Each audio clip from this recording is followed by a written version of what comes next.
I'm smoking gelato right now, you know what I'm talking about? It's Xavier Jordan. $12 blunt. I wanna be the richest nigga in the room. Got it out the mud, ain't had no silver spoon. The really nigga in the room. Got it out the block, I came a long way from a goon. The richest nigga in the room.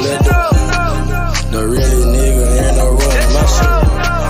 The really nigga in the room. The richest nigga in the room. My nigga in the room before I knew where I was at.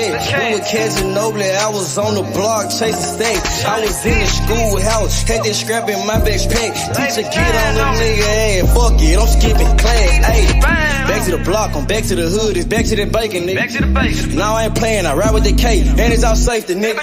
The richest nigga in the room without a bank account. The realest nigga when I move, X everybody right. I ain't gotta shout, ain't gotta make no noise. I just made one phone call and hit on my boy. You know yo come through in that 2-seater. He got Vino with him, that boy got 2 hits. I just hit Lil Savage up, he blowing reefer. See they got a new plug and he cheap. This Sosa just shot me a test, got what I wanted. Told her pull up, I got cash, don't do no front. I wanna be the richest nigga in the room. Got it out the mud, ain't had no silver spoon. The really nigga in the room. Got it out the block, I came a long way from a goon. The richest nigga in the room. The really nigga in the room. My shit. The really nigga in the room. The richest nigga in the room. My move. The really nigga in the room and I ain't gotta lie.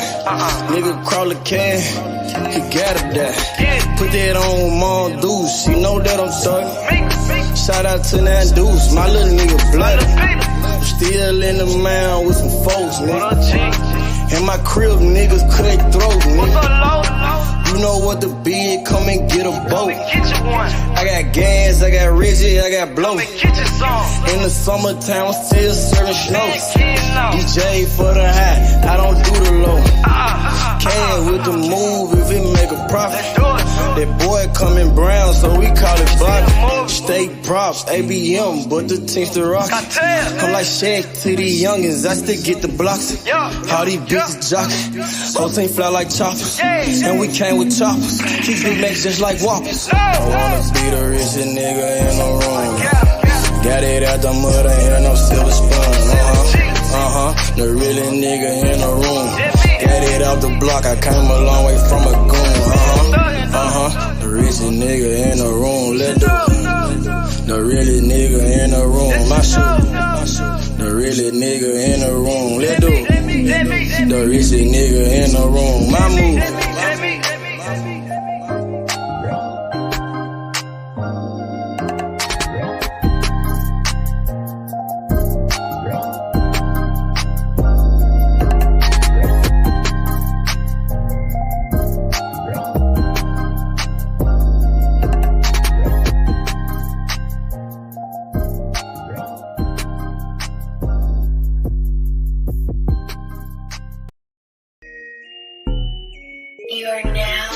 All the way down with you, man. You understand me, you know what I'm saying? Never going broke, man, you know what I'm saying? We gon' hustle all the way to the tippy motherfucking top. You did. Got me. Hustle, don't stop, take time. Bobby, come up to the top. I'ma hustle to the top. Watch me hustle to the top. I just made a play. Damn, it was all good yesterday. Woke up and smoke a blunt and take a piss. Jigging the sack, moving the pack, taking no breaks. Hey, my nigga, we told the pills, we out in the gigs. 12 gauge with the bunk shots, gon' hit you, game miss. Damn, fucked up and you gone. Somewhere on the shirt, laying in a hearse. Fuck is you saying? The fuck is you doing? Fuck is you saying? Fuck is you doing? I'ma hustle hard to the top. Young nigga go get it. Capping all around the Memphis. My nigga gon' get it. Plug got the cheapest ticket. It's hot, it's ready, come get it. Don't stop, hey. Watch me come up to the top. I'ma hustle to the top. Watch me hustle to the top.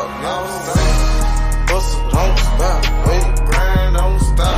Watch me come up to the top. All the way to the top. I'ma hustle to the top.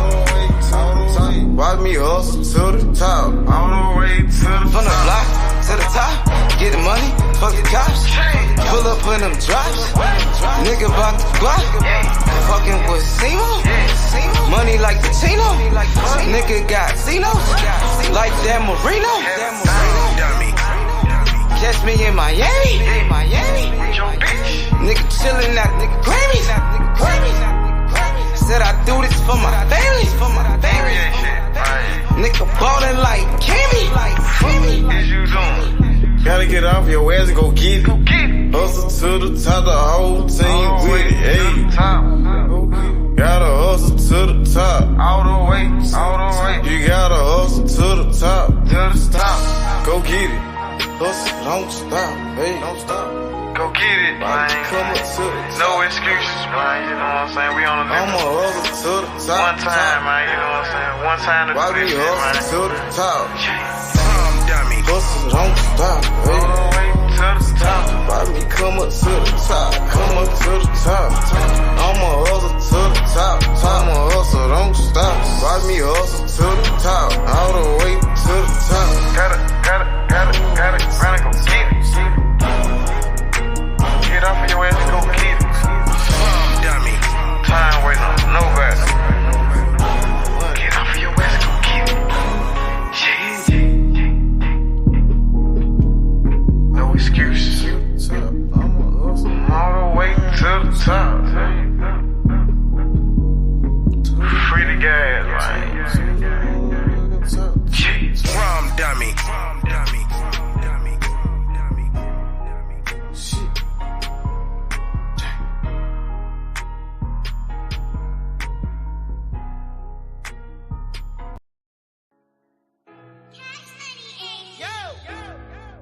Shit. Good thing come to those who wait. Shit. Running non-stop. Ran out of pace. Like a pals.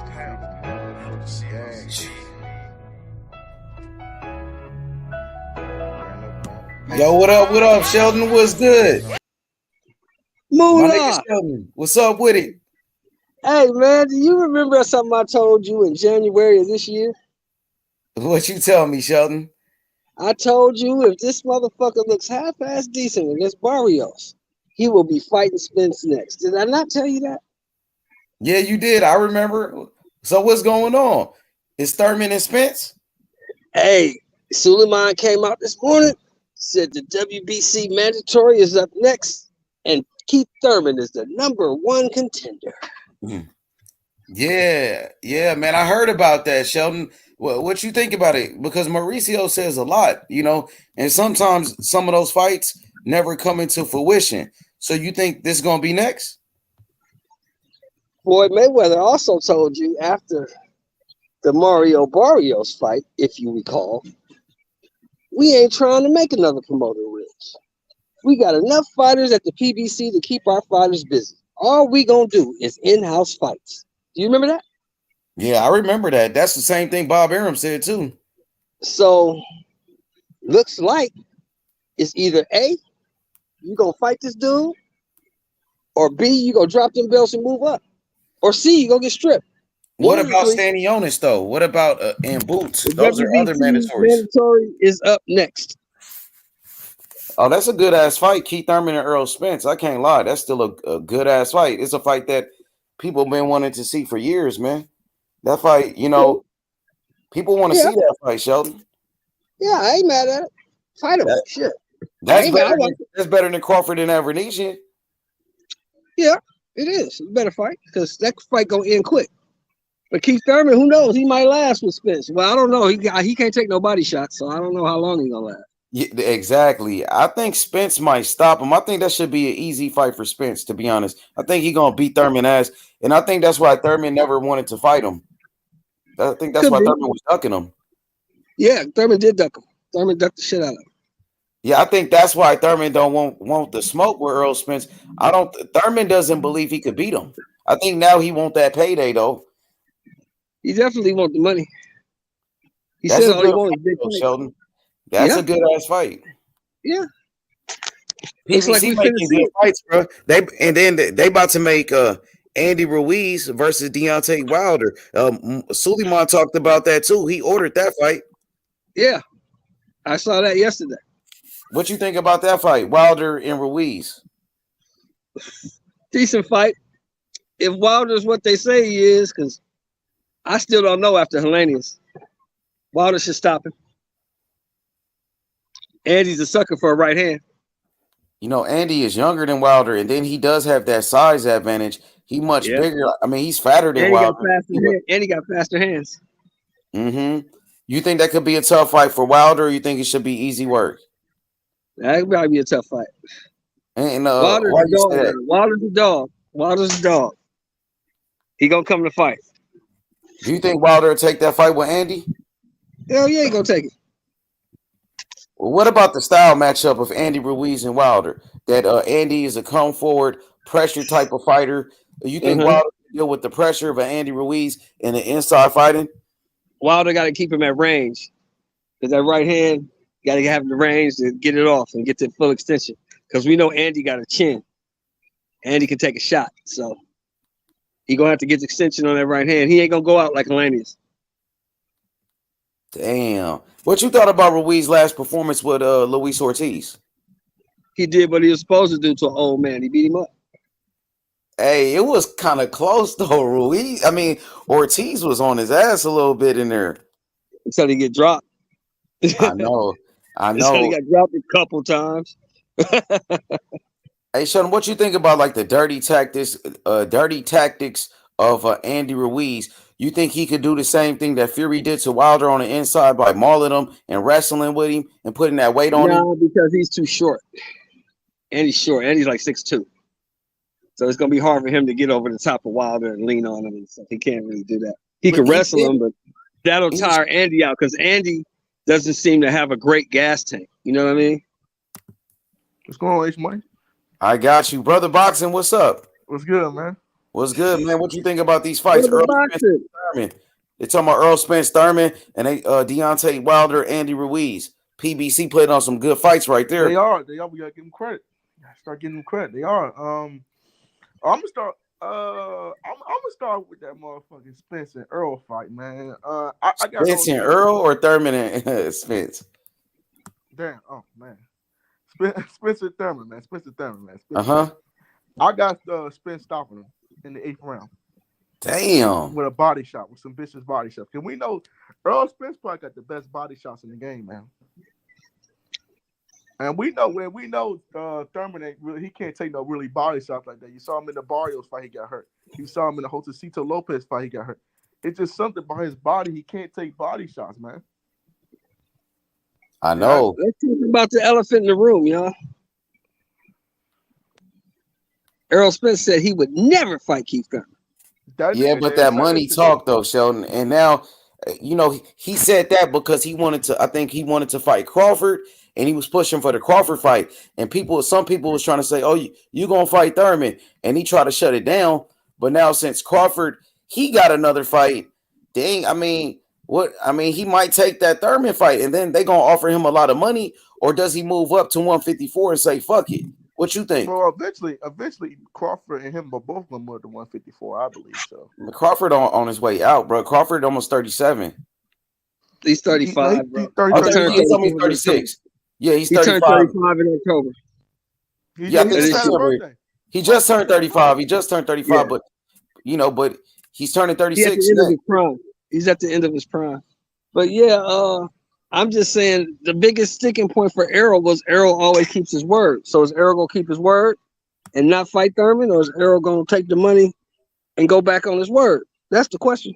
I mean, you could say the same thing about Bud Crawford, right? Bud Crawford said he would never fight Spence. He said he moved past that. So does Crawford keep his word and not fight him, or does Crawford, go against his word and fight Errol? Already did. He was in negotiations. He was But trying he to ain't fight him. fight him though, so he kept his word. He Yeah. swerved his ass, and then he went to go fight on BLK Prom against Avernesian. Yeah. But did he keep his word? But hey, Sheldon, I think that Thurman fight is still a big fight. It's a fight that maybe a Showtime, PBC is pushing for, but he did say that. He did say he would never fight him. So we got to wait and see. Yeah, but I want to talk about that Wilder and Ruiz fight now, man. Yeah. What time? Hey, what time I got a dip. I'll be back a Okay, minute, Sheldon, y'all. come back out at me. All right. Mhm. So Go what ahead, time brother that- Boxing. Tap So in. what? So what time that fight happening? Which fight? The Ruiz versus Wilder fight. It's gonna happen soon.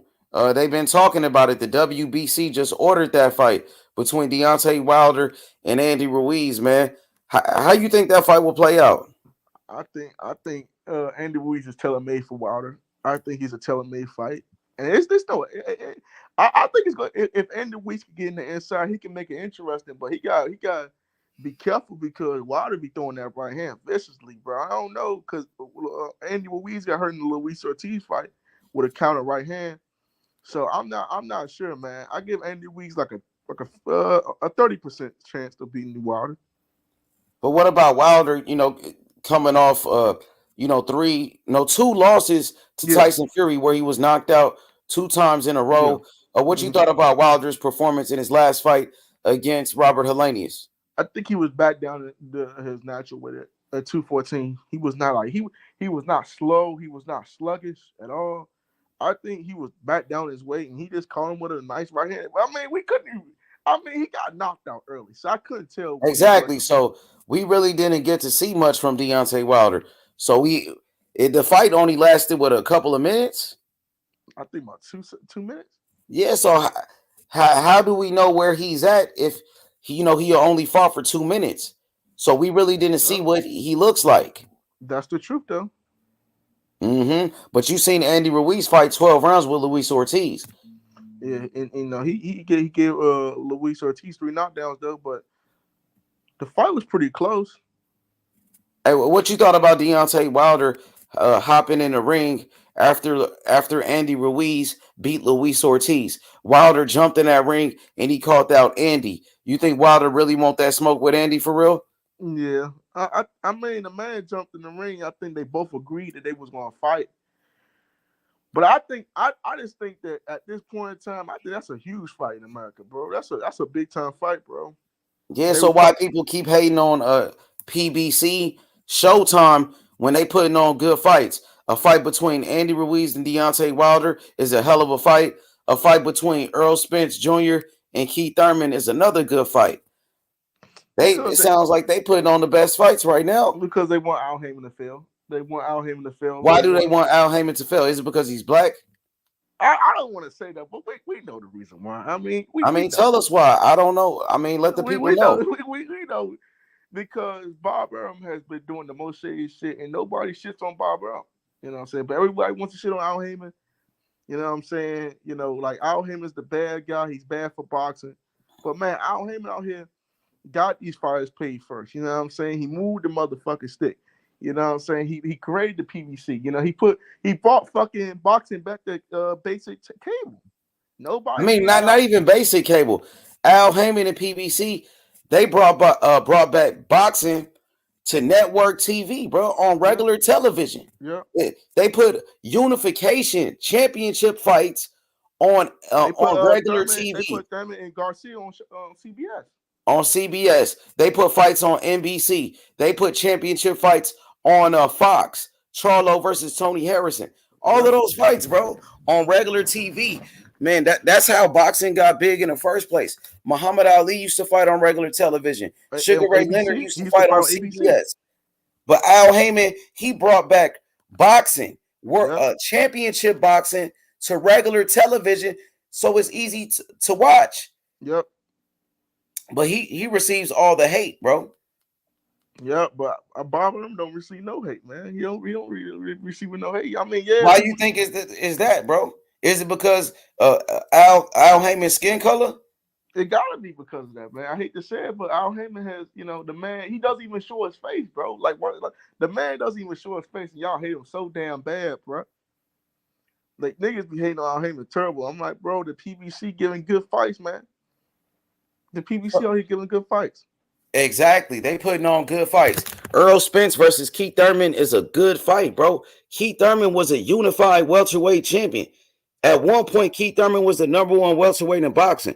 Errol Spence Jr., right now, he's the number one welterweight. And even Terence Crawford was calling out Keith Thurman. Terence Crawford, he said, my hit list, the fighters I want to fight before I retire, he said, I want to fight Errol Spence, Keith Thurman, and Charlo. So Errol Spence is fighting Keith Thurman, who's one of the top welterweights in boxing. What's wrong with that fight? That's a better fight than Terence Crawford versus David Avernishian. That's a way better fight than Crawford versus Avernishian, bro. I gotta agree with that. I gotta agree with that because that is a better fight. Man. That shit way better fight than Avernishian because let's be honest, Avernishian, you know, we don't know. I mean, yeah, he's okay, he's ranked. But this ain't that really ain't no big time fight. That's just a payday for Crawford. You know, it's a payday, and I hate to say it's a payday. It's just a payday. That's all. It's just a little quick payday. Hey, so what you think about the fights this weekend? We got Shakur Stevenson versus Vasiliy. No, it's Vasiliy Lomachenko. No, Vasiliy Lomachenko versus Jermaine Ortiz. He's fighting his sparring partner, Jermaine Ortiz.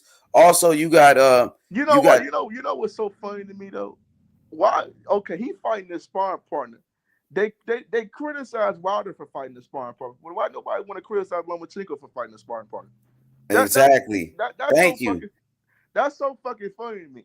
They want to keep criticizing the PBC guys, but they don't want to criticize the top rank guys or anybody else does. Yeah, I mean, you said it, man. You said it best. It was a problem when Deontay Wilder fought his sparring partner, Robert Helenius. But it's okay for Lomachenko to fight his sparring partner, Jermaine Ortiz, is bullshit. You know, I think it's a tune-up fight for Vasiliy Lomachenko. I think Lomachenko gonna dominate Ortiz, and Lomachenko gonna beat his ass. What you think? I think so. I think so too. I think Jermaine Ortiz, when he beat Jamel Herring was like he's over the road, man. Jamel Herring should just go ahead and retire. You know what I'm saying? We beat him, but you know, I think Ortiz, he can show a little bit of a counter and stuff, but at this point, I think Lomachenko is just too good for him, man. At this point, I agree with that. So, what you think about Lomachenko fighting Devin Haney next? Oh yeah, man. I think Devin Haney's gonna pick him apart because Lomachenko's had to come forward, and we know Haney likes them come forward fighters. You know what I'm saying? He likes them come forward fighters, and Haney's gonna pick it. I think Haney dominates Lomachenko, man. Okay. Hey, well, so what you think about Lomachenko? Today he did an interview, and Lomachenko said that Shakur Stevenson is a tougher fight than Devin Haney and Tank Davis. Lomachenko said Shakur Stevenson is better than Devin Haney, and he also said Shakur Stevenson is better than Tank Davis. What you got to say about that? I think Devin Haney's the hardest fight because Devin Haney's the bigger fighter. Devin Haney has a lot more speed than both of them dudes. You know, Devin Haney's got faster hands. Devin Haney throws combinations. He throws those good 1-2. He got a better jab than both of those dudes. And I think Devin Haney's just a more harder fight than Shakur Stevenson. But Shakur Stevenson is good also. I think Shakur Stevenson is the best pure boxer in boxing right now. Better than Devin Haney? Yeah, I think he's this pure style, like just throwing more punch selections. Yeah, I think so. But I don't think he's the better fighter right now. I think Devin Haney's the better fighter. Okay, Devin Haney is the undisputed champion. He got all the belts at 135. Yeah. Shakur Stevenson now just moving up to 135. Do you think Devin Haney will stay at 135 to fight Lomachenko, or do you think it's time for him to move up and weight? I think if I'm Haney, I'll just move up and weight. I say fuck Lomachenko because you didn't want to give me an opportunity. You took a franchise belt, you ducked me. And why would I fight you, bro? Like, you know what I'm saying? Like, why would I get you a fucking payday? Because you know you're an older man. You need a fucking payday. You know what I'm saying? Like, that's if I do if I'm Haney. Like, I'm like, fuck him. I ain't fighting him. Shit, I ain't fighting him. You didn't want to give me an opportunity, so why the fuck would I give you an opportunity? When I was a young up-and-coming prospect. I was your number one mandatory, and you want to bullshit around and fucking left the franchise because you didn't want to fucking fight me. All right. Shout out to Jermaine Bell. It's Jermaine Bell. He said Lomachenko stated facts. Size don't mean nothing. You got my boy Nadzie. Nazay said, Loma, stop running your mouth. Nazay also comes back and said, Haney coming for Loma. And Jermaine Bell is saying Haney gets hit way more than Shakur, plus he gets sloppy at times. What do you think about that comment? Haney could get caught, but Haney got. I think Shakur is more of he got tight defense. You know what I'm saying? Haney more of a elusive fighter. He'll get out the way. He'll use more of his athleticism than Shakur Stevenson. Shakur uses athleticism, but Shakur Stevenson, he'll move his head. He'll keep a high guard. You know what I'm saying? Haney used the high guard too, but I just think Haney more of an athletic, more fighter. So he'll use athleticism more than Shakur. So why do you think Lomachenko said that Shakur is better than Haney and Tank? I have no idea, man. You know, Loma sparred Shakur before. They sparred each other. Yep. Mm-hmm. I don't know, man. I mean, that might be his preferences. I mean, I don't think Shakur Stevenson's a better fighter than Devin Haney. Not right now. Okay. So you disagree with Lomachenko. You feel like Haney is better. Yep. I got you. So moving on to the next fight, Saturday night. What's your thoughts on William Zabata and Jojo Diaz? Who you like in that fight? I like Jojo. William Zabata is pretty good. I like Jojo, though. I like Jojo. I think Jojo, he come to fight, he come forward. But William Zabata, he got a good little fighting style too. But I think that's gonna be one of the fights of the years, though, man. Fight of the year, kind of can't because them dudes both gonna come forward. And they're gonna want to fight. All right. Okay, I got Jojo Diaz in that fight.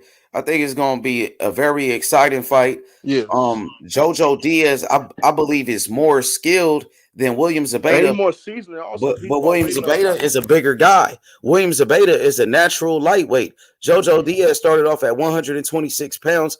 You know, William Zabata is a big puncher. He got more power than Jojo. But I feel like Jojo is the more skilled fighter, and I think that's going to be the difference in a fight. Yep, so I'm rolling with Jojo Diaz. I got Jojo. Hey, Brother Boxing, what's your thoughts on Jake Paul versus Anderson Silva? What you think about that fight? Look, I love Anderson, man. You know, Anderson's a great fighter, man, but I don't know, man. I think Jake Paul, this shit, I think it's the last hurrah for Anderson Silva. I think he gets knocked out. I don't want to see him in the ring. I don't want to see him in combat sports, period. But you got to take Jake Paul, man. You got to take Jake Paul. For real? You got to take Jake Paul, man. But it's like I want Anderson to win so bad, but it's like, damn, I know he ain't gonna beat no Jake Paul, man. But what can happen is they could have a draw. They could have a close fight, and they could just fight the second time like Woodley did. You know, they can just fight the second time. They could have a close fight because Jake, combat-wise, you got to give it to Silva. Silva been fighting forever. He been fighting since he was damn near a kid, bro. So he been fighting forever. And he know how to box too. Anderson Silva. He beat Tito Ortiz in the boxing match too. And he beat Julio Cesar Chavez Jr. Exactly. He whooped his ass, bro. And that was a professional boxer. Remember Chavez Jr., the former WBC super middleweight champion of the world. I know he was a world champion, bro. So. Yeah. Do you give Anderson Silva a chance against Jake Paul? I give him a 40% chance. So which fight will you be watching this Saturday? I'm going to be watching the Lomachenko and Ortiz fight, and then I'm gonna watch them both. I'm watching Ortiz. I'm watching Silva and Paul. Then I'm gonna go back and watch the Williams Zapata and JoJo fight. But you know, hey, so which fight are you most excited about? Is it Jake Paul, Anderson Silva? Well, be honest. I would be trying Jake Paul and Anderson Silva fight just to see what fucking happens. You know what I'm saying? Because this is the first time where Jake is actually going to fight somebody that that can throw hands a little bit. Hey, because Lomachenko is fighting his sparring partner. Like we know what's going to happen in that one. I just want them to keep the same image like they did with Wilder. Just keep the same image. Yeah, speak on it, bro. What was they saying about Wilder when he fought Helenius? Sparring partner. Oh, he took a dive. Bro, like this man is getting in the ring, bro. Like, how the fuck are you gonna take a dive and the dude is fucking knocked out cold and the commissioners come in to check on him and make sure he didn't fucking die in the ring? Like, bro, y'all not boxing fans, bro. Y'all just fucking haters, man. Like, why y'all like, bro? This is the problem here. We gotta start respecting these fighters for what they do because boxing is fucking dangerous, bro. Like, you die in the ring. You know what I'm saying? Get killed, CTE. brain damage. You get knocked out so many times, you punch drunk. You don't even know what you're talking about. You know what I'm saying? So with fighters like, bro, a lot of fighters are blind, a lot of fighters are deaf. Look at Joe McCullough. He all fucked up now because he fought Nigel Benn. Look what happened to Joe McCullough, G-Man. So, bro, we gotta stop fucking playing boxing, bro. We gotta stop doing this shit. This shit is bullshit, man. We gotta stop playing this fucking sport. This sport is fucking serious, man. Hey, so what you thought about, a lot of boxing fans saying that Deontay Wilder, his fight with Robert Helenius was a fixed fight? That's bullshit. That's Robert bullshit. Helenius took a dive. That's bullshit. The dude got fucking hit right on the fucking head. He got hit right on the fucking nose. We all saw the fucking punch. It's not like he fucking, he saw a punch, he went, and he took a dive, bro. We saw the fucking punch. He got hit right on the fucking nose. We all saw the replay. Come on now. And I be seeing them people be saying that dumbass shit like, bro, y'all just fucking haters at this point. Y'all grown ass men, bro. Y'all fucking grown ass men. Y'all not teenagers, y'all grown ass men.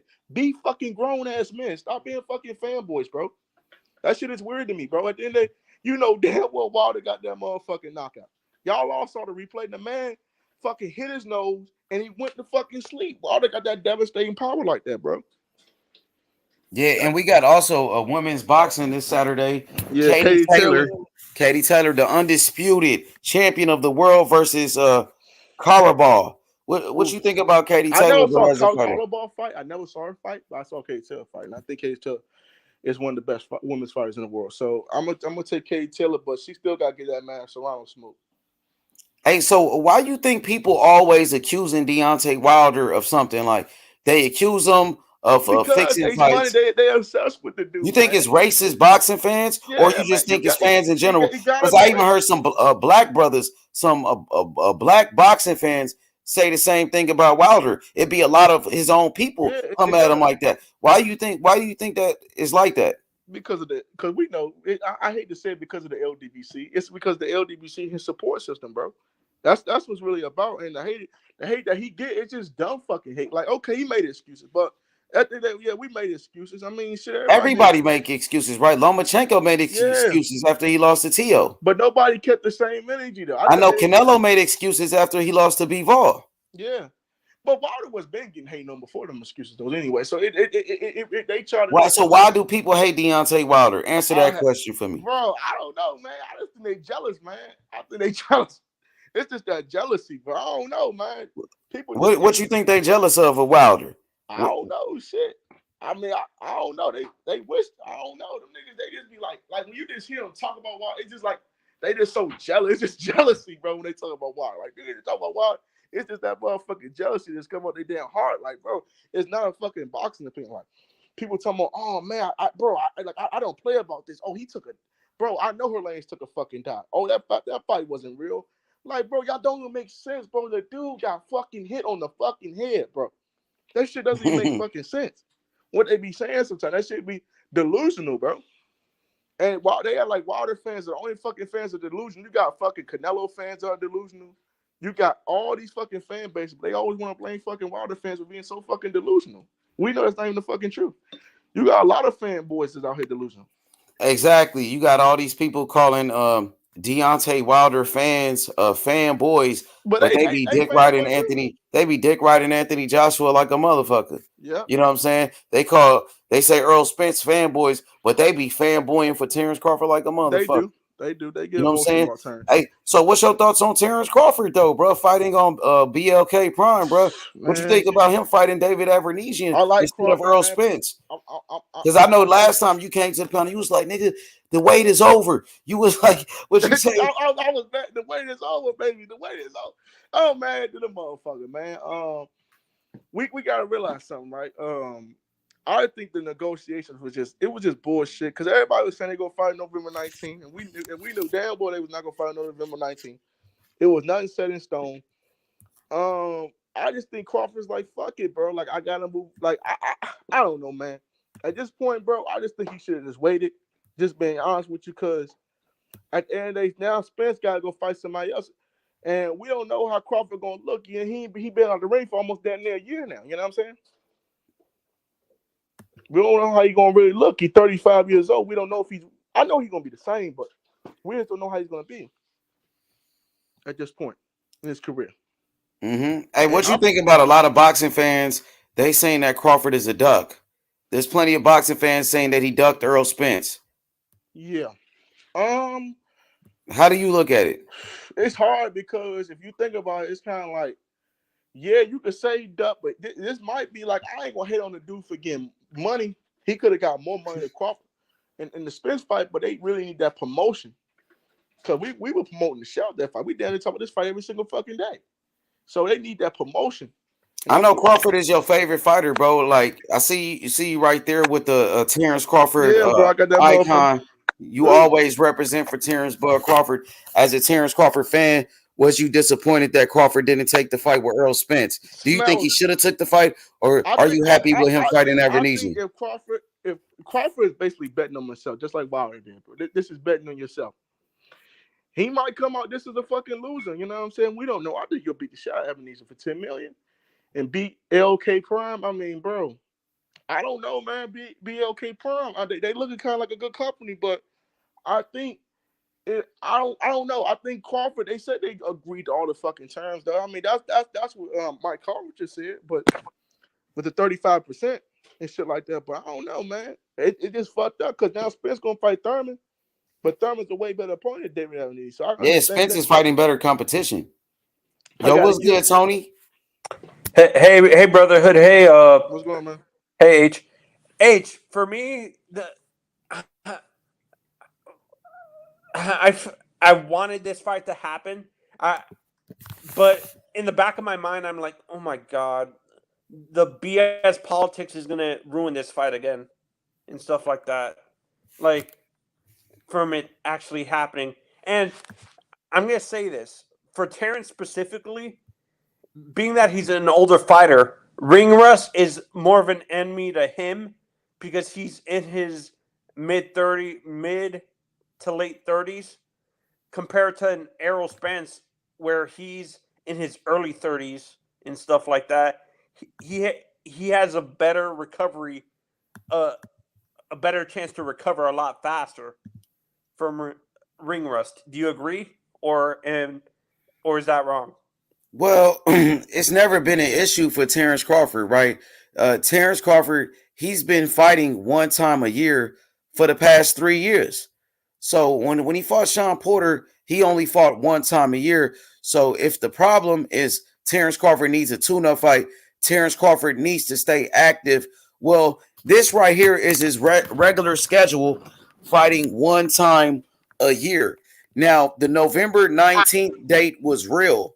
You know, why you feel like the fight wasn't going to happen November 19th? No, with the history of the sport is what I'm saying. I wanted the fight to happen with the backroom dealings and the corruption in the sport. I felt there was something weird that was going to happen with the fight. Like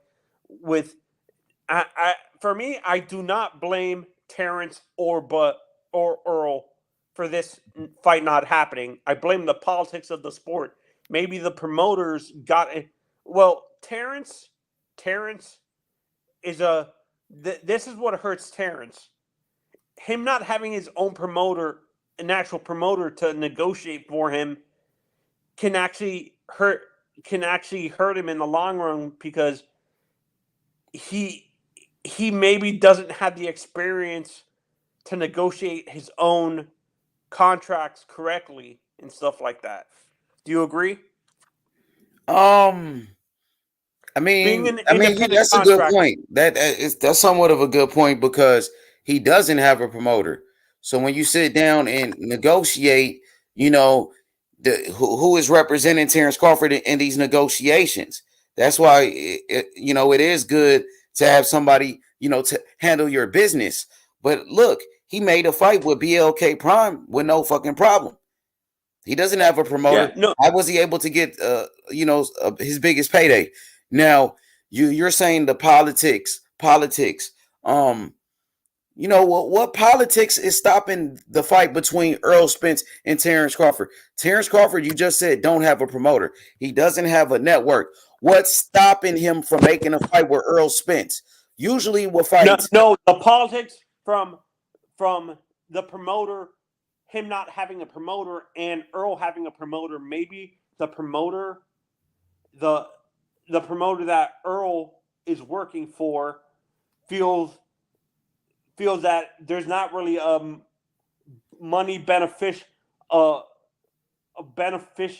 it doesn't benefit Earl money-wise to negotiate with an independent contractor in the sport because he doesn't have someone like an experienced person to talk to and stuff like that.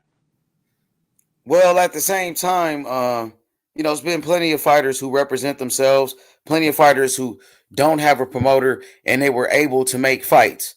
I mean, that should make it easier to make fights, right?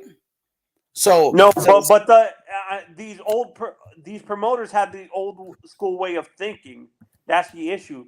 That archaic way of thinking doesn't want their egos are not going to allow them to negotiate contracts with these independent contractor fighters who don't have a well-known promoter with them. That's what I'm trying to say. I mean, like I said, Terence Crawford just made a fight with David Avernesian with no problem. He doesn't have a promoter. He was able to get his so-called biggest payday, right? So what prevented Terence Crawford and Errol Spence from fighting? It wasn't the networks. It wasn't the networks. It wasn't promoters because Crawford doesn't have a promoter and Errol Spence, he doesn't have a promoter his damn self. No, that's why I'm saying the archaic way of thinking of guys like Bob Arum and Al Heyman maybe doesn't want to be working with these independently contracted fighters.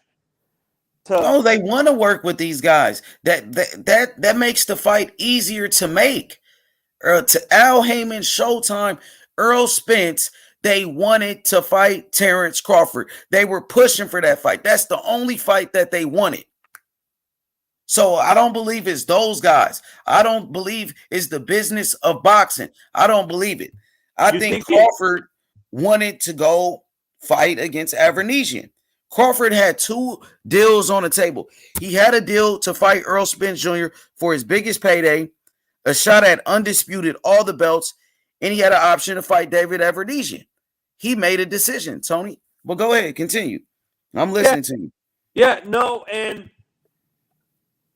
now how you're explaining it, I'm starting to in the middle of our conversation, I'm starting to change what I'm thinking.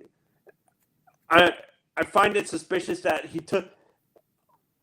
Maybe he felt that he was, since BLK Prime is a fairly new promoter, maybe he felt he can get a bigger payday with them instead of getting the payday wasn't maybe as big as he expected it to be negotiating with Al Heyman. Wait, is it Al Heyman or Bob that Earl's with?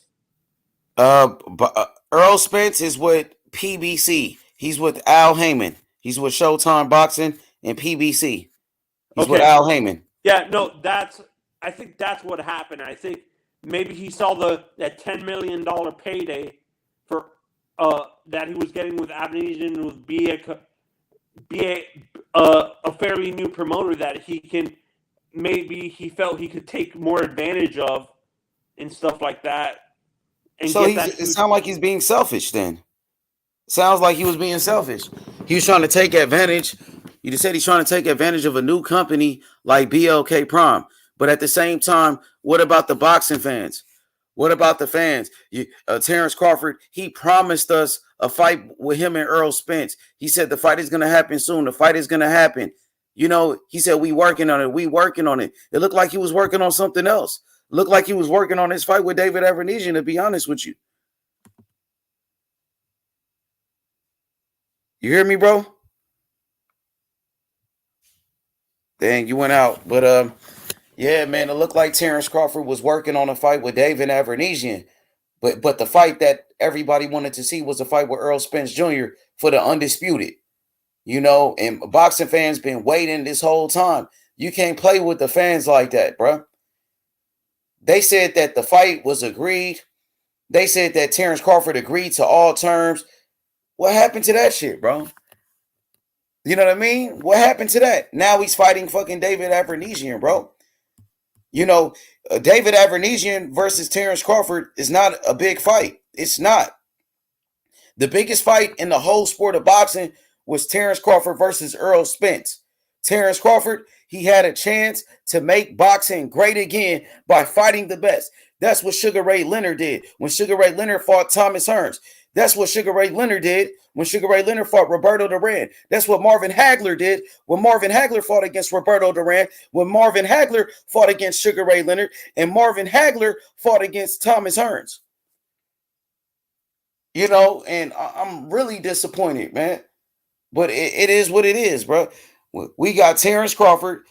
We got Terence Crawford versus David Avanesian December 10th. And ain't nobody excited about that fight. Errol Spence Jr., he might be fighting Keith Thurman next. Keith Thurman, who's a former unified welterweight champion. At one point, Keith Thurman was the number one welterweight in boxing. So Errol Spence Jr., he's fighting former champions. Errol Spence Jr., he's fighting former unified champions. He's fighting top competition in the welterweight division. He just beat Ugas. Ugas was the world champion. He was the super champion. Before he beat Ugas, he beat Danny Garcia, who was a former welterweight champion, former two-division world champion. Before that, it was Sean Porter. Sean Porter, who was a world champion, unification. So he's fighting the elite. He's fighting former champions and current champions in the welterweight division. Terence Crawford is fighting fucking David Avanesian. David Avanesian never was a fucking world champion. David Avanesian got 3 losses. Errol Spence, he beat the guy that beat David Avanesian. Errol Spence, he beat Lamont Peterson. Lamont Peterson beat David Avanesian ass. David Avanesian got knocked out by Mean Machine, the same guy that Terence Crawford knocked out. Terence Crawford already knocked out the guy that knocked out David Avanesian. And then David Avanesian got beat by a motherfucker you never even heard of. Yo, what's good, Nardi? What's popping? What's up, my boy? What's up, man? What it is? What's What good? up? What up, H? Man, listening to you cook, man. Just got through listening to Brother Boxing, keep it real. You know what I'm saying? I like when people assess everything and they keep it 100, you know what I'm saying? Because it don't matter if I like you or not. If you do something that ain't, you know what I'm saying, 100, then I got to call it. I could still like you. I think so. You know what I mean? You could still be my favorite fighter. You just didn't move, you know, in the favor that I would like to see you move in that certain instance. You know what I'm saying? Facts.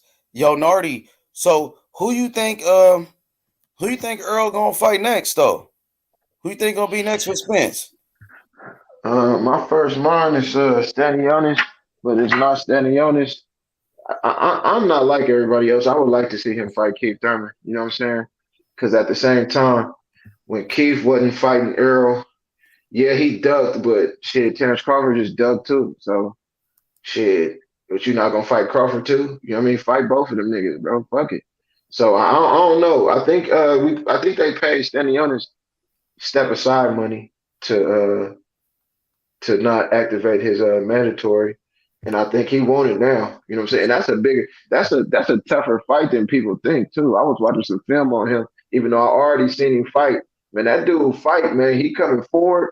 He fight kind of like Errol a little bit. You know what I'm saying? Going to the body, coming up top, you know what I'm saying? Punch variation, all that.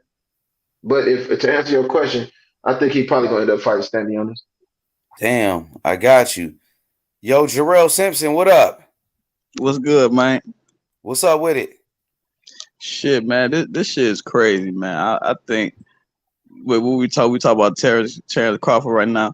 Terence Crawford, he a bitch, bro. He's talking all that shit. He should have fought Boots. What's that dude named Boots Ennis?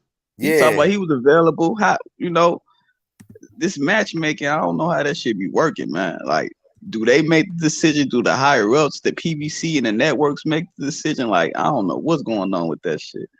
But that's what I was gonna ask. How about the two young guys in the? How about aren't both Virgil and Boots mandatory for both of Earl's titles? That's the crazy. See, No, they don't do this shit. I believe Boots is the mandatory for the IBF, and Virgil is the mandatory for the WBO. He did the mandatory for Crawford title. Right. Wait, See, that's what I'm talking. So he's not no one's the mandatory for the the WBC title. That's Keith Thurman. Oh, Keith. Oh, okay. Yeah, Keith. This That's shit- why. this shit is That's why. crazy, man. Wait, who has does Bud have both the regular and the WBC super title for the WBO, or is he just the WBO? I don't think WBO has a. I mean, somebody could correct me if I'm wrong because I'm not 100% sure, but I don't think WBO has a regular and super title thing going on. H, you there? This man muted his I don't know, mic. Hey man, we look. got people in the comments that probably can answer that. The fight I want to see next is actually at 126. Since he just won his fight, I want to see the unified title fight again with Warrington versus Bronco. But I don't think Warrington's promoters want that to happen again after the first fight. After Lara broke his. Bronco, yeah, because the second fight. Did you see the second fight before it got stopped? Yeah, I saw the second fight. Man, Warrington came out kind of front running, and then it started looking like Laura was going to break his ass down again, man. No, that's what I'm saying. And or how about Laura versus Navarrete at 126? Yeah, that's a good fight. That's a good fight too. But they're in the same training camp, and I don't think that's going to happen. That people have been telling me that there's no way they're going to fight each other because they're in the same training camp. Yeah, that's pretty hard to Has that do. ever Y'all got happened the same before? coach. Have two training camp partners ever fought for a major title? That's what they trying to get around Shakur. I thought Shakur, they don't fight. They ain't in the same training camp. Shakur Stevenson and Haney. Yeah, Devin and No, they're not. Oh no, they're not. No, they're not. No. Haney, he got Mickey Bay and Ben Davison and his dad and then Shakur got his grandfather and 18. I thought Devin or Shakur was with Ronnie Shields at one point, wasn't he? No, neither one of them was with Ronnie Shields. Because Shakur has always been with his grandfather, and Devin has always been with his father. Okay, I wasn't sure if one of them started in the amateurs with like Ronnie or one of the bigger trainers before they switched over to their father or their grandfather or something like that. So this dude, Terence Crawford, like, is he a good opponent for him, or you think he's just gonna watch through him? Everybody keep telling me that the dude can fight. I guess because he beat Herring, but you got to be able to. You got to have some extra than just being able to fight to beat Loma, in my opinion, because of his technical nature. He makes adjustments. His footwork is great. Loma has the ability to overcome reach too. Like, you can have reach on Loma, and he'll use his feet, and he'll overcome your reach. So I don't know, but I know I've got some friends that have been telling me that I better check this dude out before they fight because he might upset him. But from what I've seen, I can't see it, man. Yeah, I've seen Terence get rocked a couple times by some no names.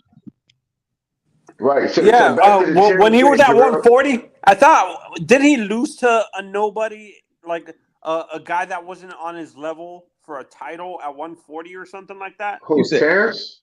He undefeated. No, he's undefeated. Oh, Terence? No, I thought he almost lost a fight to someone. Like, it was no, he got rocked and he just came back and beat his ass. Oh, okay. It was just a couple times. I think they said Gamboa rocked him. Yeah, Gamboa rocked him. Mean Machine rocked him. Benavidez caught him to the body. But Jarrell, let me ask you something, man. I want you to cook a little bit more on the Crawford situation, man. What is your thoughts as far as him taking this other fight, and because he was just in the middle of the ocean talking about where your bitch ass at and shit, and you went from that to what The you're doing thing now. What you is, think about that? see, the thing is, like, this one thing I don't want to switch the thing, but it's like boxing is just so confused with all these different, these different organizations. We don't know if it's I don't know if they got the decision. They can make them decisions if they could just make the fight or not. I don't think they got that power. So I The can't fighters, just the say, fighters. yeah, well, then he took this fight. I don't know if it's him. Do he actually make these decisions? If he making these decisions, then he should have fought someone with higher competition. Like, that's higher, or the totem pole, so we can at least say, at least he fought somebody, that's a little bit more. Because I never heard of this dude. We should have went for either boots or get a rematch with somebody that he fought that was a Yeah, tough I would competitor or have something. rather. Yeah, I agree. I agree. I would have rather the Mean Machine rematch than this guy. And Boots' team just came. Well, Boots came out himself and said he doesn't know why Crawford didn't offer him the fight because he would have took it in a heartbeat. So I And then don't. It's kind of like they looked over everybody and just picked who they wanted to. And this guy, I actually know about this guy. He because he beat Josh Kelly. I used to like Josh Kelly before I knew that he really didn't have no grit. But this dude beat him, and it wasn't in remarkable fashion. But he could fight a little bit, but not as far as no slick American. He don't stand a chance right. against a slick American. He would have to fight a rock'em sock'em robot type of guy. Because even when he did fight a rock'em sock'em type of guy, he he got knocked out by Mean Machine. Mm. They had to stop the fight. So wait, let's flip it to Errol Spence. Is that true that he finna fight one time? Well, we never know because he said he's not gonna fight him, but I seen the Mauricio Suleiman video where he's saying basically like that's next or nothing.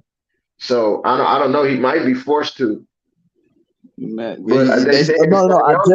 I just watched the Fight Hype interview with the PBC, the president of PBC. They say that's his mandatory. Yeah, but That's Stanley Keith Anderson is Thurman. mandatory too. Well, shit. If Errol Spence take that Thurman fight, we don't got nothing to say about him. You already know what Thurman can do. We are if they fight, we don't got nothing. We talking about Terence Crawford, like that's skeptical because I don't know.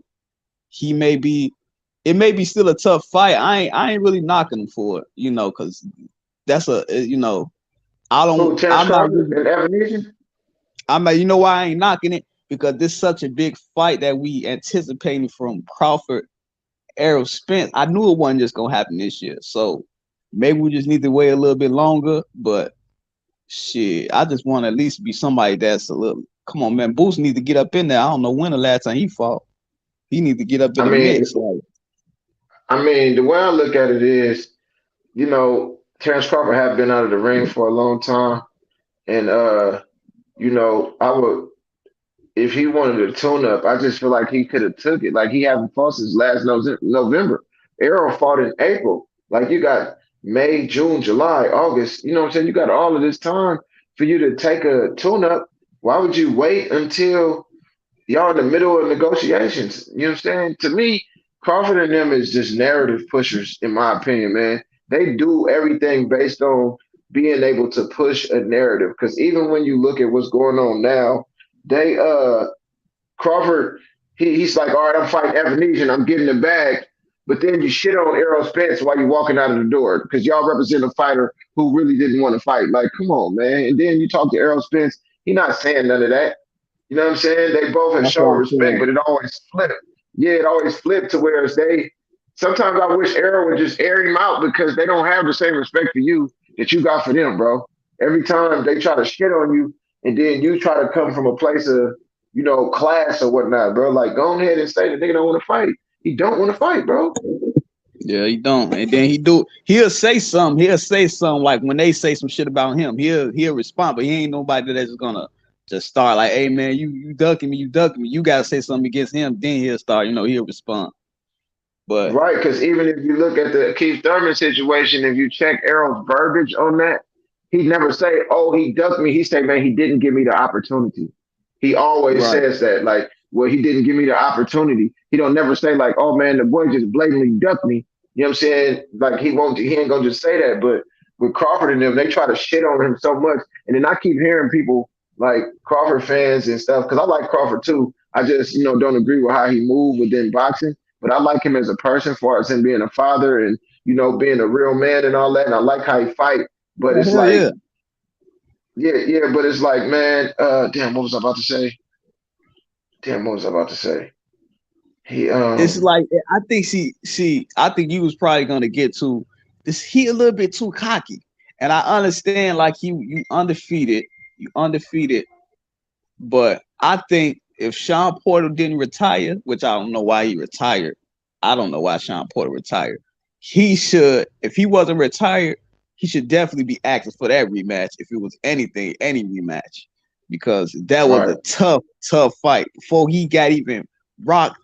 I think Sean Porter was winning the fight Yeah, I before had him up for sure. he got dazed. Like that's one thing about Terence Crawford. Even though I think I seen Errol Spence get rocked. I forgot who he got rocked by, but I think he got rocked. I He think just got one rocked by time. Ugas. Oh yeah, he did. I gotta go back and watch this. Yeah. When he went looking for his mouthpiece, he hit him. He caught him off guard and Oh yeah, I did. bumping him. Yeah. But that, But even look, I before mean, they that, had to stop. Manuel, They you had talking to about stop Manuel that. Larte? Yeah. They had to stop that because his hours. He could have retired. They could have retired that man from that. They say he had a broken orbit. See, that's one thing. Errol Spence.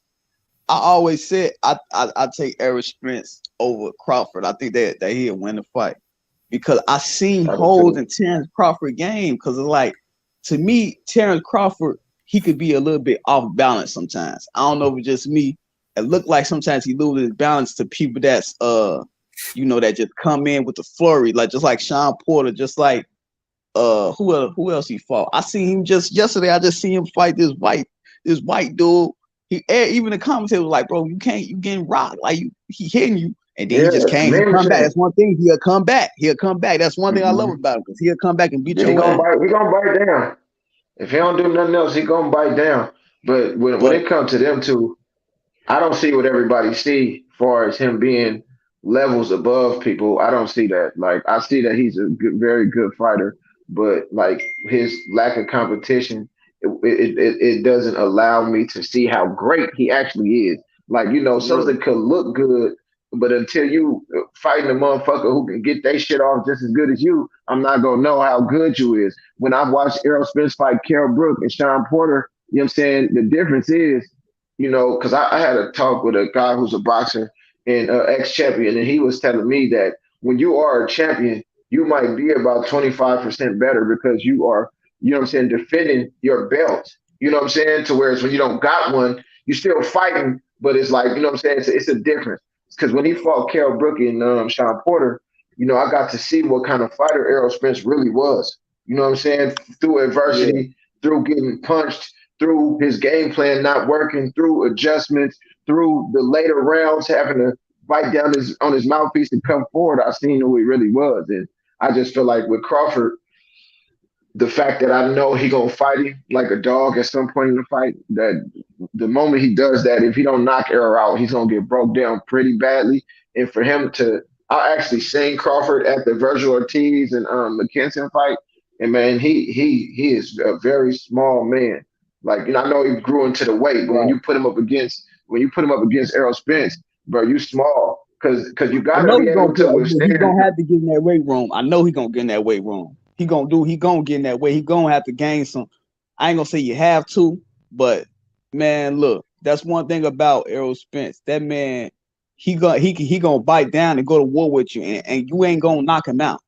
So he done Right. got the best punches thrown at him. So man, I mean, I don't think Terence Crawford got the power, you know what I'm saying, uh to even rock him. I can see him probably winning by decision, but it's just something about, and don't forget, Errol Spence is a vicious body puncher. He's a That's what I was vicious, saying. vicious body puncher, and he lived for being in the pocket. That man lived for being in that pocket, and I ain't never really seen Crawford in the pocket like that, doing work. I seen him in the pocket. I seen him in the pocket with the white dude that we was just talking about, Mean Machine, the one that clipped him and kind of dropped him, but it didn't count. He was in the pocket with him, but he's not busy enough. Like, okay, I'm in the pocket. Here's a 1, 2, 3. Then I'm gonna sit up and I'm gonna hold and I'm gonna block and I'm gonna do. With Errol, when you in the pocket with him, you better get the fuck out of there if you're not gonna go to work. You know what I'm saying? You better get up out of there. And I can't see Crawford basically running from Errol all fight. I know at some point in the fight he gonna be like, man, I gotta whoop this nigga. But see, I can honestly say though, when Crawford bite down and start throwing them hands, man, his hands is dynamic. They are dynamic. Because he got rocked. Like I said, he got rocked by Sean Porter. And I don't know what the hell he done went to the ring. He done went back to his corner. He just came out and just figured something out and just boom, boom, boom, 2 pieces ass. He was out. I'm like, oh, come on, bro.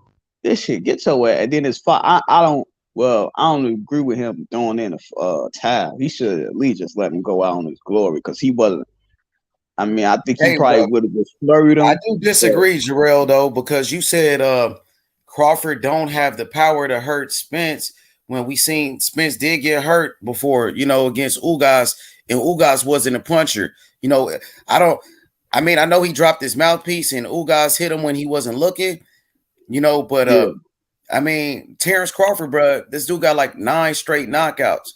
Terence Crawford, his knockout percentage, at welterweight is 100% knockout percentage. He stopped everybody at welterweight.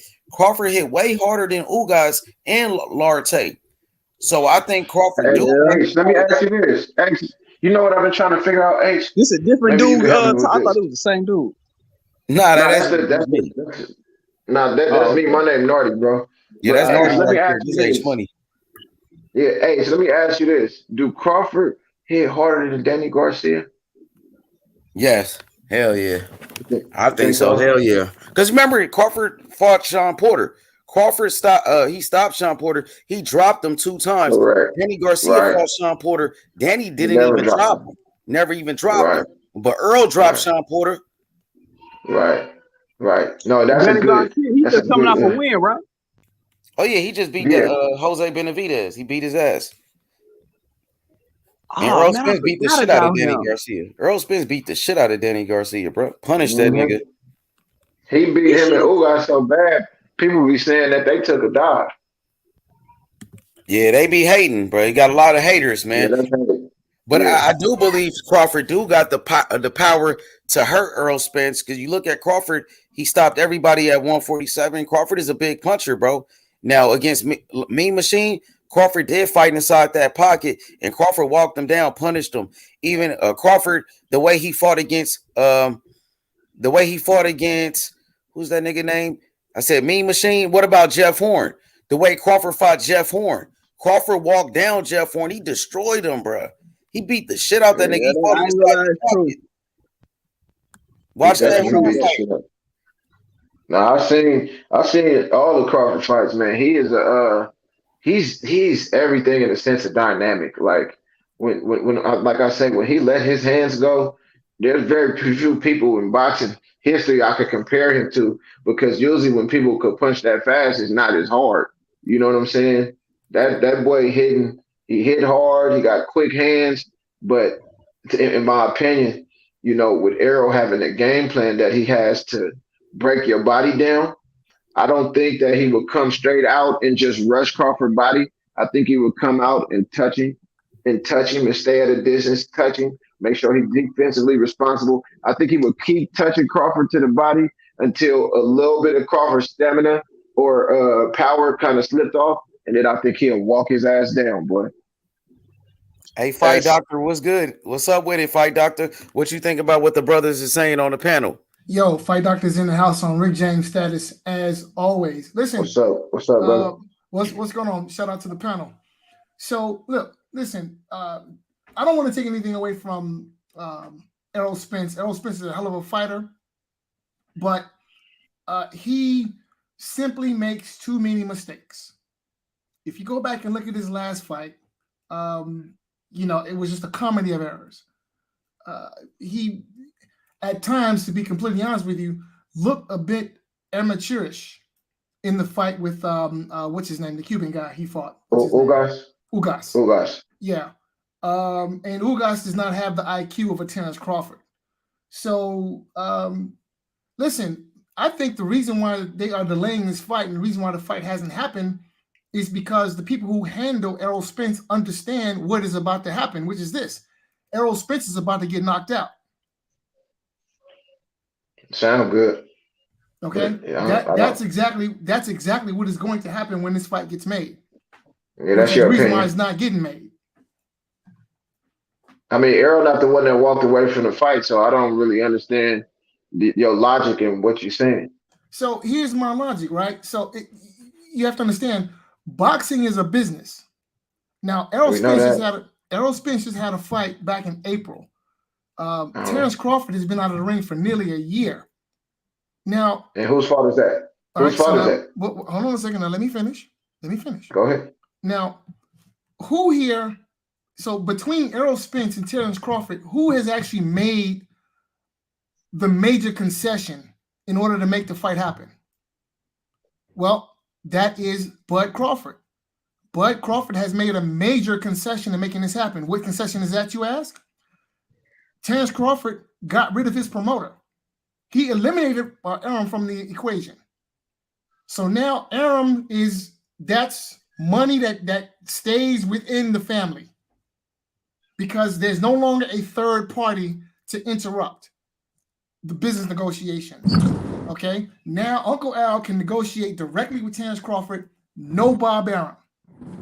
Now, what concession has Errol Spence made? Crickets. He told him he's not fighting. He told them he's not fighting Keith Thurman, for one. For two, he came out and publicly apologized for sticking on percentages. Two, what else? What else, man? He already said publicly that he was willing to let go of certain things to make the fight. So that's three things that I could just think of off the top of my head. Well, that's all talk. But what meaningful Crawford is all talk.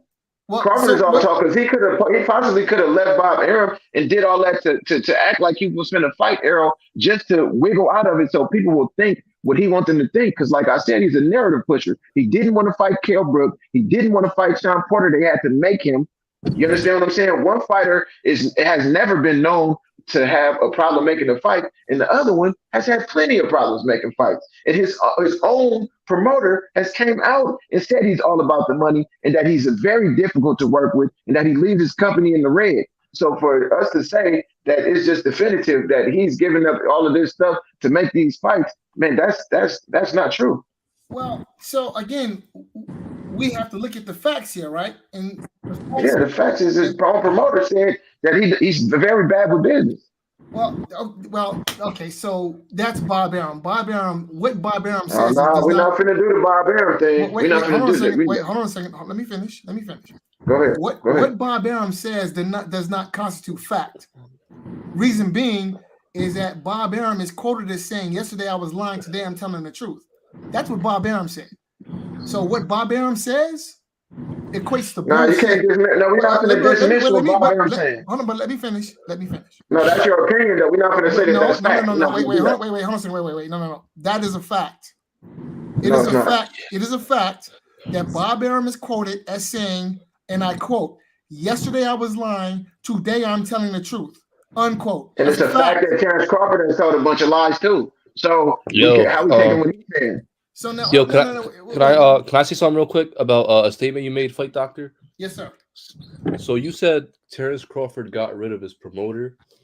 Well, that's really not the case because his contract was just up. I don't understand why you guys keep talking about how he left his promoter like he got rid of him or something. When his contract was just up, that was his last fight in his contract. Okay, so when you don't re-sign with your promoter, what does that mean? But when your promoter says you said he but got if rid your of him, promoter says you might as well go. So If before your contract is up, your promoter says, hold on, let me say this and then you got the floor. If before your contract is up, your promoter says you are leaving him in the red and that you might as well go somewhere, of course you're not going to re-sign, man. Come on, man. So the question is, when you do not re-sign with your promoter, what is that? What are you doing? What are you in effect doing? What is happening? What is going on? You become a free agent, you're going to the highest bidder, or you're doing whatever a free agent does. You become a free agent. So how do you become a free agent in boxing? You become a free agent by leaving. You become a free agent by leaving your promoter, which is exactly what Terence Crawford did. By fulfilling your contract. So the question is, how do you leave? You're saying a lot of stuff that's not correct, bro. No, this is factually correct. These are the facts. I'm dealing with the facts, and the facts are. No, you're not dealing with the facts. A free agent is a free agent because they fulfill their contract, bro. Let's deal with the facts. We are. All right, now here's the fact. Here are the facts. Because they fulfill their contract, and there's no more time left on their contract. Okay, we heard you. Okay. But now let's deal with the facts, because what you're talking about is not factually correct. Now let's deal with the facts. You said a bunch of bullshit. Okay, all right. Well, let's see. Well, we're gonna see who's bullshitting or not. The fact of the matter is, Terence Crawford did not re-sign with Top Rank. That is a fact. Now, everything else is bullshit. But that's the fact of the matter. So when you do not re-sign with your promoter, what are you doing? You are leaving your promotional company. You are leaving your promoter. That is the fact of the matter. 1 + 1 = 2, people. Okay? Yeah, let somebody else chime in. That is a fact. Okay, here's the thing, though, right? After his last fight with Top Rank in that press conference, what did Bud Crawford say? He said he couldn't get me none of the fights that I wanted, right? And then after that, he even sued Bob Arum, right? So logically, it obviously makes sense for him to not re-sign with Top Rank. I don't understand how that's a concession when he said himself that Top Rank didn't. It's not though, but when you it's not a concession. I don't understand how that's a concession. Like he did something major to get the fight. When you want to go back to what's been going on, apparently the whole reason was because Terence was signed with Top Rank and that it was bad for business with the PBC, that's why the fight hasn't happened. So now that he's not with Top Rank no more, what's the problem? The problem is when they fixed the contract, he still didn't sign it. They fight doctor. The fact is that Terence Crawford walked away from negotiations. Because they've been stalling him, and they're still stalling him, bro. Exactly. How do you know they're stalling him? The guy's been going after him for almost 5 years, bro. Listen, this fight was supposed to happen. They just entered negotiations in June. This fight was supposed to happen in November. June, and in June, y'all say that when this fight was supposed to happen, but Terence Crawford said out his own mouth that this is the best time for the fight, and he's glad that it's happening now. So what y'all saying about when it should happen don't even matter. Because Top Rank was out of the picture, and that was apparently the big fucking he said it was because all 4 belts is on the line. No, he said it's because all 4 belts is on the line. Do your research, bro. Bro, hold on. J-Mo, let me see something real quick. Okay, so full time, they had a fall schedule that was supposed to be released back in like August, right? They pushed back their entire schedule to make this fight. I don't understand why you think they're deliberately stalling Crawford when they're pushing back their entire stable who are waiting for fights because of this guy. Yeah, just man, why y'all keep capping for Crawford, man? Crawford's scary ass don't want to fight Errol Spence, man.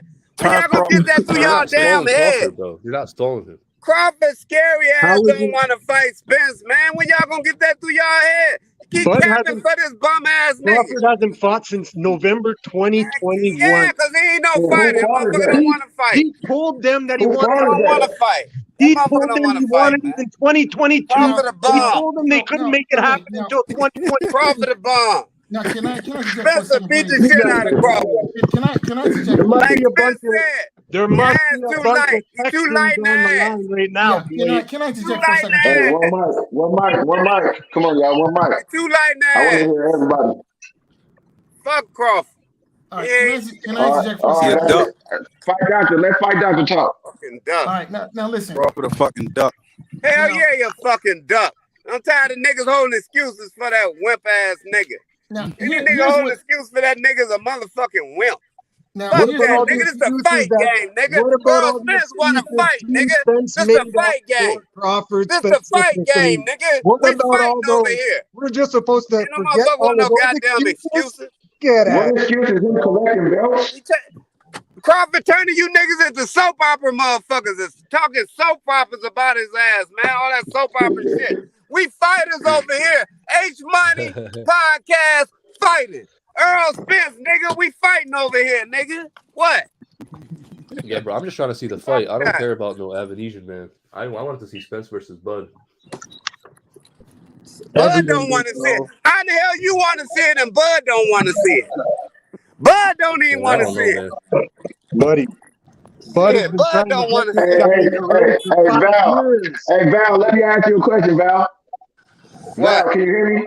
Yeah. Do you remember the interview, that had to be a couple months ago, when Terence Crawford accidentally said the fight was going to happen down the road, and then he tried to fix it to it was going to happen soon? Yep.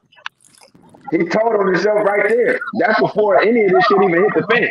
That's before anything hit the fan. That's right. That's right. But everybody don't remember that though. You got amnesia when it comes to that. It's funny that you guys all forget about these special Terence Crawford rules that the PBC came up with ever since he came to 147 to protect all their champions. We're just gonna forget. You're talking about the rules that Tim Bradley. You talking about the size of the street shit that Tim Bradley started? Is that what you're referring to? The side of the street that Tim Bradley started. Yeah. Regardless whether Tim Bradley started that or not, PBC took. Oh yeah. What's are you forgetting that Bob? Are you forgetting that Bob Arum sued Al for paying his fighters too much? And that's one of the reasons why they're decided the street. Huh? I said, give him some Flaming Hots, Val. You want some Flaming Hot? What about your boy Rick Ross? Rick Ross got. I think people don't. I think people need to do that research, man. Little baby got Bob sued Al, and that's one of the reasons why motherfucking Sides of the Street even came into fruition, because the nigga sued Al for paying his fighters too much. And then they did Fury versus Wilder twice. That's cool. They did that. Exactly. So what but are we not gonna act like this? Yeah, they came together to do that, because neither one of them was being difficult or have a jacket of being difficult with making fights. So if y'all want to go with Lamar Jackson, y'all get some money right now. Who want to mess with my boy Brady tonight? So seeing how Bud is going up against Avenesian, let's just put this out here.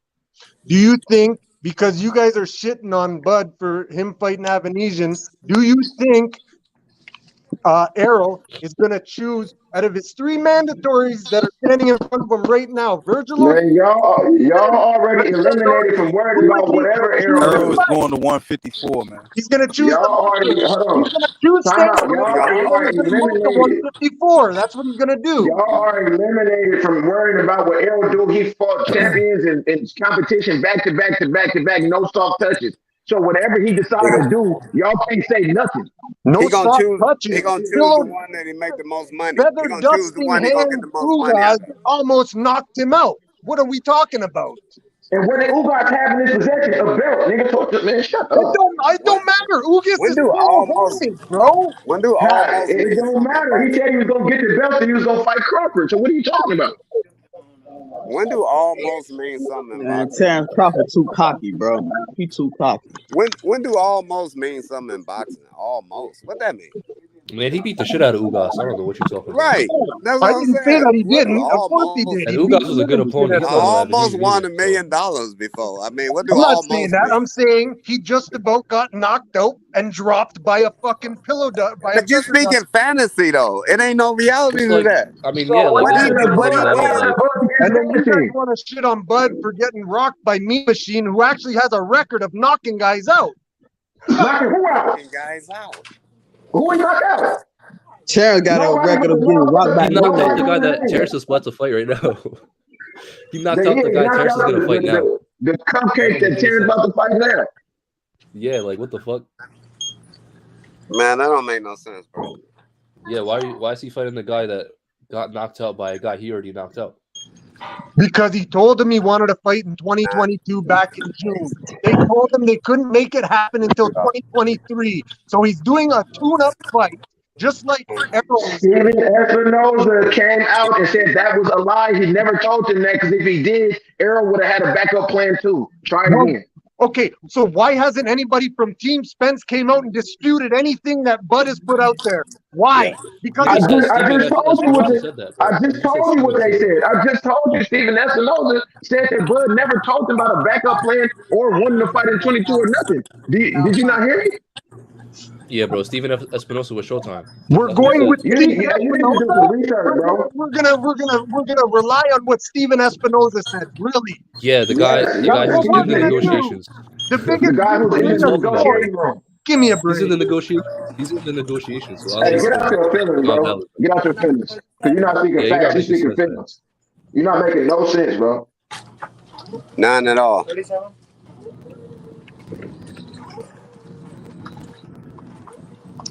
Point blank is I see Errol Spence beating Terence, man, when it all comes down to it, bro. I'm talking about beating him down too, man.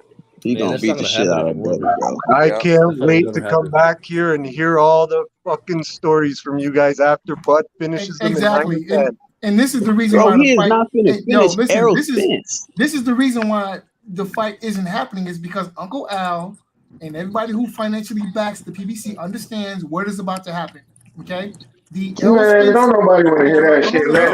That nigga, None of you guys want to listen to the factual. That's the problem. Ain't nobody trying to hear that shit. Errol Train is about to get upended. Ain't nobody trying to hear that shit, bro. Errol will stop that nigga. You guys come with smoke and mirrors. That's all you guys have. Smoke and you guys got a cupcake punk ass nigga for a favorite fighter. So, right. Bro, Terence Crawford, he don't know how to fight in the pocket, bro. Errol Spence is finna eat his ass alive. Bro, I don't understand why you guys think Bud is this killer when he clearly just wants money. Yeah, I could beat up a bunch of shit. It is what it is, but he fights once a year against guys that aren't even in the top 5 in the division. We have to deal with the facts. Now, here are the facts. The fact is, let me finish. Here are the facts. Go ahead. Now, Errol Spence has spent his entire career at 147 pounds. Bud has only got about 9-10 fights at 147, and yet at 147 pounds, Bud has a higher KO ratio. Facts. Who got a higher KO ratio, period, though? Bud Crawford. But I ain't gonna lie, that KO shit don't mean shit when you going up somebody else. That don't mean nothing, man. Like undefeated and can capable of knocking him out too. That don't mean shit. But what happened with the orbital bone stats? Hey, we can't be responsible. Listen, we can't be responsible for those guys having a weak chin and Bud having to clip it. We ain't responsible for that, man. That KO stuff don't mean.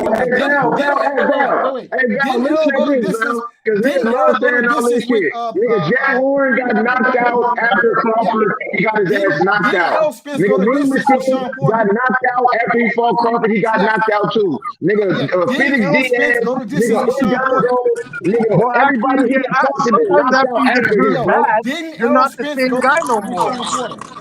No, we're not trying to hear that. They're the type of niggas that get knocked out. You're not trying to hear the facts. You're not trying to hear the facts. No, they don't want to hear the facts. Bro, ain't nobody in the big one to say some bullshit. They don't want to hear the facts. Because here are the facts. The facts are that Errol Spence went the distance. Did Mean Machine get knocked out after Crawford? Did Mean Machine get knocked out after Crawford? The fact is, Errol Spence yes, he got knocked out. Did Jeff Orange just get knocked out by Tim Tszyu? He got knocked the fuck out. Did Ndongo just get knocked out? Did Postal just get stopped by fucking Gary Russell? Yes. Everybody that he fought got stopped again. So we're not gonna act like he just stopping some type of world beaters, man. Cut that shit out. Right. Sean Porter's a world beater. The guy that Errol was just gifted a split decision on. How many knockout losses does Sean Porter have? Y'all gotta get real. Yeah. How many knockout losses does Sean Porter have? And I'll get that to him. That's a good knockout. How many knockout losses does Sean Porter have? That's a good knockout, but before he knocked him out, he was beating Sean Porter was beating his ass. How many knockouts does Sean Porter have? Losses does Sean Porter have? Man, he's not Sean Porter out. I don't have nothing to say about that. I'm asking a question. How many knockout losses does Sean Porter have? Okay, so all that shit you all are talking, it don't mean the goddamn thing, because the facts, deal with the facts. Bro, I just deal with the facts. he's fighting, bro. What are you talking about? When What we are you talking deal with about? the facts, Just got knocked out. Like niggas get knocked out. Everybody he fought. Damn boy still getting knocked out to this day. Yeah, but when we deal with the relevant facts, This boy bring up one when fighter. we deal with the What are we relevant talking facts, about? Everybody, This boy bring up one fighter, yeah, and all when he we keeps deal saying with the is relevant facts. facts, Man, ain't the nobody relevant trying to facts hear of the that shit, matter bro. say your boy is about to get knocked out. That's what the facts say. That's How what did the that Everybody facts talk say about that? knockout. What if it goes to the unanimous decision, bro? Everybody talk about Man, a you know knockout. Earl Ain't no gonna going win back unanimous knockout. decision. You know Earl That's gonna what I'm win. saying. Everything ain't about a knockout. And I ain't gonna lie, Terence Crawford, he kind of throw arm punches, bro. I ain't gonna lie to you, bro. But He kind of throw arm punches. Like, he because don't if do you it all the don't time, train but I in be seeing he be boxing, throwing you're arm supposed punches, to bro. tell you to aim for the shoulder because that's where the chin is gonna be. Look, Terence Crawford has a higher knockout ratio than your boy coming up from lightweight, and he has a higher knockout ratio at welterweight than your boy. Everybody got a higher knockout ratio than him, period. So what are you saying? How is Let's that talk about possible? the facts. Let's talk about the facts. All right, go ahead. He don't throw them often, How but he is can throw that a them. fact? Because Errol got 22 knockouts in 28 Hey, fights. hey, So he got a higher knockout ratio than him, period. hey, H. I forgot to tell you something earlier. Do you remember that motherfucker did an interview like 4 months ago, 5 months ago? And he fucking told you that Heyman owed him a fight? You remember that shit?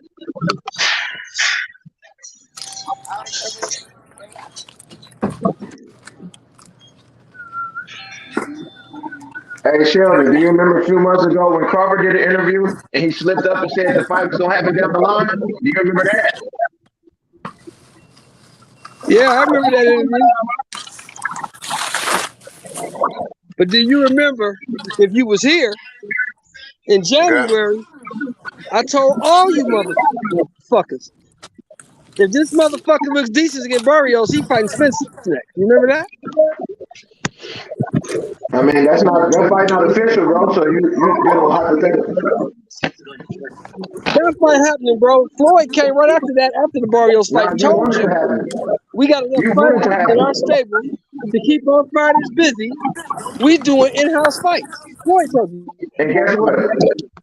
Even if he do fight Thurman will beat the shit out of Polynesian sauce.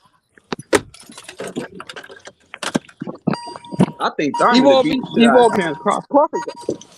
Yo, are you guys gonna buy the pay-per-view? The Avenesian pay-per-view? Hell no. No, I'm watching that shit on There's too many YouTube, just apps like out here. everybody We else. don't buy Let no me tell damn you pay why. per view. There's too Hey, many let me tell apps you why out I'm here, not though. nigga. I'm watching Let me that tell shit you on why I'm YouTube, not just though, I like watch bro. all everybody else. fights for free, nigga. Hey, bro. Let me explain to you why I'm not buying that. Because Why? I'm not buying that because when Errol fought Ugas instead I of don't Crawford give for a the fuck belt, who he can beat. He can't beat my guy. I don't Crawford give a whole fuck who he team can beat. He came can't out beat my guy. and started a So campaign whoever talking can about beat, let's go ahead and boycott beat the him. Errol He Spence can't beat my Ugas guy. fight. Do y'all remember that? Yeah, I remember. They were saying let's Yeah, boycott so the since fight. y'all want to try to boycott him for fighting a champion, nigga, you finna go You fight a you seventh gonna be grader, so I'm not remembering. buying that. Yeah, that shit was crazy. You gonna be remembering after this fight go down how Errol Spence got knocked the fuck out. That's what you gonna Nigga, be remembering. Bud Man, might y'all wish lose was this on the motherfucking stars. fight. Hey, it ain't no Man, Bud ain't guarantee losing that to Bud him. gonna win this fight. Nah, Bud we not might finna lose disrespect this Crawford Bud like gonna that. motherfucker. knock that nigga out. Nah, we not finna. Hey, you shut Bud your finna knock capping that ass nigga up, out. man. All you do is Hey, cap, nigga. You it cap ain't for no another nigga. guarantee. It ain't even no guarantee Bud gonna win this fight. Bud probably might lose Yes, Shut this it your fight. is, capping bro. ass up, nigga. Shit, I got Nah, Nigga, you said $40. nah, shut your Bud is capping finna ass I up. knock got him All you out. do I is got cap, nigga. $40. Stop Bud lose. capping. I got 40. You I got a got bet, nigga. $40. Bud lose this fight. You got a bet, nigga, and I want my money. I got $40. Man, he's not You losing got a that bet, fight. and I want my money, nigga. You got to win. I don't To give a get your fuck who money, it you is, got to win the $40. bet. You I don't can't give a get fuck your money who it unless is, you win the $40. I bet. want my money. I'm gonna win the bet. I'm Hey, but gonna win the let bet. me That's say, a sucker bet. can I say this If though? you really want Can I some say money, I this? got $100 that Tom Brady beat motherfucking your boy Jackson tonight, Lamar Jackson. So how much you got? In Tampa. How much you got? In Tampa. Huh? Huh? How much you got? Tom Brady knees too weak. Hey, your biggest is my smallest. What you talking about? How much you got? How much you got? Your biggest is my smallest, nigga. You heard what I said? You see Brady all over me, baby. You already know what it is, baby. He got his ass whooped 2 weeks in a row. He do. Nah, we good. And he ain't lost 3 in a row in 20 years, baby. You think we about to do that? Well, this is the 21st year, and he gonna lose this motherfucker. All y'all other teams and quarterbacks that lost 3 in a row recently. What's everyone think about this Jake Paul Anderson Silva? Anderson Silva finna piece his ass up. But he just got fuck about the fight. I hope Silva beats the shit out of him, but I don't really give a fuck. I ain't watching it. Anderson Silva finna piece his ass up. He don't got Silva's saying that he got. I'm finna watch it for free. I gotta watch that Anderson Silva. They might lose that. I'm not. Even though it may be rigged. Yeah, I ain't sold on that. I'm gonna watch Loma and Jojo Diaz. I won't be watching that those 2 fights are bullshit. way better. I'll be watching the Ukrainian. Yeah. Didn't Jojo Diaz rock Devin Haney? I ain't watching that bullshit either. I ain't watching no bummer Jojo Diaz. I'm watching the Ukrainian. No, that Jojo fight is good though. We gotta watch. He's fighting Zepeda. No, we gotta watch. We gotta watch. What you call him? Lopez before, cause old boy on that undercard. What's his name? Keyshawn Davis fighting on the undercard. Keyshawn Davis fight the same night Crawford fight. Now, how Crawford gonna do his boy like that? Yeah, Bomac's gonna be with probably Bud. He's not gonna have his coach. I'm watching the Ukrainian. Fuck all them motherfuckers. So Bomac always be in Keyshawn Davis' corner? Yeah. He ain't gonna be that night. No, he's gonna for sure not. So who's gonna be in his corner? If Devin Haney fight Lomachenko, y'all think Lomachenko gonna win? I don't. I he gonna beat that boy. I don't think Lomachenko Lomachenko can beat Devin. That's a 50-50 fight. I want to see that fight. He gonna beat that boy. Ain't no 50-50 fight. That's like a 70-30 fight. Ain't no 70-30 fight, bro. Maybe 3 years ago, Lomachenko, 4 years ago, Lomachenko, it was 50-50, but right now it's got to be 60-40. It's gonna end up 70-30, like I said. That's right. It depends how he looks against Ortiz. If he looks Haney good, is just on a. That's fine, sir. You took it. It's crazy. That's it. Yeah, I'd favor Haney, but Yeah. Loma will be his best opponent. Oh, you could never count him out in that fight. That's for sure. Yeah. That's not a gimme. If Loma get his jab going, I don't think Haney stand a chance if we get that jab going. Yeah, What about Haney ain't got no jab? What about Haney Haney? jab feint maneuver? Oh hell no, I don't think. So what about Haney jab?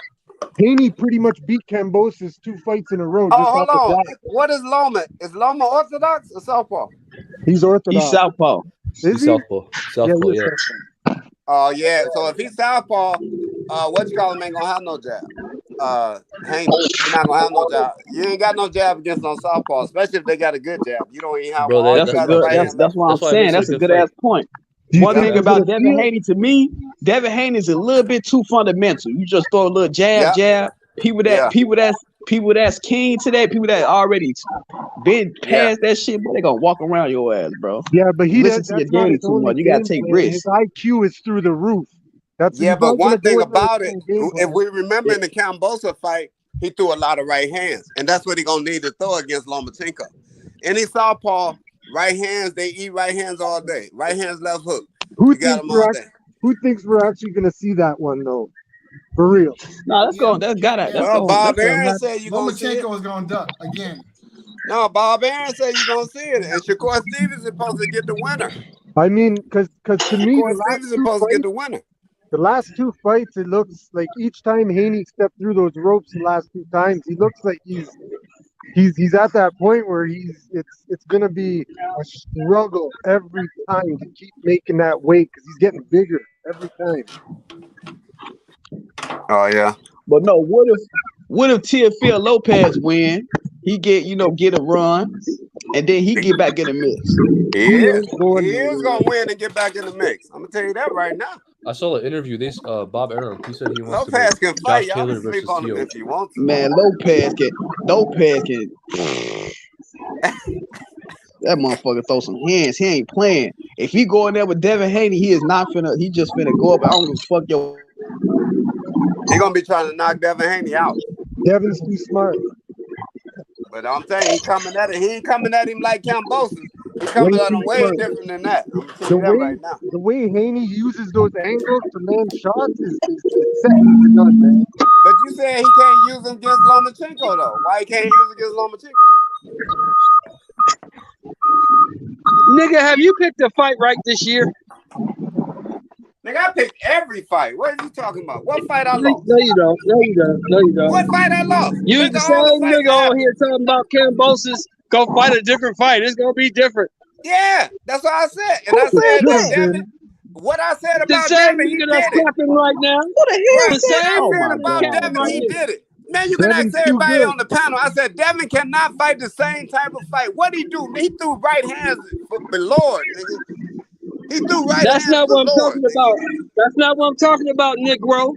What I'm What talking you about is talking you about said Cambosis was gonna put up a better fight and be competitive. tried to. That's You what said you he said. tried Look to. stiff as He a tried to board. in the first round.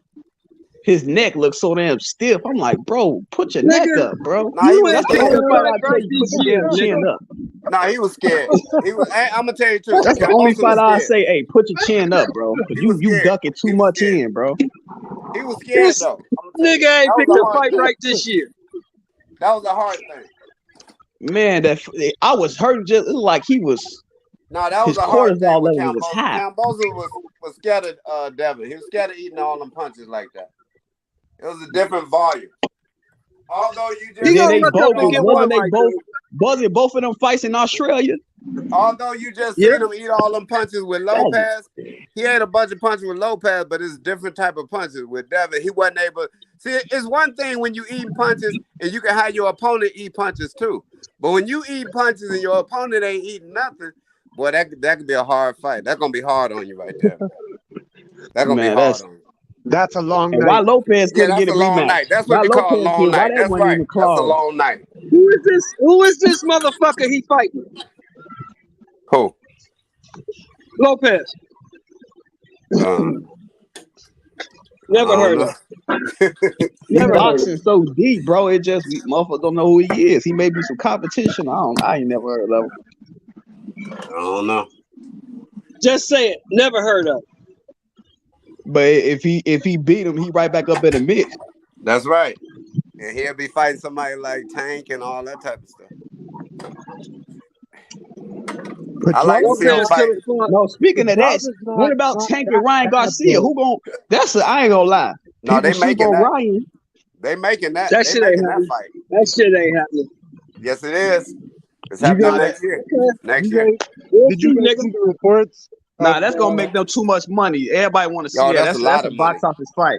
Yeah, That's that's one like of the biggest fights. That's gonna be one of the biggest fights, but that's a lot of money. yeah. Everybody want to see that. Yeah. Because Garcia ain't laying down, bro. He ain't laying down. But then I was gonna have just to saying get shit. I laid think he down. probably will get knocked. I don't know. This is Well, you know this here. You know that's the only way Tank winning is with a knockout. Nah, I ain't gonna say that. Don't forget he got Floyd. Shit. I seen him fight. Nah, bro. He got more Man, than come that. And I on, done seen man. multiple Okay, let me analysts. ask you this here. Multiple Do he analysts say beat? that. Oh, nah, he ain't just a Okay, knockout let me puncher. ask you this. Let me ask you this. Do he beat Mario Vargas without a knockout? Shit, he beat Pitbull's Cruz. No, I'm saying, but do he beat Mario Vargas without a knockout? And that knockout came late, like in the 10th. Do he beat him? I gotta go back and watch that fight, but he knocked him out. I mean, shit. That's what I'm saying. Was he winning the fight? Mario was winning the fight? Yeah, do he win if it go to distance? It wasn't up to 2 more rounds. If he went to this Pitbull Cruz, then I think he would have beat that but stiff Pitbull ass wasn't like Mario. how he was now. Like Pitbull done stepped it up a notch. Let's be honest. He done stepped it up since he fought Tank. That Tank fight helped him. That Tank fight helped Pitbull. He elevated this game. A lot of niggas go down backwards. Pitbull went up higher. So he wasn't like that when he fought Tank, because Tank basically beat him with one hand, man. Come on, man. But he was like, I mean, Pitbull was a Yeah, but you ain't gonna beat Pitbull with no one hand right now. I bet you're gonna need But both he of your beat him hands with one right hand. now. Wait, you said Pitbull had one hand? Tank. So if Tank had one hand beating him, that means he's gonna beat him with both his hands. If he had both his hands. No, not the Pitbull I you didn't know talking he had about. a hand injury. But the Pitbull you talking about, he didn't Oh, elevate. he did. I remember. Yeah, he elevated. Pitbull done elevated to another level, though. You got to give him that now. I hope you don't think he's the same fighter that fought Tank. He ain't the same fighter, bro.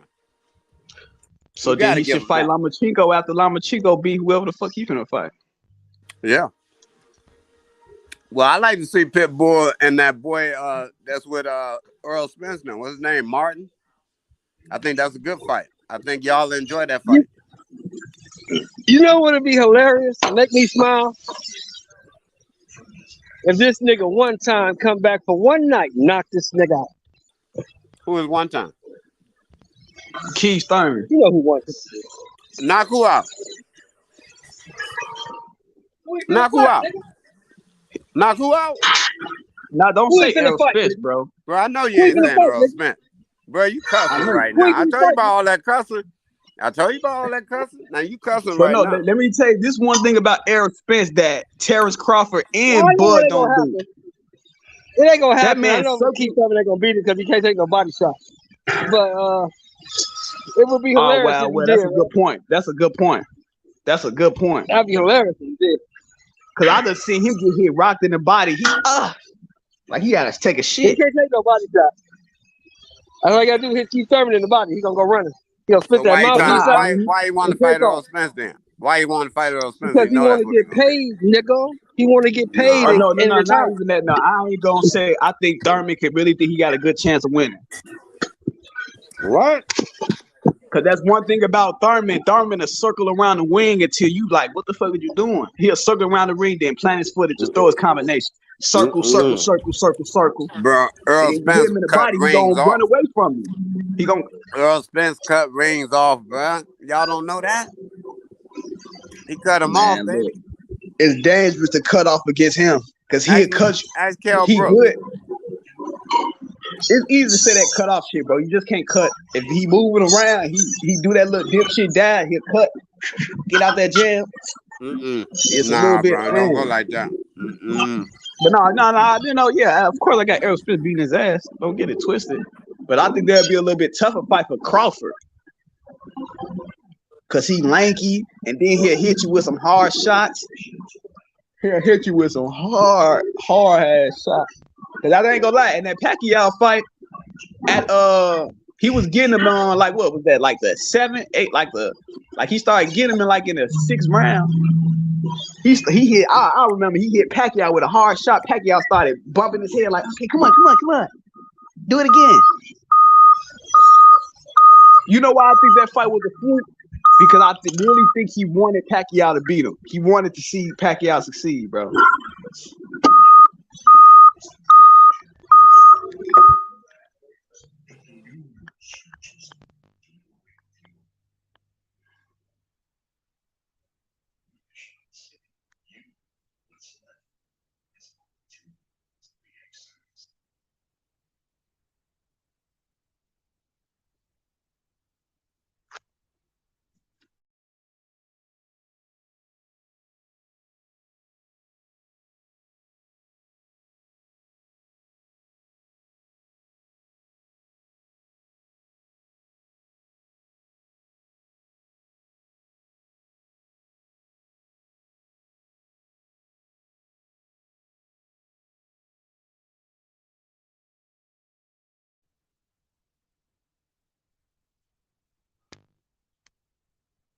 What the fuck happened to the chat? Y'all quiet? Y'all can hear me? Y'all can hear me? Yeah, I can hear. Okay. Sports 7 was good, bro. What's up with it? Yeah, I'll be here tomorrow, man. I catch you. All right, bro. Yes, sir. What's good, What's up, man? What's good, man? Hey, Sports 7, come on whenever you get time. I'll call you back. I came back to ask you. You remember when that motherfucker did an interview like 4.5 months ago? Who? Thurman. Oh yeah, And he yeah, said I remember. he owed him a fight. Remember that shit? Yeah, I didn't watch it, but I know what you're talking about. I do know what you're talking about though, but I ain't That watching shit it. crazy. Ain't it just ironic how this shit playing out? Ain't it ironic? I mean, yeah, it's crazy, bro. I can't believe Crawford is fighting Avenesian, bro. I still can't believe that. See, they lucky they don't got like a president like Dana White. Dana White, he'll be like, "Hey, nah, y'all finna fight." This like. Yeah, but see, I remember that's the difference. The UFC has one boss, boss who can make you or break you. That's it. You gonna do what he say, or your ass gonna either be on the shelf or your ass is out of here. That's it. There's no middle ground with him. And boxing been around for what, 200 years? Right. So we got too many heads in the cookie jar. Like you see just now, you got too many heads in the cookie jars. This motherfucker Bud was cornered. He had to make this fight. Funny, dog. He had to make this fight, and somebody came out the woodwork and said, "Hey, we got 10 for you." Shit, I'm out. And that's where PBC overplayed their hand at. They thought the nigga didn't have another option, and he found it. OG Shelton more than just hit the nail on the head, and that's what the Errol fans don't seem to understand. Boxing is a sport, but it's a business first. Terence Crawford been out of the ring since November, and here comes somebody out the blue with what constitutes his highest payday. So what is he supposed to say? No, I'm gonna wait on Uncle Al and Errol to find his nuts to fight. No, I'm taking the bag. It's called boxing business. But fight Dr. Errol Spence already let his nuts hang. He called out Terence Crawford right after his fight with Ugas. He let his nuts hang. He called out Terence Crawford right after the Ugas fight, bro. So he did show his nuts, bro. He was pushing for the fight. All right, so Errol showed his nuts, but he didn't show the bag. Where's the bag? They did offer him the bag. That was going to be his biggest payday and a shot at undisputed, bro. Now, Devin Haney, when George Kambosos offered him a contract, Devin Haney didn't look for the reasons not to take the fight. Devin Haney wasn't looking, they gave me a bullshit contract. No, that nigga took the fight and he beat Kambosos' ass. Now he's the undisputed champion. Right. Okay, but the question is, but Devin Haney and Terence Crawford are two different fighters in two completely different positions. In two completely different sets of circumstances. Completely different. But here's the point I'm trying to get across, right? The business of boxing. If there's no business, there is no boxing. The bag. To quote Lennox Lewis, money solves all problems. Now, apparently, the reason why there's only two reasons I can think of why Terence Crawford, Errol Spence wasn't made. Either somebody is ducking, or there wasn't enough money. It's that too, and then what they want the fight to be on, either Showtime, huh? They talk about what the fight they want on Showtime. They don't know what they wanted on, what the fight to be published on. That's what the president said. So then that sounds like. But this is what they had to do. This is what they had to do, bro. They had to pay that nigga what he wanted. That's all they had to do, and the fight would have been on. No, not here. Smell like a dead body. I'm gonna be honest. It seemed to me like it's bad business on the PBC side when you have some unknown entity come out the blue. I smell it, bro. And offer Terence Crawford his biggest payday and throw a monkey wrench in whatever game plan PBC got going on. Yeah, to me, it looks like it's bad business. That's right. See, that's what everybody needs to understand. That if there is no business, there is no boxing. Business comes first. The bag, nigga. The bag. That's it's called prize fighting. That means you fight. But wait, can I say this? Can anybody when you remember when Floyd Mayweather said, man, he went on the interview and said, man, it's too many belts. Y'all fucking this shit up, bro. It's too many belts. What did they even fix that? Like, they need to address that. So belts don't matter. Do you know what matters in boxing? Only one thing: money. Well, let me ask you a question. That's all that matters. Does PBC make more off of Thurman versus Spence or Spence versus Crawford? I think Spence versus Crawford, they make more money because it's a bigger fight. It's for undisputed, and it's a fight that people have been talking about for years. Even though people have been talking about Spence and Thurman for years, it's not like Spence versus Crawford. I think Spence You versus gotta Crawford is the understand, best this is versus just the like best. Floyd Mayweather versus Manny Pacquiao. Every people that don't watch boxing is fit to order that fight when it finally happens. That is that's one of them ones. No fight is more anticipated more than Terence Crawford versus Errol Spence. We don't want nothing else more than that. Period. You mean you don't want Wilder and Joshua or Wilder and Usyk? More than Terence Crawford, bro. They both got their ass beat, and then Terence Crawford got this weak ass knockout that everybody. That was the weakest knockout I ever seen in my life, bro. He still looked flat footed. His hands still punch with his arms. I don't care about Deontay Wilder, bro. I'm sorry. Now I ain't gonna lie. Yeah, I just don't care about it. I'm sorry. I just don't. That ain't what Porter think. Porter don't agree with you. I want to see that white on white crime. I want to see Usyk versus Tyson Fury. That's what I want to see. That's the fight. I mean, that's gonna happen. I don't know why he's fighting this. What's his name? Karosha. This African dude. He just beat him like 5, 6, 7, 8 times, and now they're trying to fight him again. That's why I don't like Tyson Fury, because you say I'm retired, then you just come back out with this bullshit ass fight, bro. Fight the Rush, whatever is he Russian? No, I think he's Ukrainian, right? Yeah, he's Ukrainian. Usyk? Ukrainian. Right. Make that fight happen, because to me that's a tough fight. I mean, of course, Tyson Fury, he got them feints. Of course, he got them feints. But dude, he look like he got that short. He got that, he know how to work his height. And he look like he just know how to get in that belly. Man, Shell, where you at, man? I thought you niggas told me AJ was the boss. I thought AJ was the boss and he this and he that. So what the fuck happened? This nigga Eddie Hearn don't want the fight, but AJ want the fight. So who got the last say so, Sheldon? Who the boss? I'm confused. And Tyson Fury still wants to fight. That's crazy. Fury team, they wanted the fight. Bob said it today. They wanted the fight, but Eddie Hearn didn't want it, so that's why the fight didn't happen. So who got the last say so? I'm confused, bro. Do Eddie Hearn got the last say so, or is it Joshua? Let me know. Eddie Hearn definitely got the last say. If he wanted to make that fight happen, he could make it happen. That's one thing about DAZN. So they handle business. That's one thing I like about DAZN. They handle their business. Joshua just signed a new contract with I don't know what entity, whoever he signed a contract with, and some TV contract, and they can't have Joshua freshly coming into this contract coming in off of 3 straight losses. No, that's that's the fight that needs to happen. Anthony Joshua versus Deontay Wilder. That's the fight. They both was coming off of, Deontay coming off a win now, but they both was coming off terrible losses before he won. That's the fight to happen, to put them back on the map, put them back in the mix.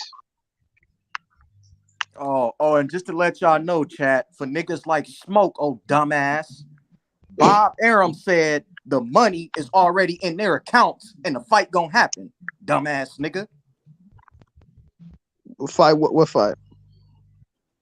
With Abanesian and Crawford. Oh yeah, I thought they said December 10th, right? That's gonna happen, right? Nah. We got motherfuckers that want to come on here and thinking they in the motherfucking negotiations and gonna try to lie to us and tell us, oh, they not getting paid. The fight not gonna happen. Bitch, so why Bob said the money is already in their account then, nigga? And that Crawford Bob said it's gonna happen. So why Bob said the money is already in their accounts? Nigga, he already talked to Frank Warren. Bob, nigga, hey, panel. Nigga, Bob said he knew that was gonna announce that days before the shit even was announced, my nigga. Yeah, he said one of the Warrens told him, because he does business with Frank Warren. Exactly. And and niggas think Frank Warren gonna pass up on the fight that they already had to come fight Crawford. Come on, right. make it make sense. Smoke, dumbass nigga, thinking you know some shit. The European title. He vacated the European title to fight Crawford. But going back to Wilder and AJ, Wilder is about to get knocked out. So I think it's By Andy who? Ruiz. I think it's Andy Ruiz he sees next. Who gonna knock Wilder out? Who next? Ruiz will do the same to him what Fury did. Shit. Dude, Andy Ruiz just went the distance with a guy who's probably in his 50s and definitely has no legs. Wilder stops Ruiz. And he was taking flush shots. He take a flush right from Wilder at a down angle. He going to sleep, brother. Oh, anybody. I ain't gonna lie, yeah. Wait, who going to sleep? Who going to sleep? Andy going to sleep. Ruiz is going to sleep. Yeah, you're right, bro. You're right. He going to sleep. That I don't see Ruiz going to There's sleep. one thing, he throws some ugly ass punch, but when he hits you, I don't see you in another dimension. You in the metaverse. I just see If you would have Ruiz said beating Joe Joyce, Wilder. if you would have said Joe Joyce, I would have shut up, and I would have. But no, I ain't gonna lie. You know, Anthony, what's his name? Andy Ruiz. He to me, he got the best 1-2 in the heavyweight division. I He just got the feel that best Andy 1-2. Ruiz is going to go 12 rounds and beat him in a decision. But guess what? Hold on. Here's the problem, right? Here's the problem. He got a mean ass 1-2. Unless he's not the same, because he's got the quickest hands in the heavyweight division too. Well, I don't know if his hands is quicker. I mean, he got quick hands, but Wilder is No, got quick his hands hands too. his hands are the quickest. Well, I mean, it doesn't matter about who the quickest. It's debatable. The question is, when he get hit by that overhand right, how he going? Because one thing Wilder has proven, you got to go to Van Hella if you're gonna beat him. If you're gonna beat Wilder, you're going to sleep. Fury had to wake up and to beat Wilder. So to beat Wilder, you got to go to sleep. Outside of that second fight, anybody that been in the ring with Wilder went to sleep. Fury got Andy got to go to sleep. Andy got to go to sleep. You're not lying. You're not lying. Now, if he get up from sleep, if he wake up from his sleep, then I might have a different attitude. But See, everybody know they're gonna be cautious of that right hand, so he gonna be throwing them punches to the body. He gonna be going to his body. He gonna come back up. It's right though. He's right. Everyone Wilder's ever stepped in that ring with to beat Wilder had to go through that fire. Yeah, be specific. Be specific, my brother. Not just fire. Go to sleep. He finds a way to land that punch. Doesn't matter. Yeah, you go night. You got to wake up from your sleep. Yeah, and come back. I mean, Ruiz isn't just gonna let him land it, mind you. I don't know, man. Nobody let you land it. I got Ruiz in that one if it ever comes up. It's definitely a good fight, though. Yep, for sure.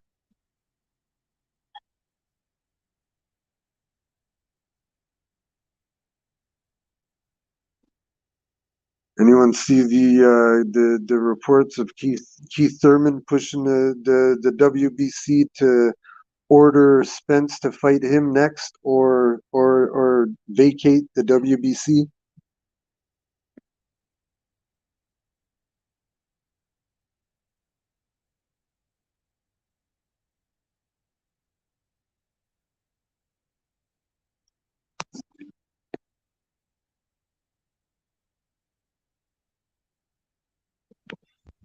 Nah, hey, yeah, Deontay. What to me, he needs to work on his hands. Like his hands don't be man. You got the same style. Everybody know what he's gonna do. You don't know about Deontay Wilder. Okay, man. The thing you the only one who like boxing or MMA. Hey, J-Mo, you still capping for Crawford? Hey, it's a J-Mo in the room. Hey, J-Mo, you still capping for Terence Crawford and the way he ducked out the fight? I'm on YouTube. Fight. Talking about boxing. Hey, J-Mo, you still got your boy Crawford in protective custody? You mean the Protected Boxers Corporation, Al Heyman? I'm talking about Crawford fighting a bum. I'm talking about Crawford fighting a bum and David Avenesian. You got to go back to the facts. Floyd is Earl Spence is fighting champions and former champions. Earl Spence got 3 belts at welterweight, bro. Whatever. It's the truth. They know whatever he is, a unified champion with 3 belts at 147. You're going to sit here and say that the PBC held all the 147 belts. When the only one they didn't hold was the off Jeff Horn. All right. So why is the PBC going to go and do business with Top Rank and potentially have one of their elite fighters who were Danny Garcia or Keith Thurman at the time? Or are they going to keep it in-house and make their champions fight their other champions? So it was already written that they were gonna keep Crawford away from their top tier talent. Well, that's not fair, brother. That's not fair, because we was talking the other night. That's not fair, brother. Me and you was talking the other night. Yeah. I know. Me and you were having a good conversation about this, but then I honestly I don't even remember what happened, because all kinds of craziness started happening, and we got interrupted. So what I was saying to you, and that's what made me join the panel with you on that one, is that what I don't think it's fair. PBC gets all this talk about in-house fighting as if Top Rank don't do the same thing. Well, I mean, of course they do. I'm not saying that, but what I'm saying is everybody wants to talk about, oh, who'd he fight? Who'd he beat? Well, who did he have a chance to fight and beat? Yeah, I mean, I You agree see with what I'm that. saying?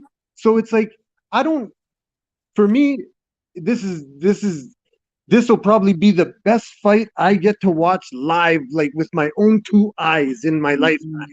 You know what I mean? And I want it to happen so flipping bad, and it's like, it's gonna happen. It's definitely gonna happen. Yeah, eventually. And then my other thing here is Sports Haven is, you know, all these reports that have been coming out that clearly have been coming from Team Crawford. Like, I'm saying, if it's all bullshit and Crawford's been ducking and this and that, why hasn't Team Spence or anybody came out and refuted anything that's been said? Well, I'm gonna be honest, in my opinion, because I can only speak for my opinion, right? Yeah. A couple weeks ago, when Ace was asking questions, I was pointing my finger at Spence, right? All I It's can go off not is what Spence. It's Al Heyman and Floyd Mayweather. It's the business side of things. It's not the fighter. It's the business that is holding up the fight. So nobody's to blame here. No, I get that. Boy, Mayweather don't even know. He just act like he got some. He don't got no say, bro. Floyd and Al are partners. He just talk. They cool. Floyd has already said multiple times the fights might happen, but down the road, in the future. Because he got an interview saying that he said he thought he was mad. He wanted the fight hype dude. He said, "Hey, call out whoever put out that they was finna fight in December." He said, "Call him out." Because he don't even know. He ain't even know. He said he thought they was finna fight in November, December. And dude, he said, hey, it was a dude from ESPN that said that they was finna fight it. And then Mayweather went on Twitter and blasted dude out that reported that. I remember that Floyd said he's like, how are we gonna not promote a fight of this magnitude? And what? It's 60 days away from the date we were given. So you're gonna give us 60 days for the fighters to get ready and do a press tour to promote the fight in 60 days. Like, it was never going to happen this year, period. You know, and my beef was originally I felt like they didn't offer Crawford enough money at first, right? No, and that's another thing, because how can a no-name, Sports Haven, how can this app just come out of nowhere, guarantee Crawford a certain amount of money, you know, and the PBC is supposed to be this, you know, the richest promotional organization in boxing, and they couldn't even give Crawford, who's a decorated fighter, any type of guarantees. Like, and that's the flip, though. They never had it in their best interest to do the fight. Well, that's the flip I want to add to that as a fan, like outside of their money, right? As a fan, Crawford wasn't going to get pennies to fight him, so we don't know how much he was going to get, and I'm pretty sure he might would have got close to 10 million, or he might would have got more, you know. Yeah, he so could have, why would you pass up an opportunity to have the biggest fight? What I'm saying, Sports Haven, is why couldn't Al or the PBC come to Crawford and say, listen, we're going to guarantee you $7 million, and we're going to give you a little bit of crumbs off of the back end. I don't know if they did that or didn't do that, Well, bro. It smelled like it smelled. You smelled it. It smelled foul out there. It's gonna come out eventually about what Right, happened to right. me. I feel Crawford and Spence in the back of my head. I feel Crawford and Spence. And I don't know how a dead body is strange. It smells strange out there. They're both in on it. In the back of my head, I got they're in on making Right. the fight as big as it's supposed to be. So they want to generate all the bullshit. They want to generate all the hype because none of them are scared of one or the other. You know.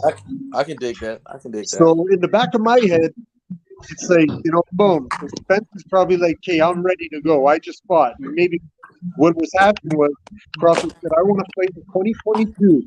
They said, "Well, we're not going to be able to put the fight together until sometime 2023, January." Hey, can I ask y'all a question though?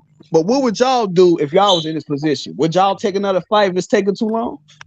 Of course. Yeah, I would. Yeah, I would. Because Right. you got to think the target date was already in 2023 sometime. We're still in 2022 with 2 months to go in the year. So why is it such a big deal if he takes a fight in 2022 and is still able to hit a target date of 2023 that the PBC had in mind from the get-go? What's the problem? Because it's tough to make money in boxing in 2022. You competing against college football, NFL. I know some of us don't want to hear that. Yeah, bro. But the Yeah, truth that's is, true. That's true. But look at this guy. The truth BLT is, Prime just threw a shitload of money at these guys. it's like Signed why would Ronan, too. why would you set a fight up where you might be competing with a big college game or competing with certain things when you can wait until January, February, and you got a free space? You know? I mean, November. If Crawford gets the job done, as I believe he's going to get the job Oh, done, he's gonna get the job done. he's going to be unscathed, and he's going to be able to make a February fight. Mm-hmm. So what's like? You know what I mean? Like it's got. I'm interested to see if Errol Spence is gonna ink that deal with what they say is his mandatory, whatever his mandatory. What they say, Virgil and No, he's gonna do the Virgil same ain't gonna get because that he's not gonna take Virgil or Boots and risk the Crawford fight. So why would he take one of the? He's gonna take the lesser of the three because it only makes sense to do that. Well, I'm gonna be honest. I'm a Virgil fan, and I think Virgil and Boots is a different conversation. Yeah, I think Virgil, really but is. I will say this: I don't think, based on Virgil's style, I don't think Virgil, De La Hoya is gonna put Virgil in there with Spence. No, That I could derail could his whole career. see Spence stopping him. Told y'all my nigga wasn't ducking. Told y'all my nigga wasn't ducking. I see Spence stopping Virgil or Told y'all. That's right. I agree. I do see him I stopping missed it out. because he The comes fight forward wasn't and gonna gets happen until hit. next year. Yeah. You know what I'm saying? So all the people come up here talking about, yeah, Bud ducking, they weren't talking about fighting until next year, man. So Yeah. my nigga got a bag. He went to go get that bag. We just went through this for like a good 20 minutes, brother. Just Oh, had I just got off of work, real brother. good conversation about this. I just got off of work, brother. Taco, Bud Crawford would have got a bigger bag fighting on Showtime, and he would have fought for all the belts in the Undisputed, and that's the fight that all the fans wanted to see. Nobody was asking for Bud Crawford to fight this bum-ass nigga, bro. Okay, but Well, wasn't nobody asking for it. Wasn't nobody asking for the fight to be next year, neither. No, and nobody was Okay, but they had a date, November 19th, my nigga. They been had a date. That wasn't even a Steven direct Espinoza date, was though, saying they could do something in December. That Espinoza said they could have did something in December. That No, wasn't he a ain't got direct nothing date. to lie about. What was he lying about? That was a But, bullshit okay, so why did date. EJ say it? So, No, it so then wasn't why no did EJ bullshit say date. what? Okay, so Yes, why it did was. EJ say out of his mouth said that the fight wasn't gonna happen until next year? That's right. That's out of his mouth. And Floyd, he who's said Al Al Haymon's said partner, he has said Al always said maintained the fight was not happening now. It was happening we done later so on. we don't But know. Steven Espinoza said something different. Okay, Steven Espinoza is the one that worked for Showtime. And Steven Espinoza said something different. And they said, oh, Floyd Mayweather said the fight is going to happen next year. And Steven said, oh, that's not necessarily true. He's already not. That's what he said, bro. But we're going to trust the word of How Steven. we know he lying? How we know Bud Crawford ain't lying? You got Floyd saying the fight ain't gonna happen till next year. You got That's EJ right. saying the He's fight ain't gonna Al happen till Haymond's next year. partner. Floyd's Why Al's the partner. fight ain't gonna happen until next year when they already had a date, November 19th? They didn't though. And they been sent Terence Crawford the revised contract. They sent him the counter offer, and that nigga ain't Steven responded. Espinosa wasn't the one that put that date out either. That was Earl Spence said Terence Crawford was stalling, Taco. He said Crawford was stalling this whole time. That ain't what EJ said in the on that tape recording. He said that he was asking questions. He said, hold on. He said he was asking. He said Al Heyman say that he was asking questions that he wouldn't ask Bob and shit like that. He didn't say Bud was stalling the fight or none of that shit. Well, he said it on Twitter that Bud was stalling the fight the day that Terence Crawford. You remember that day we was like Crawford need to respond. Earl Spence said, "Yo, this nigga stalling for months, nigga." He said I could have been fought in November, my nigga. So we could pick and choose what Earl Spence say. Let's pick when he said that nigga was stalling. He must have been hot. I don't know why he would say that and then turn around and say that he was asking Al Heyman questions about how he gonna get paid and shit like that. You feel me? So I just don't know. Maybe he was frustrated. Maybe it wasn't him that said that. I don't know. But, hey Taco, I don't know why we sitting here right here acting like PBC don't pay fighters, bruh. Nigga, all of them fighters get paid. Y'all talking about he agreed to a zero guarantee. Name one fight PBC put on when a fighter got a zero guarantee. All that shit is lies, that was being reported. That's what's being reported. But reported from who, my nigga? So we gonna believe these sources when it it fits Terence Crawford. When it's good for Terence Crawford, y'all want to believe that shit. Okay. So what was the report of what they was gonna get paid? Shit. From what I know, nigga, it was gonna be his biggest payday. From what I heard, nigga, Crawford would have made at least $15 million, and he would have fought for undisputed. But none of that was guaranteed. That's what I'm saying. But that wasn't. We didn't hear about that being guaranteed though. That was okay, but he still was gonna get guaranteed money. Like I said, name one time the PBC put on a fight where a fighter got zero guarantee. Name one time they ever did that. I don't know. They've been around forever. I'm not too for sure about that. But from what would report with, all I could do is what motherfuckers be reporting, and then what we find out, what I learned from you and other media, because you can't really take ESPN really too much because they don't really cover the sport of boxing like that. You can't take ESPN. Hey, but now they cover the sport. They cover it. But Taco, now I thought Terence Crawford agreed to all terms. Now all of a sudden it's an issue with the money. I thought that nigga agreed to everything. Yeah, he agreed to all terms, but he wanted asking a question about how he gonna get paid. Okay, what is the number on how I'm gonna get paid? How do I know? He gonna get paid the same way the rest of the fighters got paid, the same way Canelo got paid. Let me finish, man. The same way Canelo got paid when he fought Caleb Plant, nigga. The same way Tank Davis got paid. The same way Manny Pacquiao and Floyd Mayweather got paid. The same way Manny Pacquiao got paid. Floyd Mayweather got paid, nigga. So we don't know. They all have what makes this guy any different? different? Negotiating different with Crawford. We don't know if they was negotiating different than Crawford from what we know. And what was reported that there was no guarantees and there was no back-end money. Okay, so how you know that's true? Man, okay, so how we know it's true that he was gonna get paid $15 million? We don't know nothing. Okay, but you know what I do know, but you know what we do know is true, that all fighters that fought on Showtime got fucking paid. Well, what we do know is true. Canelo got paid all his money. Manny Pacquiao got paid all his money. They all had promoters with billions backing them. Floyd Mayweather was getting paid all his money backing them. Y'all want me to believe that this nigga Terence Crawford ain't getting paid? What makes that nigga any different? What makes this nigga special? Bro, but my thing is this though, H Money, we ain't never heard or got no reports on what he was gonna get paid. Every time that's a good point because guarantees. Hey, let me say this. Hold on, we hear how much guarantees that EJ gonna make. We heard Ugas was gonna make this. We heard Pacquiao was gonna make this. We heard what everybody was gonna make. Floyd, Money Mayweather, everybody. But we never heard of what Terence Crawford was gonna make. That was never reported. None of that shit. To be honest, it's harder to know what. Boxing is a different sport. It's not like basketball where we can just know the contract and shit. It's hard to know the ins and outs of the business of boxing, bro. Everything is speculation from what the fuck we saying. Everything is not. I ain't never heard nobody say that Terence Crawford gonna get 15 million. They should definitely get more than that. Hey, and on top of that, Devin Haney, he signed his contract when Kambosos sent them that shit. He didn't complain, nigga. He signed a contract and he beat Kambosos and became the undisputed champion. Why Crawford couldn't do the same shit as Haney? Because he an up-and-coming fighter. I bet you he won't do that money. again. Nigga, Devin Haney was already making millions on the zone, nigga, making $3 million, nigga. Because But he has a he promoter wasn't backing undisputed him. though. He needed that to become undisputed, and he's still a young up-and-coming fighter. Like he was already the WBC champion. He took the contract. He didn't complain. Now he's undisputed, bro. Hey, can I say So now something? Can I say something? y'all want Bud to sign whatever then? Is this what we talking about? So Haney signed whatever then. That's Can I basically say something? But you was okay with Haney signing whatever. He did, but he was a young and up-and-coming fighter. I bet you he won't do that. Nigga, he was already established, bro. Hey, let me say something here.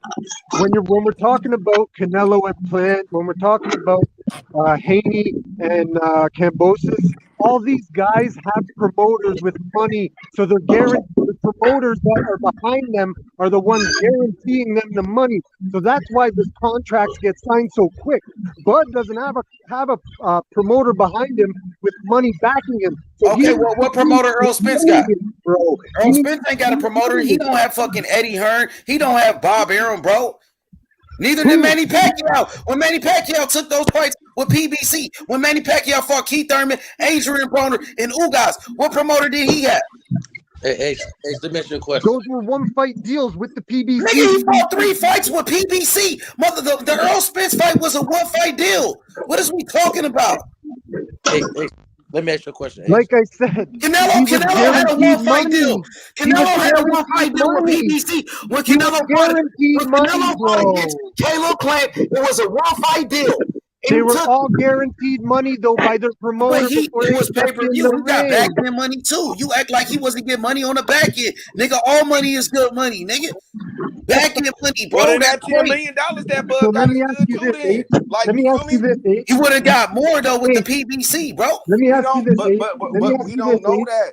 H, let me ask you this. And he would have fought for undisputed. And he would have got Spence in the ring. The guy that he was calling out since he was at 140 said he wanted to fight him so bad since he was at 140. You got a chance to fight him. You don't take it. H, let me ask you this. What's 35% of zero?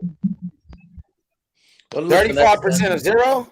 What's 35% of zero when there's no guarantee? How you know it's no guarantee? You act like you saw the contract. Why isn't PBC You act like, hey, I heard he was going to get 15. It was reported that he was getting 15 million.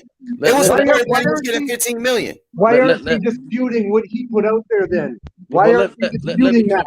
Let me jump in. Because it's factual. That's why. Well, no, that's not factual. Let me jump in. Let me Well, ask they're not disputing it. Go ahead, Sports Happy. Get up in there. Yeah, I just want to ask you this. And first of all, I want to say something first, and I'm gonna ask you a question. I will say one thing about Terence. He seemed like he don't believe in himself. So Floyd, he believed in himself when nobody didn't. Haney believed in himself. So I get the dynamic of what you're trying to compare. But my question to you now, H, is it fair to compare, even though Devin did what he did, I don't think it's fair to compare Devin to Terence Crawford at this stage. Why not? Devin is undisputed. He's undisputed. Crawford was undisputed. I mean, Devin is on a pound for pound list. Devin Haney's on a pound for pound list, and so is Crawford. Why not? Well, it's not because I think Crawford already accomplished what Devin did, and I think he's also a multi-divisional champion. I know he's a multi-divisional champion, but I mean, there's really great fighters that's not multi-divisional champions. Hold on, H. And before he beat Kambosos, we looking at retrospect. Before he beat him, he was not that. Crawford has already achieved that, so I don't think it's all right to just say he should take whatever and compare it to Haney, because Haney 10 years from now, I don't think Haney would be willing to do what he did against Kambosos. I think 10 years from now, Haney's gonna be like, nigga, nah, I ain't taking that deal. Haney had his own. I mean, it still was a good deal. The man got the undisputed fight. He still made a lot of money, dog. Devin Haney made $3 million in the first fight. Second fight, Devin Haney even made more money. No, so I don't understand how that shit was such a bad deal, bro. Well, I didn't say it was a bad deal. I'm just saying that. Yeah, I understand as far as Now, that's why I say what I said before I asked the question. Not believing, that's been Terence Crawford knock low key. That's why he re-signed the Top Rank. The nigga don't believe in himself. That's my opinion. So some of the shit he doing, he don't believe in being great. He's not concerned with being great. But I'm just saying, when you say, well, Devin Haney did it, I don't think we can say, well, Devin. He's not concerned But with that's being not what the great. world Then think. how did he Most become people think. hold on, how did he become undisputed if he's not concerned with being great? I'm just confused. Well, because you don't turn down an opportunity, brother. You don't turn down an opportunity. Hold on, what opportunity? We don't know who. I ain't gonna lie. I'm an Errol Spence fan, and I don't think Terence Crawford tried to duck. Don't think he ducked. Well, I didn't say he was a duck, brother. I don't want to confuse. But how does basically he don't believe in himself? We really don't know what they was offering him. We don't know what they was offering him. We can speculate all we want. We can say you heard this, you heard that, but nobody knows because ain't nobody saying shit. If Crawford is lying about all this shit, why ain't nobody coming out and saying this nigga lying? That's what I'm saying. That's exactly Any what other I'm time they say saying. this nigga lying, he capping.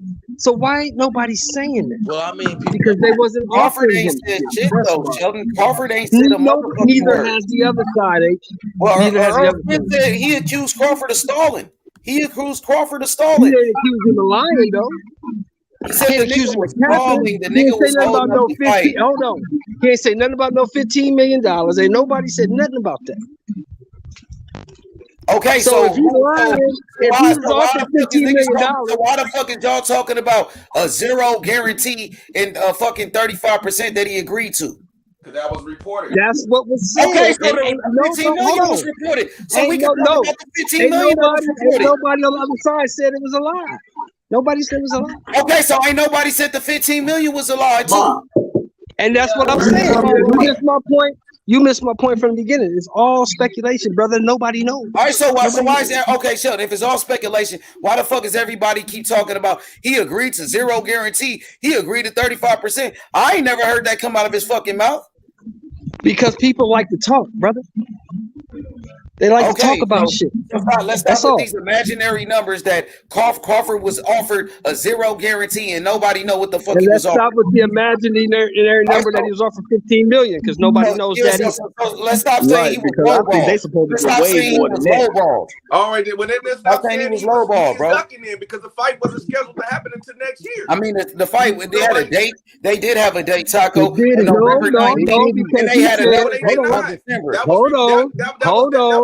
They had a date on November 19th, and they had a date in December. Y'all niggas told Crawford fight scrub ass nigga, bro. Because he said that the fight wasn't going to be scheduled until next year. No, he and ain't nobody came out and said Talk he's about a 0% guarantee. Y'all don't know shit about no fucking. He was offered a zero guarantee and 35%. Nigga, y'all don't know that. Y'all ain't seen the contracts. And nobody knows if he was offered $15 million either. Okay, so why the fuck y'all keep coming over here keep saying the nigga? So why is he a 0%? He took a zero guarantee. Y'all keep saying the BBC lowballed this nigga, and y'all don't even know. Hey, but okay, what we the do thing know is, they debate on what should the fight be sold on. All right, let's deal with facts then. Let's deal with facts then, right? Since we don't know what people would say, how much money they gonna get paid, let's just deal with facts and what Errol Spence said then. Let's deal with facts and what he said then. Cause he in negotiations. He is the one that's supposed to be fighting. He said that Terence Crawford was asking questions. He said that the fight wasn't going to happen. They offered him to fight for next year, and they tried to get Keith Thurman. Okay, now he also said that Terence Crawford was stalling. Okay, he said that. Now let's bring up when he said Terence Crawford was stalling. Terence Crawford was stalling. He asking Al Heyman questions.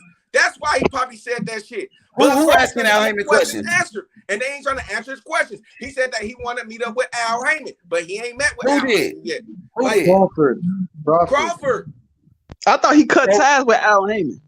No, Man, Crawford. Crawford was trying. No, Crawford wanted to go and be negotiating. So how the fuck did Crawford? So how did Crawford agree to everything? Why did he agree if he still want to meet with Al Heyman? I thought he agreed to everything, like they said on Fight Hype, like you told me that day. We gotta fight Fight Hype because when the so-called contract came out, so he backed out. Then he backed out. So he agreed and then he changed his mind. So now I'm asking, did he agree and then he changed his mind? So now what Earl said is it's nonchalant, whatever fuck what he said, and we just don't still call Bud a duck and shit like that. Hey, so what about what Bud said? I thought, bro, that shit crazy, in January, where you got football, college basketball, hoops in January, really?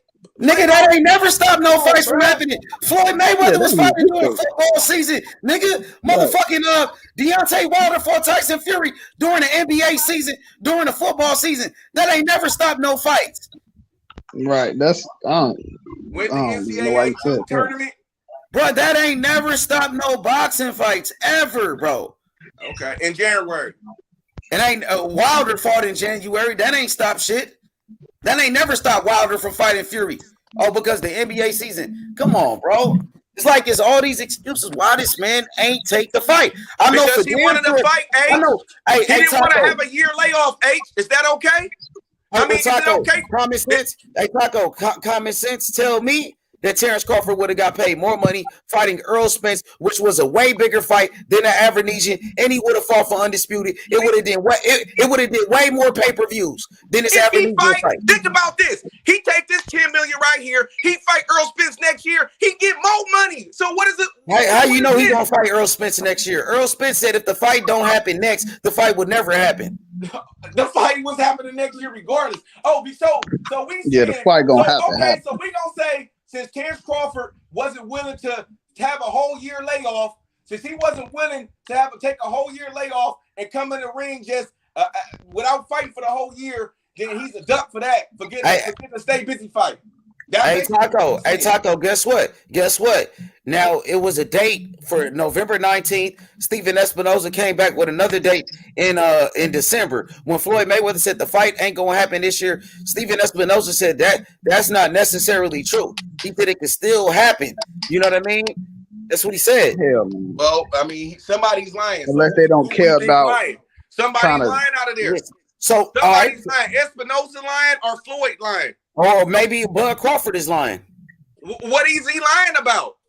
The being lowballed and all this 35% and zero guaranteed and all of that. But I thought that didn't come from Bud. I thought that's just some that's what Blue Blood said. Bud Crawford told him to tell the fans that. Man, Blue Blood be lying, bro. That nigga, he just said dumb ass. Now Blue Blood is working for Terence Crawford now, bro. They together. So Blue Blood said he met Terence Crawford at a 7-Eleven, and Terence Crawford told Blue Blood to tell the fans that, oh, I agree to everything. I agree to 35% zero guarantee. To just tell them I agree to everything. So, okay, well, was that a lie? Blue Blood lied and said Triple G lost the fight when he won the fight. So I don't listen to nothing Blue Blood said. That was a prediction. Like he tried to give you an early prediction. Man, like before the fight. Man, he put that in a hat. He put that on the thumbnail, bro. I know. But when you watch the video, he was saying, I predict Triple G will lose. You know, he tried to put the video out there before. I think I gotta go back. Yeah, go back and watch it. But it was like clickbait. He made it. He do be in the field though. He definitely done interview boxes and all that. That's Terence Crawford boy right now. All right. What that do? He get. I ain't gonna lie. He's starting to get some information. Go ahead, Go ahead. What you gotta say? Go ahead. If by y'all standards, if y'all saying he a duck for that, by y'all standards, then it is what it is, bro. It's nothing really for me else to say because y'all stuck into how y'all feel and then can't change that. Do you feel like he's a duck? Hell no. Why? For what? He been out the ring for a whole year. And if the fight wasn't gonna happen this year, like EJ said, why not get a stay busy fight and then come back and do the fight next year? Maybe they have all their ducks in a row. I don't know. So why? All right, I got you. So why is everybody trying to blame PBC, Showtime, Errol Spence? They are the ones that's doing the deal, H. Okay, they the ones that's putting the money on the table. They the one that came with the contract. How we gonna blame them when they the one that's trying to make the fight happen? Prime ain't trying to make the fight happen. Bob Arum, the Zone, Eddie Hearn, they not offering no money, nigga. They trying to give us the fight that we want to see, the fight that we always talk about. The fight probably wasn't. What would the Zone got to do with it? They probably were trying to schedule the fight the whole time for next year. No, they was not, bro. They came out with a date, November 19th. They even said December. Even Terence Crawford said, we working on it real soon. Real soon, we working on it. What was he really they working on it? But they came with the wrong date. Ace, why is it just like hard for everybody to understand to be like maybe they did give him the date for next year. Maybe they did. Like why we can't say that? So we just don't say that. You know, Terence Crawford. Yeah. The date was that date. Yeah, they don't lie. They don't lie to us. They always tell the truth.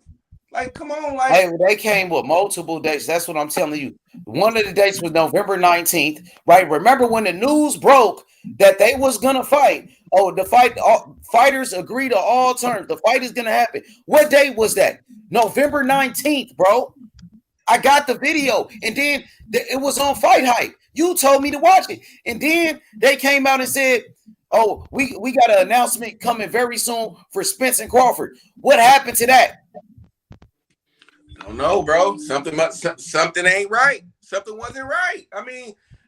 So it was for this year. Originally, it was for this year, bro. EJ answered that question, bro. He said that Terence Crawford was asking questions. So we don't know what questions that Terence Crawford was asking, but obviously he wasn't getting no answer for him. So I mean, if you want to say that, yeah, Terence Crawford shouldn't have asked no questions. He should have just signed the deal, whatever he got and what he got. Then I mean, if y'all saying it like that, then yeah, he should have just signed the fucking deal and got whatever he want to get after being an established fighter in the sport. So, I mean, if y'all going by that standards, then yeah, I guess he ducked the Spence fight. If that's what we going by.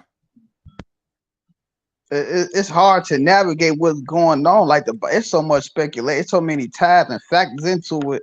We don't know who doing what. We don't even know who is really in control. Who is in control? We don't know, and that's why I was saying I think Errol Spence really didn't know what was going on in the fight. I think that he probably was letting his team handle all the shit in some aspects and just was talking to Al. You know what I mean? So I don't want to put nothing on and say Errol Spence ducking the fight. I'm not gonna say that. I'm just gonna say that, you feel me?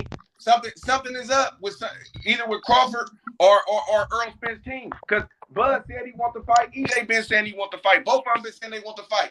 So what is really going on there? Why is the fight not happening? So now we gotta look at okay, who is trying to make this fight? Okay, Al Heyman and Showtime. Well, okay, well we already ain't gonna know what's in the contract. So what's really going on? Of course, Bud ain't gonna come out and say a whole lot to mess up negotiations. You know what I'm saying? So he ain't gonna come out and really say too much. He gonna say a little bit and put shit in the media. You know what I'm saying? That's a smart thing to do. Or Taco, he gonna let his sister do the talking for him. He gonna let his nephew talk, because he damn sure ain't said shit. He gonna let Blue Blood talk for him, and he gonna let Bernie the boxer do the talking for him. I want to hear what he gotta say. He probably doing a negotiation.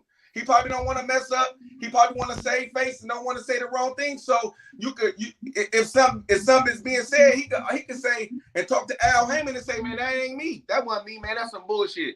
Like, you feel me? That's smart business.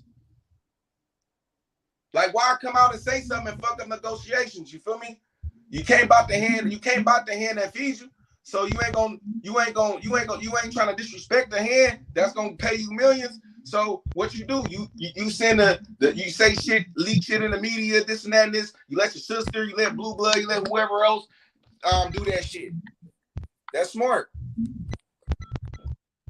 But I just don't think the man ducked the fight. In my opinion, I don't think he ducked the fight. I just think that it was something going on with the with the PBC and Showtime, to where Terence Crawford just didn't feel comfortable making the fight. And maybe and now that we know that EJ saying that the fight was next year, then that's what we gotta go by. If the fight was gonna happen next year, then what's the problem? Well, EJ said if the fight didn't happen next, the fight ain't never gonna happen. He also said that too. So you can't forget it when he said that. Well, I guess. Well, he got it. Well, the WBC is trying to make him fight Keith Thurman. So, you know what I'm saying? I mean, if he fight Keith Thurman, what? Y'all say they could fight in July. Him and Keith Thurman fight in July, then Bud Crawford should be next. Then I don't see why not. They both got to stay busy fight. They could fight next year. Why not? In May. It had to be about the money. They probably wasn't, because how was they able to make this fight happen so quickly, but they can't make that fight happen? the fight between this dude he finna fight now.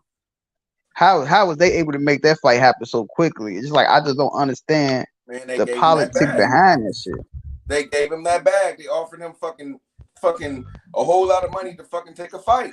And shit, the nigga like, shit, fuck it. I'm gonna take that bag. You got them right. Any one of us, if it had an opportunity, we gonna do the same goddamn thing. I wouldn't give a damn what the fans think. But if I was them, if I'm not getting 50 million, if you ain't giving me 50 million, I mean anything less is like, oh, come on now. Million though. You gotta look at how many welterweights is getting 50 million though. That's But how that fight is gonna sell? That fight is the only. But fight other fighters gonna sell like this fight gonna sell. My mama probably what you gonna talking order about, that EJ and shit. Bud? Terence Crawford and Bud. Terence Crawford, but the pay-per-view finna go crazy. All these bars, I'm from Chicago. All these bars in Chicago is finna be purchasing it. It's finna go crazy. You know. Yeah, for sure. 50 mil. They both need to get 50 mil. For sure. I mean, for sure. They both nothing less. They 15 should, somebody million. got to pay that bill. Man, that's why I'm hoping. That's like I didn't know, to be real. Like after it started getting late in negotiations, I stopped giving up on the fight for this year. To be honest with you, like I'm like, man, this shit. It's just the way it was feeling, the way it was going down. I just felt like it wasn't gonna go down. Like you feel me? So. You know what I'm saying? That's what made me mad with that. Shit is happening like dinner how I predicted it. Because I predicted this shit. I'm like, man, the fight taking too long to happen. And it's coming up when Bud ain't been in the ring in almost a year. So it's like, nigga, you finna get in this fight and you know what I'm saying? And you ain't been in the ring for a whole year. Like, what's going on? So I started looking at it like that. And it's all the little fake shit that was going on. We thought we had it and then we didn't. We thought we had it and then we didn't. Because I thought I've been seeing him going up. You see how Ryan Garcia and what's his name? Tank was on they on Twitter acting like the fight done, like y'all ready? They was doing something like how they was doing it. That's what made me think like it was finna happen. And then all of a sudden, man. Exactly, shit like that. So I mean, that's why I just stopped tripping. I'm like, okay, the fight gonna probably happen next year because it started getting later in the year. I'm like, the fight gonna probably happen next year, but I just didn't know when the next year. And then I'm like looking at it like, damn, nigga, Bud ain't been in there. That'd be there a year and some change since Bud been in the ring. That'd be kind of crazy for him. Like, if he feel, hey, I'm with him. If you feel like he can do that shit, do it. But I'm like, nigga, it'd be smarter to get at least to stay busy, at least get in the ring and get touched a little bit. You know what I'm saying? Get something in. And I really want to see a good fight. I don't want no excuses because that's what's gonna leave excuses for people to say if Bud lose. You know what I mean? Oh, y'all waited for him to sit out for a whole year. I don't want to hear none of that shit. I don't want to hear no excuses. You know what I'm saying? It's gonna be no excuses. None at all. You feel me? Errol Spence coming there healthy. I don't want to hear nothing about no eye. I want to hear nothing about none of that shit. You know what I'm saying? Car crash, none of that shit. I want everything to be even. So whoever win this fight, they get fucking full credit for it. Ain't no motherfucking excuses.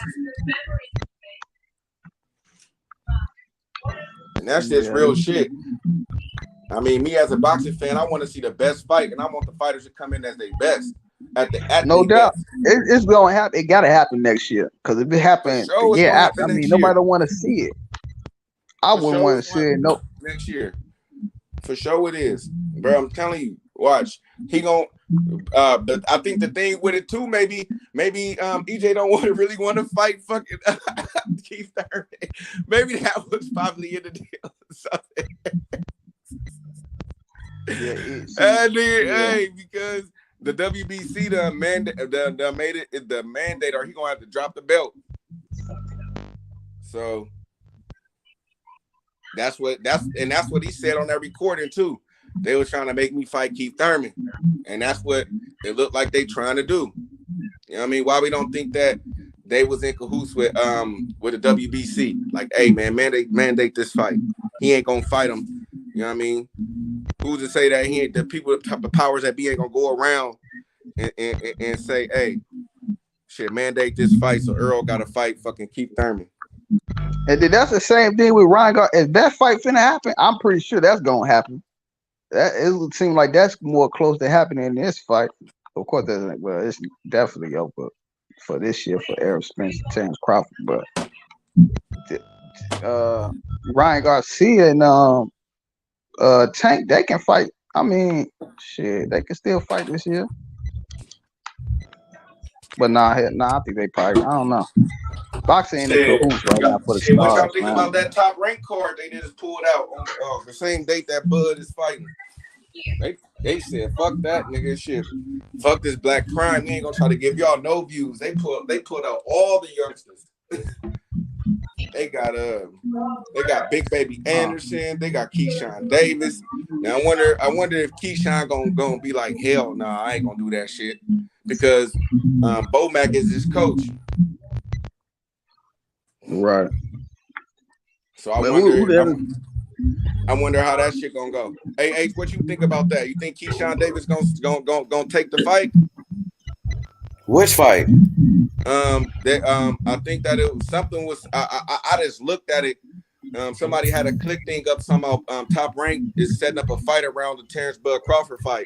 So it was like Big Baby Anderson, Keyshawn Davis, a lot of they young good prospects. I think I don't know how true it is, but that's just what I like seeing.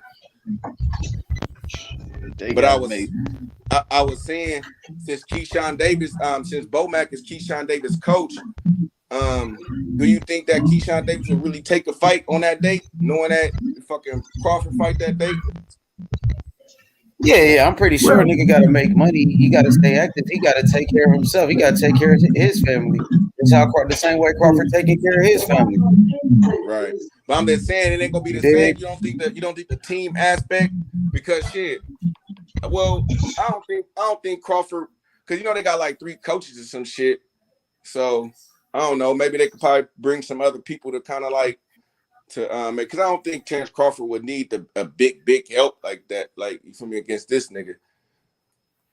So maybe nah, man, that should be a walk in the park fighting that bum ass nigga, man. He beat that nigga with one hand.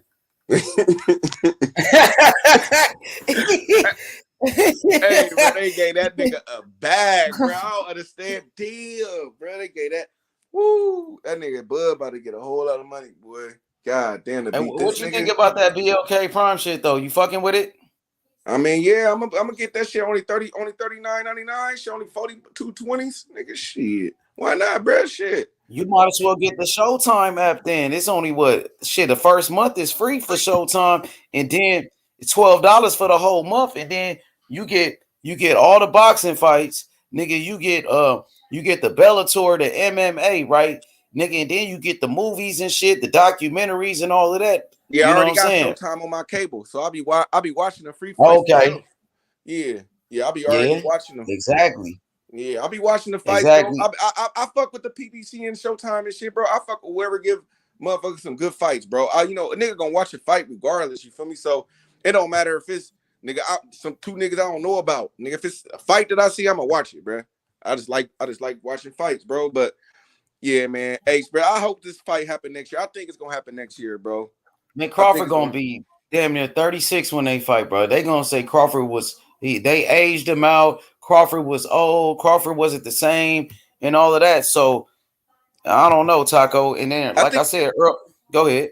I think it's both ways, though. I think that, say for instance, if they did fight in December, right, on this date or whatever, niggas gonna say, "Oh, it was a short camp for Bud.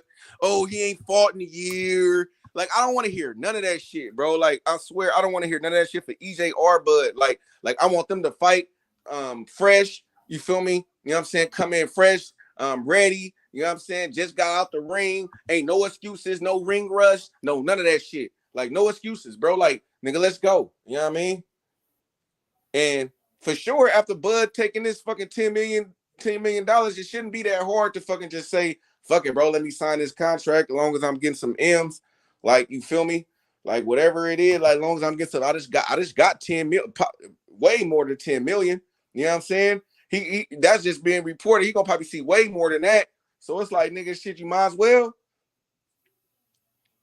Hey, Taco, Lomachenko fight this Saturday versus his sparring partner Jermaine Ortiz, which is like a tune-up fight. What you think about Lomachenko versus Devin Haney next? Is that the fight you think is going to happen, or you think Devin Haney should move up to 140? Or he should go after a Shakur Stevenson? What you think? He should clean up 135 if he can make the weight. I mean, don't really think it's too many big fights up there at 140. And then Taylor gave up there all the belts, huh? Yeah, he sure. He only got one belt, so yeah, he gave up all the rest of the belts, but one of them. That's the bullshit. So when he go up, he gonna have to fight against somebody that won a vacant title or whoever, or fight for a vacant title. You know what I'm saying? So I mean, he could do that. You know what I mean? But my thing is, you already got the fighters at 135. So, but with Devin Haney, it's one knock. It's like not a knock, but it's like, can he make the weight? Like, as long as he can make the weight, bro, like it's good for him to stay at 35. You know what I mean? I'm comfortable with him because I don't think nobody could beat him at 35. I think Devin Haney is the #1 fighter at 35. You might can say this person got a little bit more talent. This person knocked people out, all that extra shit. I don't give a fuck. Whoever got all the belts is the man. Period. Point dot. He got all the belts. So whoever your fighter is that you feel is better than Devin Haney, he need to get in there and fight him. Period. Point dot. And the people shouldn't want it no other way, right? You should want your fighter to go up against the best, to go up against the best person, not be like, oh, he gonna put on the show against this person. I just want to go to tank fights to see the stars and shit like that. Nah, fuck that. Like, you feel me? Or Shakur Stevenson, whoever, bro. Like nigga, if you ain't trying to fight the man, I don't want to hear none of that shit. I got you. Hey, so what you think about Devin Haney and Paula Malignaggi going back and forth? Paula Malignaggi talking all type of shit. He's like being a troll. He on some troll shit, you know, hating on Devin Haney and shit. I seen Bill Haney and Paula Malignaggi. They was going at it today on another channel on the Boxing Voice. You know, they was both on a show together, and Bill Haney was cooking his ass. What you think about that shit with Haney and Paula Malignaggi? I gotta go see that. I just think Paulie just trying to stay relevant. I think that, you know, he trying to stay relevant and trying to build a YouTube channel and shit. Like, I think that he see how people is making money off of this YouTube and stuff like that. Probably trying to get a job, another job somewhere. You know, that's what I really think, though. I mean, is he a racist? I ain't never been around him. You know what I mean? The shit he say is suspect. He probably do have some racist tendencies in him.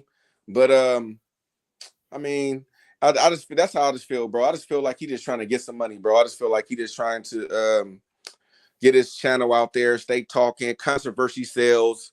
That's what I think he doing. I just think Devin just be smart, just to not even give him no pub. Like, you feel me? Don't even give him no pub. Don't even give him no energy. Cause you make now. He already going back and forth with him though. Like, you got shit. He already gave him. You got. I mean, ain't no point though, H. I'd rather him get. I know that's how I felt about the situation. I'd rather. That's how I felt. Stevenson, like nigga, go talk shit to these niggas at your weight class, my nigga. Like, nigga, I be nigga talking shit to these niggas. Like, you feel me? Like, nigga, who want it? Nigga, who want it next? Nigga, who want it? Like, nigga, I'm the man right now. Who want these? Who want to fight? I'm ready to fight. Nigga, Shakur Stevenson, you sure you want that smoke? Like, you know what I'm saying? Tank, nigga, shit, that Ryan shit ain't went through, nigga. What's up? Like, you know what I'm saying? That's what I would want to see. But I mean, it's nothing, though. You feel me? I just don't think he should entertain it because he ain't doing nothing but helping Paulie. You know what I mean? Especially, you know, you got the Devin Haney haters. So, you know, once they see somebody hating on them, you know what I'm saying? And Devin Haney going back and forth, they're gonna flock over there. Now he getting views from motherfuckers and shit like that, clickbaits, and yeah, man, just keep that nigga behind the scenes like he was, bro. He just trying to get relevant by talking some shit. But you see, he ain't talking no shit. But he ain't talking no shit about none of the main fighters though. He ain't talking no shit about EJ. He ain't talking no shit about Bud. He ain't talking no shit about Canelo. You feel me? He ain't gonna, you know what I mean? He ain't talking that shit to nobody. He talking to a 23, 24-year-old. Like, come on, nigga. Get the fuck out of here, nigga. He doing way better than you when you was at that age. Nigga, you ain't never been undisputed. Nigga, stop playing. Like, you feel me? Paulie just race baiting, man. That's what it is. And he gonna have his followers no matter what Devin do or don't, because at the end of the day, you got a large percentage of people that hate on Devin, hate what him and his father stand for. Him and his father, you know, they hate on you know, brothers. That's what they do. They hate on brothers and sisters. That's just what it is. And especially Devin, because what him and his father have is something special. Just like they hate on LaMelo Ball and the Ball brothers and the Ball son. They hate on unity. So he fucking entertain his ass because he got his following anyways. Somebody need to pull his whole card. Yeah, I seen it was going back and forth today on the boxing voice and shit. I kind of agree with Taco because Paula Malignaggi, he's not even relevant, bro. Like he really ain't doing shit. But he was, hating on Devin Haney, trolling Devin Haney. Devin Haney responded to him, and now people is talking about Paulie's channel. Now they know Paulie got a channel. At one point, nobody even knew he had a YouTube channel. So now his channel's starting to grow off of this shit. And now Bill Haney going back and forth with him on the boxing voice. Now that's giving Paula Malignaggi some more clout. Like he's clout chasing and he's getting more clout off of this shit. That's how I see it. That's still hard though, because you get because you do what you do on YouTube, right? And you get a lot of trolls, and it's hard to motherfucker troll come on here and people fuck with. Sometimes it's hard to stay on point. You know what I mean? Niggas say the right thing and push the right button before you know it, you going back and forth, and so that's hard to do. But I mean, I don't necessarily disagree with what you or Taco feel, but unfortunately, we live in America, and as a nice percentage of America, they like to see, a white boy, even though his ancestors got, African blood in them, them Italians and Sicilians, even though we know they got the Moors in their bloodline or whatever, but they love to see the, motherfucker hating on a brother. So he gonna have his following regardless. Yeah, I got you. And Lomachenko, he also did an interview yesterday, and he did some interviews today at the press conference. Lomachenko said that he feel like Shakur Stevenson is a better fighter than Devin Haney and Tank Davis. That's what Loma said. I want to get y'all reaction to that. I know Loma sparred Shakur Stevenson before. They shared the same ring. Loma never sparred Haney. He never sparred Tank. So Loma said he feel like Shakur is the best, between Devin Haney and Tank Davis. What y'all think about that? That's fair. I mean, what was that, H?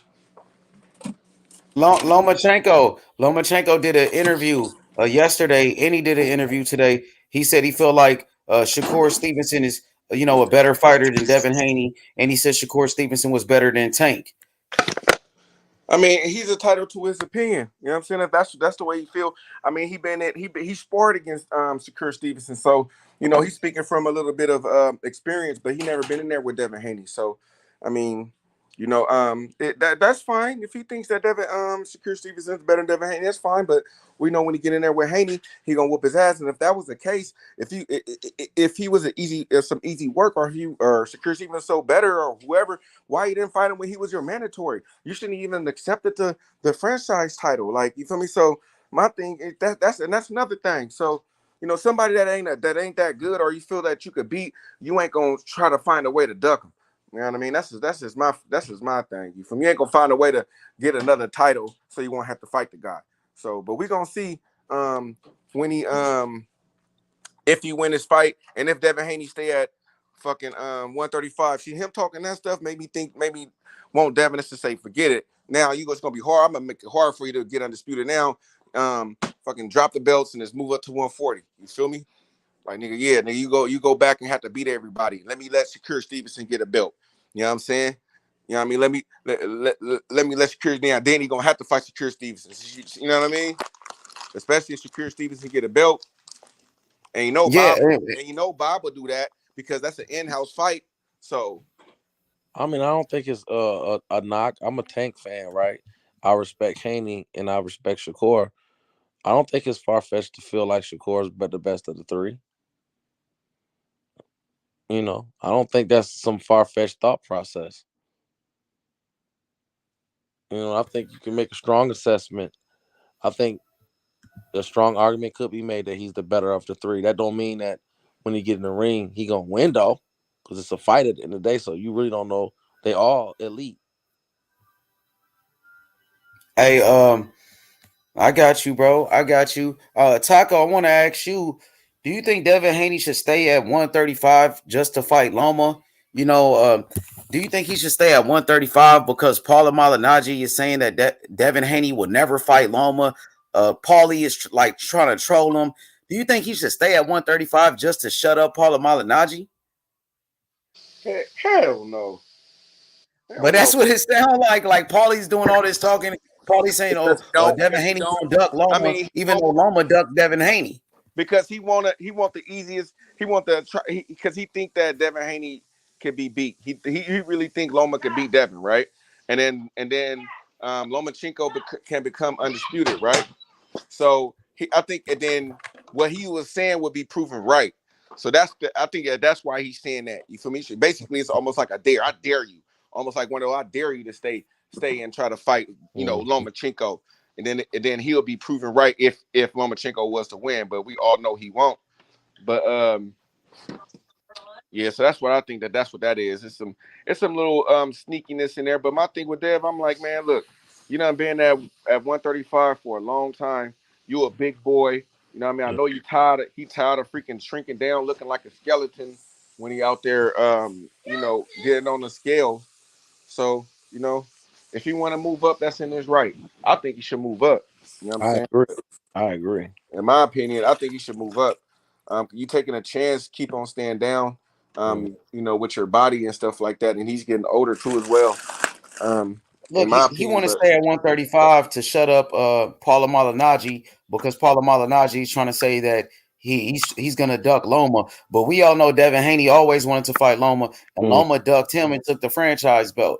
So I don't think Paula Malignaggi. Yeah, hey Taco, I don't think Paula Malignaggi, his opinion, means shit. Like his opinion don't mean anything, bro. Fuck what he talking about, my nigga. Just don't try to stay and try to drain yourself because of what Paulie said. Right. Paulie opinion don't mean nothing, nigga. Fuck what Paulie talking about, nigga. Right. And then for me with Devin, I think Devin Haney got to look at it like this. I mean, how much respect is he gonna get for beating Loma? He already done got beat. Like, you feel me? You're not really gonna. To me, that's not gonna do nothing. It's not gonna move the needle for me. Like maybe for them other people who got Lomachenko still ranked hecka high. You know what I mean? Maybe for them it might move the needle for them, but it's not gonna move the needle for me. Really, there's no reason for him to stay and even fight a Loma. Now, if it's Tank or Shakur Stevenson, then yeah, you know what I'm saying. But just to stay for Loma, like nigga, he ducked you. Like he moved up, he made it harder for you to even get the belt. Now should do him the same way. Make it hard for him. Exactly. Now, Taco, what you think about Bob Arum and my boy Sports Heaven? What y'all think about Bob Arum saying that he wants Devin Haney to fight Lomachenko next? And Bob Arum said the winner of Devin Haney versus Lomachenko will fight Shakur Stevenson. What you think about that? Fuck Bob. That's smart. Shit, that's smart as hell. Fuck Bob. I agree with what Taco was saying about, Devin, doing what's best for Devin. Fuck all that shit. He proved himself, He break down to fight Lomachenko. It's time for Devin. It's time for Devin to move up. His body telling you it. It's time for him to move up. He really ain't got no pop on his punch enough. He's sucking weight. He looking bad. He killing himself. He fighting lunch. Like, you'll never see one thing about a player hater. You'll never make a player hater mad, happy. No matter what you do. They'll always be. So he beat Lomachenko. Oh, now it's time to fight Shakur. That's a harder fight than Lomachenko. Goddamn. Then after he beat Shakur, exactly, you need to fight Tank next. It's like, goddamn. What the fuck? Fuck that crack. Fuck Bob Arum. But if Devin Haney stays at 135 to fight Lomachenko, then they're gonna want him to fight Shakur Stevenson next. So are you gonna stay down at 135 because people are gonna say if you move up, you're ducking Shakur Stevenson? Yeah. So it's gonna be the same thing. After you beat Loma, they're gonna say you gotta fight Shakur, and if you move up, you're ducking Shakur. That's right. So if Devin Haney moves up to 140 right now, you got Paula Malignaggi saying, "Oh, you're gonna duck Loma," even though Loma ducked him. Fuck it, hey, it's some good fights. He go ahead and beat the brakes off of T.O. or Ramirez or Taylor. People move. Life go on, motherfucker. Life go on. Hey, that's how I feel about the situation, bro. But god damn, man, man, those are some good ass fights though. Devin Haney versus Loma and Devin Haney versus Shakur. Mm-hmm. Yeah. The longer you stay at 135, like you said, they gonna want you to fight, different guys. Now they want you to fight Loma, then they gonna want you to fight Shakur, then they gonna want you to fight Tank. It's harder. So the longer you stay, the more they gonna start throwing guys at you to fight. In the heart of the competition, Loma's harder than Kambosos. Then you get the Shakur. Shakur is harder than him. Then you get the Tank. Tank's more dangerous than him. It's like, goddamn, you just praying on my downfall, nigga. Fuck all you motherfuckers. Exactly, and it's already hard for the nigga to make 135. Shit, you already killing yourself. That man, look, you see that man when he on the scale, bro? Like when that boy looks cheekbones all sucked in, bro. The dude look like a skeleton for real. Like you can see his I don't whole. think they worried about it, Taco. They want to stay and fight Loma. I think that's probably was a goal of what Devin Haney had, and if that was a goal of what he had, man, beat his ass and then move up. But then if he move up, then like you said, you're gonna see how those people. Oh, Devin Haney, he didn't fight Shakur Stevenson. Yada yada yada yada. Well, man, in my eyes, Shakur Stevenson should have made weight. He should have been a professional and made weight. If he wanted that Devin Haney smoke, he could have moved up. He could have moved up. He didn't have to take that fight. He did not have to take this fight that he fought. He could have moved up and fought at 35 and fought a title eliminator or something like that. You feel me? Maybe would have got a Loma fight. You know what I'm saying? Hey, listen. But now, he got to me. Shit, he got to go the long route. How you gonna skip everybody? Everybody that's ranked in the ranking systems. How you gonna skip them? He don't got no belt. How you gonna skip the line? Hey, you know what? It's just as many good fights at 140.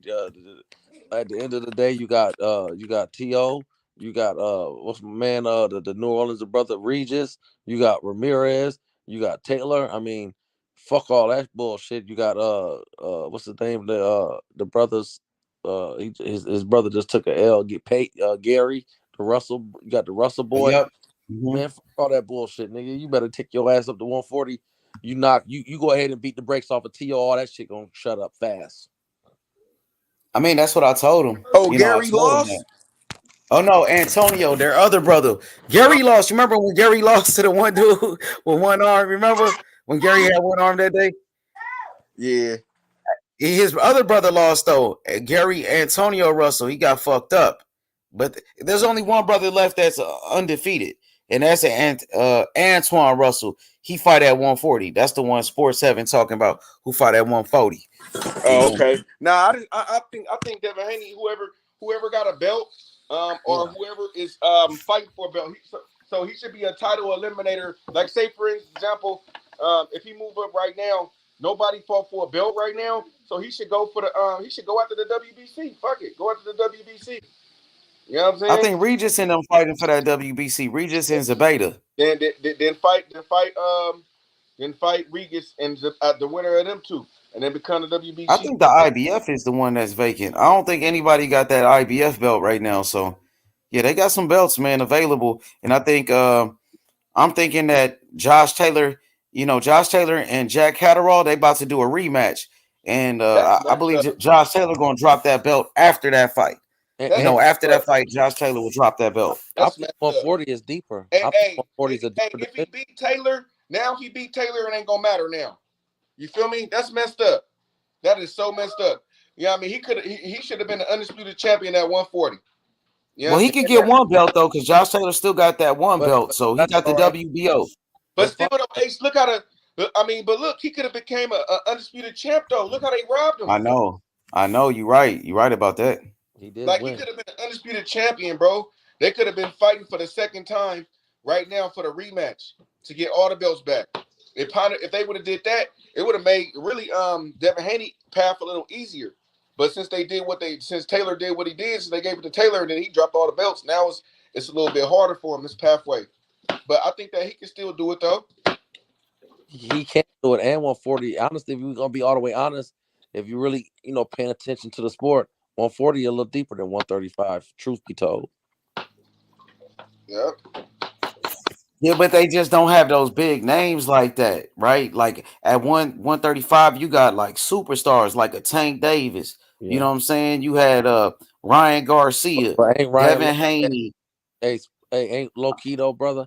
Ain't Ryan at 140 low key? Yeah, he Yeah, was. his last fight was at a catch weight. Yeah, well, I think his last two fights were like at catch weights. But I heard him and Tank was supposed to be fighting like at 136. Yeah, Like but at a catch weight. that's I telling you end up being just taking Shakur Stevenson at 35.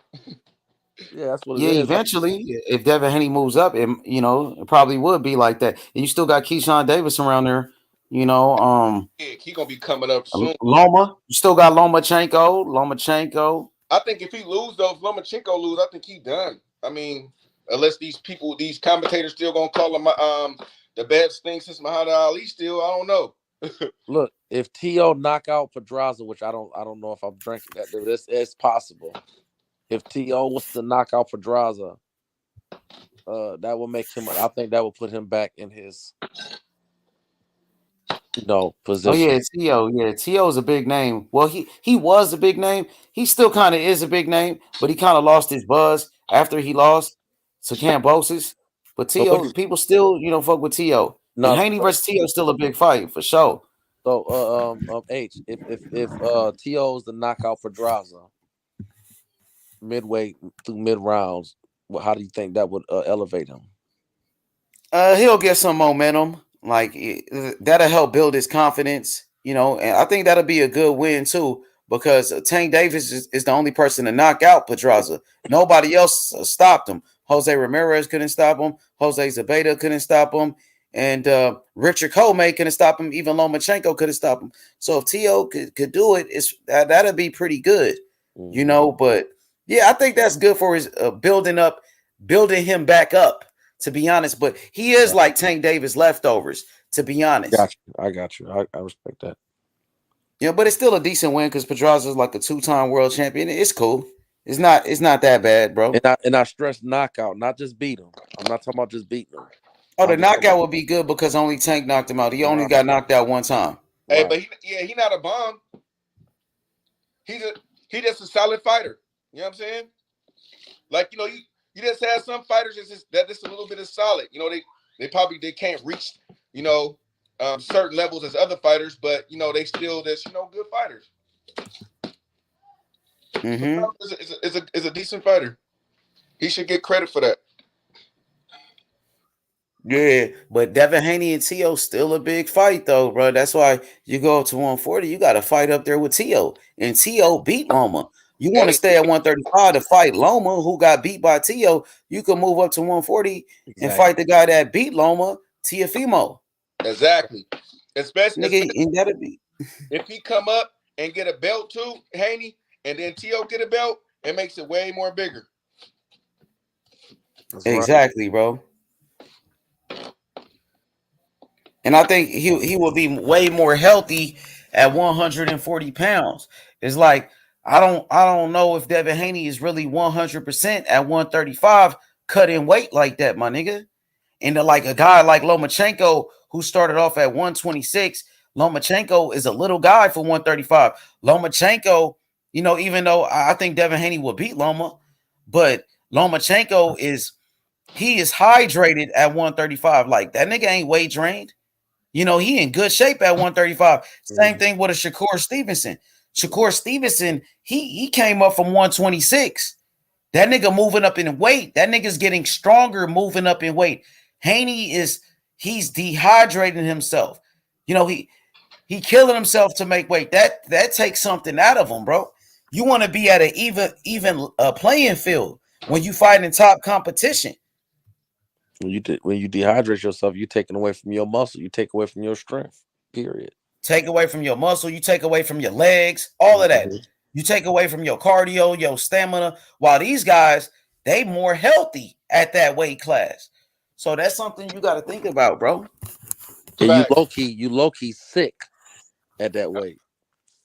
Yeah. Yeah, he looked sick at the weigh-in for damn show. He looked like 50 Cent off that movie, my nigga. He looked skinny as shit. Like that nigga starving and shit, bro. That nigga look like a skeleton, bro. I was like, damn, bro. But he's saying, oh, he felt good. He felt good in the Kambosos fight. He said he felt the same way as the first fight. So when you say that, people are gonna say like, damn, you can make weight, or you could make weight. You know what I'm saying? You said you felt good, so he don't have to move up. But I mean, we can see it. We can see it with our own eyes that Devin Haney, is he's killing himself to make 135. We all can see that. That's what everybody said after that weigh-in. His own fans that care about him telling him to move up, and they pushing him to move up in weight because they concerned about his health. And then you got the devil in the back of the ear talking about no, keep fighting at this weight. Get the fuck out of here. Fuck out of here. Paula Malignaggi, bitch ass Paulie. You got Bob pushing for it because Bob wants Lomachenko to get a shot. Bob loves Lomachenko. He want Lomachenko to be undisputed, bro. They really trying to crown Loma. Yeah, fuck Bob. Somebody need to hit Bob in the head with a brick and drag him in the alley somewhere and throw some news. But at the end of the day, it's Devin Haney's decision. Devin Haney got to make the choice. Devin Haney seemed like the type of guy, he wants to make boxing fans happy. Devin Haney, like, he care about what people say. So when people start saying, "Oh, you're ducking Loma if you move up," so he want to shut up the people and like, "Oh, I ain't ducking nobody, so I'm gonna stay just to shut up the boxing fans who really don't give a fuck about you." You know what I'm saying? He proved that shit when he went to when he fought Kambosos, went over there without his father. He went over there. And you right, H. A lot of motherfuckers act like they forget the fact that a lot of people was going against Haney. A lot of people was actually picking Kambosos to win. He went over there. His shit was against them. And he already showed that he already showed where his heart is at. Fuck all that. Keep proving. You can't prove a hater wrong. A hater ain't doing nothing but trying to set your ass up. Get comfortable and catch you. Fuck all them that shit. Exactly. But Devin Haney, like, from what I know about Devin Haney, he wants to, he wants the fans to be happy. He wants to please the boxing fans. That's why in his last fight with Kambosos, you see him sitting inside the pocket trying to go to war with Kambosos when he could have easily outboxed him. The same way when he fought against Jorge Linares, Devin Haney was trying to be exciting because boxing fans were saying, "Oh, he's boring." So he went out there trying to be exciting, and he almost got clipped. Well, he did get clipped. He got hurt in there trying to please the boxing fans. Hell yeah.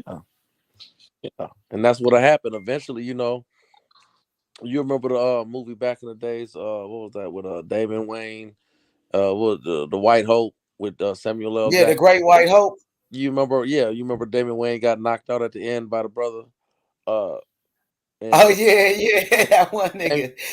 I remember that shit was funny as shit. And Samuel L. stepped over that motherfucker while he was knocked out. Stepped over his ass and said, "My nigga, it's time to move on to the next." That's how that shit go, man. Fuck all that shit. Facts. Absolutely, bro. Like, because I remember when Devin Haney and George Kambosos had their press conference for the second fight, they asked Devin Haney about fighting Lomachenko. And Devin Haney was like, "Well, I'm going to see what my team say. I'm going to, talk to my dad about it and this and that." Once he did that, because they asked him about fighting Loma, he didn't jump on him like, "Yeah, I want Loma next." He said, "I'm going to talk about it with my team. We might move up to 140. We're going to see what's up with it." So once he did that, boxing fans was like, "Oh, Devin Haney going to move up. He going to duck Loma. He going to duck Loma." You know what I'm saying? So once Devin Haney heard those boxing fans start saying that shit, people start making videos. "Oh, he gonna duck Loma, this and that." So Devin Haney changed his tune. So then Devin Haney starts saying, "Yeah, I'm gonna fight Loma next." But at first he was like, "I don't know what I'm gonna do." But once the fans start talking and saying, "Oh, if you move up, you ducking Loma or whatever," that's when he changed his mind. Like, "Okay, I'm gonna stay and fight Loma just to keep people happy and shit." The good die young. And then two, now with Shakur Stevenson, since he want to move up because he missed weight. Exactly. Now they trying to say he gonna duck Shakur Stevenson if he gotta look.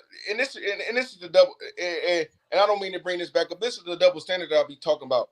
Like they was trying to have with Devin Haney, right? So with Haney, right, if he move up, you know what I mean. And these are some of the guys that I'm not saying y'all was saying it, but if Devin Haney move up, he has to fight for a belt, right? Or he's a duck. Yeah. But when it was coming back that EJ was gonna move up to 54, you know, oh, he don't have to fight for a belt. He don't have to fight Charlo. You know what I'm saying? Like that's that double standard shit to me, bro, that I don't like. Like, you feel me? Like we can't. Yeah, narratives, Taco. Just narratives, pushing narratives against fighters you don't like and They shit, and all hating and narratives. shit. They all narratives. But that's what I'll be saying. That's what we want people to understand. Like you can't hold one person to a standard and then they say for the next person like, nah, it's cool for them because of this and that and the other and make excuses for them. Nah, we can't do that. We gotta have the same energy all the way around.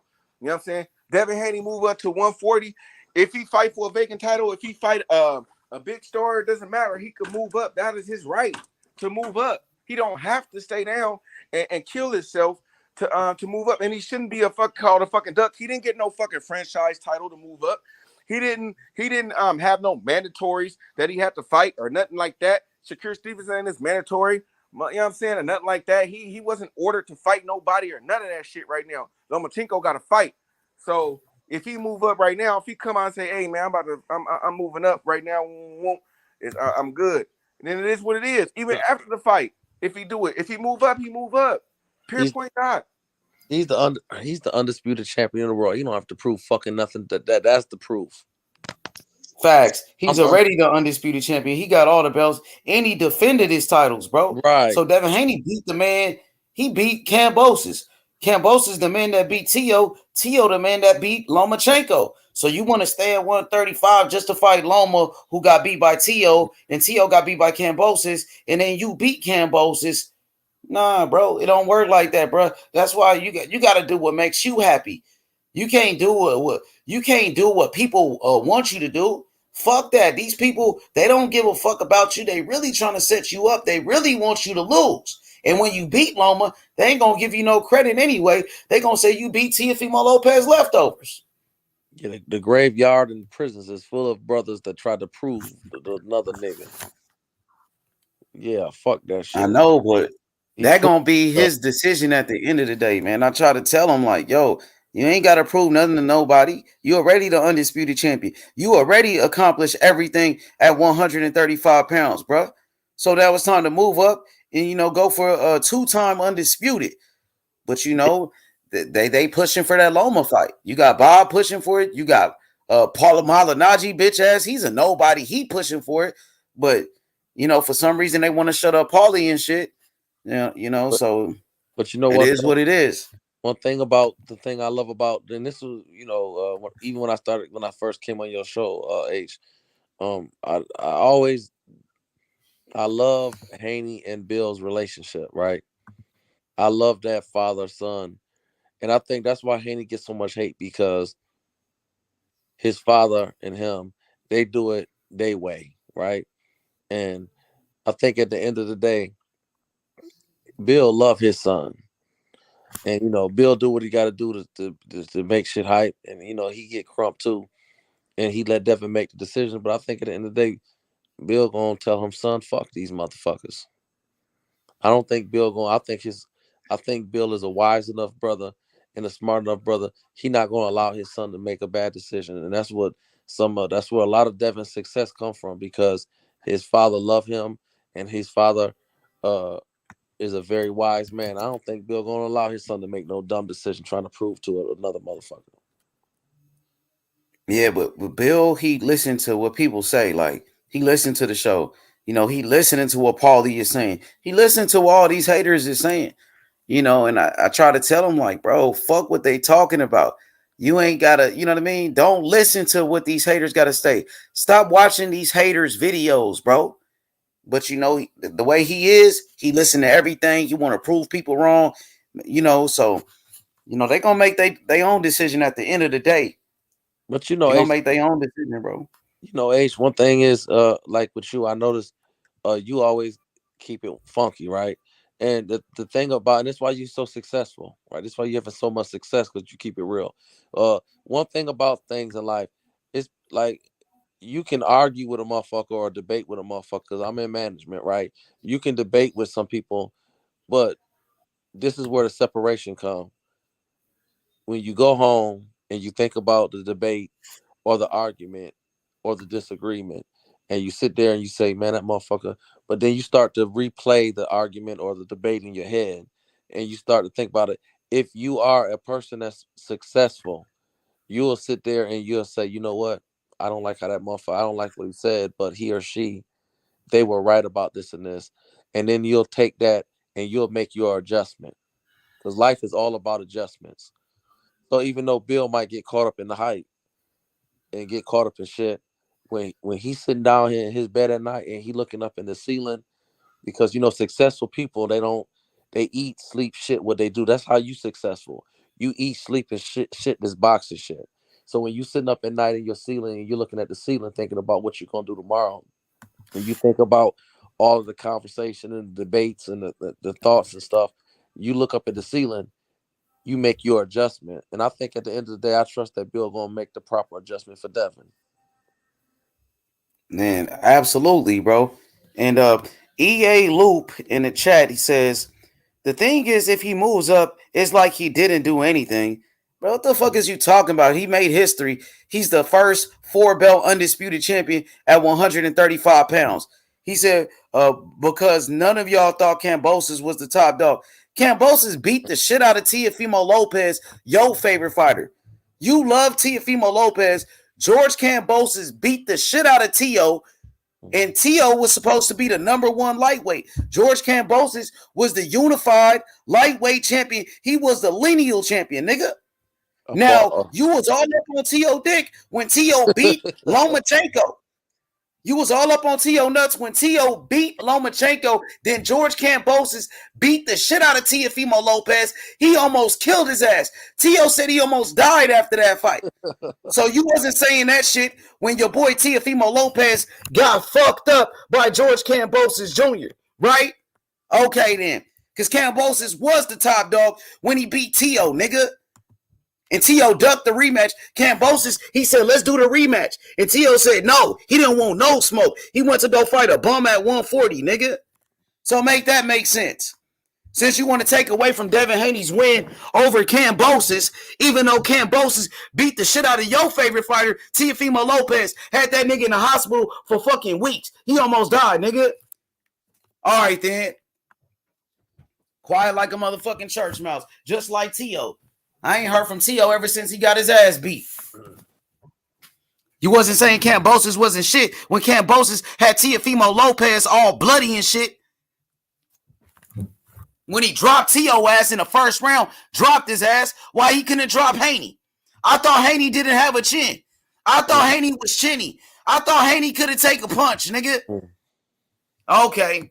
But Teo is the one that got dropped. So if Devin Haney is chinny, and Teofimo Lopez was the one that got dropped by Kambosos, what the fuck is he? Okay. Yeah, that's what I thought. Okay. And Devin Haney beat Kambosos 2 times. Devin Haney beat the man that beat the shit out of Teo and whooped his ass 2 times and made it look easy, dominated him. But that same fighter, George Kambosos, beat the shit out of Teo, your favorite fighter.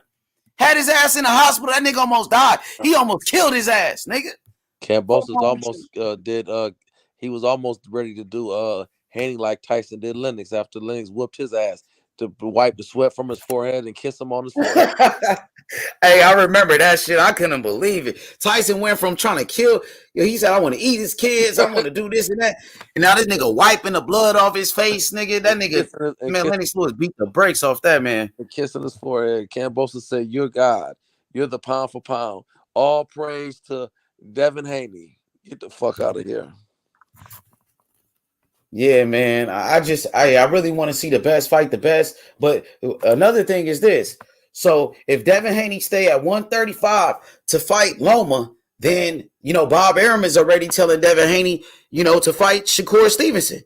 Bob Arum already said the winner of Lomachenko and Devin Haney is going to fight Shakur Stevenson. So if Devin Haney beats Lomachenko, is he going to fight Shakur next? That's the fight they're going to be pushing. So are you going to stay down just to fight Shakur to keep people happy? What you going to do? Or are you going to move up? So the longer you stay, the more they're going to want you to fight a Shakur Stevenson. And it's going to be pressure on you to stay to fight Shakur. Are you going to stay and fight Shakur the way you're going to stay to fight Loma just to shut people up? Are you going to do the same thing with Shakur? I'm going to do him like he did Muhammad Ali. He'll milk Devin till he drying in the hospital somewhere. Fuck Bob. Fuck that shit. This supposed to be his last fight with Top Rank anyway. He only had a 3-fight deal with Top Rank, but I know that they like it over there. They do like fighting on ESPN. So, you know, I'm thinking that he might re-sign with Top Rank. You think he should? I think they do what's best for him. I think at between 135 and 140, I think the best fights are over there. So, based on that, it probably would be in his best interest. But I think sometimes you have to flex and show you an alpha. And I think this is a point where him and Bill need to say, you know what? We gonna give you another fight, but we fighting at 140. Now, whoever y'all want us to fight at 140, we'll take that fight. I think he should move up to 140. That's what I think. And I think he should fight who the fuck ever. And it probably would be in his best interest to resign. It's some good fights at 140 right now. You got Teofimo Lopez up there, the man that beat Lomachenko. You even got that dude named Jose Ramirez, a former champion. Hell yeah. And you also got Arnold Barbosa Jr. Yeah, Arnold Barbosa Jr. is the guy that Teofimo Lopez is ducking right now. He looking like a boogeyman, so you can fight him. Good fights over there, bro. Plenty of fights. That's right. Plenty of good fights at 140 pounds, bro. There's a lot of smoke up there. You don't have nothing to prove at 135 pounds. You know what I mean? You ain't got you don't have to prove anything to fucking Paula Malignaggi, bro. No, tell Loma what the fuck you want to do. Tell Loma to move up to 140. That's what you do. If it's that serious, move up to 140, nigga. Exactly. But you know, you got ESPN pushing for that fight. You got Bob Arum pushing for the fight, and then you got some boxing fans pushing for it. So, you know, when you got a lot of people like calling for a fight or ESPN pushing this Loma fight, do you think it's hard to turn down a Sports 7? I think if you're prideful, I think it's hard to turn it down. You know, it is hard to turn it down. And Devin wants to prove he's the best. And I think even though he beat Kambosos, I think he knows that Kambosos was not the best, even though Kambosos earned his right. As far as name power, I think he feel like he does want a Tank or a Lomachenko. So I think he feels like, you know what, he might not get dragged into the fighting Shakur after, but in his mind, he might feel like, you know what, he might feel like he needs to, fight Loma. So I can see how, you can get dragged into it. Yeah, but you gotta have the mindset like Floyd Mayweather. Yep. Floyd Mayweather did whatever the fuck he wanted to do. He didn't give a fuck what the fans was talking about. Fans was saying, "Oh, fight Manny Pacquiao." He wanted to fight Pacquiao, but he said this nigga got to take a drug test. Mm-hmm. You know, he got to do drug testing, and Pacquiao didn't do it. And Floyd just waited and waited until the man did take the drug test. But you had all these boxing fans trying to say Floyd Mayweather was ducking Manny Pacquiao. He was not ducking Manny Pacquiao. Manny Pacquiao he didn't want to take a drug test. But Floyd didn't let them people sucker him in to making a decision. Floyd did whatever the fuck he wanted to do. And that's what I want to see from Devin Haney. Just because ESPN is pushing the Loma fight, so what? So what? Fuck what ESPN is talking about. They still got Lomachenko on the pound for pound list. And we know that's some bullshit. We know ESPN be racially biased like a motherfucker. Just look at their pound for pound list. So you got to do what makes you happy. And I think that's what he should do, to be honest with you. And call the shots, and he should be a shot caller. Be a shot caller, exactly. Fuck what Bob is talking about. Fuck what the fans are talking about. Fuck what ESPN is talking about. They don't even have you on a goddamn pound for pound list, ESPN. Yeah, don't let them dictate to you what you gonna do in your career. You make your own decisions. I'm your undisputed champion. Loma was not your undisputed champion. I'm your undisputed champion. You had him, he couldn't do it. He got his ass whooped when he had his chance. Fuck that. I call the shots. I'm independent. Exactly. That's how you gotta be. You know what I mean? Just because Loma came back, so now Loma's calling the shots, and you gotta do what Loma said. Fuck that. You the undisputed champion, my nigga. You call the shots, bro. You the top dog at 135, man. You don't let nobody tell you what to do, nigga. You do what the fuck you want to do. And that's what I want to see from Devin Haney. That's how I want to see him be, man. Like, fuck these fans. These fans ain't talking about shit. They not happy with me. You know what I mean? They don't give you no credit. You the youngest undisputed champion in the history of boxing, and they still won't give you no credit. He get more credit from people in Australia. He get more credit, casual than to get from the fans. Mm-hmm. Hey, Sports 7, I want to ask you about Jake Paul. What you think about Jake Paul? I don't have a whole lot on it. I mean, I like what he did with Amanda. He does open up some doors. He did the good same thing. He opened up some doors for my boy from Cleveland. Too Pretty. Montana Love. Yeah, Montana Love. He opened up some doors from him. I remember him when he was a kid. I was a good friend with his stepdad and his mom before she passed. I remember his mama Reese, and I remember going to them, watching them fight at the rec center. Him and his brother. I think he's doing good things for boxing. I think Anderson Silva is going to be a good fight. So, I'm 50-50 on it. I want to see him get stopped though, but he doing good things. You think he gonna win the fight with Silva? Well, I was picking Silva to win, but I heard Silva don't look good right now. I heard he had got knocked out a couple of times in training. Damn, for real? Yeah, I seen some report where he had got knocked out twice with the sparring partners. Damn. God damn. And I think that's crazy, bro. And Silva's a striker, but Silva's old, brother. Silva. I'm 43, and I remember back when I was like 30. That's how fast time fly, right? So that's damn near 13, 14, 15 years ago. Silva was in the UFC, breaking records, and Silva's a good boxer. He can box. But Silva's probably the best boxer that he's actually faced. You follow me? Silva's actually the best boxer he's going to face. So it'd be ironic if he was to knock Silva out, because then that would just pump his, legacy. So, yeah. I just seen some shit they put on the internet about the Jake Paul Anderson Silva fight. It looks like, the fight might be in jeopardy because, like you said about Anderson Silva, he might not be in good shape. Like, I guess the commission or whatever, that they looking to possibly cancel the fight because they don't think Silva's in good shape. They're looking at Silva as if he's not in a good shape to fucking fight. And it could be, you know what I mean? Because Silva, he beat who's son? He beat Julio Cesar Chavez Jr.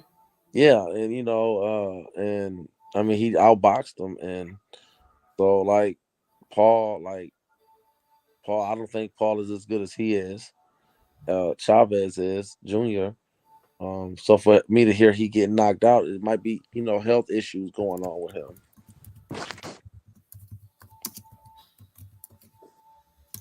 Let me see this shit. I got it right here. We got it. This is a tweet right here. They said the Arizona Boxing and MMA Commission will meet tonight to determine Anderson Silva's eligibility to compete against Jake Paul on Saturday. Per the commission, this stems from Silva telling MMA Weekly that he was knocked out twice in training. Remarks Silva has since walked back. So I guess he took that back. So Silva told some people that he was knocked out twice in sparring, and they said he took it back. So why would he say it? Why would he say it and then trying to take it back? And now that yep. Well, go ahead. We living in a world that I think, and I can't knock people because people trying to get paid, So we living in a world now where you can't tell nobody your business, especially if if you worth something, motherfucker. He might have told that in confidentiality, and the motherfucker broke that confidentiality and reported it. And then now it's fucking up his payday because, you know, you sparring, you get knocked out. Fuck it. I got knocked out. I was trying something in sparring and dude caught, I mean, you know, anybody get hit right, you going to sleep. Ain't nobody mutants. You get hit right, you going to sleep.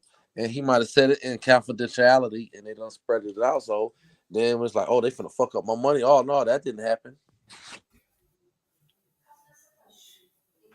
Hell yeah. Hey, what's the word on the Ryan and Tank situation, bro? What you think's gonna be next? You know, I don't know, brother. You know, I've been saying for the longest, I think the Cruz fight gonna be next for him. Pitbull, that's what I've been saying. I think him and Ryan gonna eventually happen, but I'm not sure if it's marinated all the way yet. So I don't know. I think it's possible. I think it's gonna be Pitbull or it's gonna be Ryan. And I think either fight is a good fight. You know, I think either fight would be a good fight. And I think the Ryan fight, of course, I think Ryan's more dangerous. But it depends. He at the WBO convention right now. Listen to him. My nigga Bill Haney at the WBC convention. WBO convention and shit. He had the WBO dinner and shit. He got all the belts and shit, so them niggas living it up, man. Bill Haney, them, they doing their thing. They on top of the world right now. Undisputed champions. They got every belt possible. You know what I'm saying? So they doing their thing, man. You know what I mean? Shout out to Devin Haney. Yeah, you know, he got all the belts. And usually when you got all the belts, you become like a target. Usually when you got all the belts, you are the guy to beat. You the one that everybody want to fight. So, you know, it's a lot of smoke that come with being an undisputed champion. That's like you got a target on your back. You know what I mean? And I don't think Devin Haney and Bill Haney, they shy. They shy about it. They still want all the smoke, man. What up, though? Sheldon Moore, what's good? Haney still want all the smoke, but I don't know if your boy Crawford want all the smoke. He said he a first ballot Hall of Famer. That nigga said, you know, he ain't got nothing else to prove. So, you know, I think Crawford is somewhat comfortable. This is what I want to ask you. Tell me where he told a lie at. Uh-oh. No, he didn't tell a lie. He's not telling any lies. He's the first ballot Hall of Famer. He is you know, he is number one pound for pound. But like you always told me, Sheldon, you said if he don't fight Spence, there will always be questions, no matter how many accolades he got. Oh, for sure. Yeah, they're gonna say why he didn't fight that motherfucker. Same way they question Riddick Bowe. The same way they question who was it from back in the days they really question? Oh, they questioned Sugar Ray Leonard. Yeah, you fought everybody. You didn't fight the Hawk though. And the Hawk called you out. Mm-hmm. That's true. They question that. You know what I'm saying? So, hey, and everybody knows in boxing circles back in them days, they know why Sugar Ray Leonard didn't fight Aaron Pryor. Sugar Ray Leonard knows why Sugar Ray Leonard didn't fight Aaron Pryor. You know what I'm saying? So, yeah, if he don't fight Spence, no matter what he does, if he go up and knock out Charlo, he do this, that, and the other, but you didn't fight that guy. That's the way this game works. Yeah, that's true.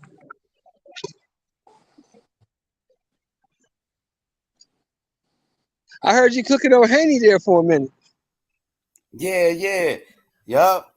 What Well, you thought about Haney, what we were saying? but the thing is, with Paulie Malignaggi, it sounded to me like he got daddy issues or something. Because I heard him say, I didn't have my daddy buying my fights and taking me to Mexico to learn how to fight. Well, whose fault is that? I mean, that ain't got nothing to do with what the man has accomplished. That's That's a good point, Sheldon. That's a good point, brother. yeah, because that's what he said. That's like my words. That's what Paulie Malignaggi said. I didn't have daddy taking me to Mexico, teaching me how to fight.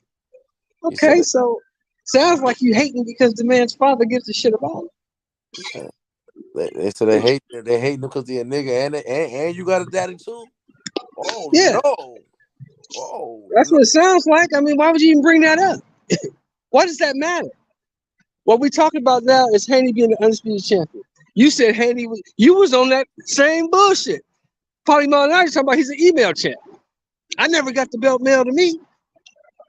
Okay. But when you had a chance to fight for world titles instead of regular titles, you got your ass kicked. So what's the difference? What are you talking about? Miguel Cotto beat the Hebrew shit out of you. Did you forget about that? But I give it to Paulie. He did get in there and fight them guys. Zab Judy, he fought him. Got his ass beat, but he fought him.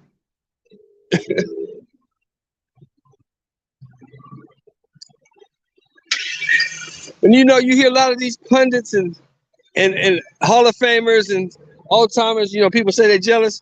Paulie is acting like he's really, really jealous. Am I lying?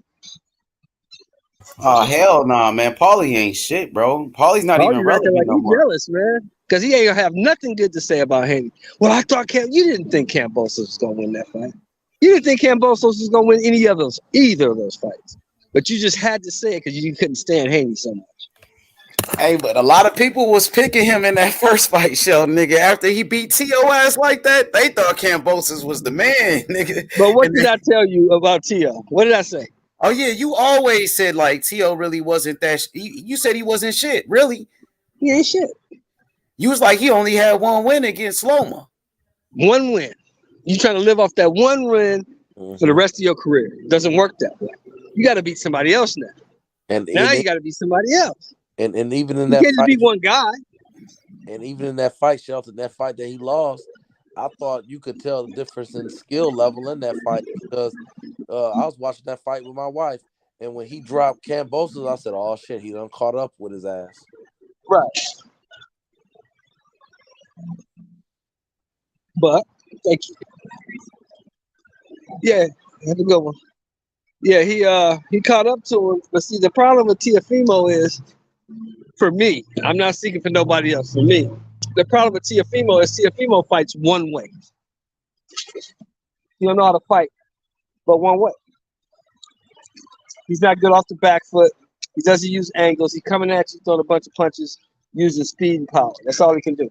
And if you can learn to time, if you can time him and catch him coming in, as you saw Kambosos do, you can beat him. You're right, because you saw that in the Why do you think he's fighting? Oh, he's fighting Pedraza. He's fighting Jose Pedraza. He's fighting Jose Pedraza because he doesn't think Pedraza has the punching power. That's why he's fighting Pedraza. The ability to time him, though. Yeah. Hey, let me say this. Teofimo Lopez will beat Kambosos in a rematch. Stop playing, bro. Probably so. Don't play with that Mexican boy like that. He got heart, bro. He got more heart than fucking Kambosos. Kambosos, he not just Mexican. fed into the bullshit. I get it. I'm not disputing that. I'm not saying he ain't got no heart. I'm saying he ain't got no fucking skill. He not Mexican, brother. Oh, he Puerto Rican. Yes, sir. Whatever he is, he ain't got no goddamn skill. What you mean by skill? Fight going forward, fight going backwards, fight laterally. Go in the pocket. That's all he do is go forward, bro. That's all he does is go forward. That's all he does is go forward. That's all he does. Is come forward. One thing I like about Teofimo, bro, but if you hit him, he gonna hit you back. That's one thing about him. Yeah. If you hit him, he finna hit you back. Why you think he's picking these opponents he's picking? Why you think he ducked Barbosa? When Barbosa called him out and called him a bunch of bitches. Why is that? Shit. I don't think Teofimo Lopez no bitch. He gonna fight whoever. Barbosa and I think he's a bitch. That's a tough fight. That's a tough fight for Haney too. That's a tough fight for anybody in the division. But he called him out at 140. I want to fight you, bitch. You. I don't know who the fuck that is. I gotta be on that. It's so many damn fighters, bro. It's hard to keep up with everybody. No, we just gonna stick on Barbosa, bro. You're supposed to be a beast, the man at 140. How come you don't get in there with motherfucking Gary Antoine there? Who? Go Tio? beat him up. Yeah, go beat him up. I mean, Tio got a choice to pick, and you go fight Subriel Matias. Beat him up. Fight Ramirez. Fight Jose Ramirez. Go beat him up. That's what I'm thinking. But you want to fight belts back. Wasn't he undisputed? No, never was. You can't be undisputed when it's another motherfucker running around the WBC world title saying he's the champ. How you undisputed? And you don't handle that business. If I'm supposed to be the undisputed champ, it's another motherfucker running around in here saying he's the champ. then we got to handle that. We got to get that shit out the way. I would like to see him fight for real, for real. You would like to see him fight who? Jose Ramirez. Jose Ramirez. I want to see him fight him. Yeah, Jose Ramirez. And I like. I want to see him fight Regis. That's who I want to see him fight. I want to see him fight Barboza. Yeah. The reason I say I want to see him fight Barboza because I mean he good. He went and beat Lomachenko, but in your first defense, of the titles you had after becoming unified, you lost. So I'm not gonna put you in there with somebody who already been champion before. I'm gonna put you in there with somebody who contend to be a champion. If you beat them, then I put you in there on somebody who really got that smoke. Because, like, I mean, that's why the Pedraza shit cool. You know that's cool. But let me ask you this, Q. Why you didn't want to fight the guy who called you a bunch of bitches and called you out? Shit, that's what I'm saying, bro. That's why I'm like, why would I want him to see fight Ramirez if your ass don't want to fight the motherfucker who under him? That's a good point. Nah, you don't need that. Go ahead and fight somebody, work your way up because you ain't come to 140 dropping the belts. You came to 140 getting dropped for them belts. You know what I mean? So exactly. It's different than Devin coming up. Devin, yeah, give me anybody. You know what I mean? That's I mean, you got a belt contending, but bro, your ass coming off a loss. And has that not been Devin's mentality and Shakur's mentality? Give me anybody. I don't give a fuck with it. I mean, I ain't gonna lie, Shakur, he coming up to 135. Shit, hey, he just trying to get acclimated to the weight, you know. So I'm gonna be honest, like it's no disrespect or no slight to Shakur, but it's certain people that come up and they ain't worried about none of that shit. You know what I mean? Like, ain't that what he said? I mean, I could have been listening wrong, but that's what he said, right? Yeah, he said, "Well, who's the champ?" He ain't worried about. Well, that's what I mean, hey, but that's what I'm saying. But OG, I follow the boy on Twitter, and I seen 2-3 days later he talking about that'll be a good fight for me being acclimated to. I'm like, oh, bro, don't really want to, you know what I mean? It's like. Oh wow! I guess but it just depends on who you take to at the same time. Hold on, Q. But you know, brother, you an alpha male and they alpha males. When you on that camera, you know you gonna say what they want you to say, right? But you know when you sit down and they get to throwing you them offers and all that, then you gonna pick who you really want. Yeah, that's true. Though, what's his name? Don't they got a footage of both of them sparring, Devin Haney and what's Shorty name? Shakur. Yeah, a long time ago. That's probably about that was a long time ago. I thought Shakur was giving them that business. Yeah, I think I seen Devin Haney give him that business. Nah, I mean, if I'm just looking at it, I say Shakur had an edge in that, but that's just. It was a good match. It was a good match. All right, both of them had an edge, then that's gonna be a good ass fight. Then I'm thinking Devin Haney was. I thought he was beating his ass. Well, I ain't know. He was sunning him. And that's one of my neighbors. No, that was. That was one of my neighbors. They bought a house. They out of here. It was a good. Don't take Davis and him got a sparring video. Yeah, we talking about Devin. Sparring is sparring, though. I don't really put too much into sparring, fellas. Man, because you're going half speed, you trying to work on shit. Sparring is sparring. Put their ass in there with the money on the line. Then we see what's up. With the right size gloves.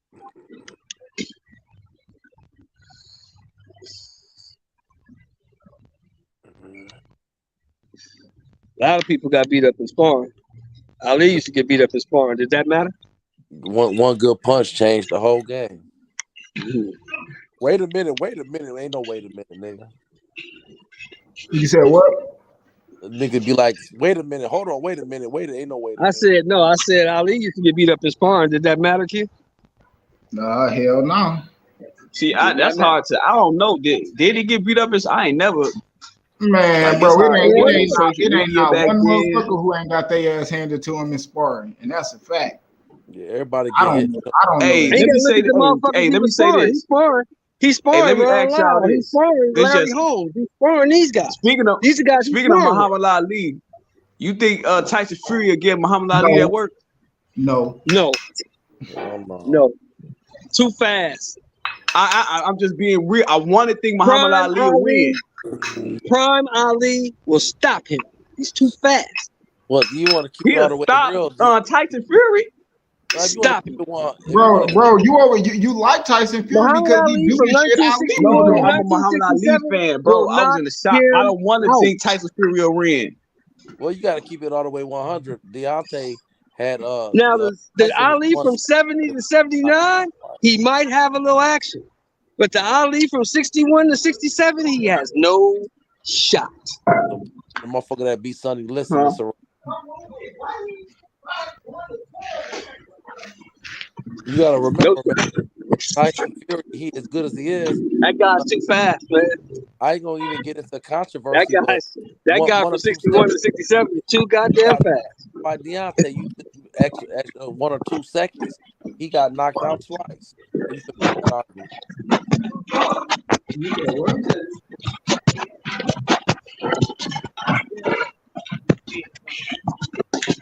Damn, Jarrell, what you doing? You got your phone in your pocket now? Damn, my bad. Hey, nah, I ain't gonna lie though. That's a tough fight for Muhammad Ali. I'm sorry. That's a tough fight.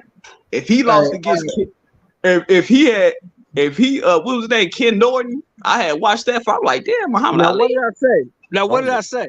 I said the Ali from 70 to 79, he might have action. But the Ali from 61 to 67, before the 3.5 years off, nobody Tyson beats that Fury dude. just like a big background. That dude. Bro, Ken Norton, Ken Norton wasn't no bum. Tyson Fury might not even be able to beat Ken Norton. Like the reason why Ken Norton had a good time, really close fights with Ali, bro. He had one of the best trainers ever, bro. We talking about Eddie Futch. Right. So, and then all that shit Tyson Fury doing, that's just some bootleg ass shit Muhammad Ali was doing, bro. That didn't go beat your ass. Ken Norton is a legend. You right, brother. Ken Norton wasn't no lame name. Now, let me ask you this. You said it's a tough fight for Ali. Is Tyson Fury a tough fight for Larry Holmes? Oh shit, he gonna get knocked out. Who gonna get knocked out? He'll probably go 12. He'll probably go 12. He'll probably go 12. No, because I'm saying like I'm trying to give Tyson Fury that benefit of the doubt of him being like an all-time heavyweight. Nah, that's what he ain't. Nah, you need to give Tyson Ali Fury, the benefit of the doubt because he's the all-time heavyweight. Well, Larry, I know that. I'm just saying, would it be? You got to think about it. Hey, Tyson Fury was like almost 300 pounds.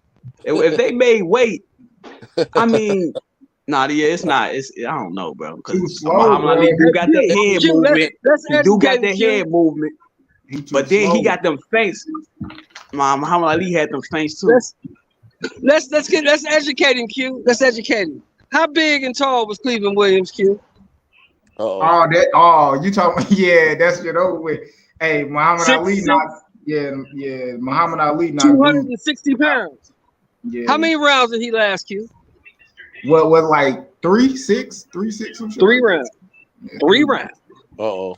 Yeah, and I'm gonna tell you a story about Cleveland Williams. That nigga in school. Cleveland Williams was driving drunk one day, and the police pulled him over. He got into a fight with the police. The police shot him in the stomach, and he still whooped the police ass. Well, and he fought. Hold up, and he fought Muhammad Ali after that. And I need a new tonight. Like, yeah. What the? I gotta look that shit up. But I'm gonna tell you this. Go ahead and drag conditioning. Tyson Fury ass back to 1966 and put him in there with Muhammad Ali and see what happens. All right, okay, we already know Muhammad Ali, so Mike Tyson will definitely knock him out in 1 round. No, 1 round. Maybe he'll go the same. He'll probably go the same as Ruddock went, about 6, 7 rounds before he get broke. He has some broken ribs though. The ribs will be broke. Yeah, he'll just like Ruddock. He'll knock that white boy out. I think he can knock him out at 1 round. Look at the Deontay Wilder hitting with that Hail Mary shot. Man, Mike Tyson was pinpoint, man. Well, Deontay, he'll knock him out. He'll knock that white Caucasite out. That man, wow. That Caucasoid. Yeah, man, you can't see a lot of people do that though, and I get it. They get caught in the moment because he had a great fight with fucking Wilder. You know, he looked great. He beat Wilder twice. You know what I'm saying? You know, Wilder was the best thing smoking in this era. But you got to understand that if you put Wilder back in the 70s, he doesn't do well. Well, Wilder Think beat about David. this. Think about this. Wilder beat David too. Didn't Muhammad Ali lose to Joe Frazier? Yeah, he sure did. No, He no. lost to Joe Frazier, right? Listen, And Joe listen, Frazier, he was elite. He was elite. Now listen, let me break it down to you. Let me break it down to you. You talk about a Muhammad Ali that had been off 3.5 years. He came back in October of 1970. Fought the number 3 guy in the world in Jerry Quarry, knocked him out in 3 rounds. Then 3 months later, he fought Oscar Bonavena, the number 2 ranked guy in the world. Knocked him out in 15 rounds. And then 3 months later, he fought the heavyweight champion of the world, Joe Frazier. Now he got 3 fights in 5 fucking months after 3.5 years off. Put So that do in Joe context. Frazier? So do Joe Frazier beat Tyson Fury? Probably. Oh. 1970 Joe Frazier, probably. That left hook, that body work, that head movement, yeah, he probably knocked that dude out. Oh yeah, that body work, yeah. That body work was, and then that little arm block he used to do. That look, he was hard to touch, and then yeah, it'd be hard for Tyson Fury to hit him because he trying to do all that little feint shit. He'll fuck around and get caught.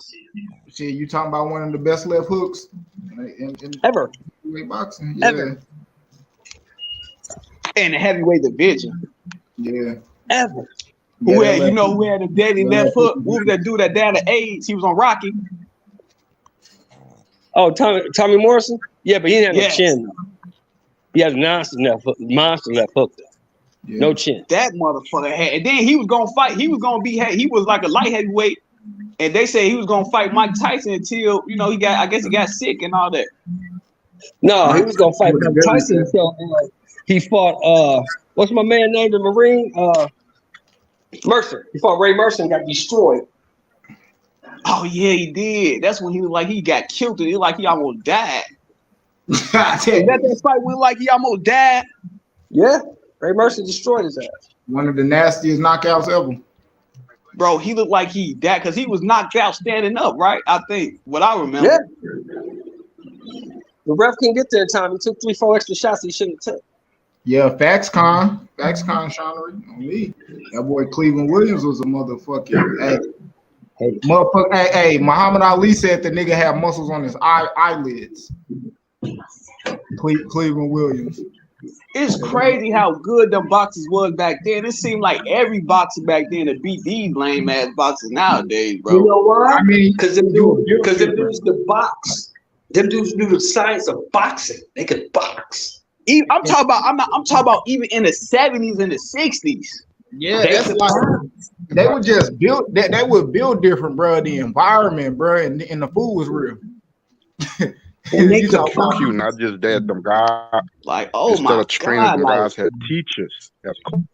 Yeah. Tell them, Jay Simon. Tell them again. The dudes could box. It was teachers. They were boxers. And then they was killing people, and they was dropping bodies. Like, okay, let me give you a a lot of their trainers had champions throughout throughout weight divisions. They had let me give you a little synopsis right here. Yeah, let me give you a little synopsis. They had 15 rounds. They had 15, 20 rounds back then. 8-ounce gloves. 8-ounce gloves. They doing that shit in 8-ounce gloves, y'all. Talking about them gloves look like motherfucking oven mitts, thin as hell. Real talk. Shit look like oven mitts with laces on them. It seemed like Devin, like none. I can't even put them again. I can't even compare that. The only person, that's why I said Tyson Fury. That's the only person I can see. I can kind of see that can go back in the day and probably compete with them heavyweights. But I can't even. I mean, I just gotta stop it. I gotta stop at the 90s, bro. Like if you was getting it in, top contenders in the 90s, You know what I mean? Before 95, I say that's like the last of the dying breed. You know what I mean? Everybody after that, you know, you have some great fighters. You got Sugar Ray Robinson. I mean, that's it. Not Sugar Ray and Robinson. Pacquiao's and Let me give you a little synopsis here, right quick. The average heavyweight today throws how many punches a fight? 200-300. If you lucky, if they don't gas out in the 6. Them heavyweights in the 60s, 70s, and 80s was throwing 500, 600 to 700 punches a fight. Hey Jay Simon, who was your favorite? Who was your favorite boxers back before the 90s? Who you like to watch, Uncle Jay? Uncle Jay, you there?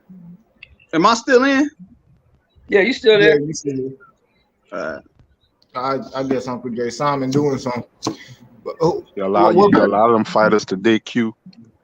All of them switching trainers like that. You couldn't do that back then, man. Who was your favorite back? Who your favorites before the 90s? Who you like? All weight classes. Heavyweight? All weight, any weight class. I liked the whole era in the 90s. I ain't gonna lie, bro. You like gotta be all of specific. You gotta be specific, bro. I'm gonna say my favorite was Holyfield. Yeah, I love Holyfield. I'm gonna tell you who my favorite was back in the days. My favorite guys to watch was like Salvador Sanchez. I like Eusebio Pedrosa. I liked Alexis Arguello. Why you say Holyfield? Huh? My shit timed out. He said why you say Holyfield? Holyfield? He said Holyfield was an undersized heavyweight among these other guys, and he fought. Man, he gave us all in them fights, man. Win, lose, or draw. You have to actually beat Holyfield. You know what I'm saying? Because you have to actually beat him.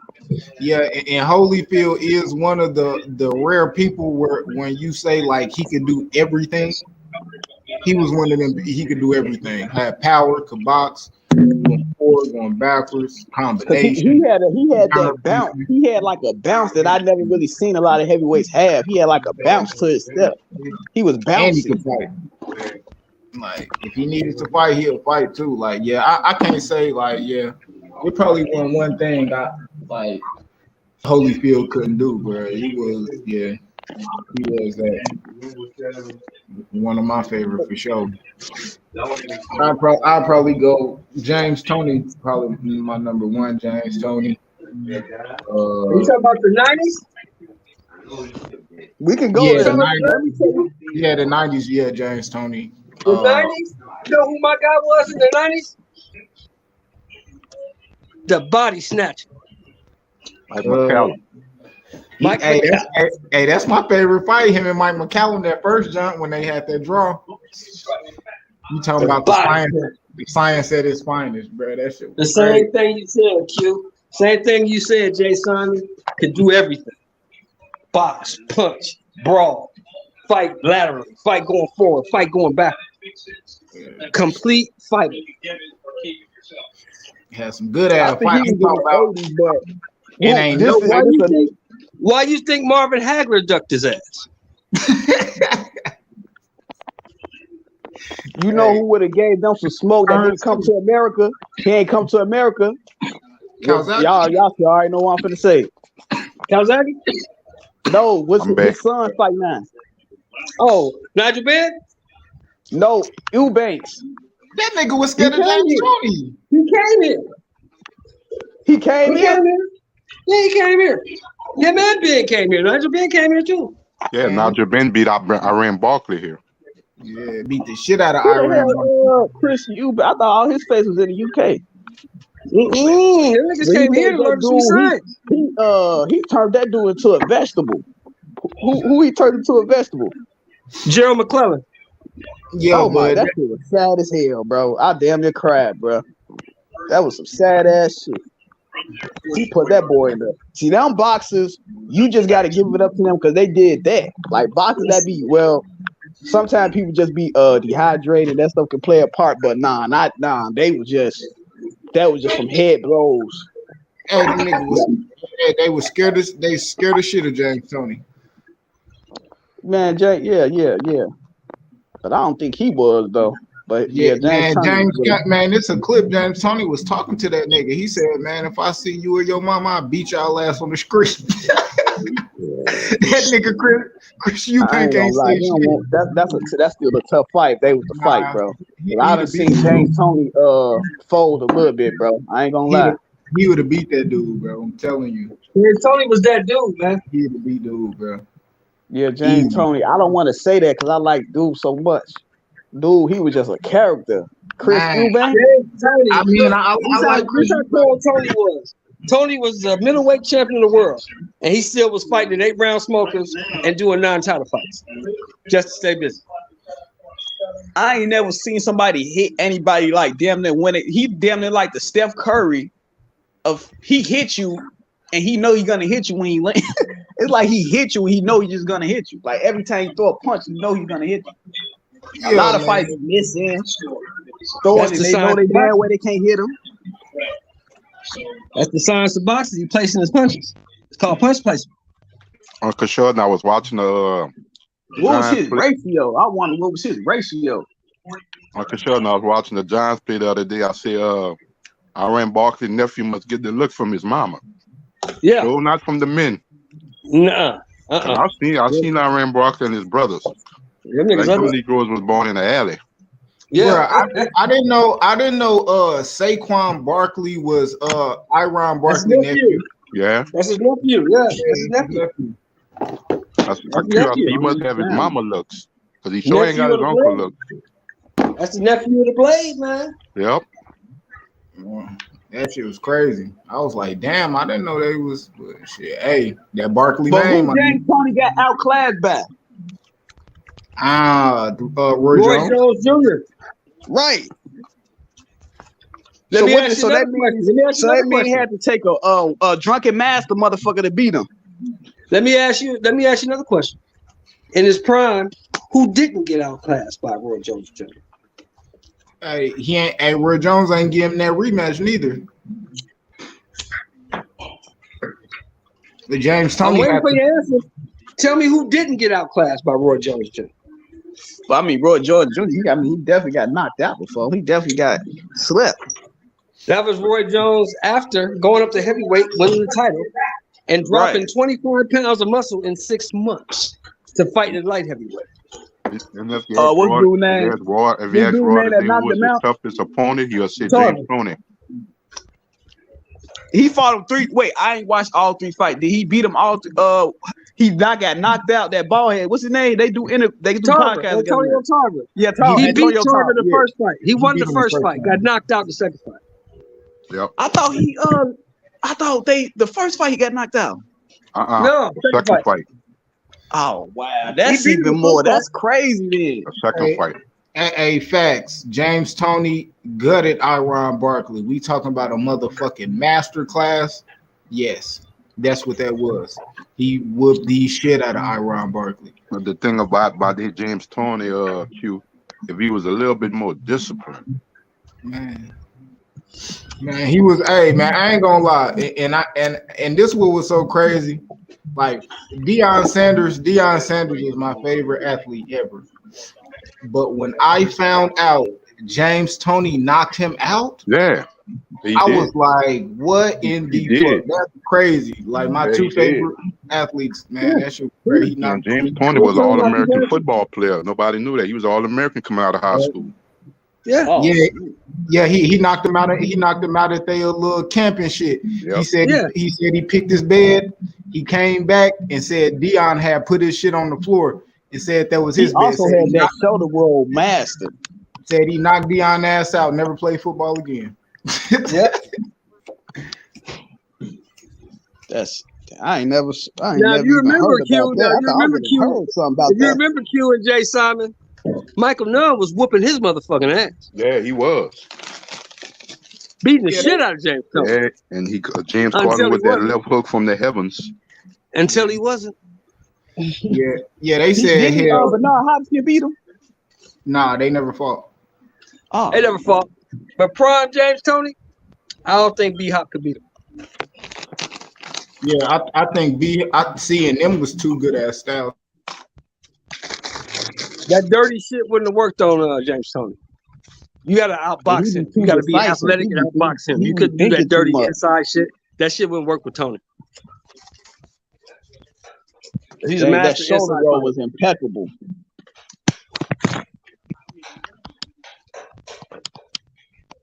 Did he win up the heavyweight? Yep. Yep. Knocked out Sam Peter. That's how he finished his career as a heavyweight. And he was still raw as a fat boy. Raw.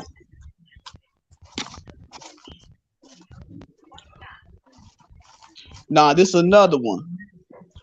George Foreman, will he of course he'll tear these new heavyweights up. But do y'all think he'll beat Tyson Fury?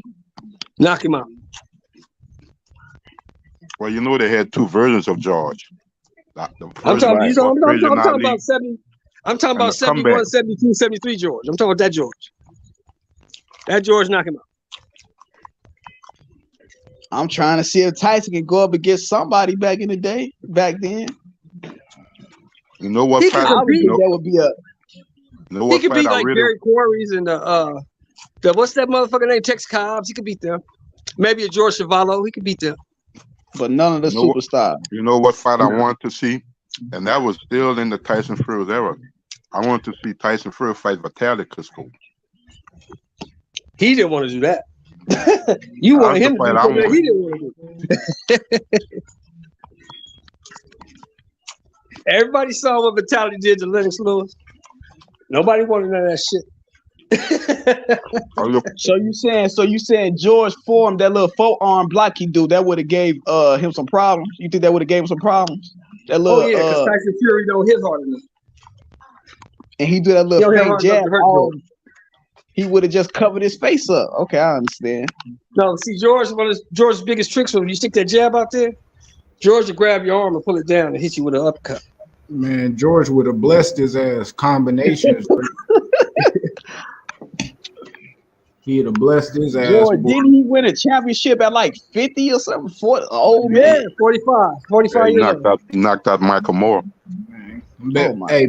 Best thing that ever happened to George Foreman when he came back was that goddamn cross guard, man. Yeah, well, you know what, That's why I'm saying. Would that give Tyson Fury problems with that feint jab that Tyson Fury got? See, the biggest problem for Tyson Fury is if you can't keep George Foreman off you. Mm-hmm. You can't keep him off you. If you can't keep him off you, you in trouble. Yeah, and that's different. Like George Foreman, man, he got dropped by big punchers. You know, minus like Ali, but shit, even Ali had that knockout. Like he was knocking, you know. Ali was a headhunter. Yeah, all Tyson Fury, like man, I don't think they hit hard enough, bro. Like them guys had a motherfucking chin, and even if you did knock them down, they gonna get the fuck up. I think that's one quality Fury do got going for him. Is shit he could get up off that camera. But I've seen Evander Holyfield hit George Foreman with at least 9 or 10 straight punches, and George kept coming. Man, I was like, God damn. Yeah. Let me ask y'all this, youngsters. And this before the grid. What is Tyson Fury gonna do when they say round 13? Round 14. They had that was 15 rounds when George Foreman was fighting. Yeah. Hell yeah, it was 15 rounds. Yeah.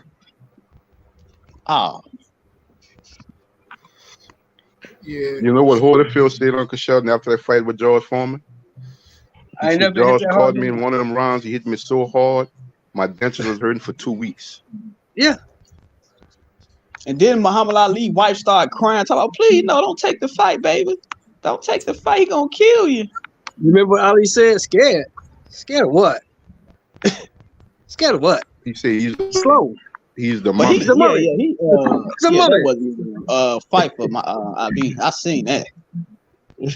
He told Don King, I know you got him picked. I know you got him. He beat George Foreman mentally. Yep. I'm gonna show you Ali. how great I am. He exhausted him in every way possible, mentally and physically. You remember when George got the cut and Spawn had to put the fight back? Ali said, cancel your planes, check the buses, check the ships. So Go try to run. The sucker go try to run. You should check your bus stations because you're going to be trying to leave on a bus. Man. Hey, he had Jay, remember what he told him in the fifth? When George hit him with that body shot, remember what he told George in the fifth? He said, ooh, George, that's all you got? That's all you got? That's all you got, George? That's all you got? Ooh, George, you running out of gas. He said you done missed gas station in sight. You see, you in the wrong place to be tied, sucker. You in trouble. You done missed the gas station and you're low on petrol. You in trouble. Do y'all think Floyd Mayweather disrespecting the sport by saying that he the best out of ever? He's supposed to say that. What is he I know he's supposed to say that, but I ain't gonna lie. If I was a boxer, bro, I'd be logical with myself, bro. I admit if somebody was, all right, man, this man, he didn't have more fight. I'd be real with it. But here's the problem. Here's the problem with your logic. The problem with your logic is Floyd really believes that. He really does believe that. Mm-hmm. He'd never say he got the best shoulder roll in front of James Toney. No, he won't. He'd never But he say do, that. Not in front of James Toney. He won't say that in front of James Toney. No, he won't say that in front of James Toney. I didn't James. No. Nobody else better say that in front of James Toney. Nigga, you bet not even tell James Toney you would. No, I seen an interview trying to ask him that he wanted to fight him, bro. He said what? Bro, I seen a motherfucker say, ask James Toney he was in front of Andre Ward, would he have beat him? I seen a motherfucker ask Antonio Tarver what would have happened if you and James Toney fought if y'all would. I seen James Toney go with Bernard Hopkins when a motherfucker asked him what would have happened if y'all fought. Like James Toney would tell a motherfucker in a heartbeat, I'll beat your ass. All of them was like, man, bro, it's different. I ain't gonna lie. He told Andre Ward at the Hall of Fame, said, well, you know how to beat your ass, right? You know it. I ain't gonna lie. Like James you know how to beat your ass. Yeah. He whooping some ass. He said, hey, you ain't pay your light bill, motherfucker. Lights out. Lights out. Nigga ain't pay his light bill, bro. So for Floyd not being able to be touched, that's what kind of ranks him one of the best of all time. For him not being barely even getting touched. But he never fought the guys that can touch him. See, the guys that can touch him was before his time. You got 40K? Yeah, he was getting touched like earlier. H almost at 40K. H. Yeah. Hey, I'm gonna have to smoke 4 blunts when he do that. So now, let me ask you this: do you think, from what you've seen, because you're a young cat, from what you've seen, do you think Prime, the best ever Floyd Mayweather you've ever seen, would have beat Sugar Ray Robinson? Nah, absolutely. I think so. It was too big for Floyd. I think so. Nah, it was too big for Floyd. Let me tell you why I think Floyd waited, because Sugar Ray Leonard sometimes he get hot headed. I ain't talking about Leonard. I said Sugar Ray Robinson. Oh yeah, Sugar Ray Robinson, the best ever. Yeah. Muhammad Ali said that's the best ever. He said Sugar Ray Robinson. Man, only motherfucker with sugar in his name, Floyd to beat is motherfucking Mosley. And because he ain't beating Ray. He ain't gonna beat Ray Leonard. He held on. Well, they in two different weight classes. But I'm just talking about skill. And you gotta remember, Floyd fought at 47 and 54. But you gotta remember this: Sugar Ray Leonard was 5'10" with a 73-inch arm reach. Bro, I doubt. I ain't gonna lie. I'll keep it a buck, bro. I doubt that Mayweather would be able to beat Donald Curry in his prime at 147. Well, the thing about that, Q, at that time, you saw these guys move around in weight classes. A lot of these fighters today wouldn't be moving like that. From this weight class to that weight class, winning championships like that, it wouldn't be as easy back in the day. Because they had somebody at every weight class. But would they be able to? You gotta remember, back in them days, you only had 2 belts. Yep. So you had to fight your way to the top. to the top. They ain't, they ain't make beating no all the concessions. top guys. Yep. All of them.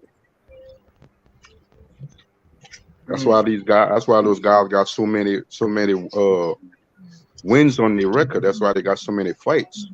Yeah, man. Y'all talking Sugar Ray Robinson now? I had to hop on here. Hey, Let's go don't with say y'all. Sugar Ray Robinson. I think he would have beat Floyd. He would beat Floyd. He would stop because Floyd. he don't use He would stop rematches. Floyd. He do A lot not of people lose don't know. rematches. Sugar Ray Robinson was undefeated as a welterweight. He got lost when he went middleweight. Nobody beat him at 47. Let's give you the record. Let's give you the record, youngster. Sugar Ray Robinson won his first 40 fights. He lost one fight to Jake LaMotta. After that loss, Sugar Ray Robinson went 80-0. Yep. Didn't he rematched him and beat him, right? He beat him 5 times. They fought 6 times. Oh my God. That can't happen to nowadays. Sugar Ray Robinson fought 5 times in 1 year. A motherfucker only gonna lose to you 2 times before he say the hell with that. He ain't fighting your ass 3 times. You know who was another one? Q that was a handful. Henry Armstrong. Man. Oh, Henry Armstrong would have whooped his ass. Henry Armstrong was the lightweight, the welterweight, and at the same time. He's a lightweight champion, a welterweight champion at the same time. He was the middleweight champion too, but he got robbed. I seen the some footage of featherweight, Dirty Joe lightweight, and Walcott welterweight too. champ all at the same time. And defended all 3 belts. All 3 belts. See, I think people confuse Floyd with his later career, but we Floyd welterweight fights with Zab Judah and what's the other guy name? The one that beat Zab. Baltimore? Baltimore, yeah. And I'm like, that version of Floyd doesn't beat Robinson, Leonard, any of them guys. You see what I'm saying? Like we saw that. But wait. Let me say this. So you saying that Floyd his offense wouldn't be able to keep up. His defense may be there, but his offense may not be there. Offense, defense, special teams. He's not beating Robinson, none of them guys. I think he could block a lot of the punches they be throwing, bro. He gonna defend himself. The same question I asked you for Fury, I'm gonna ask you for Floyd. What is Floyd gonna do when they say round 13? He got the conditioning. He got the conditioning. Has he ever been in a 15-round fight? You know what I want to tell you, me. But dude, think about this. Did anybody? But think about it. That was a headhunter game back then. Everybody, you got to get in front of. He is not finna fight your fight. And I think Sugar Ray, somebody like a Sugar Ray Robinson. I mean Sugar Ray Leonard, not Robinson, Leonard. But see the difference with somebody like Mayweather. He already said it. He already. But here's the difference with those guys. Those guys didn't let you fight your fight. They made you fight their fight. Sugar Ray Leonard like 5'10", 5'11". 5'10", 73 inch reach. The closest guy that Floyd ever been in the ring with those intangibles is Oscar De La Hoya.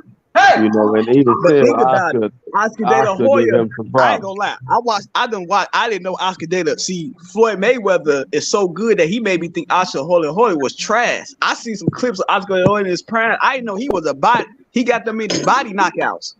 Body punch knockouts. Bro, I tell you this. Floyd didn't fight Oscar in his prime. Yeah, he didn't. They be throwing out. They ain't fighting him in the prime. That's the really fight. I say that he really didn't fight him in the prime. They always throw it out there. Oh, he ain't fighting him in his prime. They was both old. But oh my God, yeah.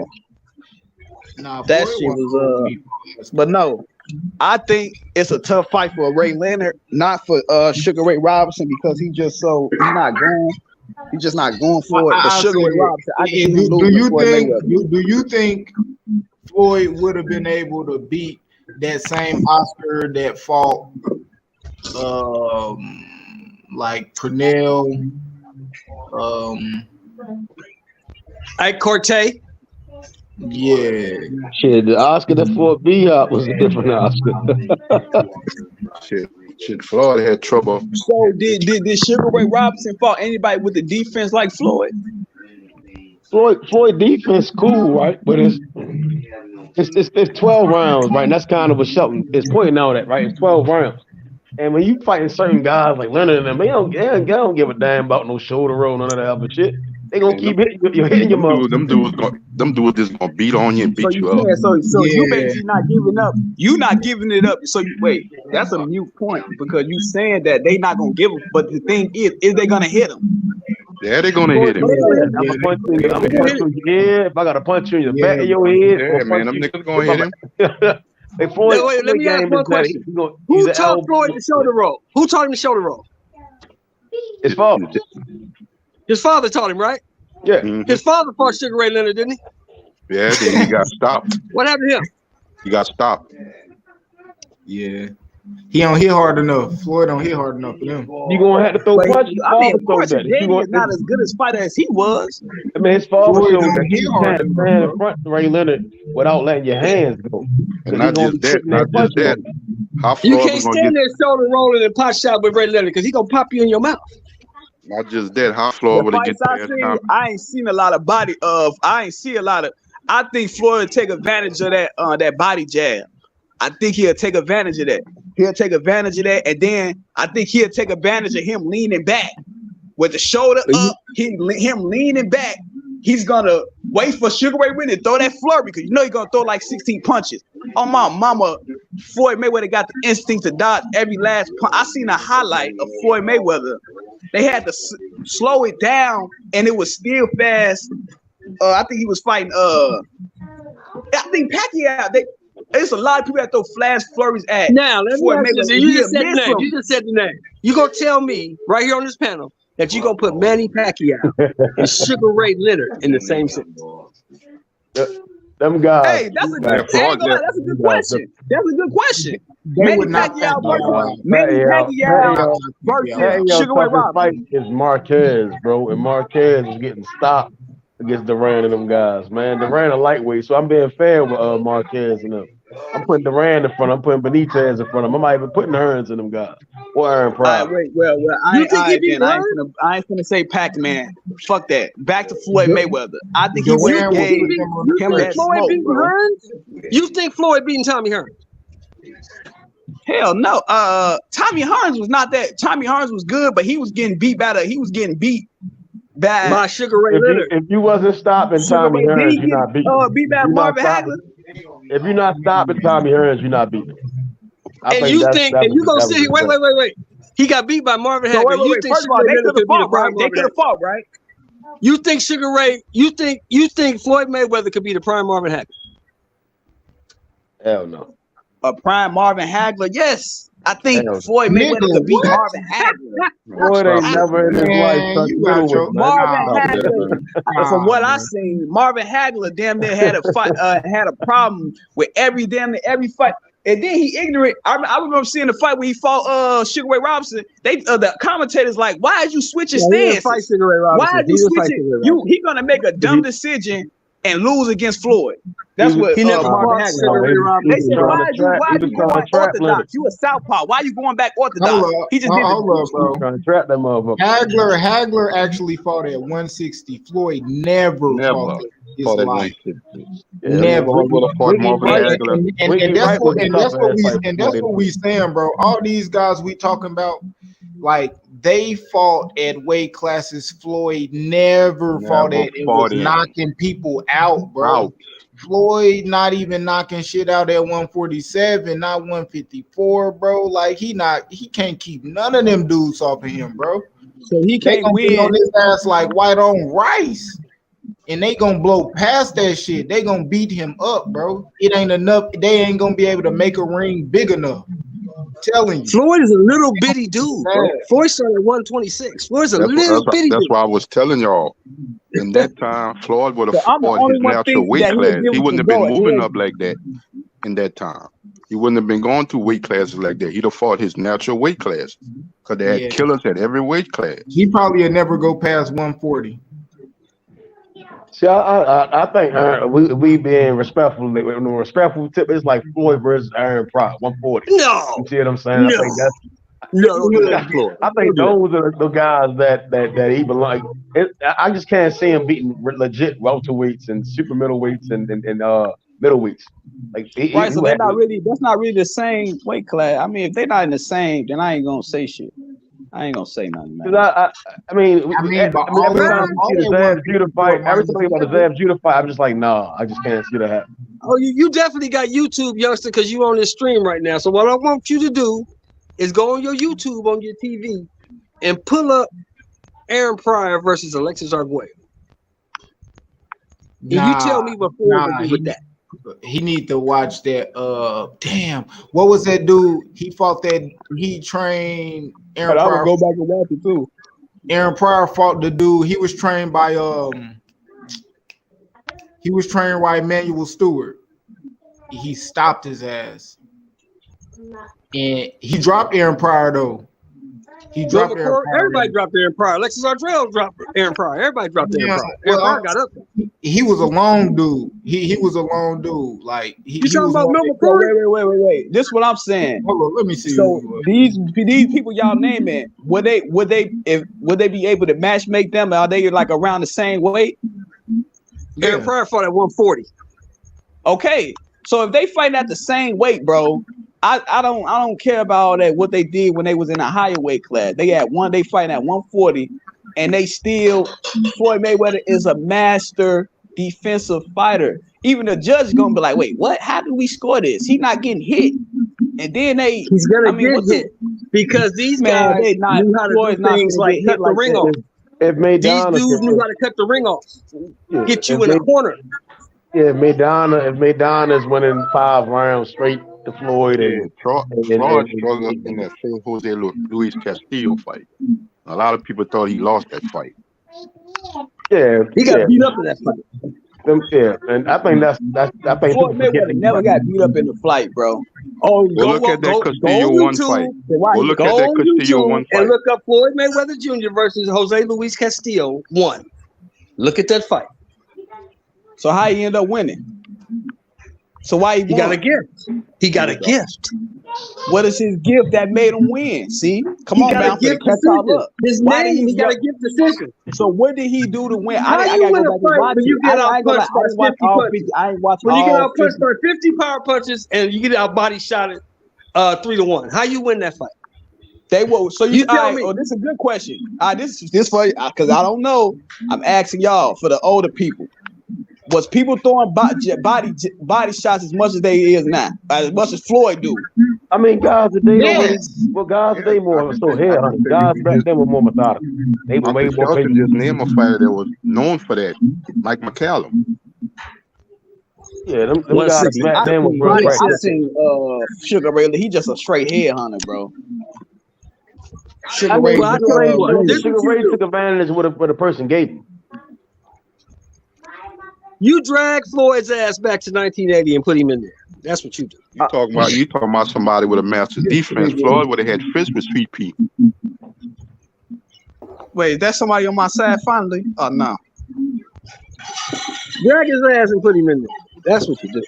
No, I ain't gonna lie. I can't disrespect. See, even them fighters that was in the 60s and 70s is still on another level than the ones in the 90s, in my opinion. Like, what's his name? Joe Louis. They got Floyd. Mike Tyson talking about, man. I was scared of him. I would have Jack Johnson. Look, Jack Joe Johnson. Louis. Here's another for you. Joe Louis in 1941 was the heavyweight champion of the world, undisputed. Joe Louis defended the heavyweight title in 1941. Was he the first black heavyweight? Not to second. 7 times. He defended that title 7 times in 7 months. Oh my God! And how many rounds they was fighting? They was fighting more than 15 rounds back then, right? Jack Johnson. 15 round fights. Jack Johnson in the heavyweight championship fight fought 26 rounds. And he the first black heavyweight champion, right? First black heavyweight champion, yeah. Jack Johnson. Fought 26 rounds in one fight. With Tommy Burns, 26 rounds.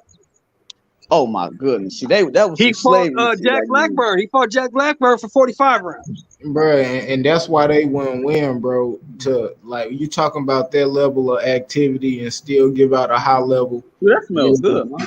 Like, man.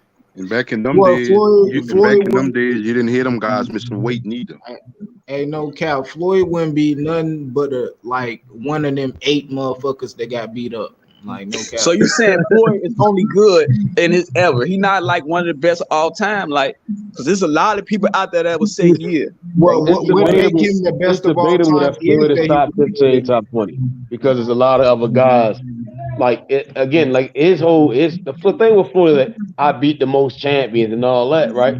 So back then it wasn't three titles, it wasn't 4 titles, it wasn't regular titles, it wasn't like all the extra shit.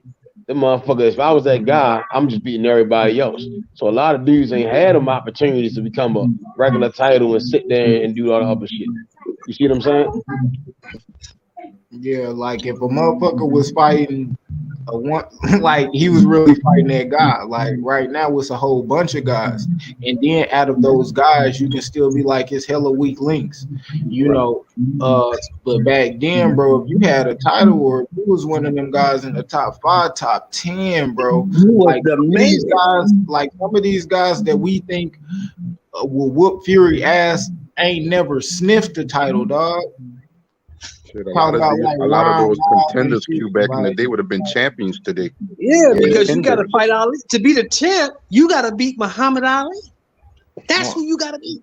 Wasn't no other champ. Wasn't no Daniel Dubois running around with this belt. Wasn't no Usyk over here with this belt. This is the guy. You want to be the champ? You got to beat that guy. Shit, it's hard as Wilder hit, man. His ass probably would never even seen the belt back then. He'll be knocking shit out till he get up there in that title fight and shit, man. Get his ass schlepped. Me, that shit. See, I can't fault you young guys, right? Because you've only seen Floyd. So he's the best you've seen. I can't tell you how good Mike McCallum was when you never saw him live. I can't tell you how good Marvin Hagler was because you never saw him. See, I think Hagler had problems with like them 90s middleweights like Roy and them guys because it's 8'5'9" and it had to take a minute to get inside. And I think Leonard kind of showed that. Like if I'm on the outside and just hitting him with some shit and moving around, but Leonard a different case because he had a good ass chin. Yeah, because Tommy Hearns was in there with some fucking bombs. Man, Leonard stayed too motherfucking busy, bro. Like, man, all else fail, he gonna pump that motherfucking jab out there, bitch, 500 times. Those guys was like, and everybody had a jab back then. Like now when we watching that shit, we can actually pick people like, yeah, he got the best jab. That's like, yeah, that's the best 5 jabs. Like back then, bro, damn near everybody had a jab. Like. He wasn't saying who got the best jab. It was more so who hey, that shit sound crazy today. Hey, damn, who got the best jab in boxing nowadays? Because motherfuckers ain't using shit. That's even motherfucker probably. I only got a right hand. I might got half a jab. I got sort of an okay left hook. Hey, this shit crazy. These motherfuckers be half stepping, boy. Man, Ray Leonard said Tommy Hearns' jab was like his right hand he got hit with. That's how hard his jab was. He said, I don't know if he was hitting me with his jab or his right hand. It felt the same. That shit different, man. See, and that's like $1 million where he had to go to retirement for 5 years. Shit, before these niggas get a jab, they be letting these motherfuckers put their motherfucking lead hand down. Like, man, this nigga don't even know how to jab yet.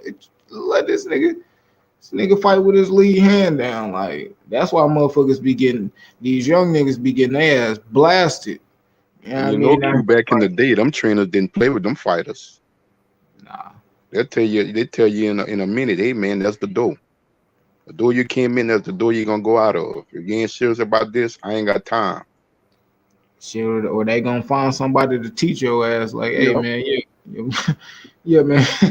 That's why I say I don't know if Adrian Broner would have been able to deal with that in that time, man. Because them trainers would have done tell them, you can keep it moving. Yeah. They'd have had 100 Errol. They'd have had 100 Errol Back in the day, them trainers was also former fighters. A lot of them.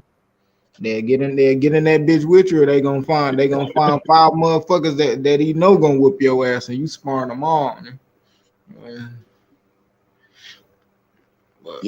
So you seen that sparring with James Toney and Gerald McKellen? Yeah. But yeah, shit, I seen that. Man, I seen the jump with Nigel Herman. Ben, Durant, that was funny as shit. Oh yeah, Durant, man, schooled his ass. Bro. That shit was crazy. Nigel Ben and them always the Bens, them UK guys, they fight with a lot of power. Like just I wouldn't even say power. They fight with a lot of aggression and shit and intensity.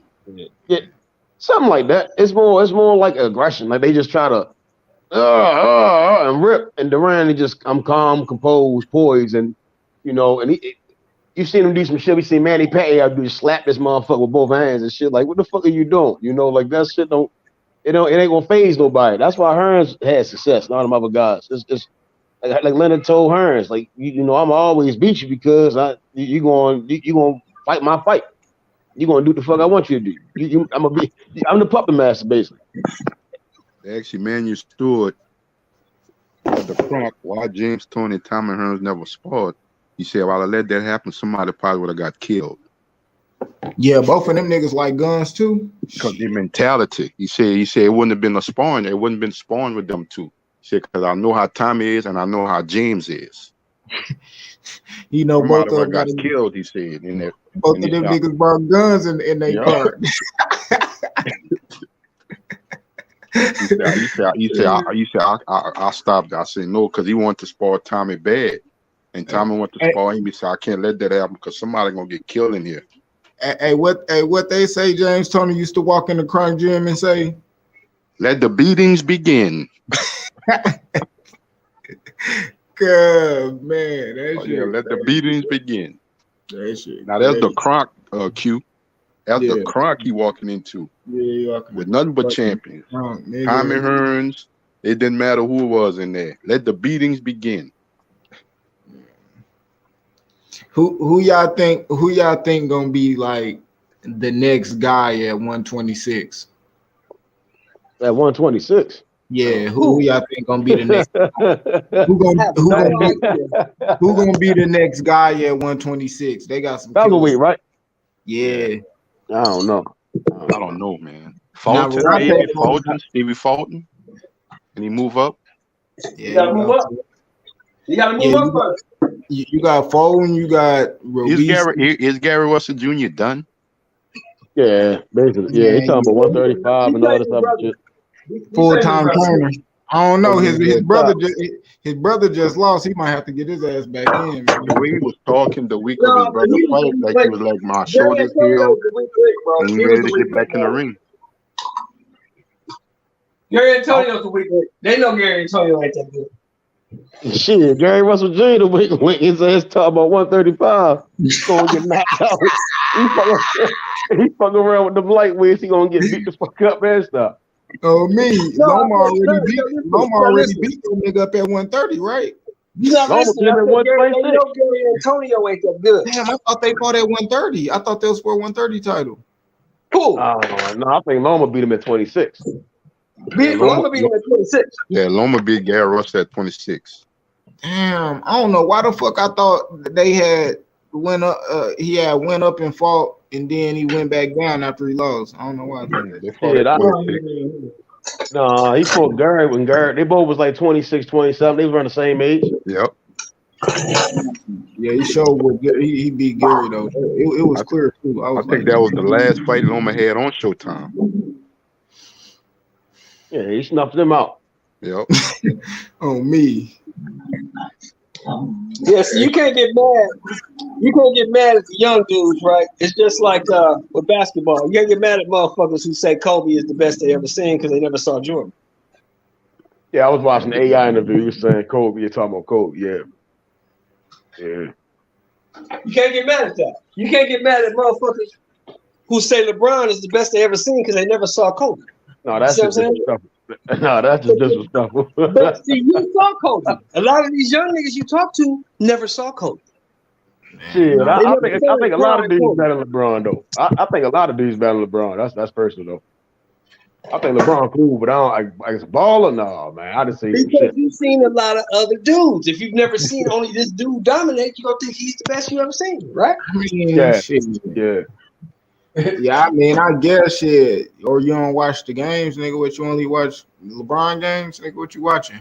You know, it's a lot of motherfuckers that be getting it in out this bitch, man. Like me personally, like right now, Trey Young, Pascal Siakam. God damn.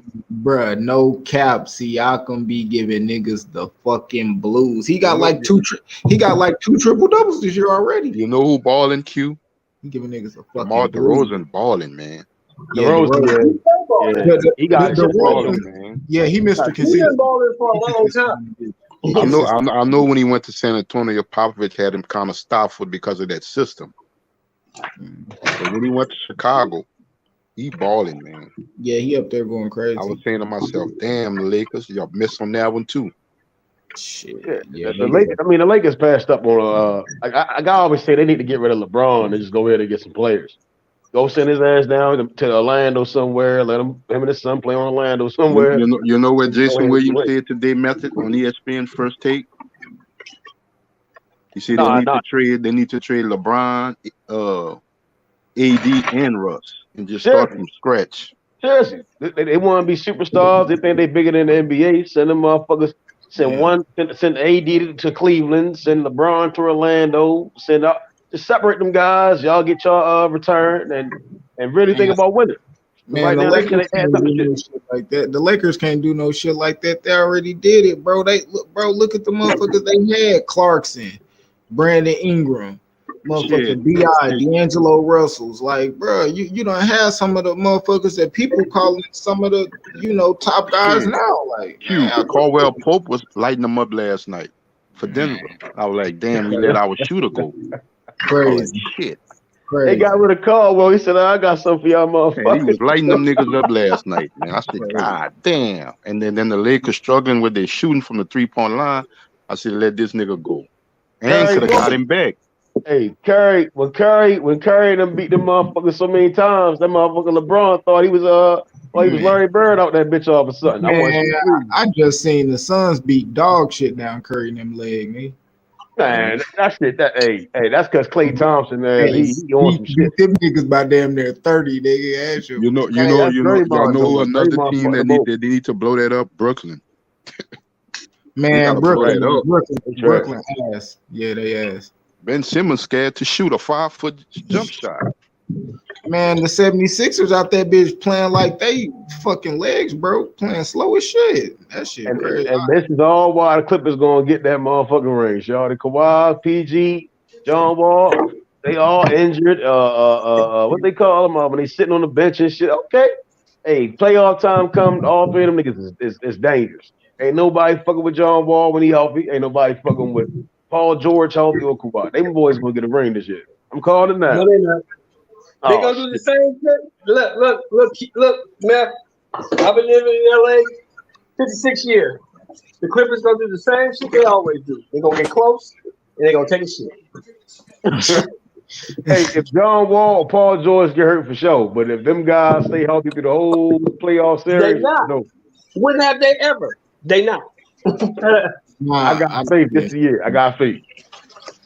I gotta see him turn up. I am favoring them to be up there, but I gotta see him because the West, they got some good teams. The Timberwolves pretty good, the Nuggets good, shit. Utah pretty good. I ain't really worried about the Grizzlies and none of them other niggas. They cool and all, but they still the Nuggets cool, but I don't think joke about it. Ja doing niggas. They too young. All right, so Jokic and Luka, they good stat dudes, but when it comes to playoff time, it's a different ball game. They got Murray though. Man, Paul George Paul George gonna add that boy out. Man, bro, Murray the one that put them niggas in the casket last time. Yeah. That was bowl ring though. That was it called? Bubble ring. Nigga. And then they got they got Gordon. That nigga. Woo, he nice too. Last night Murray was dunking all over the Lakers, man. Man, on God, he was booming on their ass, man. Looking like I probably didn't watch. I didn't watch the month. Hey, but like I tell y'all, man, don't sleep on Ice Tray, man. Ice Tray, one of the top point guards, man. Top 3 for sure. Yeah. Yeah, I was saying that shit when that motherfucker when they Hey, got in the man, playoffs. I hear you, but Atlanta got to show me something. Yeah, they ain't gonna do nothing right now. They need he missing some pieces. They missing some pieces, but they gonna be able to compete because they got DeJounte Murray, and then you gotta remember they got Nate McMullen. You know, when he come from that pop system, and then remember he played for the Sonics too. That team that lost against Mike in the championship. So he one of them guys for real. He already took Atlanta to the Eastern Coast Finals like 2 years ago. Yeah, but close only counts in horseshoes and hand grenades. Yeah, Trey Young need a big. He need like a small. He need a shooting guard or a small forward. He need a wingman, somebody that can. He not a good leader. He a good player, but he need somebody to lead the team. Who? Trey Young. Trey Young. He that leader. But they do need somebody. Yeah, I know what you mean. Yeah, they need somebody else. They is missing the piece, just like I feel like the Heat missing the piece. Shit, man, the fucking Celtics, they missing a piece too. Like, I think they all them guys missing big men, to be honest. You know, I think Collins, he good, but you know, he's still limited. He a power forward. They need a small forward. But The Trey worst thing Young, that happened. The worst thing that happened to the Miami Heat.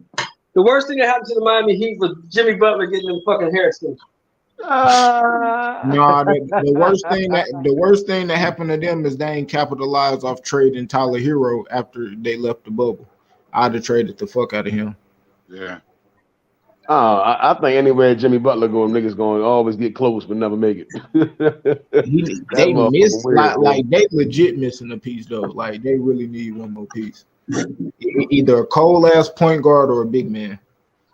It might be Jimmy Butler, man. He never know that nigga like he doing some strange things for some change, man. I don't know what the fuck wrong with Short. That nigga probably throwing games, man. We never know. Shit. Jimmy Butler be on something sometime, man. He's like he cold and hot. Cause he not no shooter, like he not no scorer. He get every stat, but he ain't like, you know, he get steals, he get blocks, he get points, he get rebounds, he do whatever to win, but he's not no scorer. He not no scorer. A chicken in the bags. That's what he couldn't get 20 every night if he tried. Get down, clown.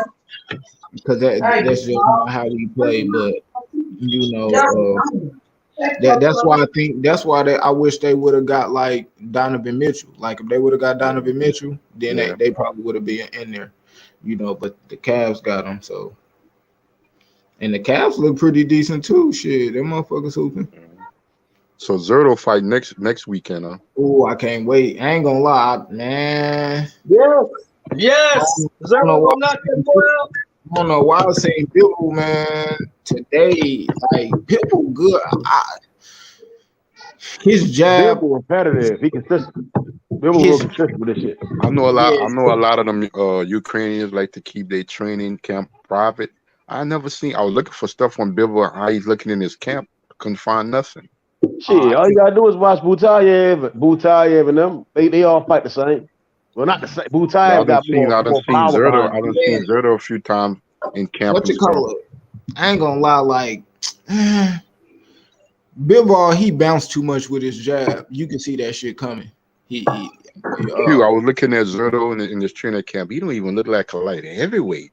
Nigga look like a cruiserweight, man. He big as shit. He did look big, yeah. Like, damn. Shit, I seen Mel back in camp. I mean, y'all seen Maul back in camp? Jay Sutton, you my partner. You my partner, Jay Sutton. Remember, I told you, Zerto gonna stop that boy.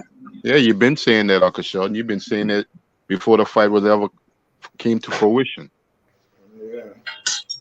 I don't know who Jamal about to fight. I don't know who about that. I'm gonna have to call his daddy to find out what's going on with him. Man, that motherfucker got to fight.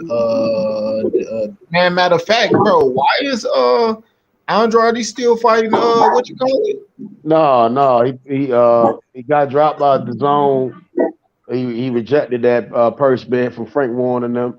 Who he And fighting yeah. though? Like who he Nobody. He fighting? done. He might be done.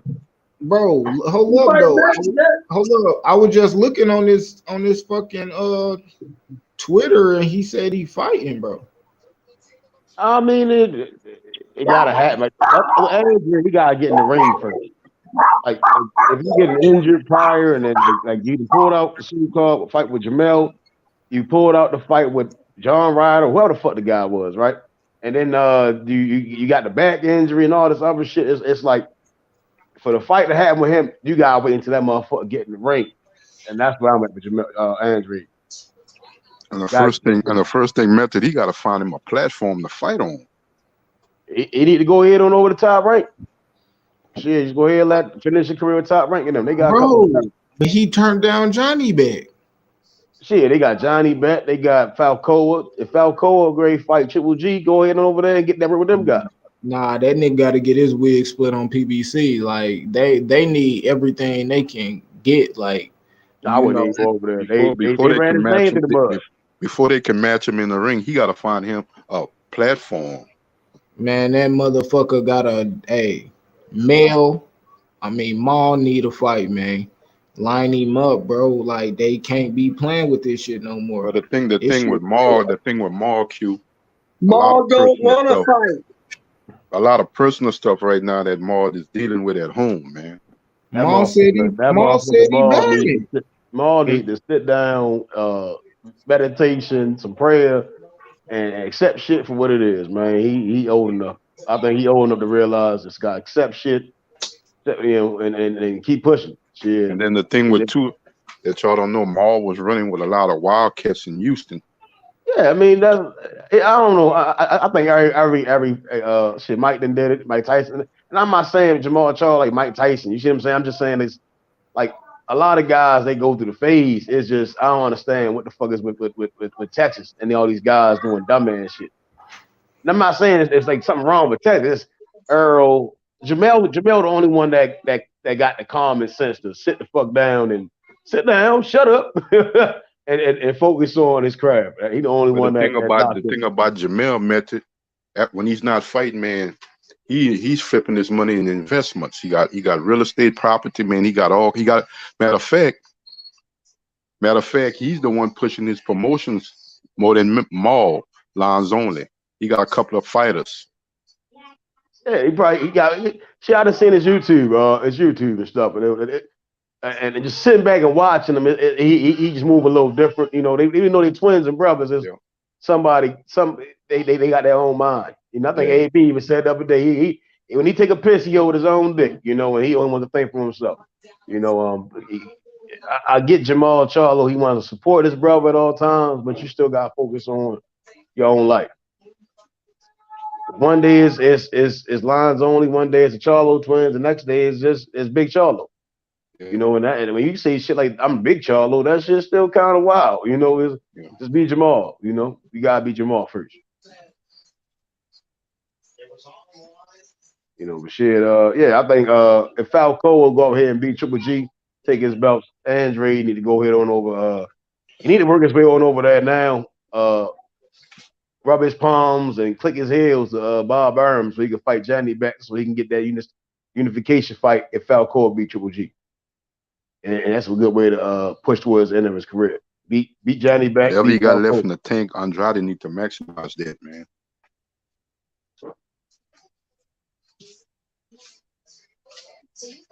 Bob Gray have all them belts. Yeah, Falco go out there, he got a chance of beating Triple G. It's tough though. Is he staying at middleweight? Triple G ain't say he going back down. They mandated Falco and Triple G at the 160 for the IBF. Was the IBF and the WBA? So yeah, shit. They talk with Andrade, I think at the Wilder fight, and he was talking about 168. That motherfucker goofy. He better off going over the top rank, getting go ahead and fight Johnny back and Falco. You beat Johnny back, you get the WBO. Falco beat you, he got two titles. You beat Falcoa, you got 3 titles, and then you got to fight an undisputed fight with Jamal Charlo if he's still sitting around. He could do all that shit in 2023. And not just that, man. It's the best time to get Triple G because Triple G said he want to fight him now. This is the best time to get him.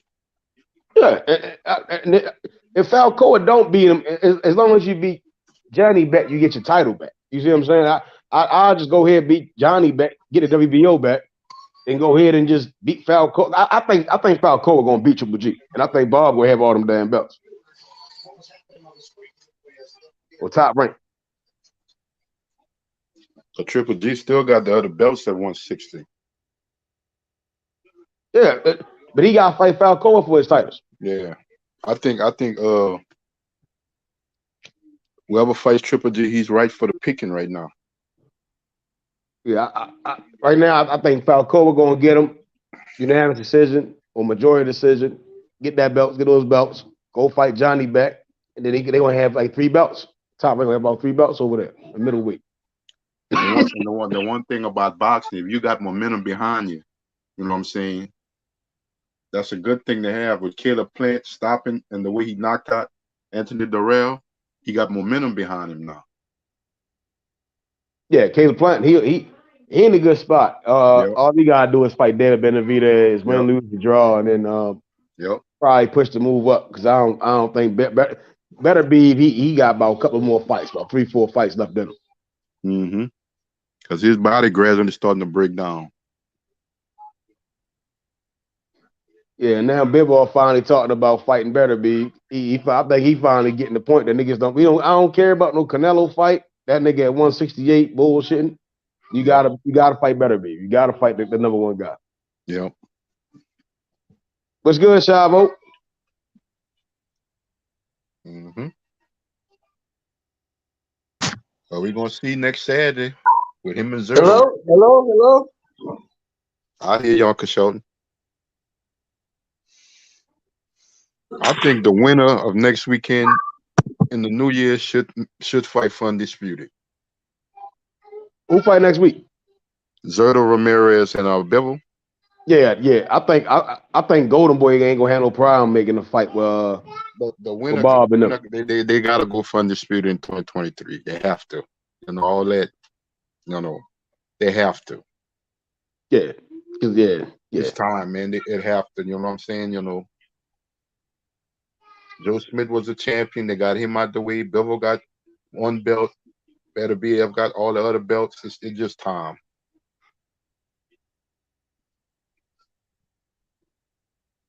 Because that's the fight at the light heavyweight division now.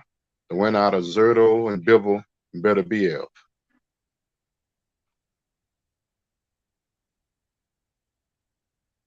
What method? How promotions go. Yeah. When we want something, we never get it. So, you just gotta. I hate to say that, but as for the boxing, you gotta cross your fingers. We shouldn't have to have that mentality when it comes to the sport. You know what I'm saying? It's too many hands in the pot. It's too many hands. This weekend, I'm like Jake Paul said, right, that he fighting certain guys because he's starting his boxing career. So I'm not paying for your shit. No. Hey, I'm gonna support the motherfucker. Like, hey, you keep working your way up to them rankings, and for sure, I look forward to when you fight some top guys. But right now, them guys you fighting ain't top guys.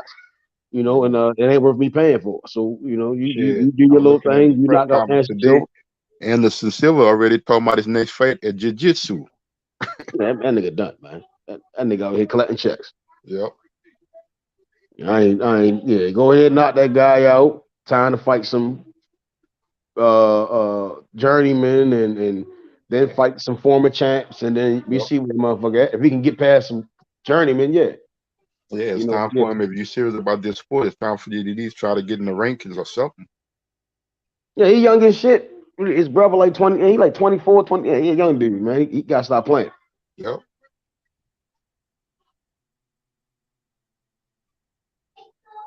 His ass gonna be walking around talking like James Toney. He keep walking around. Yep. I give him his credit. He like to fight though. Yeah. He like to fight. I give him that. But I would want to see him with a legitimate skillful boxer that know how to handle himself in that ring. Yeah, I don't mean and if he start he gotta get a better trainer though. Gotta get a better trainer. Start taking the craft seriously. I fucks with that he over there make Eddie Hearn mad. I don't fuck with Eddie Hearn and DAZN them niggas. Them motherfuckers ain't shit. But yeah, he got some promise. He fought with he like 6 foot. Yeah, he started taking the sport serious. And he really cut down. He go to 175. Then that he got something to do. I want to say what weight class? When he start fighting legitimate fighters, what weight class he gonna fight at? 170. I mean, he need to go to 175. That's what he should do. Over here, be motherfucking go down 175 or jump in that bridgerweight shit. Yeah. Go ahead and get with the WBC or something. Mm-hmm.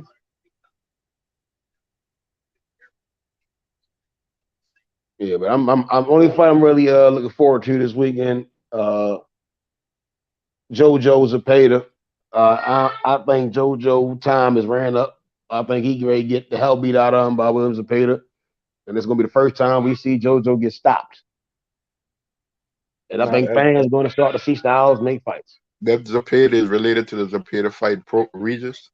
No, hell no. They don't look like it. No. No, they're not the same family. Okay.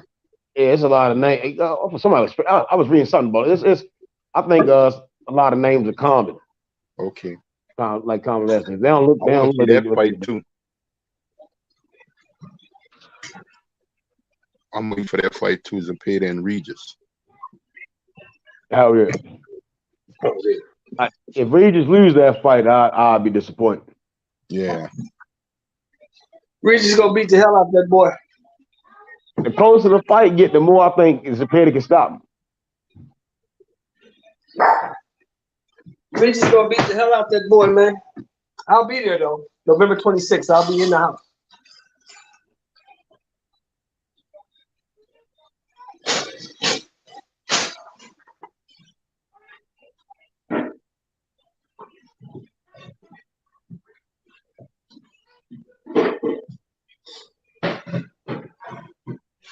Then y'all think Boo's gonna get back in the ring? They talking about December 17th. Oh man, let that young boy fight, man. Let him fight, man. I don't know. I don't know what Showtime doing with Boo. Let that ball fight, man. Nobody want to fight that dude. They got money. They had $50 million for Canelo. They got money to make that boy get some boys fights for that boy. As the next wave of fighters, man, you want to keep him active, man. Keep him in front of the eyeballs, man. Them motherfuckers bullshit with Virgil. They interviewed Virgil. Virgil, like, I'll fight anybody, man. Them cats hungry, man. I'm like, I'm ready to get back in the ring right now. They need to go ahead and they make that Tank Ryan fight, put Boots and Virgil Ortiz, man. Let them young balls fight, man. That's the next stage of fighters that we gonna be talking about for the next couple of years, God spare. Let them guys fight, man. Don't keep them on the shelf, man. On the real, if they do make the Ryan and Tank fight, shit, it should be Jamal Mugiel, Boots, Virgil, and have like some Adam Golden Boy, Showtime guys match up. They can't find a legit opponent for Spence, man. Let Boots fight, man. Y'all can't. If the PBC and Showtime can't find nothing, I guess Errol Spence like him. Let Boots fight. They got an opponent for Errol. Errol fighting Thurman. I told you that though. Let Boots be on that co-main. Let him fight. I told you that in January though, didn't I mention? Yeah. Let him fight a Stanionis or somebody. If that boy somebody decent against Barrios, he getting Spence yet. Shit, like I said, if Thurman and Spence gonna fight, I mean, let Boots fight a Crawley or Stanionis. Put him on that card. Yeah, I think all that talk to Thurman, Duck, and Errol go out the window. Thurman, he's sitting there waiting on that shot with Errol, and he was sitting. It ain't like he been fighting because even if he ain't trying to make the Boots fight, it's other guys he could have fought. Yeah. Eat your food. I just want to see them young cats get back in the ring, man. You know.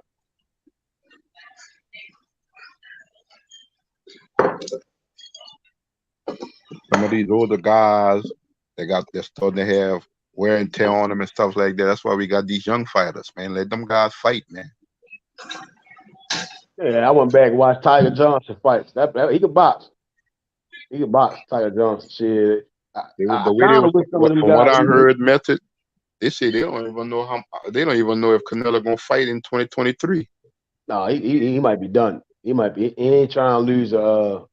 He's stuck between a rock and a hard place. You got Zerto and Bivol above you, and better be. You got Benavidez right beside you. Then shit, you got David Monroe right there. That motherfucker realized, like, damn, I'm like 5'8", 5'7". Them guys over 6 feet hitting like fucking freight trains. I don't know what the fuck I'm going to do. His body started breaking down because he got that degenerate knee. Oh yeah, he done that. Yeah, he done. Yeah, he might as well call the Raps. Go ahead and join Floyd on the exhibition. Because I think he said in that Triple G fight, he broke his hand. That's something that you never heard with Canelo, and he still have a knee problem. That's why he don't do much road work. He got that degenerate knee. It's simple as running on concrete. Run on some damn grass. That's why when you see him in training, he always doing gym work. You don't never see him on the road no more because he can't train like that. That knee. I swear to God, I've been saying that. That's every time they show him clips, he always doing the same simple shit.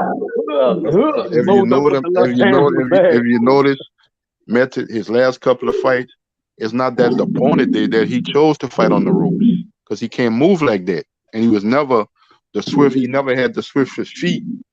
Is really not good. Now that's why you see a lot of his fights later on. He's fighting on the ropes because he can't move. Yeah, I think Canelo is a good fighter. I get his fan base think he's this all-time great, or I always say I think Marquez is a better fighter than him. Chavez Senior, Chavez Senior, he was great in his time. I think some other guys, even Morales, those guys had to fight. Morales. Barrera. Yeah, they couldn't do what he did. I get Canelo made money for his nation, but it's when it comes down to boxing, fuck all the money shit is them guys really put on for Mexico. Where's the Halloween party at?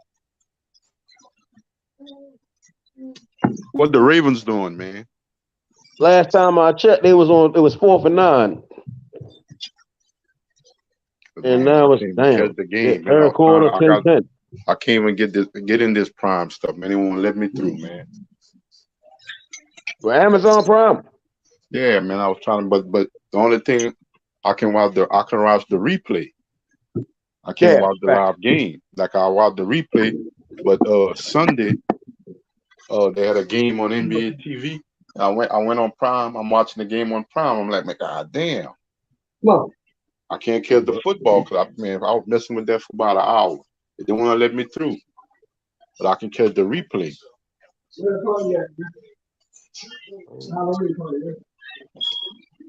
ain't having one?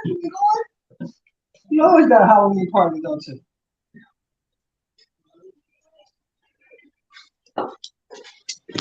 It's 10-10, Jay Simon. Okay. Second down, Baltimore. Second and 11. It's tied up 10-10 in third. Baltimore got the ball and like they're driving. How Lamar looking? Like Lamar? How Tom Brady playing? Yeah, I don't think shit Lamar. Like shit. Yeah, that woman want him to stay home, man. That woman mad with him, Uncle Show. Tom Brady playing like. No, I'll be honest with you. You know what Tom Brady doing? Tom Brady playing like a 45-year-old man. That's what he doing. So he finally fell off that cliff. Yeah. Clifton got you. Woodson finally got him to admit that Tuck rule was some bullshit. Yeah, Tom Brady done with NFL. He done. Yeah, but that woman at home gave him some heat. She said, "You told me your ass was retiring after last season." She gave him something, all right. She gave him them that motherfucking that money papers. What's that shit called? What's that shit called when you get divorced? And you need all that money? The sad thing is, Matthew, she got more money than him. Yeah, she's still gonna collect this shit. She gonna collect all that shit. Yeah, she got more money than him. So. Same thing going on with Russell Wilson. Somebody may collect all them checks. Motherfuckers balling like they out there bullshitting. They gonna beat these boys, man. They gonna beat Tampa in Tampa. Tampa is falling off, man. Tampa's not gonna do well this year. Tampa ain't going to the playoffs. What you think about the 49ers? You know what my mama would have told him, Uncle Shelton? Huh? My mama would have told him, you better go home and take care of them children. Yeah. Don't take care of them children, man. Because I had an uncle, man. He had children all over the place. He would come to the house and stuff. My mama would tell him, what you want over here? Oh, don't be like that. You better go home and take care of them children. That's what you better do. That woman, man, that woman is mad, man, because Tom Brady you can tell he's distracted regardless of his age. That woman, man, was like, she upset. Giselle is upset, man. I don't know why. She want that Negro home. She said, I don't know. I don't want you for a couple of months. I want your ass home. And nowadays, to be at the level he's trying to play at, football is a year-round thing, so she don't never have no time with him. So this is the first time in a long time he didn't put his all into a training camp. It shows that he did. That's crazy. Yeah, I think it's his last year. I think that's it for him. Hey, Method, you need to call that nigga Lamar, man. Tell that nigga it's okay to throw the ball away, man. Hey, they just got that first down, third quarter, minute 20 seconds and run it. He finally. I mean, they throw some bullshit plays though. I don't know. I always did say this about Lamar. I say if he can ever get an offensive-minded coach, the John Harbaugh thing is defense. Now his brother, Jim, is an offensive mind. Yeah, he need to bring his brother on up. That's what they need to do, both of them. Sit John down, let him do special teams, and then this is what they doing. See, they winning games on athleticism alone. Yeah. They're not making nothing too difficult for Lamar. Throw a little spring pass and let the receiver do the work. That's all they do. And you see last year on Sheldon, he got hurt. That nigga couldn't even come back and finish the season. And that wasn't a season-ending injury he had. That nigga just couldn't come back. And I said that, man, he keep getting them hits. He gonna shorten his career, man. No matter how talented and athletic he is, he couldn't finish the season last year, and he had a season-ending injury. Let the ball go. Cause he ain't like he the biggest player, you know. He about $185, $190. Ain't like he got much meat on him. Like Jalen Hurts. Jalen Hurts got some meat on him, man. Yeah, he's a big kid. But see, he is in the same vein to me as a Michael Vick. Michael Vick was ultra athletic. I ain't seen the motherfuckers as athletic as Michael Vick yet. Michael Vick was just too little for the pounder. I think the closest to Vick was Randall Cunningham. In a different way, but Randall could have slinged that, man. Yeah, and if he would have never got hurt, he'd really been a whole lot better. He tore that knee up, and he was never the same. But he changed his game and just started slinging that motherfucker rock. And he could have slinged that rock, man. Damn. Yep. Touchdown, Baltimore. Touchdown, Baltimore. They about to run away with it. Lamar slung that motherfucker. Tampa defense is not near close to what they had in the Super Bowl run. Oh, no. Well, people catch up. That's all that is. Mm-hmm. These motherfucking offensive coordinators, they catch up. These defensive coordinators, they catch up. Boy, they got 6 more months. If Tampa lose that game tonight, Shannon gonna cook Skip in the morning, bro. Well, he think Tom Brady is just the bee's knees, you know. Shannon gonna cook the head out of Skip. Skip gonna cry in the morning. Hey, Skip gonna shed a tear in the morning. Baltimore win today. That boy gonna cry in the morning, boy. Because if they lose, I know he gonna put some on Instagram. Method taking him a drink.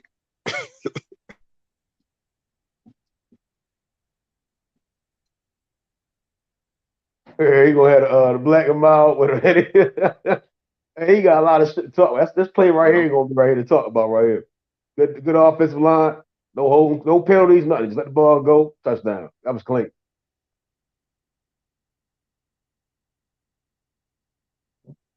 These guys work on his mechanics.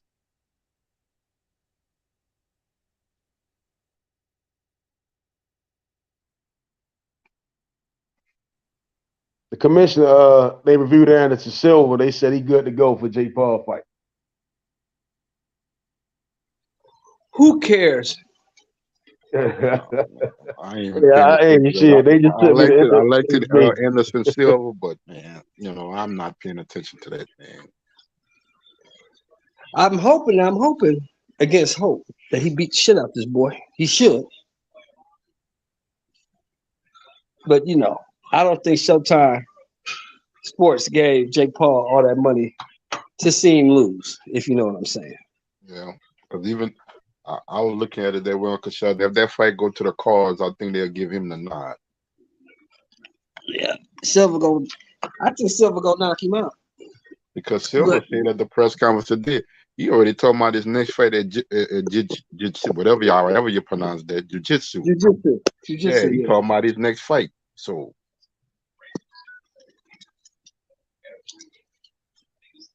he said that's something else he always wanted to accomplish, being fighting in jiu-jitsu.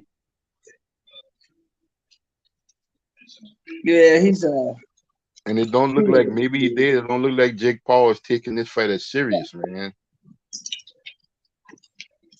He taking it. I mean, goddamn. I don't know, man. I mean, shit. Because what Jake Paul got to understand in the sport of boxing, it's just not your physical attributes. If you ain't got that mental, and if you if you ain't got nobody in that corner that know what they're doing. This is really, you want to be honest, it's the first time he's gonna be in the ring with somebody who can actually fight and actually box. That's what I was saying about the Loma and Teo fight. I said Loma let Teo get off the hook. How you figure? Because Teo daddy in the second half of that fight, he ain't had none for Teo. But when Loma started closing the gap and started getting back in the fight, it was too late and stuff like that. You know what I'm saying? Right. He let him off the hook, man. Everybody say Loma should have started faster. But how I look at it and stuff like that, shit, Loma with his experience and his skills that he have, and his daddy is a top-notch trainer and stuff like that. Right. It's like Teo daddy didn't have no answers for him. Just go out there and fight, get him out of there, and it's easy said than done, man. You gotta remember is this: Teo is young and strong. Loma didn't throw punches in the first 6 rounds. He got the win, but but power. Loma didn't want to get knocked out. He want to let this motherfucker slow down a little bit. Once Loma finally felt that power lighten up a little bit, he started going in on him. But he wasn't going up in there like that because he didn't want to get slept. Mm-hmm. If he'd went up in there trying to fight that young bull, first 3, 4, 5 rounds, he probably would have got knocked out. Yeah. He was hitting too hard. Mm-hmm. But the fight went. The fight went. People don't understand. If you've never been in the ring, you don't understand that. A lot of times you sit there and take box and run for a couple rounds and let a motherfucker slow down. Mm-hmm. Like this motherfucker hitting too hard. Hold on. Let this motherfucker get tired a little bit. Yep. That's some of that pitchers that by the system. Yeah, get some of the power out of his punches. Now I can go in on it. Mm-hmm. You know what I'm saying? But I can't do it right now. I can't take too many more of those. No. That shit hurt. That shit hurt, man. And that's a weight class that I moved up in. That's not like a weight class that I'm natural for. Exactly. But you can't tell people that. They don't understand that shit. They think Loma still say he can make it fight at 130 if he have to. And he Loma's a little could. bigger dude, man. I keep telling this dude, Loma's a 26-pounder that moved up. So I say the same thing about Tank. Tank got heavy hands, but if you look at Tank's frame, he got heavy hands. He can punch. He can punch with anybody. He can hurt anybody. But if you look at his frame, he don't really have a 135, 140 pound frame. Salute. Sorry for interrupting. It's certain cats. If you notice, if you watch, you pay attention to the next couple of years, They only gonna put Tank in at 140 with certain people. Think about it. If they ever fought, think about it. Watch how much bigger Shakur gonna look when if he ever fight Tank. Of course. I'm not saying that he'll beat Tank, but just look at their frame when they gonna come into the ring. How Shakur gonna be much bigger than Tank, knowing that he coming up from 26 and 30.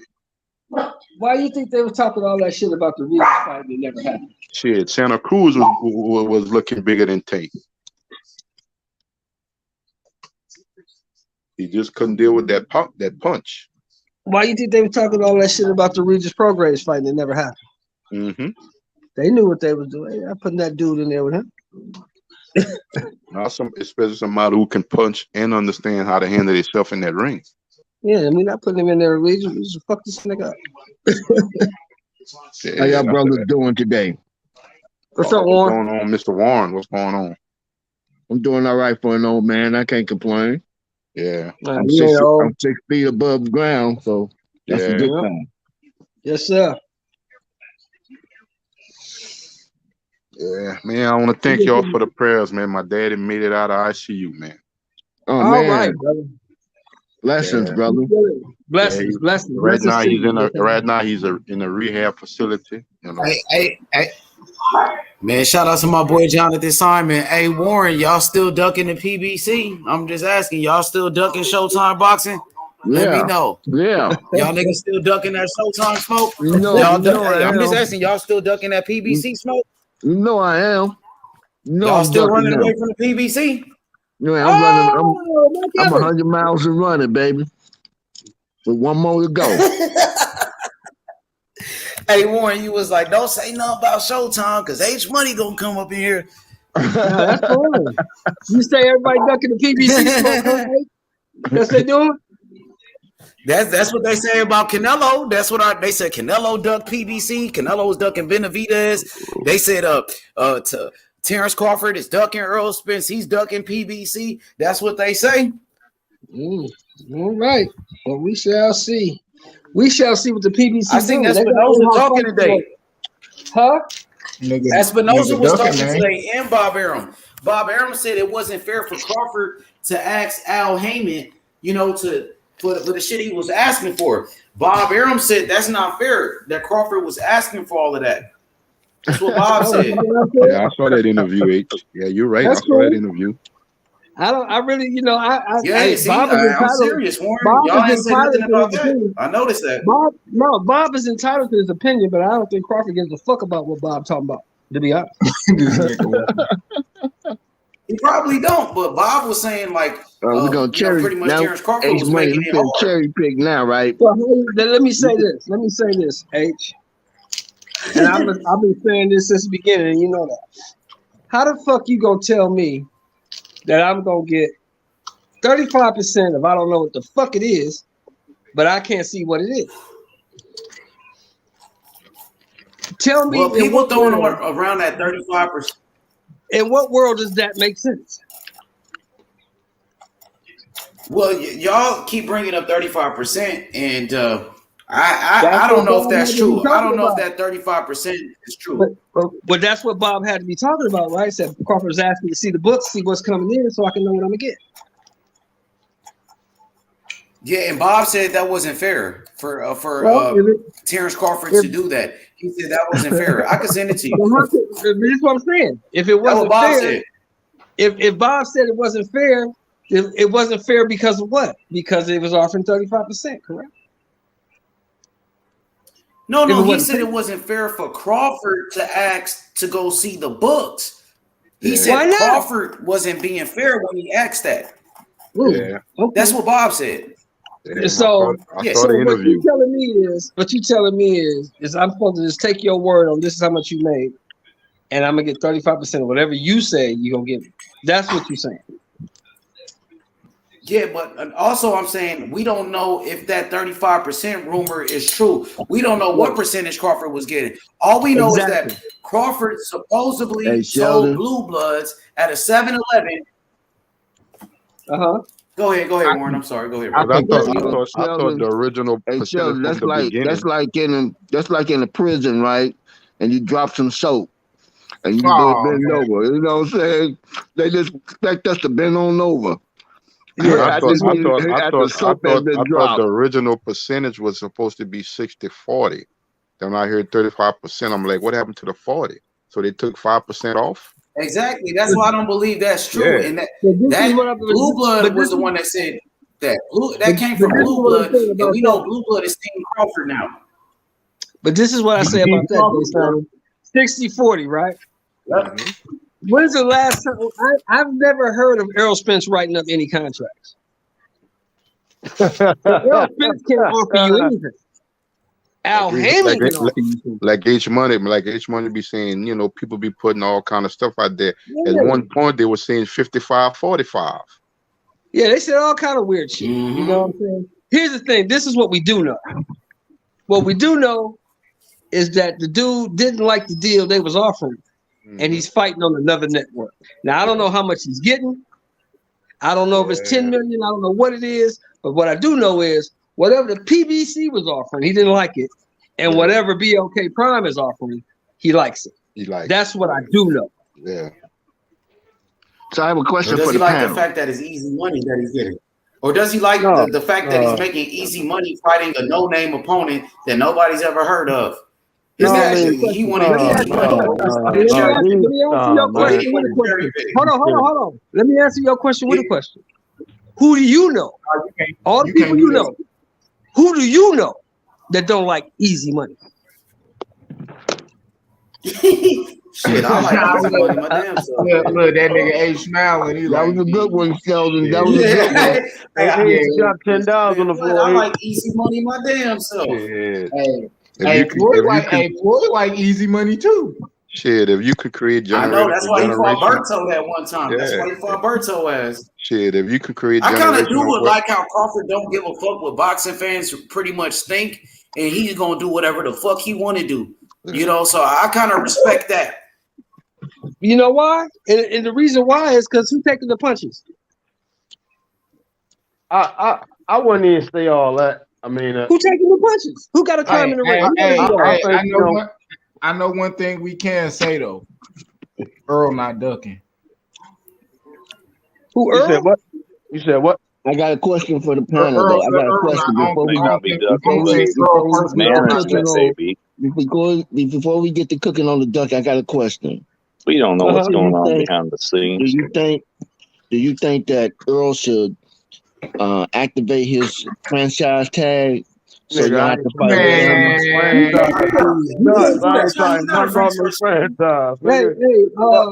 Spence is not a franchise champion. Listen to me. My God. God damn. Listen to me. He can't do that because Suleiman has to do that. He can't do that. Suleiman has to do that. He can petition for to be a franchise. No, hell no. That nigga going to drop his belt. No, nigga, fuck that. For the WBC, and then he can fight standing owners. Nah, fuck dropping the belt. Don't do that at all. I didn't say drop the belt. I said franchise. You drop your belt to get the franchise. I don't think Earl's a Bud's fighter doing the like right that. I don't thing, think getting he'll a fight in between. This shit ain't working out right now. We both know that they ain't coming to terms. Just move on and get some fights in and come back to it. Here you go, young brother. You guys can't work the shit out. So he got two mandatories that he has to fight. You can't activate the franchise. You have to be made franchise. The sanctioning body has to make you a franchise champion. Right, but he can petition. I'm franchise champion. To be a franchise. But you can't petition for a franchise, right? You can petition to become a franchise. Yeah, he can petition for it. That's the reason. And they have to agree to it. Right, but the reason why the franchise. Yeah, Bud tried to petition to be Earl mandatory last year. He sent Chico Lopez motherfucking ass out there like the day The after. reason why the franchise was even created was because when you have so many mandatories, he has 3 mandatories now that everybody's pushing down his throat. And he already said that he didn't want to fight Thurman, so he's being forced to fight Thurman. So I said, operate the franchise for the WBC and then fight and let Bruce fight Thurman. Right? He don't have to fight Thurman. He can be stripped. Okay. He don't have to fight him. All He right, said he I'm was never gonna gonna leave it alone. You say you had a choice. I'm gonna leave it alone. I'm gonna leave it He right ain't there. got a choice. He can But get he could take his word choose back to let him though, strip Shelly. him. He could contradict himself and fight Thurman though. Every time I I mean, get he a can French contradict fries, himself by picking up a Or he franchise. can choose. I'm always disappointed. So again, all they gotta do Or he is can get choose that. to Get let them strip him. them He can niggas choose just get that. to, So Hey, y'all them heard niggas what get to just go in and fight y'all the heard about bud. a month or two ago what Canelo told the WBC? What's that? No, what are you He talking told the What'd he say? WBC they was like, well, in the new year, all those type of fights you be taking, you gotta start looking at your mandatories. Canelo told him, I fight who I want to fight. Boost about? Yeah, but Earl ain't Canelo. Boost got a mandatory out there. Hey, talk that king of boxing shit. Errol ain't Canelo. So While you, Canelo got Yeah. I special think no, privileges, I don't Yeah, think 'cause Thurman Canelo deserves get the that. mandatory. Canelo Canelo's a get that better type of fighter. purse. Canelo get that type of purse. He don't give him a percentage. I give you what I want to give you. Canelo lost that fight against Bivol because he didn't have a good game plan. No, Bad Canelo game said plan. Bad game plan, man. he just too fucking little. Like hey, Shelton Too said it, little, he's that's too fucking exactly, little. you know. If He's he was too as big as little, and Zerto, you'd fucking crush him with I the don't same think techniques. Come on. I don't think Thurman deserves to be a mandatory. I'm not even getting all that. They need to go I in mean, and I ain't gonna lie. fight with Terence Crawford. That's it. That's all.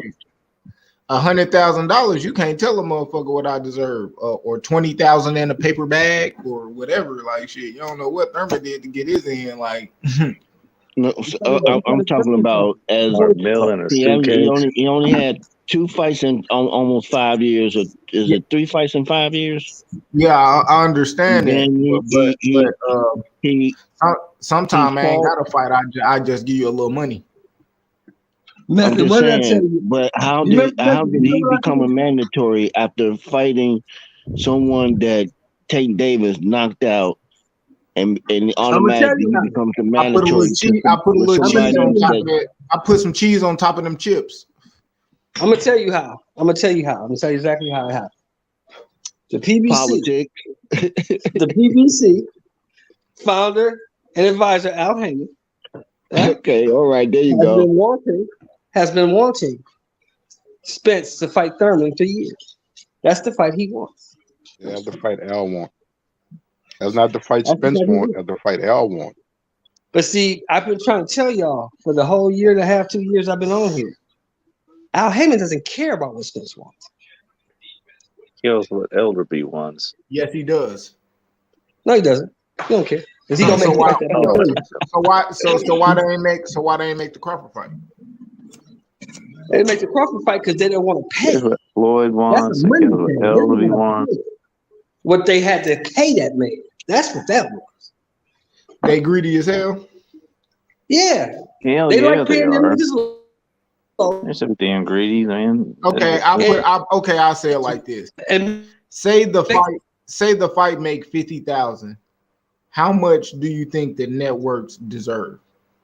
That's low. Well, the networks get 30%. I mean, I know what they get. I asked you how much do they deserve? Do you think they deserve?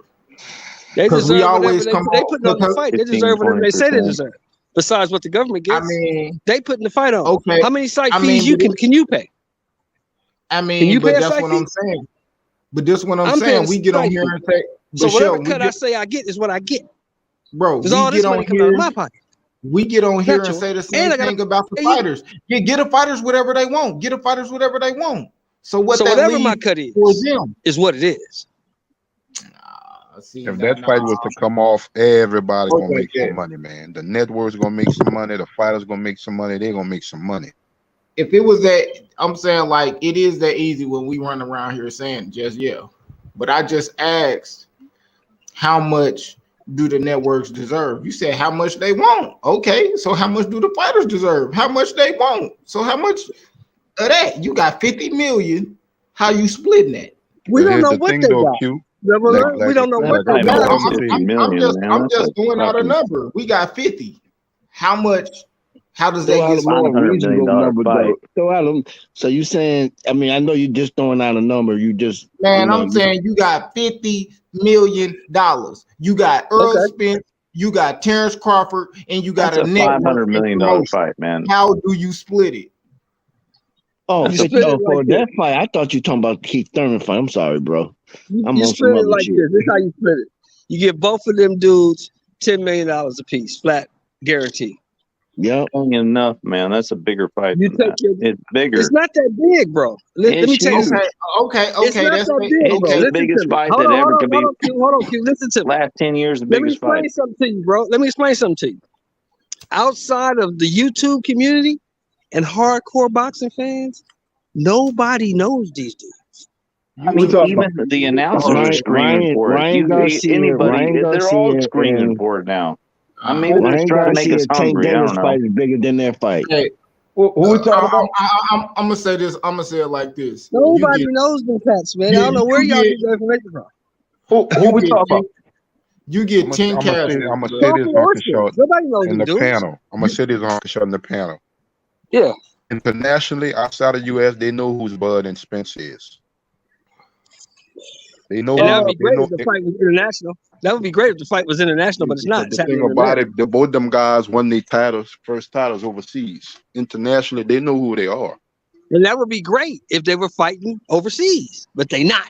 But the thing about it, like you say, And here, you got so many nobody hands knows in the them, pot. Jay Simon. No, I that think shit all gonna this, sell I out. think That shit gonna I sell think it out has a here, lot to do Shell. about That shit gonna Bob sell out here, Arum Shell. not promoting I didn't Bud say the it was way he gonna should sell out. have. He should have I been know putting it's him gonna on sell out. TV and all kinds of stuff to kind of promote the guy over the last forever. Let me ask you a question. When have you ever seen Spence on TV? That's what exactly. What the hell's up with Bob? When have you seen Spence on TV though? Bob don't have nothing to do with Spence. When have you seen him on TV? I'll wait. I've seen him. I've seen him on TV sometimes. Touchdown! Shit. Who we Where? talking about? We talking about Bud, Maybe Bud, and Earl? Where? Bud and Earl? more than a dozen. Where?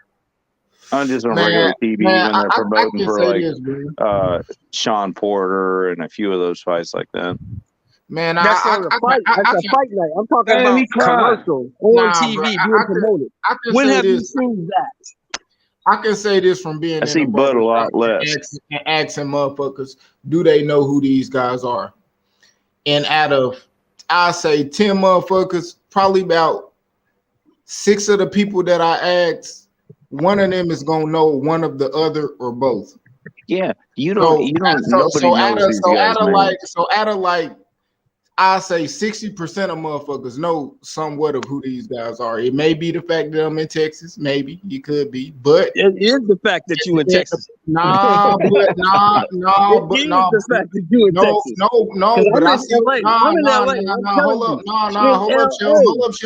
Man, you should get a lot of views just from flying on a Ferrari and not dying, man. I see different people every day. I just don't see people from Texas. I see motherfuckers from Chicago. I see motherfuckers. Oh, yeah, I know what you do.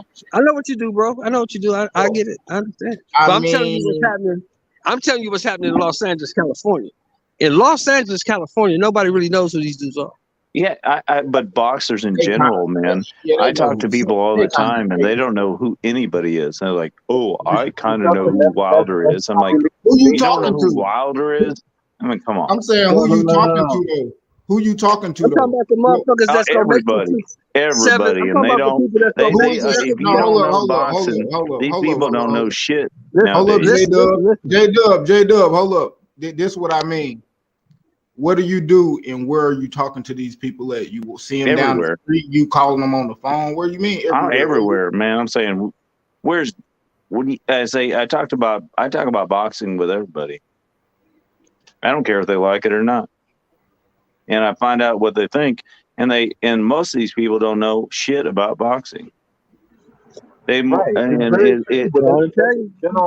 everything though. And I watch all the fights. I mean, I'll say this, man. Most of these people that be on YouTube, motherfuckers don't go nowhere. Y'all be at the crib all day. Y'all don't see nobody. No. So it's easy. I'll be like, man, I don't know nobody to know these people, this and that. But I'll be really out here talking to motherfuckers every day. I go in the sauna. I don't know what y'all do. I go on the road. I go on the fucking at restaurants, man. I'm talking about boxing. Talking to your aunties and mama, like, I'm yeah, talking about the people, nigga. Q. I'm talking about the people that's gonna make this motherfucker 6 or 7 or 800 or 900,000 pay-per-view. I'm talking about casual people I see in the streets every day. Nah, they have I don't know no about idea. They have no idea who these motherfuckers are. It's bad promotion. When I'm looking at your eyes right now, OG. I believe these guys need to be putting them on the major networks, showing their faces. It should be common stuff to brainwash them. Why you think I constantly say that shit on damn near every live stream? Nobody knows who these dudes are. They don't. They don't I mean, know. I talk to like 10, maybe 2 or 3 know who they are. It's like, it's kind of depressing sometimes, you know, like, come on, like. I'm gonna tell you who they do know though.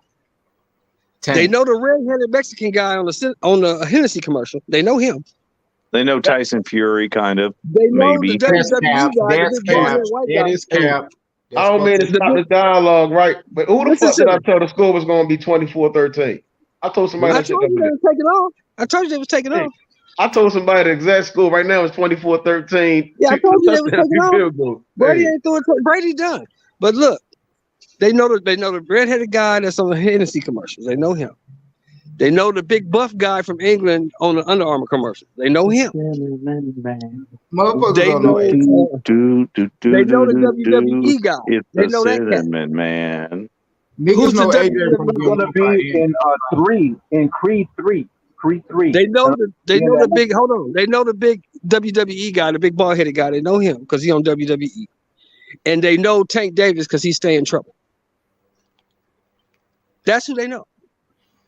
The rest of these motherfuckers, they do not know. They don't even know the MMA guys. Man, they know who the Tank champions are. They don't even know who They they know are. Tank knocking niggas the fuck out. They know Tank because he got in that car. They know Tank because he going to court. They know shit like that. They know the shit. Bro, No, listen. motherfuckers don't know Tank. Bro, motherfuckers don't know Tank in trouble, bro. It's hard More like talking on the internet more than they are You gotta It's knowing hard about for fighting. niggas that didn't even know Tank got arrested, man. You gotta watch the news. They know the shit that they show on the news. That's what they know. Well, the thing about Tank, fake Tank is shit like on the news, man. Tank is like a migrator, man. Tank be fighting everywhere and selling out. Making my stomach hurt.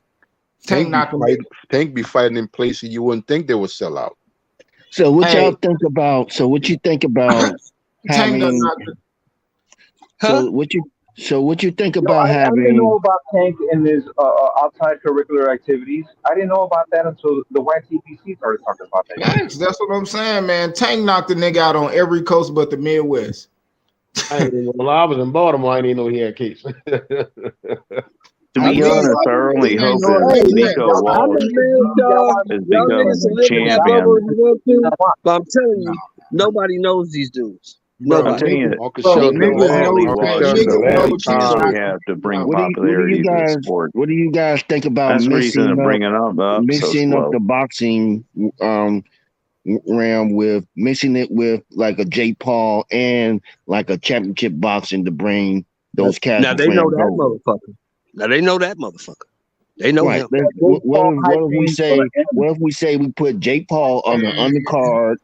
On the undercard, yo, nah, y'all stop that shit, no bro. Undercard, man. Y'all need to stop that shit, bro. Let me finish. Let me finish. Jake Paul want to do an undercard. Hold on, J-Dub. Go ahead, Warren. Why not bring Jake Paul, put him on the undercard of a championship boxing or what? I mean, I'm not sure. I'm not saying it should be. No, Jake Paul is a star, bro. Jake Paul is bigger. He's a bigger star than most of these boxers. He brings attention. He brings the casual fan over. Yes, he does. I don't think he would want to be an undercard when people fighter, are coming to see Jake Paul, people are paying their money to go watch Jake Paul. They're not paying their money to watch anybody else. Jake Paul does not belong as a main event on anybody's damn network. Yes, he Like does. I get that people want Showtime to difference with you. Yes, he does, nigga. Jake Paul is a big It's a ticket big seller. fight. Jake Paul is a Showtime big ticket seller. difference with you. It's about That's it. ticket Showtime sales. difference. Right, that goes back to his point that if they just want to see Jake Paul put his ass on an undercard somewhere, you see what I'm saying? You can watch his ass on No, an then undercard. everybody gonna leave Get after people he into that. fight. Ain't nobody gonna be there for the main event. They paying to watch Jake Paul. You gonna put him on the undercard, as long and as they everybody buy gonna leave. tickets, as long as they buying tickets, they buying it. What the fuck is the Ace difference? Money. So this Jake what we Paul do, is one of the right? So biggest this what stars we in the do. world, bro. So Jake this Paul what is we one of the do. biggest stars in anyway. the world, period, bro. So He's this what we paying do. money Ace as Money. far the best Listen, in the this what we world, do. man. Jake Paul got more followers than fucking Canelo. Jake Paul got more Paying fans than big Canelo. money. He did more pay-per-view buys than He Canelo. didn't So get none of that shit through boxing. He got that shit from doing weird shit. No, he got that. No, No, once he he got started that because boxing, he's maybe he paid a started lot of money to he started knocking people fight out. world class Jake Paul knocked fighters out and Tyron Carlos Woodley, Monte. bro. If He knocked out Nate Robinson. Jake Paul wasn't this popular until he started knocking motherfuckers out. Jake Paul didn't get this popular until he started boxing. No, Jake was already on Most people Disney don't have the Channel. money to do what he's doing. Him and his brother doing weird He didn't shit. start making $40 million a year until he started boxing, though, Method. Right, but what's the difference if he's on an undercard and people want to pay the ticket? I don't get that. Well, the thing about that method, I don't know if we want to be an undercard fighter. I'm doing. Nah, he's a main event So that's why you sit down with Jake Paul and you tell him, look, how much it's gonna cost for you to help promote the boxing and to be on the card. I'm just asking. I mean, it ain't like it's not possible. Y'all think like it's hard. I'm not going against what you say, Mr. Warren. I understand that, but you got to look at it from Jake Paul's perspective. It's just thinking outside the box, brother. That's all. He's a headliner and stuff. Matter of fact, he's his own promoter too. He promotes fights. I bet if Jake Paul was on BLK Prime, y'all would like him. You could put some extra change. You could put some extra change in his pocket to promote the fight. I don't care if people put jello on their head and weird shit like that. That nigga did a lot of weird shit to get where he at. I don't like. It's hard for me to sit there and say I can respect. No, everybody on this panel, everybody on this panel can agree. Weird shit, but he paid a lot of great boxers to spar with him. Everybody can agree on that. A lot. Bro, money I went out for don't sparring. know. Like at Millions the end of the and day, millions of dollars. I think like a motherfucker, one person to save boxing. Fuck all that shit. You know what I'm saying? This motherfucker's career is limited. As soon as he gets beat and exposed, it's going to be never going to get beat. He's never going to get beat. Nobody. Bro, fights are fixed, bro. And this goes to the point that does he truly add value to boxing? If he's out here just on main cards, out there to just go beat, like make it look like he's boxing, then I'm really adding value because you're creating an illusion that this shit is a game. You get what I'm saying? Like niggas, that's what I'm saying. You can just put his ass in cards, co-main events, co-main events. If it's all about just buying tickets and putting the asses in seats and buying the shit, what the fuck is the difference? Like if as long as a motherfucker buy the shit and spend some cheese, then what's the difference? Right. I mean, if you spend $80 to see Jake Paul, why would you just money as you can type of shit? I don't know if Jake Paul would want to compete. $80 on pay-per-view. That's the only thing I'm saying. I'm not against Silva just as much. I don't know if you want to do that undercard thing because he's a headliner. Whatever kind of boxing he's doing, he's a headliner and it's working for him. To go to an undercard, I don't know. Right, but I mean, come on, man. The WWE do it all the time. He's just been a boxer. He's been a world champion boxer. Eddie We all Hearn know that. and Showtime putting that retarded motherfucker on the pedestal. Man, I'm gonna tell. That ain't got nothing to do with boxing. That's them dumb motherfuckers. Man, I'm gonna tell y'all this right now, bro. That shit gonna flop, bro. You know what I mean? That pay-per-view gonna flop. That's why I keep saying his kind of boxing. Not the boxing we talk about every day and discuss. I see whatever kind of boxing he's doing. That's not the realism of boxing we know and what we watch and support. His boxing is something. But he's taken off I guess you could put his boxing time. I guess you could put his boxing on the Mayweather exhibition type of level, I guess. I don't No, care who it's you higher are. than I no, don't it's care higher who. than that. It's higher than that. But It's Anderson Silva. I'm watching Lomachenko, man. Man, they said Anderson Silva got knocked out twice in sparring, bro. Yeah, Twice. then his coach said it wasn't. I don't know. Who knows? Yeah, his coach came out and said he I just think got he shouldn't be getting hit that wobbled. hard in His coach training. came out and said, "No, he ain't get knocked out twice. He just got wobbled twice." How No, old nigga, is you nigga Silva? got How knocked That old is he, worries me a man? little. I ain't kidding. You about to get worked up. How old is that guy, man? He like 45 or some shit. Old enough for his Raw sponsor to be Jones tore for it years from the he side of wanted his to fight with Raw Jones. cranium. Raw Jones didn't even entertain that. But He was still, like, I like Anderson Silva's defense. I like his movement.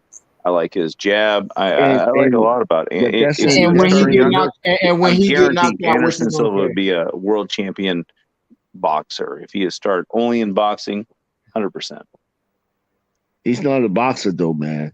Yeah, I I know, don't know, but I I mean, don't know but why he. we try to make these guys, these MMA guys, boxers. Yeah, they can fight, but it's not boxing. Jake Paul gonna make him into He whatever. beat Julio Cesar Chavez Jr. How y'all think that Anderson Silva would have We'll done do do with a that. Le'Veon Bell? KO, he get knocked out. That's what I'm Nah, saying. I hope not. A belt?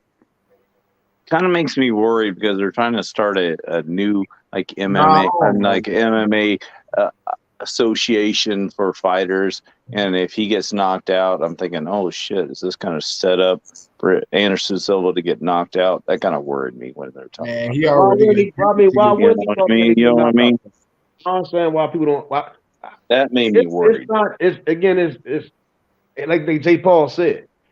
This is his shit is equivalent to niggas starting that professional boxing career fighting. Never hear of, bro. I mean, only difference Jake Paul is fighting niggas with names, but they're not boxers at all. Although Anderson Silva beat Chavez Jr., it does not mean that motherfucker is taking boxing seriously at all. That's not his. I think Chavez Jr. was a slacker. That's what I think at that point. Yeah, to me, it wasn't like he beat him the fuck up or nothing. And he just schooled him more like, but it's just like, I think Chavez Jr. is being lazy. How old is lazy training? How old is he? Anderson Silva was in sparring, practicing on how to get knocked out. That's how he got KO'd twice in sparring. He about to take a dive, bro. He already got paid to get knocked I know out. and the whole thing about the association with MMA fighters and better pay, that makes me worried. Makes me want to like put a bet on the other side.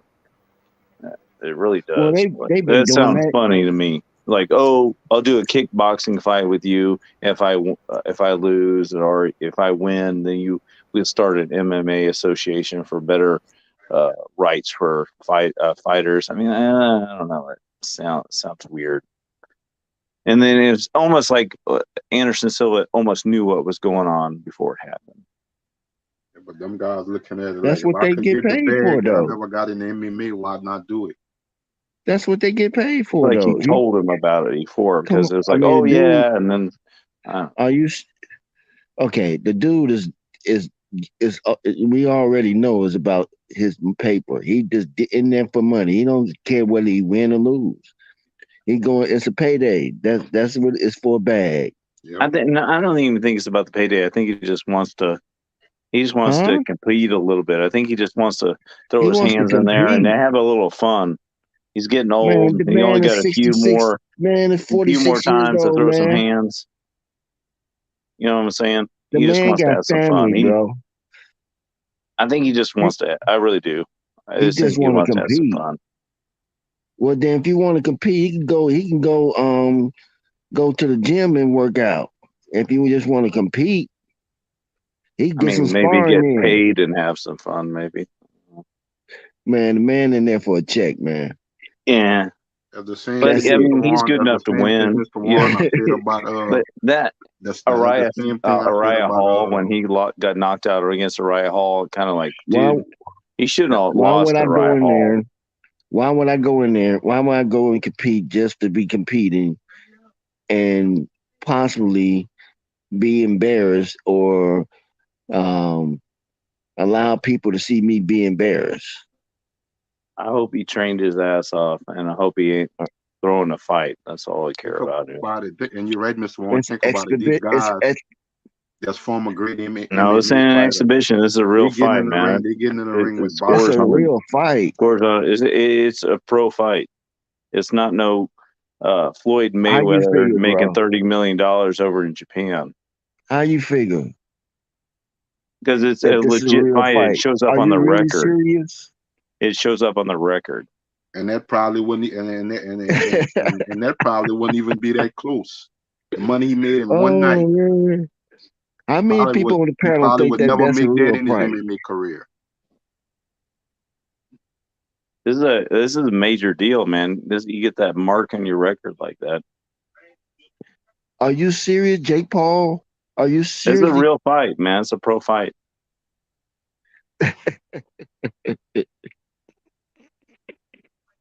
100%. For just because they say it's a real fight? Yeah, it's 100% pro fight. It's a pro fight. It isn't Floyd Mayweather's exhibition. No. Okay. I think we had this debate once before. I can't believe y'all don't actually watch that shit. Oh no, Jake Paul is an entertainer. I'm not partaking in it. Jake Paul is a entertainer. He's not a professional boxer. He got to prove to me when he get in with a real boxer. You don't have to be no top. Right. We're talking about a boxer that this is what he do for his life. This is how he makes his money. Been in the ring. Yeah, this is a pro fight. He grew up doing it. He grew up doing this. Fight statistics on, like, when you look at on SureDog or whatever, it's going to go up as pro fight. I don't care what they say. I'm not thinking about what they say. Like Lomachenko fighting on the Do you believe that Jake Paul is a professional fighter? Based on the fights that he had up to now. Up to now. Drug tests and all that stuff. That's not what we asked you. We asked you, do you believe he's a pro fighter? Yeah, I think he is, because he spars pro fighters all the time. And I think he's a pro fighter. I'm talking about, has he been in the ring with a professional boxer on any level? I'm not talking about elite. I'm not talking about elite. Even if he been in there with the what we call not yet. I think this may be his first real professional fight. How you call Silva a professional Anderson boxer? Silva knows how to. Anderson Silva can beat a lot of professional Do we look at Le'Veon Bell as a professional boxer? Do we look at him? Yeah, he can beat a lot of professional fighters. Do we look at him as he can beat half the roster? No, of course not. No. He's not a professional fighter. He's a professional football player. Yep. Touchdown. I just don't see how they seeing Jake Paul as a professional boxer. So, what are they fighting at? What weight are they fighting at? Shit, I don't know. Nobody knows. Nobody knows. I don't even know what weight. So I guess in this situation, it don't matter who miss weight. No, because what I was gonna say is, if you know who he's fighting at, then just get a guy at that weight and tell me Jake Paul could beat that guy. Say they fighting at 75. Who, since my man said he could beat half the roster, that's what my man just said, right? Who can Jake Paul beat that we know that's fighting at 175 right now? Who can he beat? Nobody. For sure, not none of the champions, and not none of the contenders. Could you see Jake Paul in the ring with an Anthony Yard?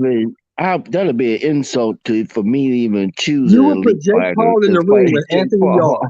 And Anthony Yard has never been a champion yet. I'm not even talking about the champions at 175. I'm talking about you would put Jake Paul in the ring with Anthony Yard. Did you say that? Yeah, Anthony Yard. He's not even a champion. No. Listen to me.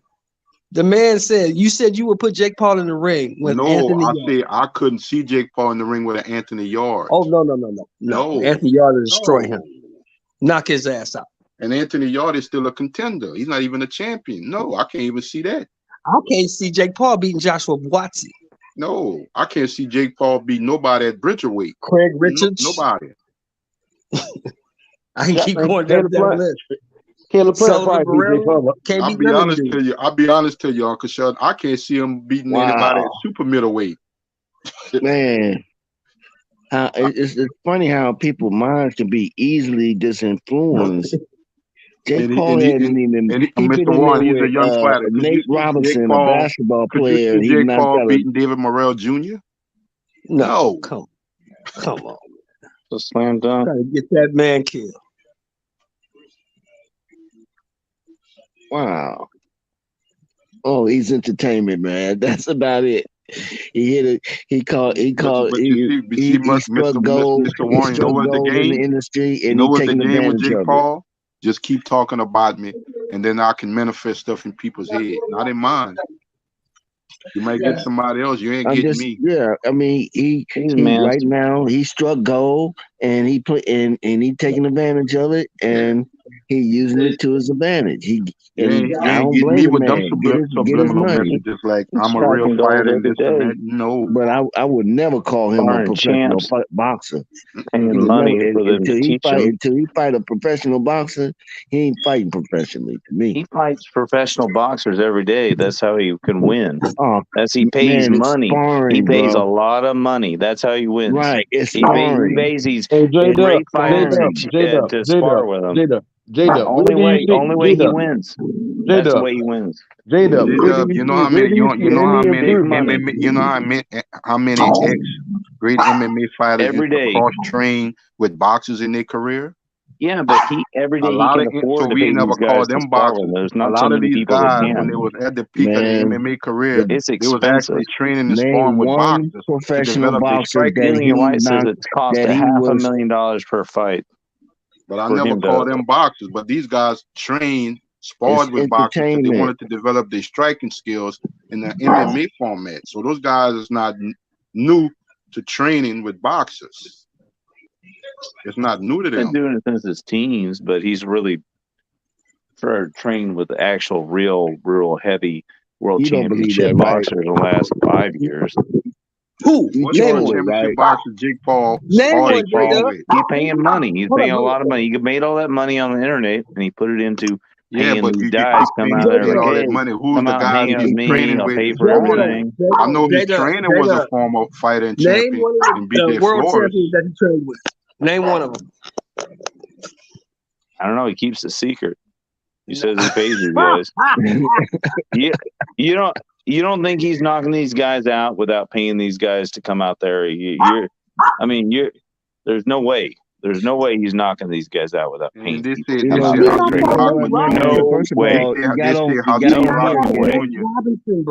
T-Rock used to give Jake Paul the blues in sparring, man. No way.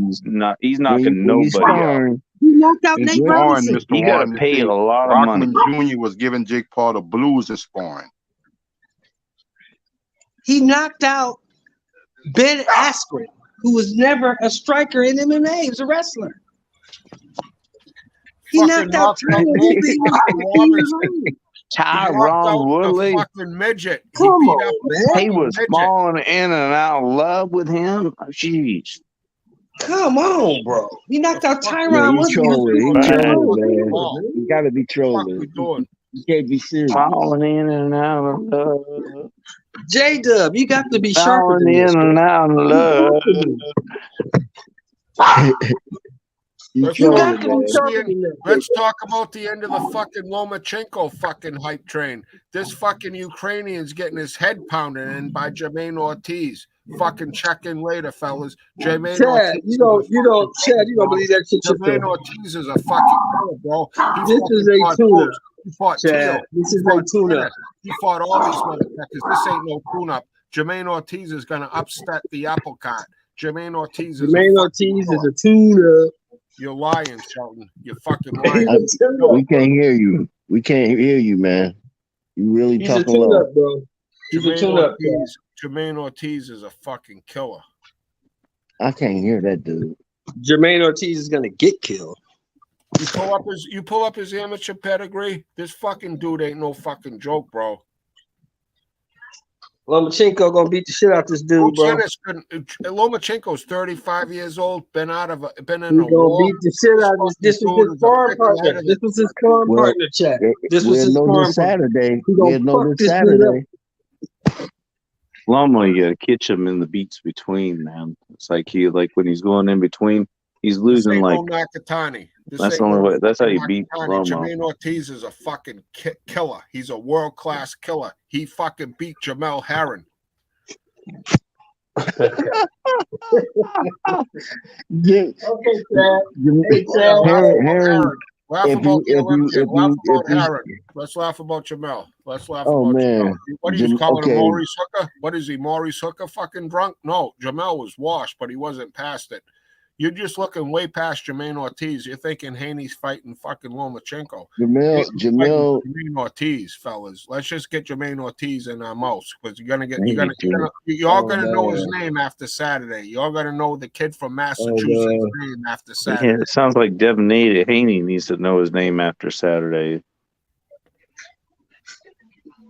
Everybody sleeping on Ortiz. Everybody sleep on Ortiz. Let's go, fellas. Let's keep sleeping on him. Everybody gonna keep on sleeping on him after Saturday. He gave Tio all he could handle. Tio doesn't want no part of this kid. Everybody ducking the kid from Worcester. Everybody gonna keep on sleeping on him after Saturday.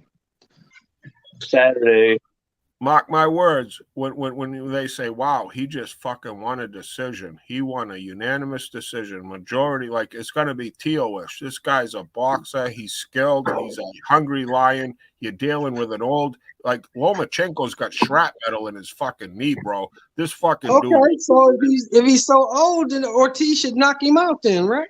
No, he's just going to beat him up. He's just going to beat him up. He's going to make him look real old. I feel like they're feeding Herring to the Seals with Torres Jr. and Nico. Herring's retired, but no, I'm talking about Fish to the Seals, man. I'm telling you, these guys are setting up with Nico, Ollie Walsh, and Richard Torres Jr. It seems a little bit silly. They should be pushing them up. I know they want to make these. They're so desperate to make those guys. Nico Ollie Walsh has no amateur experience. I know. Jermaine Ortiz has this over probably a big step up where I'm fighting this dude that does the bare knuckle boxing. He fought Tiafimo. He fought Hitchens. He fought Russell. This kid ain't no fucking apple cart. I remember the guy he's fighting from bare knuckle boxing. That's what I remember. The guy he's fighting. So who you gonna put him in there with? He got 2 fights. Who you gonna put in there with? Ortiz is I guess put him on the bare knuckle boxing guy. I don't know. You gotta let these young kids grow, man.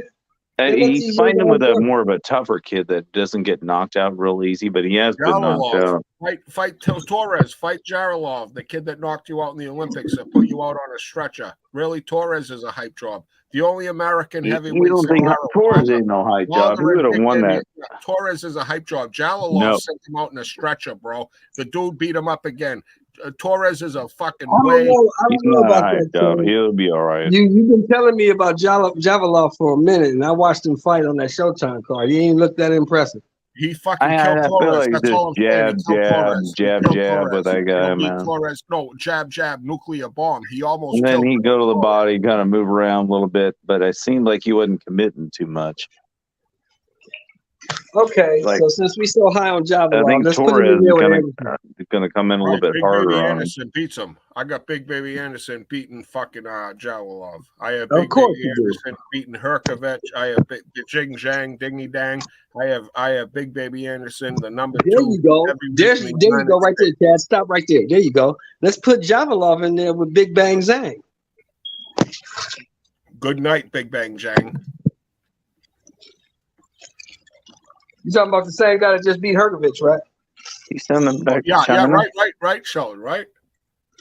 He beat Herkovich. He did, but the judges told us differently, right? Yeah, but he beat the shit out that boy.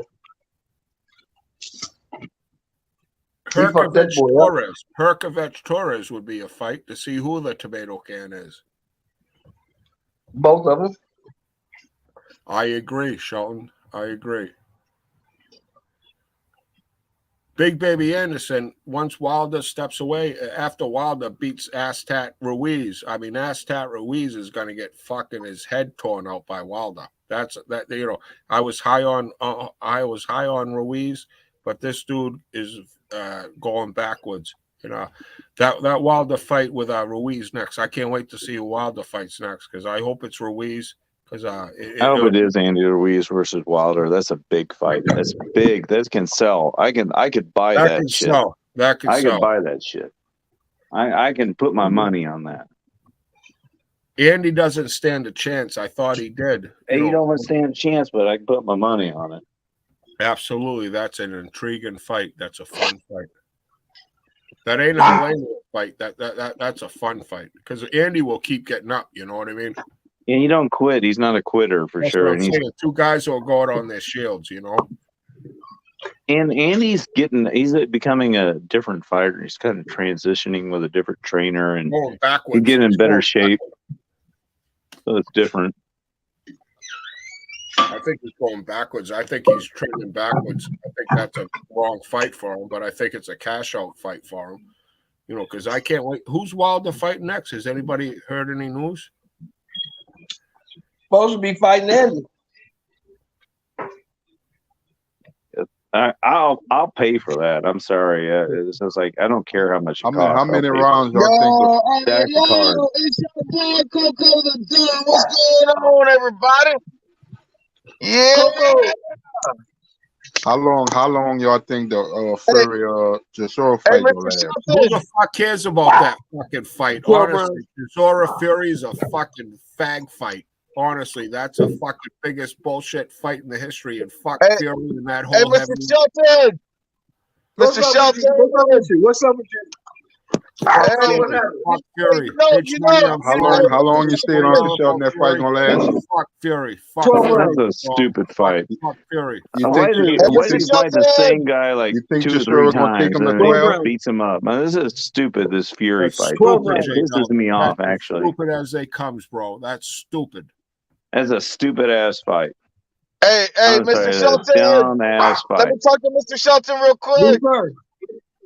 Hey, Mr. Shelton, you know we've been knowing each other for a long time. You know that, right? You know what I'm saying, Mr. Shelton? You know yes, me. Sir. You know me, the Don, right? You yes, know sir. me, the Don, Mr. Shelton. You know me, right? You know me, Mr. Shelton. And yes, sir. You know it. I love you. I love you and I respect you. You know that, right? Yes, sir. But yes, one thing that I'm gonna have to request from you is when you on that goddamn forklift and you be beeping and hollering all the goddamn day, man. Yes, I do. Yes, I do. Man. I mean, I'm already around heavy equipment all day, and then next thing you know, I'm trying to listen to a boxing show, and you over there with the beeping and hollering. What are we gonna do about that, Mr. Shelton? You know, hey, I gotta get my fix money. He's making money. The backup lights. You know that, Don. He's the backup lights. He's making the money. I know what he's doing. I know what he's doing, but I'm asking Mr. Shelton, what can we do to fix this situation? Treats, what situation man. you talking Lots of about? treats. You know I'm gonna keep it real with you, but that beeping and hollering. What you talking about? Well, you can send him a cash app. You can send him some cash app money. So whatever he need to fix, if you send a cash app, he'll be able to take care of it for you. Let Mr. Shelton respond to my request, please. What situation you talking about, Coco? When you in that forklift and you're like this, beep, beep, beep. That shit loud as a motherfucker, bro. I'm only from now. If you send him some cash app to pay his bills, he won't have to worry about being on the forklift. I'm only gonna talk to you, Coco. I'm only gonna talk to you, Coco, when I'm going forward, bro. That's right. Okay, I hear you. Mr. Shelton, can I ask you a question? And I respect it. I respect it, Mr. Shelton. You know, me and you, we go back a long ways, and I only, you know, I only know how to respect when people respect back. Okay, so that's what it is. That's it, brother. You know it. But you know I'm gonna call it out though. With that beep beep now. Hey, that beep beep. Hey, that beep beep. Beep, You got to. Beep, beep, beep. Mr. Shelton, I have to ask you a question. Yes, sir. What are you gonna do when fucking your man Zerto gets his ears boxed off by Bivol? What are you gonna do? Because Zerto's a fucking. Nah, Zerto's gonna win, bro. Zerto's gonna win. What are you talking about? He's gonna have to use his size, man. Wrong. Dawn, Chad, He's gonna have to use his size. Chad, I don't know what I'm gonna do because that's not gonna happen. He's got to work with that left jab. He's got to use his left to the body, fake to the head. Think about this. Zerto's just a bigger problem. Zerto gonna stop that kid, Chad. That left hand's a problem by. Bro. Make your money. Go to the casino. That left hand's a problem by. Make your money on the big underdog. Zerto's the big underdog. Got to go to the body with his left. He's simple. Got to repeat it. David Benavidez, low definition. Behind the back. He's gonna get his left hooks, big right hook. Left to the body, and he's got to move to the side with like stagger steps to the side. Because Bivol goes back and forth. And not only is he big, but he's agile and he's very, very intricate with his attacks, bro. You guys don't even understand, bro. Chad, I want you to pop back on here on November 6th after Bivol gets stopped, okay? It's a difficult fight. He's got to be strategic on this. If Zerto wants to win, that's got to be totally strategic. Bivol is getting there, but he's got to stay within that range. It's not going 12. Bivol's getting knocked out. It's not going 12. Hey, Mr. Shelton's right on that one. Mr. Shelton's right on that one. Bivol's going to get 12, buddy. Hey, Zerto going to get him out of there. Watch. Of course he is. That's the only chance to win. He can't outbox him. Hey, the Don, when you gonna stop ducking PBC, bro? When you gonna stop ducking the PBC, the Don? Why am I? I'm not. Y'all niggas on the panel scared of PBC. The Don is scared of PBC. Everybody's scared of Al. Scared of PBC. Everybody's scared of Al. Everybody's scared of Al. Every time what's good? What's good, Chad? Every time I bring up PBC, you guys start shaking in their boots. H, I never. See, you know that, son. You know that, son. I'm bringing the smoke to the son. Tell Canelo to bring the smoke to PBC. When Canelo bring the smoke to PBC. Don't even bring up Canelo. Canelo is not even in the equation right now, son. Why don't you talk to the PBC? He's the undisputed champion at 168. He's holding up the division. Themselves. How come the PBC got all the fucking fights right in front of their faces on the same promotion, but they won't fight each other? Ask me that riddle.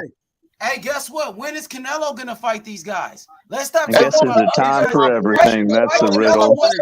It's not about Canelo. Canelo is Canelo. Look, bro, I'm not here. Usually later than now. Spence gonna fight this guy. Spence gonna fight a guy with a pulse. Don, stop running from PBC. Stop running from the PBC. The Don. Hey, Shelton, stop telling your boy Crawford stop running from PBC. Come on, Mr. Tell him to break the wallet out, bro. Tell him to break out the wallet. You know what time it is, Mr. It's funny to me because time it is. You know what time it is. And Triple Z. Hey, look. Hey, Shelton. Your favorite fighter, Terence Crawford, running from PBC. The Don, your favorite fighter, Canelo, running from PBC. We went to the PBC. We got undisputed at the PBC. What you talking about, son? But what about Benavidez, bro? What about Benavidez? Hey, Benavidez is out in the field. Why don't he fight Plant? Why don't he fight Kyoto? Why don't he fight them big boys? Hey, you got plenty of names on there. Why don't Canelo fight Benavidez? Hey, I'm gonna tell you something. I'm gonna tell you something like this. I told you this. Hey, hold on. I told you this in a private conversation. I told you this in private conversation. You know I'm an insider. You know I know my shit. I'm telling you right now, Canelo's not scared of him, and Canelo's resting. He's got one more fight with the zone. Once this fight is over with the zone, what are you gonna do? What are you gonna do? Once that last fight is over with the zone, I bet you the PBC ain't gonna release Benavidez. I bet you they ain't gonna give him that smoke. Benavidez is all talking, you know it, and that's why you back Morel, H. That's why you back Morel, and that's why you know Benavidez is a duck. Who's gonna come for you, man? Who's gonna come for Killer, bro. Cinnamon, Morrell ain't ducking no man? smoke, bro. Morrell fighting a fucking undefeated killer, bro. Listen, son. Listen, hey, Matt Chad, you know who I am. I'm telling you right now. Fucking Morrell wants to smoke with fucking Benavidez, and Benavidez is ducking Morrell, and then all of a sudden we got nothing going on like that, right? Every time the real shit comes out, they got an excuse for Benavidez, right? Don't bring up Benavidez' name versus Canelo ever again, because it doesn't matter. It's irrelevant. Hey, H, where Val at? He owe me $40. Oh, he was here earlier. You know, he came in talking this shit. He came in talking his usual shit. He owe me $40. Hey, the Don. So Canelo said he's not going to fight other Mexican fighters. Does that mean he doesn't want to fight against Zurdo? What about a Zurdo fight? That doesn't mean that. That doesn't mean that. No. What does it mean? Tell me. What does it mean? No, because I'm asking you, what does it mean, bro? Listen to this. Okay. It doesn't mean that he doesn't want to fight other Mexican fighters, but it's like this. When you want to fucking like grow the sport, and you're the man, you're waiting for the next star to come up. So when another Mexican fighter is coming up, maybe when he builds up his resume enough to fight the caliber of a Canelo, then maybe. Bro, Canelo got smoked by Bivol, bro. Like he got beat by old Floyd Mayweather, bro. Zurdo's going to get beat up worse. Zurdo's going to get beat up worse than Bivol. Bivol's going to beat up Zurdo worse than he did Canelo. He's gonna hurt. Canelo had pretty good defense. I would give him that on that. He was protecting himself.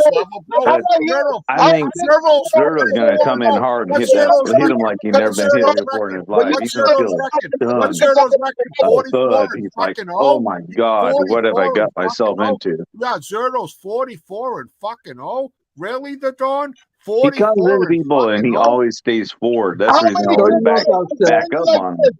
I'm telling you, like he hit so hard they have to back up and run away from him. Zurdo is better than B-Ball. He can hit Zurdo for sure. Zurdo's gonna get hit, but I'm gonna tell you something. At least Canelo had the balls to go up there, and I'm telling you, bro.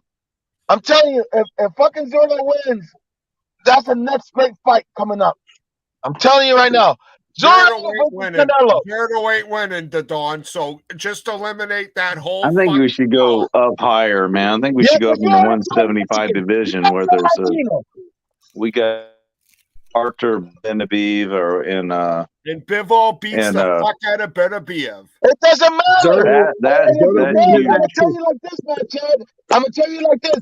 If Bivol beats probably one of the biggest fights in years. If Bivol beats Zurdo, then Canelo is right there, and he's gonna get his rematch. And Canelo will lose once again. And it doesn't matter. That's an opinion. That's a false prognostication. That's an opinion. That's a false prognostication. Well, I just saw one fight, and after you are not the weatherman, and you're getting all your predictions Zurdo fight. Matt Chad, you've been wrong for years. Man, Chad, you're a nice guy, but I'm gonna have to shut you down tonight. Well, you're not shutting me down because you're fucking. Oh, yes, I am. Yes, I am. You're getting shut down tonight. And my beef isn't even with you. I have no beef. I have no beef either. I'm talking fucking factual facts, JFL no stuff. Factual facts, all imagination and preemptation and devastation. That's what's going to be coming down your trafficking. Oh, Bivol just didn't beat Canelo? Did you watch the same fight as me? Did even Canelo get marked? No, come on. Did he beat Canelo in the 12? No, look. Nobody's saying that Canelo won right now. Did he beat Canelo? Did he beat Canelo? I can admit that. I can admit that. Look.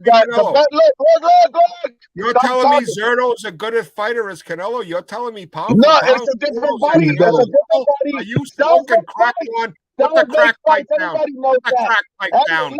Zurdo is a different, bigger man He's a fucking He's mongoloid. bigger, longer.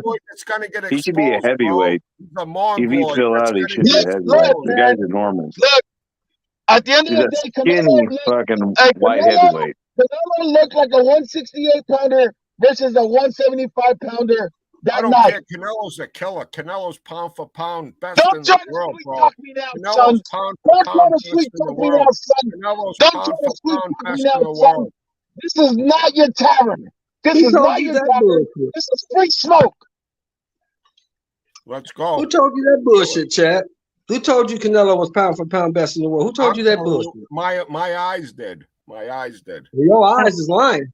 I rewatched the Bevel Canelo fight. I think Canelo did pretty good for getting his ass kicked. I mean, he was blocking, moving, counter punching, pretty good. Not bad for being a small You guy. had no chance in that fight, Chad. I told you that before the fight even got started. You had no chance. Canelo get his bossy life that night. Hey, the best fighters in life sometimes lose, okay?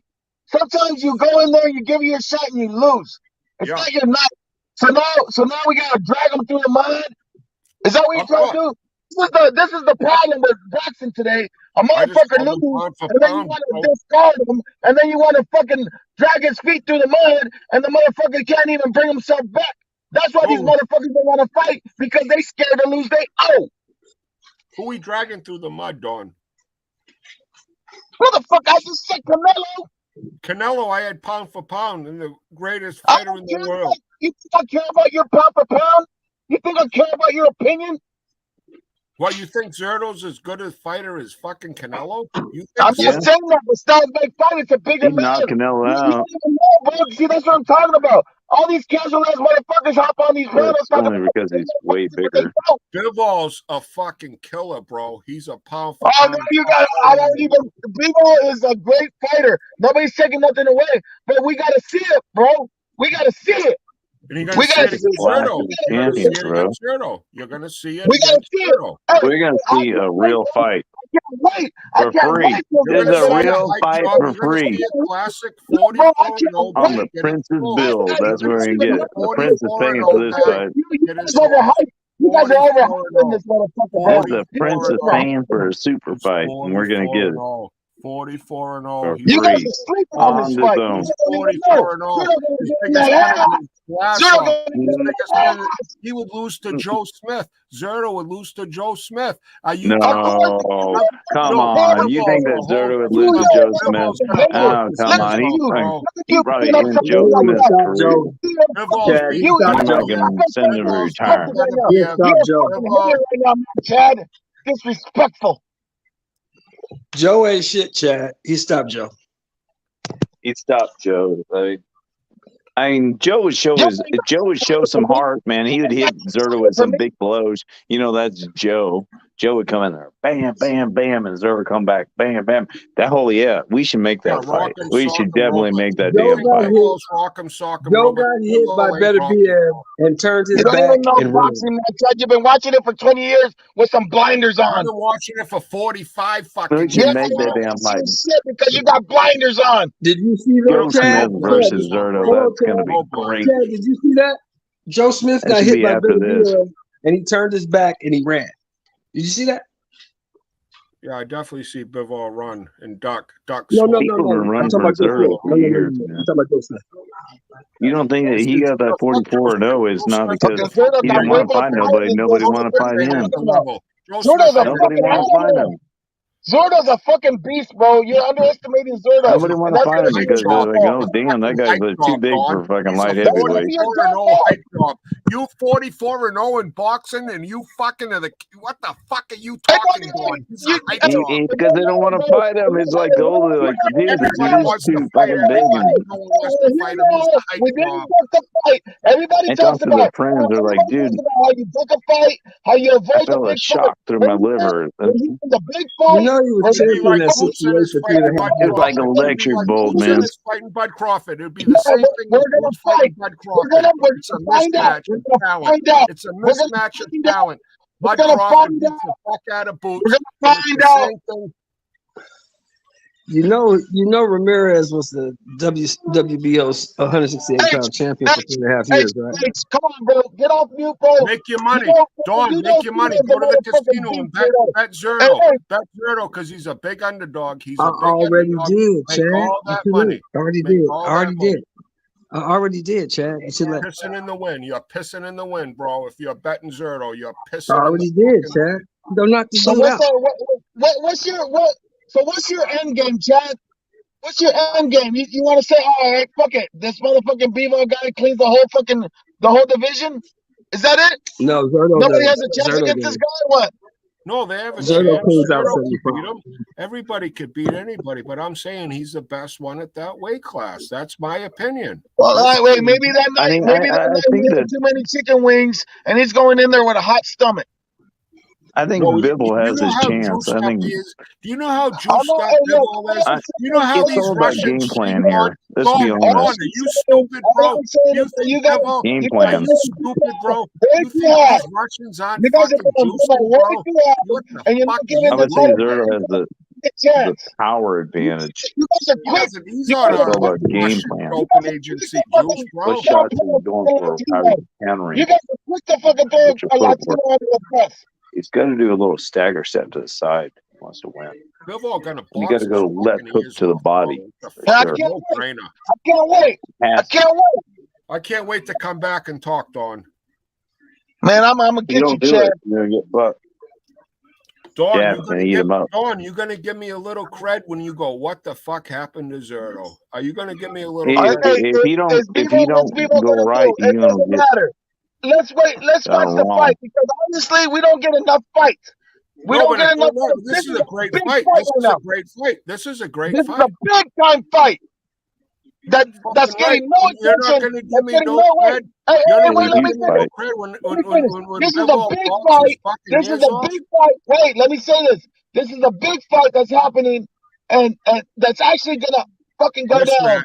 And the YTBC has been sleeping on this fight. Mismatch. Because It's a mismatch. all they want to do is talk about Crawford and Spence. No, but this is a mismatch, Dawn. It's a mismatch. No, you're wrong. The 50-50, man. No, it's not. It's a 75-25. This is a mismatch. Who are you to make those odds? I watched them both fight, bro. I watched them both fight, Dawn. You got Zerto winning? I watched them both fight. This is but you can't just say it's a 25-75 when you don't know because you can see it with your eyes. Game plan, the shot patterns. Senior, bro. I'm a Nostradamus. You ain't never look. Zerto is a fucking complex fighter. He can go on the inside and the outside. You don't know. He's very technical. He needs to set his feet to throw his punches. He's a fucking low definition David Benavidez. No, he's not. No, he's not. He just likes to go in hard on people. You just want to be on that fucking bullshit. He likes to go hard on people. It's his style. You're downplaying the Latinos. You're downplaying the Mexicans. My favorite fighter is Pitbull I don't care who your favorite fighter is, but you're downplaying him right now. Because he's a fucking run-of-the-gate hype job. What if he loses this weekend? Zerto wins. What are you going to say about him then? He can run a job, hype job, or you're going to say he's... You keep forgetting, Chad. You say he's... You keep forgetting, Chad. The dude was 168-pound champion for 2.5 years. You keep forgetting that part. Who's 44-0? You keep forgetting that part. I just told you. The same guy who was the 168-pound champion for 3.5 years. And your guy, Benavidez, wanted no parts of him. No, because they're the same type of fighter. They're the head. He wanted no parts of Zerto. That's why Zerto moved up. Styles make fights, Shelton. The only reason that we're getting this fight is because it got fucking mandatory.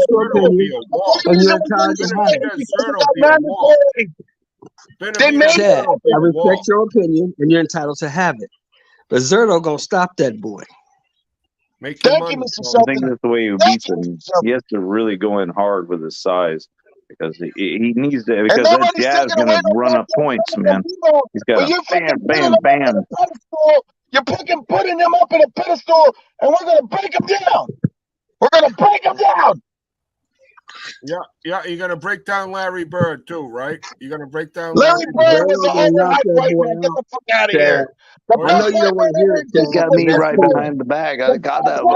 Ask Sean Kemp about Larry Bird. Ask Sean that Kemp. played basketball was Chris Mullin. The second best white man. That's a low definition. You're fucking right. Zerto is Chris Mullin, and Benavidez is Larry Bird. You're talking a low definition Larry Bird. Zerto is Larry Bird. Larry Bird would fucking in a driveway. Get the fuck out of here. You still got your channel, Chad? Dawn, you're talking absolutely fucking retarded shit. If you Yeah, want to disrespect Larry Bird, you're being disrespectful and you're showing your fucking idiocy. You're showing your ignorance. You're showing your fucking. You are showing your complete ignorance to the fucking world. If you disrespect Larry Bird, you're showing your complete disrespect. Larry Bird was awesome, man. I love those crazy Look, passes. all right, I take Those it back. crazy passes by Larry Bird were the best. I pulled out some names on your ass. All right, I give respect to Larry Bird because I know what he did. I give respect. All right, but just don't fucking pull that fucking white card on me, bro.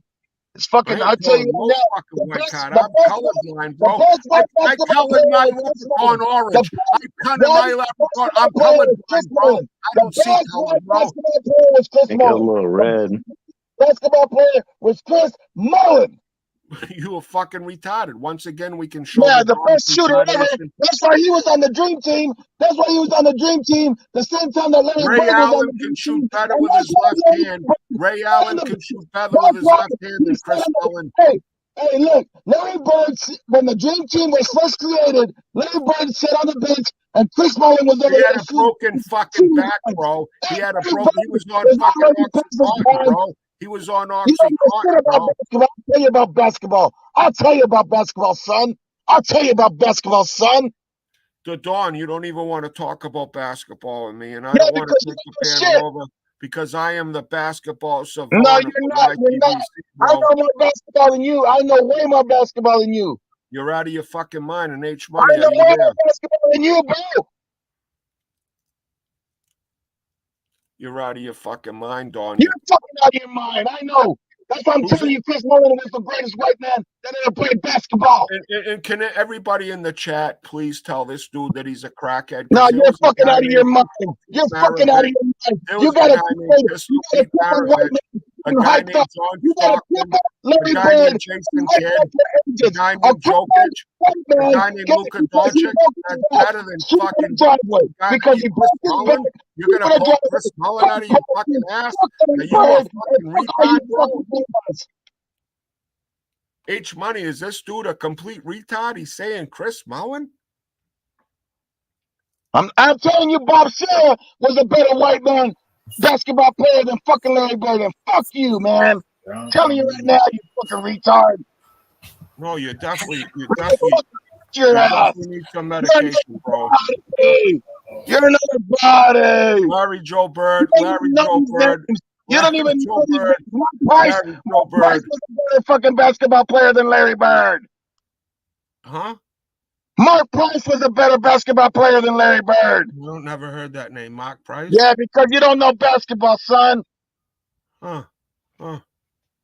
Jason Kidd was a better white man basketball player than fucking Larry Bird. Wow. See, I can see. Yeah, see, you know Jason Kidd. I can see you from Los Angeles. What about Dirk Nowitzki? Yeah, another white man, way better than Larry Bird. What about Luka Doncic? Way better than fucking Larry Bird. Hey, the Don, why you don't like Larry Bird? Dawn, I'm coming out there. Hey, check the fight out. We got fight coming up on YouTube. I'll fight the Dawn for this fucking bullshit. This dude comes on talking shit. The only You want to talk this fucking nonsense? I want to fight you, bro. You're a fat motherfucker that I'll talk the fuck out, bro. You know I know basketball. Hey, You're you know a I love fucking basketball. asshole, bro. You don't disrespect Larry Bird. You don't The disrespect. only reason I'm doing this is because Matt Let's Chad go. You is want to trying fight? to bring up Let's Larry Johnny Boy Bird. Black and Brown. You Let's don't know meet in basketball, fucking son. Maryland, bro. You don't know Let's meet in basketball, DC and son. fight, bro. You do Let's not know pull up in your basketball, truck and let's son. fight, bro. You Hey, don't know basketball. so I got a question. What I wanna about fight, the Don? What about Rick Barry? What you thought Oh, about Rick Barry? way better than Larry Bird. Yeah, Rick Barry with the underhand shot, with the granny shot, making 95% of his free throws with the granny shot. The greatest field percentage shooter in the game still till this day. Hey, the Don. So why you don't like Larry Bird? Could you tell me why you don't like Larry Bird? Right now, Because only he beat because the of Matt Chad Lakers. right He now. kept beating the Lakers. He kept MVP 3 No, times. because I'm not a Laker fan, you Because he's idiot. a Laker fan. And That's no, why. because I'm a warrior. Warriors. He's a Laker fan. Hey, the Don. I want to ask you what's up with this beef with you and Mad Chad. Where does this beef come from? Because I noticed there's a lot of smoke between y'all. Where did the beef originate? Like, we'll pull up started today. We'll pull the fight on. I'll pull up there, bro. It started today with him overhyping B-ball, and then he started talking that Larry Bird crap, and Yeah. he thinks he knows basketball, and he don't.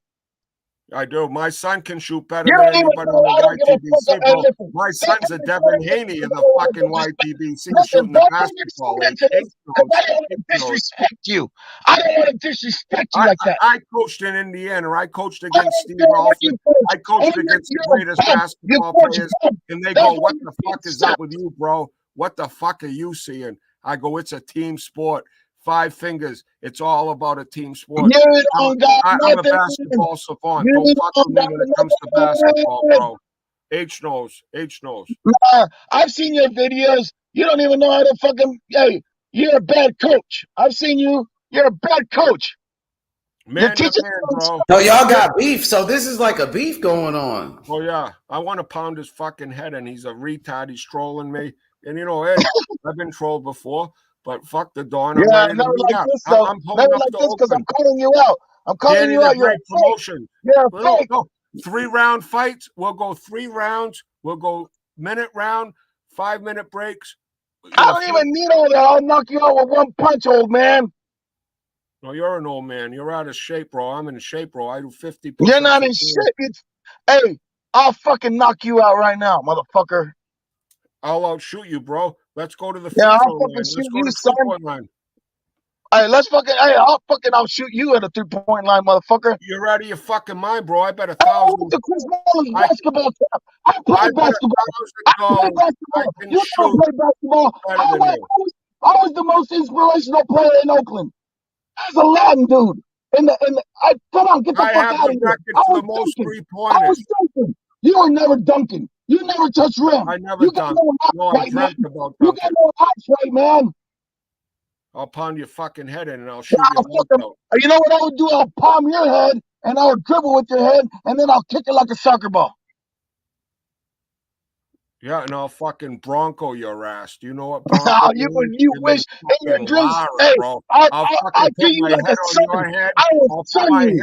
I will son you. You got nothing on me. You got nothing on me, son. You got nothing on me, son. I teach you lessons, let's son. Go head on head. I teach you lessons, son. I teach you lessons. You don't know shit about boxing. You don't know shit about basketball. And I'm better than you in every aspect of life. You sit there and play the basketball. I take the fucking role here. I'm better than you. Mexican star. What the fuck? Listen, William Dillon, Jeff Fine, son of a gun. Not you, me. Mexicans don't fucking respect Zerto. They know he's a fake. The real Mexicans at the Fajita Grill know he's a fake. 40. You don't even know how to even fucking talk. 44-0. You're a fucking Fajita Grill. You think we all 44-0. here? You fucking disrespectful motherfucker. You think you want to get on fucking racing with me? We're not out here eating Fajita. We're out here eating fucking lobster, motherfucker. That's the battle cry, H. That's the battle cry. 44-0. Everything you get is from us. Everything you get is from us. We are from us. When you say from us, what do you mean by that? The Don, you said from us. What does that mean? You said like 20 and 2. Mexicans like a lot. 44-0. We are the bug. We are the plug. Not you, me. Who, all right, when you say we, who is we? I'm talking about my Mexican and my Latino brothers. Oh, your Latinos. Okay, you talking about the Latinos. In the real Mexicans. We hold court here. We hold court. The real Mexicans see Zerto as a fraud. My people hold the court.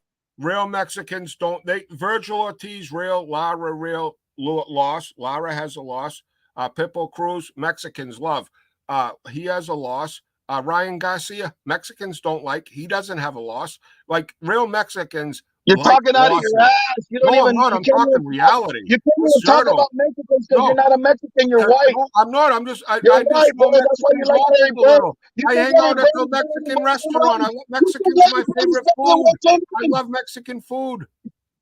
That doesn't make you a fucking just because you eat our food we don't fucking admit you into the fucking circle because you like our fucking Mexican food, motherfucker. Just because 44-0 doesn't exalt you. You're fucking trying to infiltrate my fucking, bro. just because you eat a burrito. Chavez Senior, really, bro? You think he's Chavez Senior? Are you for fucking real? His biggest win is Vlasov? I kicked your ass. I kicked your ass. I kicked your ass. You sit there. Nobody, I stunned you. Resume, I stunned you and everything. 44-0.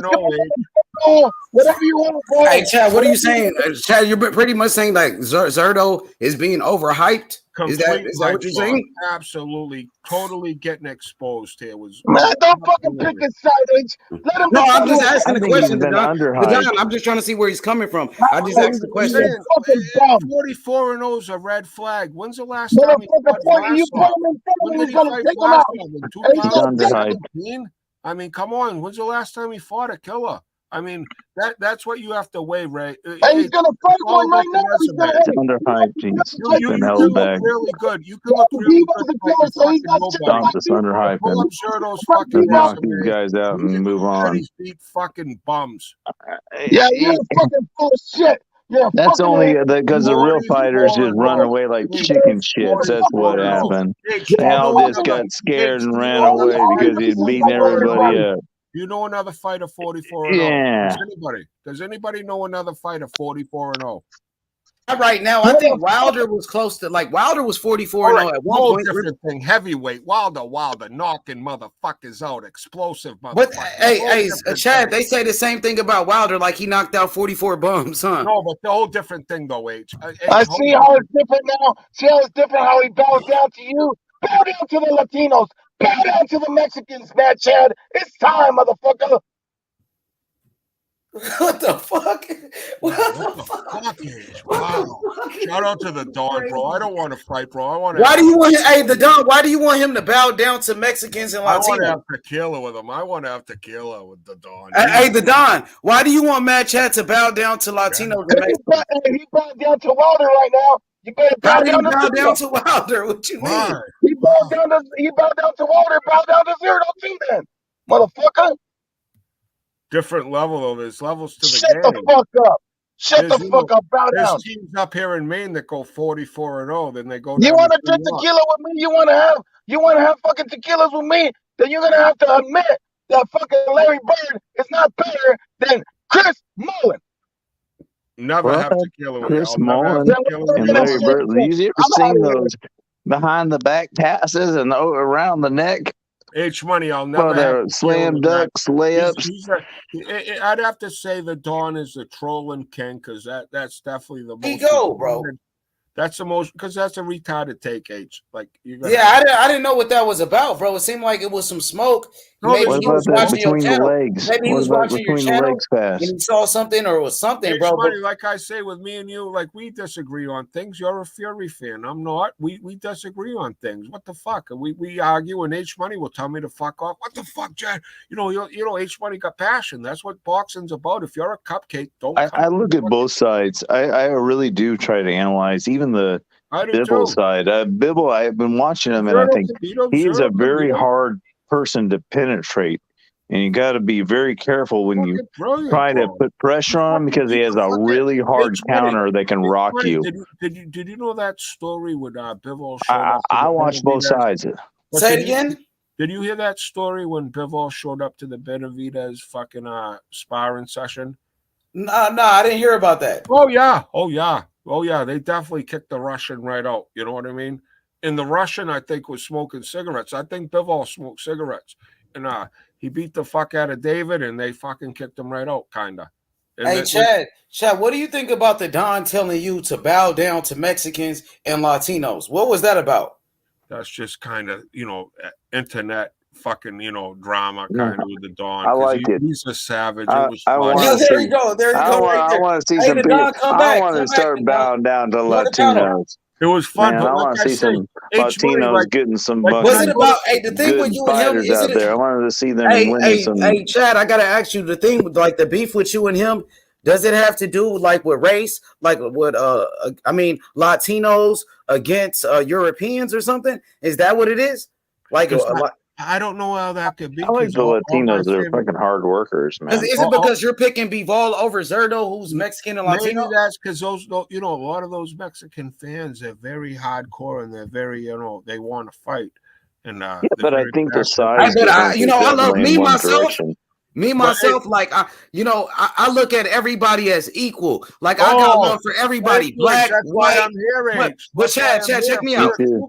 Hey, Chad, with me, bro, I love everybody: black, white, Latino, Mexican, Cuban, Brazilian, Japanese, Korean. You know what I mean? Filipino. I got love for everybody, bro. You know what I mean? Why you think I'm here, H? Yeah, of course. Fucking weirdo fuck. I'd be like, what the fuck? They go, no, yeah, but just passionate. Exactly, bro. But right there with you and the Don, I don't know what I don't know what that was about. That's what I'm saying. He's out of his mind a little bit, and like I'm saying, H, there's no one to think because my favorite fighter is Pitbull Cruz, and I get a lot of hate for that. Like, oh, you gotta because I like. I thought it was really good. I love Virgil. I thought it was really good entertainment. I think you guys had a really good argument. But like I say, I just look at fights, individually, and I just see this as a complete mismatch, H. I don't think it's a mismatch between Bivol and Zerdo. You can make a lot of money on That's Zerdo. Not a mismatch. Well, yeah, it is. Go to the No, it is not. Holy shit. That's not a mismatch, man. H. I'm sorry. I can understand where he's coming from now. That is not a mismatch. It's an even 50-50 fight, and he can win or the other person can win. And if you think anything else, you don't know what you're talking about, dude. H, let's talk It's an even fight. H, let's talk about this later. It's an even fucking fight. Everybody says everywhere on all the internet and everything. You hear the Roy Jones Jr., the Molly Maginati. They're all saying it's an even fight. For fuck's sake, it's an even fight. Oh, they're geniuses. Yeah. They know. Oh yeah, because they did it their whole life, become world champions.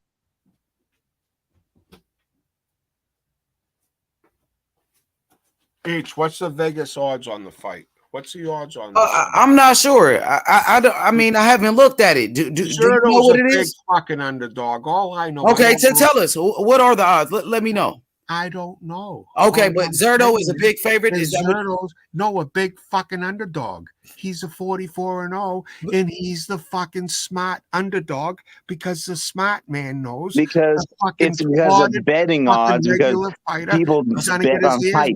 The fuck off. Hey, Chad. So Chad, you're saying Bivol is a big favorite in this fight, Bivol, to win on betting. Okay, on betting. Well, why? Because you think it's because he beat Canelo? He beat. No, because he beat Canelo. Hell yeah, it's because he beat Canelo. Resume. Look at his resume. What little resume he has. You don't think he had any? He don't have shit for resume. Like 3 fights that are fucking prominent, and the rest of them are nothing. The other guy's 44-0. The guy 44-0. He fought 3 good fighters. You don't think that in 44 fights he fought 3 good fighters? I think that's pretty crazy. The guy that's 44 in 44 fights. The guy that's 44-0 is the underdog. Go make your money.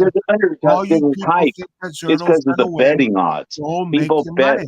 and go make your money, bro. Go retire. Take your fucking money out and go bet fucking Zerto. Odds odds are so close. There's no money to be made. What do you mean there's no money to be made? Zerto's a big underdog, you fucking A big underdog by what? If you bet $1, you get 25 cents. Is that a big underdog for you? You bet 100, you get 600 back. No way. No way. Yahweh. Fucking I'll bet 1,000 then. Fucking retard. Go bet 1,000. I'll bet 1,000 then. I don't bet on fights, but maybe I'll bet 1,000 on it just to piss on you. Have fun with that, Jay. Fucking piss off. And I'll come back to I'll bet on it. You can just you saying that it's such a mismatch and it's not an even fight. Are you kidding me? Are you kidding me? No, I'm not kidding. Not an even fight. Not even God. What do you want in life, man? Different level. What do you want in life out of a fight? No, it's you want something more than this? No, it's just a fun. Come on, thing to see a hype job get exposed. Oh, it's not a hype job getting smoked. No, getting exposed. He's not getting exposed either. Oh, absolutely. Hell no. Red-footed fucking that he should be. It'll be him coming hard and hit him with the jab, and it'll be a close fight, and he will outpower him and beat him down. Because he'll be like, boom, boom. You try to counter him hard. Boom, boom. I see it, man. It's all strategy on it. Hit and not get hit, bro. I hope he fucking wins. For God's sakes, just for your fucking just for you to learn how to be a human being. I hope that he wins for all the retards that bet Zerto. This is so fucking funny, H. Yeah, it is funny. It's funny. What's the odds? Do you know the odds? Does anybody know the actual odds? No, I don't know it. I mean, shit. I'll try to Google it here real quick. Hey, so J-Dub, you got Zerto beating Bivol next Saturday? I got a competitive fight. I got it 50-50, and I want Zerto to win over just strength. I have a completely balanced. I look at all their techniques. It is a strategy fight, and it has a lot to do about Zerto changing maybe a little tiny bit of his footwork, and he needs to go to the body. He needs to go to the head a little bit. Get him out. He needs to go to left to the body. He needs to circle around, go right to the body. He needs to stay on the body quite a bit until he kind of wears him down. Then he needs to start doing overhand rights around the back. But he got to watch about the counter because he got a really hard counter. He got a really fucking hard. That's the problem about Bivol. There we go, right there. Really fucking hard there counter. We go, right there, Chad. Dimitri Bivol, the WBA super champion of the world, the man that beat Canelo Alvarez. There we go on the screen. That's the reason you don't want to come too hard on him because he punches so damn hard. He really does. And I'm not discrediting Bivol. I think there's a way to the win. He's plus 350. I got Bivol winning the fight, bro. Yeah. I think Bivol gonna beat your boy Zerto. Minus 500. You have to put $500. I see holes where he can just hurt him. You have to put $500 on Bivol to make 100. You tell me who's gonna, and I just watch them both fight. The odds tell what my eyes tell me. But I can see that. I can see your side. I can see your side, but I feel the strength and the size will in the technique and the punching. He can hit the shots. We all know that Zerto's going to hit the shots on him. We all know that. He ain't going to avoid it. He's going to get hit. So can he take the hits? Because he's going to come in and hit the hits, and he's not going to knock them out quick. It's going to be hitting them hard. So we'll see how Bivol handles that. Bivol hits hard. I know he does. He got a really hard counter that just, oh my God. It looks painful. Amateur record. Wow. He got a really good counter. I mean, when you come in too hard on him, you think he's on steroids? Do you think oh my God. On steroids? Do you think he might be on steroids? No, I think he just trains really hard. He has good training. No, he's juiced up with the Russian doping agency. Look at this fucking nightmare. Maybe when he was younger. It makes a big difference when you do it younger. It develops the bones bigger and stronger. fight, because you can take the right steroids. Oh, he got a big chin. And it makes you have a larger jaw I'm and changing head. your mind, aren't I? They do You know that Zerto's getting steroids, fucked right up. one. You know that Zerto's getting fucked up. Yeah, but the thing is that Zerto has got a natural big size. He's like that guy's a freak. boy. If you would see that dude on the side of the road, you're like, holy shit, that's a one big motherfucker. Yeah. Zerto's a big dude, man. That guy got a big wide shoulders, big head, big hands, long arms, long legs, big torso. Big lead He's a big motherfucker. But big lead feet. Like dome. Yeah, but he's pretty lean. He's pretty lean. He's not slow. He's not slow. Like you're going doom. He's not You're slow. going disco beat against a fucking jazzer. No, I mean he's a jabber, not a jazzer. I would say more a jazzer against the fucking disco beat and fucking Zerto against the jazzer. Like this fucking. No, it's a jabber, not a jazzer. He's like wah with that left jab, and then he's like got that right hand cocked, and it's Bivall's off tempo. Yeah, it's like kind of like the Devin Haney on not this fight, but the fight before. Hands were like that. He switched it up this time. It's kind of he's definitely got a big power right hand and a really good left jab, and he got a really good counter, and he got some good body shots too. He's got a variety or whatever, like a many different types said Benavidez would win, right?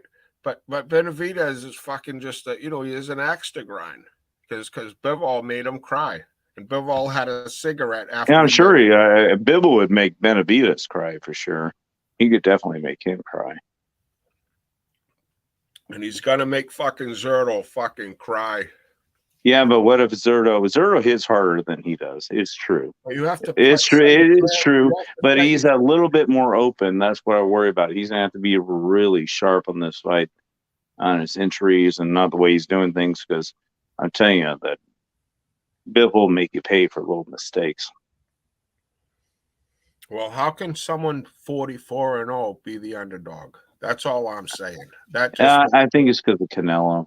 And its betting odds is how many people are putting bets on one side or the other. That's the smart people. These people, that's why you could retire. If you think Zerto can beat him, you're going to make a fucking bolt. He's plus $350. Yeah, but it's really a lot of strategy. I'm telling you, it's just a slight footwork, and body shots. Fight. Everybody's betting Zerto. Seriously, if his trainer was smart, he could just train him with certain little small footwork and body shots. But he got to be smart, man. There's a lot of problems out there. That dude shows a lot of problems. There's levels. There's levels to the fucking game. It's a lot of problems, and Zerto presents a lot of problems too. It's not one way. What's Zerto's biggest win? I don't know, everyone. He just knocks them all out, man. Well, he's 44-0. Who's his biggest win on his fucking resume? Could someone in the chat or someone tell me? No, I can help you, Chad. I think he beat Jesse Hart. Yeah, Jesse Hart, and he beat that was kind of a close fight. He beat Jesse Hart. He beat motherfucking Vlasov, right? He beat Vlasov, the Russian. He beat Jesse Hart. And I think he beat Arthur Abraham when Arthur Abraham was older. Arthur Abraham. Yeah, he's kind of over the hill. And beat him up. Yeah, that's about it. Well, guys, what a name. Yeah. What's the deal? Why he should in 40? But there's got to be something wrong. There's not padding it that much. There's people that don't want to fight him. No, that's a narrative that you have to take care of. That's not a narrative. Knows that people want to fight. There's so many fighters at any level. There's fighters that will fight somebody that has a name for $5,000. They'll take the fight. Like there's someone that will fight Boots Ennis. I know a 147-pound fighter right in Portland, Maine, that would fight Boots Ennis tomorrow for $10. They would fight him. Like, even though they might lose, they would just love the opportunity to say, wow, I'm fighting a guy from Philly. Fucking, that's a narrative that thrown out the window. Because if you're a fighter, you can fight at least 3 times a year against a Yildirim or against anybody. I'll give Bivol the praise if he wins. I'll give him the praise. I don't have nothing against Bivol. I actually like him. I want to see Zerto knock his fucking head off. I hope Zerto. I want to see him knock his head off just for the fun of it. Hey, you should be giving Bivol the praise, bro, already, because he just beat Canelo. He just fucked Canelo up. He beat Canelo's ass. The pound for pound, right, Age? The pound for pound dude at the time. He whooped his ass. And Canelo was #1 pound for pound. They said Canelo was the best. Canelo was the face of boxing. And Bivol fucked him up. Yep. Now you should be praising Bivol right now already. Bivol, what I liked about Bivol, he didn't fall into the trap. He's going to do the same thing to Zerto. Oh, yeah. You saying? What have he done? What have he done? What have he done? Bivol. He's a master boxer. Zerto. No, Bivol all day, baby. The #1 light heavyweight, pound for pound. Let's go. Zerto. Nah, Bivol. Zerto. Bivol. Zerto. Mismatch. It's a mismatch, H. It's a mismatch. Don't bully anybody. Just give them praise and be humble about this Bivol dominance, because this is a one-sided beatdown. Dang, one-sided. I didn't say that. But man, Chad, you think he gonna beat him that easy? You said a beatdown. This is a fair horse against a Meadowlands horse. You know what I mean? This is a donkey versus Secretariat. This is a whole different level. You don't become 44-0 without being a fucking cupcake. And now you're stepping up like this. Oscar, good luck with your fucking fishnets here, because you're gonna be fucking back in them, because your boy's getting knocked the fuck. No, I don't think Bivol's gonna knock him out, but it'll be a 9-3 fight. Zerto will have his moments, but I don't think Bivol's back will touch the ropes the whole fight. I'll be highly if Bivol ends up in the ropes. Hey, take my fucking shit and throw it out the window. Because if Zerto can march him down and imply his will, but the chances of that happening is a snowball chance in fucking hell. Hey, Chad, what do you think about Dimitri Bivol beating the top Mexican fighters? He just beat Canelo Alvarez, who was the #1 pound for pound. They said the face of boxing, and Canelo, is a Mexican fighter. He's from Mexico. And now, Bivol is fighting against Zerto Ramirez, another fighter from Mexico who's undefeated. If he beats Zerto, I mean, what would you say about Bivol just beating these guys from Mexico? Mexican killer, right there. Oh, shit. Shit. Say that again. What'd you say? He could be the Mexican killer, the Russian Bivol, honestly, because, taking away Canelo, then taking away 44-1. You just put Zerto as 44-1. And, maybe Benavidez can move up to 175 and then, wow, you know what I'm saying? Bivol could be the man. Because in 2023, I want to see him fight Beterbiev. If Beterbiev can get by his opponent there, Yada, whoever he's fighting over there. And, hopefully Bivol. Because I think Bivol, like you say, it's masters of boxing, H-Money. And I'm glad that you get that. It takes a lot of skill to get to that level. And, when you can beat a Mexican world-class level pound for pound king, you can't disrespect the man. And where do you rank Zerto? Does anybody have Zerto pound for pound? I mean, 44-0. Does anybody have him in the pound for pound top 10? Let's ask. I got him number one. You're trolling.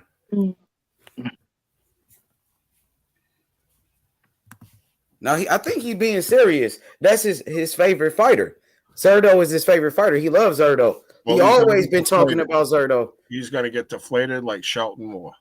Oh, man. Oh, free smoke. Free smoke in the building. If Bivol loses, man, I could have him fight Charlo in the house. I want to see a Charlo fight. What up? What's up, Big P? I know you hear the conversation.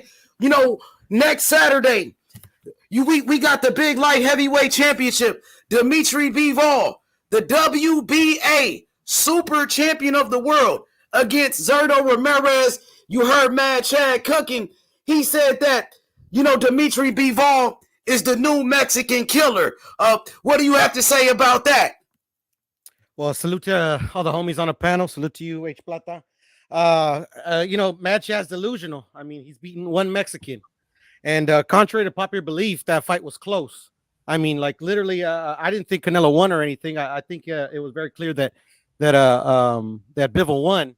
Well, me personally, I overestimated Bivol. I thought he was better than what he showed. But I mean, still, he did what he had to do. He beat the number one pound for pound in the sport, and that's something that needs to be recognized. So fucking props to Bivol. But he's his ducking of Zurdo Ramirez is obviously has come to an end, and he's about to get put into the dirt. He's about to get put into the dirt. Zurdo's gonna fuck that boy up, man.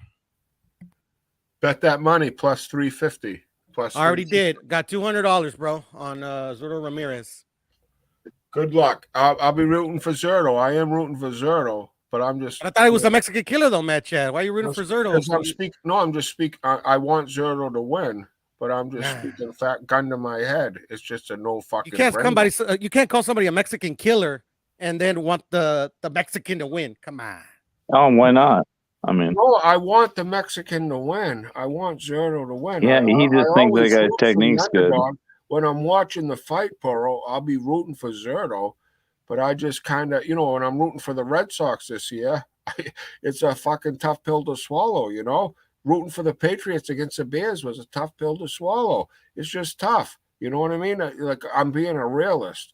When I watch the two fight in the ring, I just see skills. I see footwork. I see the counter ability. I've seen the chin in Bivol. I've seen the gas tank in Bivol. I've seen Zurdo kind of struggle with mid-level sluggers. Like Zurdo and Benavidez be a great fight, but you're dealing with a master of boxing in Bivol. And after he puts on this 9-3, 10-2 display to Zurdo, what are you gonna say after that, Puro? Don't make me cry. Don't talk about these. Oh, will you cry though? I'm saying I'm gonna cry probably mostly. I'm gonna cry if that happens. I'm gonna cry. I mean, I don't know where you see. Like literally, Bivol couldn't walk down a 5'6" midget, bro. Especially a 5'6" midget that was like literally gassed, and he didn't do anything to press the action to knock him out. I mean, I saw a Bivol that was getting put on the back foot by that 5'6" midget. What do you think this 6'3" fucking 200-pound monster is gonna do to him? Time will tell. Yeah, the correct answer is get his ass kicked, bro. Check. And that's why you got money on him. And that's why I say everybody out there, if you want to throw your money into the wind, go bet fucking Zurdo. Because you're gonna. Man, I think I should. I've never bet on anything on like online or anything. I just want to do one of those bets online. No, you go to the casino. Go to your local fucking. You can make money on this fight. You got a live underdog here. You got a guy 44-0. Poro, do you know any fighters right now? I don't ever bet on anything. I got a bet. Only bet I have is with H money. That's it. We're waiting for that. 44-0. Does anybody know any? Doesn't Munguia have like 40 fights? And what's his record? I forget. Let me check. Hey, Chad. I want you to talk about Zurdo's resume. How you said he was 44-0, right? And Hart's his biggest win. So and also you said that you feel like Bivol is gonna pretty much beat him down. You feel like it's going to be, you don't look at it as a 50-50 fight. You don't think it's going to be close. Not even close by you one. Don't think the minute the bell rings, you're going to see the difference in class. When Zurdo throws his punch and he misses and he gets cracked up beside the head and then he gets counted to the liver, you're going to immediately see that this is a fucking mismatch. And we're going to see. So you think it's going to be, so you think it's going to be easy work? Easy work, right? You're saying easy work, but I think it's going to be hard work. I think it's going to be hard work. Easy sparring session. I think it's going to be. I don't think it's going to be two people beating on each other. He might get a little selfish and he might get caught a couple times, but this guy's got a tech squad chin. I mean, so in a gas tank that can go 30 rounds. So what we're just going to see, H Money, it's going to be a very one-sided fight. It's going to be very one-sided. H Money, I'm going to come by your channel with the fight. You better bet your money on Bivol if you're so confident. Yes, sir. No, I'm not, because you got to put $500 to make 100 on him. I'm not betting that money. You better spend your whole bank account if you're so confident. Chad? Well, what Chad just said. Mad Chad said he think it's gonna be an easy fight. It's gonna be easy work. What's your thoughts on that? Well, I don't think it's gonna be easy. Not at all. I mean, but I do think that there was a reason that Zurdo has been passed over by Bivol so many times. So shit, easy. No, I mean, like excuse me. Bivol's defense got to be respected. He's got the best defense in boxing. Yeah. So he's gonna have to find those. Gas tank. He's gonna find those openings to get through Bivol's defense. How's that gas tank, bro? What I've seen through his career, I haven't seen him gas out in fights, so I would say pretty good. The only thing is that elite. Funny thing is, he reminds me of my son. 1-2, 1-2. For some reason. He just fights very safe. And at this level, unfortunately, with a beast like Zurdo in front of you, I mean, he's gonna have to show something that he's never showed in any of his fights, man. Those body shots really hurt. He's gonna have to fight. He's gonna have to fight. They really hurt. I wouldn't want to get hit by one. Zurdo to win this fight. I'll just tell you that right now. He just fucking put on a clinic against a boxing fucking genius. Could you imagine getting punched one they time call Loma the Matrix. I'm like, I mean, what about Canelo being the Matrix?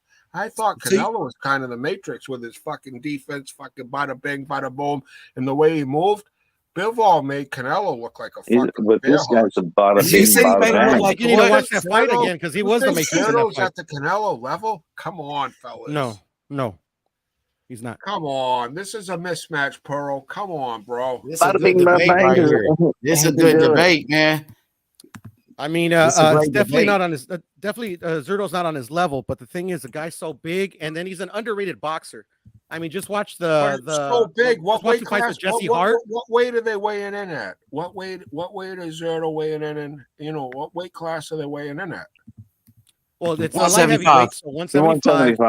All right, so when Zurdo can make it, but I think he bulk up. He could be 265 on the scale. They're going to be the same fucking. He could be heavyweight. Yeah, but they're going to rehydrate, and I believe Bivol's probably going to come in like at. Bivol can never make that kind of weight. He said, what he came in at? Fuck, I think he came in at 180 something. Fucking Zurdo's going to come in like 195. I mean, and I've been seeing him train, and I've been seeing it like his physique. He's looking lean and mean. So man, I think it's going to be a long night for Bivol. To be honest, I'm predicting a late round stoppage or decision. For Zurdo. For Zurdo, correct. And I hope you're right. Like I say, it ain't Pearl versus Mad Chad because we disagree. This ain't a. Oh, it's a debate. No, it's a debate. It's a difference of opinion. Absolutely, H. And like I say, I just see a different class of divisions. You get a Division 2 team that goes 44-0. And then all of a sudden they meet a Division 1 team that lost the Big East tournament. They're 12 and 14, like that. But they're a different level. Different. Hey, because Chad P came for the smoke. He heard you talking about Zurdo and Bivol.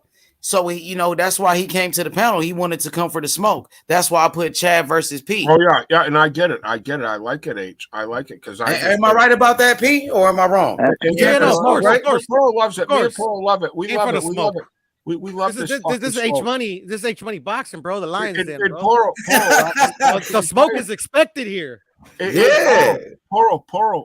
When the fight happens, let's come to H Money's. You know what I mean? Let's watch the fight at H Money's. I'm down with it. I'm down with it, man. I'm always down to come to H Money's, bro. Always down. We're watching at H. I'll always come to H Money's, bro. I don't mean to be a bully. I got my start at H Money's, bro. I don't mean to Michael Jordan. I don't mean to Michael Jordan, yeah. You know what I mean? Like when the fight happens, I'll just be like, I don't want to Larry Bird and just trash talk as the rounds go on. But let's watch the fight together. Yeah, of course, of course. I want to ask Chad a question. So, Chad, what do you think about the Mexican style of boxing? Just that style, the Mexican style. Well, the style is the style. You know, like it's almost like Chinese ping pong. It's like black basketball. It's like Mexican boxing to me. You know, just that fucking leaving on the stretcher. Deontay Wilder might be Mexican for all I know. You know, it's just that style to say mano a mano, let's fucking go. Shout out to Steve Gray. Take the towel, throw it out of the ring. Like no one, we're going out on a shield here. That's the Mexican way. Okay, because when the Don was on the panel, like I guess he tried to say like you were downplaying Latinos. Yeah, that was just a Zerto because that's the Canelo hate of Bivol. There's so much Bivol hate of the Mexican culture because they beat the king. It's like someone taking Elvis's guitar. You know what I mean? It's like first time I hear of it though, Chad. Ain't nobody hates Bivol. No, but I kind of feel like the Dawn did a little when I just said I see. Excuse me. But is it because he beat Canelo? You think it's because he beat Canelo, and that's why the Dawn feels like that? Yeah, because I'm a Bivol fan. I just think Bivol, and I think that he's gonna beat Zerto. And then I think he'll beat Benavidez, and I think he's gonna beat Beterbiev too. Not only the Mexican killer, but I think he could be a fellow Russian killer. Mm-hmm. Like I think he's a fucking MOB. Like it's the skills pay the bills, and it's like whatever style you are. Usyk, I think's pound for pound the best in the world because he hits and he doesn't get hit. You know what I mean, H? It's all about the science. It's a sweet science for a reason. Like the historians and later on in life, people are still going to call it the sweet science. And I hope to hear it mentioned more because it is really the sweet science. It's all the angles, it's all the pace. It's a basketball game with a mano style, and it's the greatest game in the world. And I just love the styles. And Hagler's my favorite fighter of all time, and he's definitely a Mexican style fighter. You know what I mean? It's like that fucking, you know what I mean, H? It's like, let's fucking get it on, bro. Yeah, I just wanted you to clear that up because what the Don had to say. Oh, and his basketball knowledge was fucking rather stupid to say Chris Mullin is better than Larry Bird. That was Larry Bird sucks, Matt Chad. He's overrated.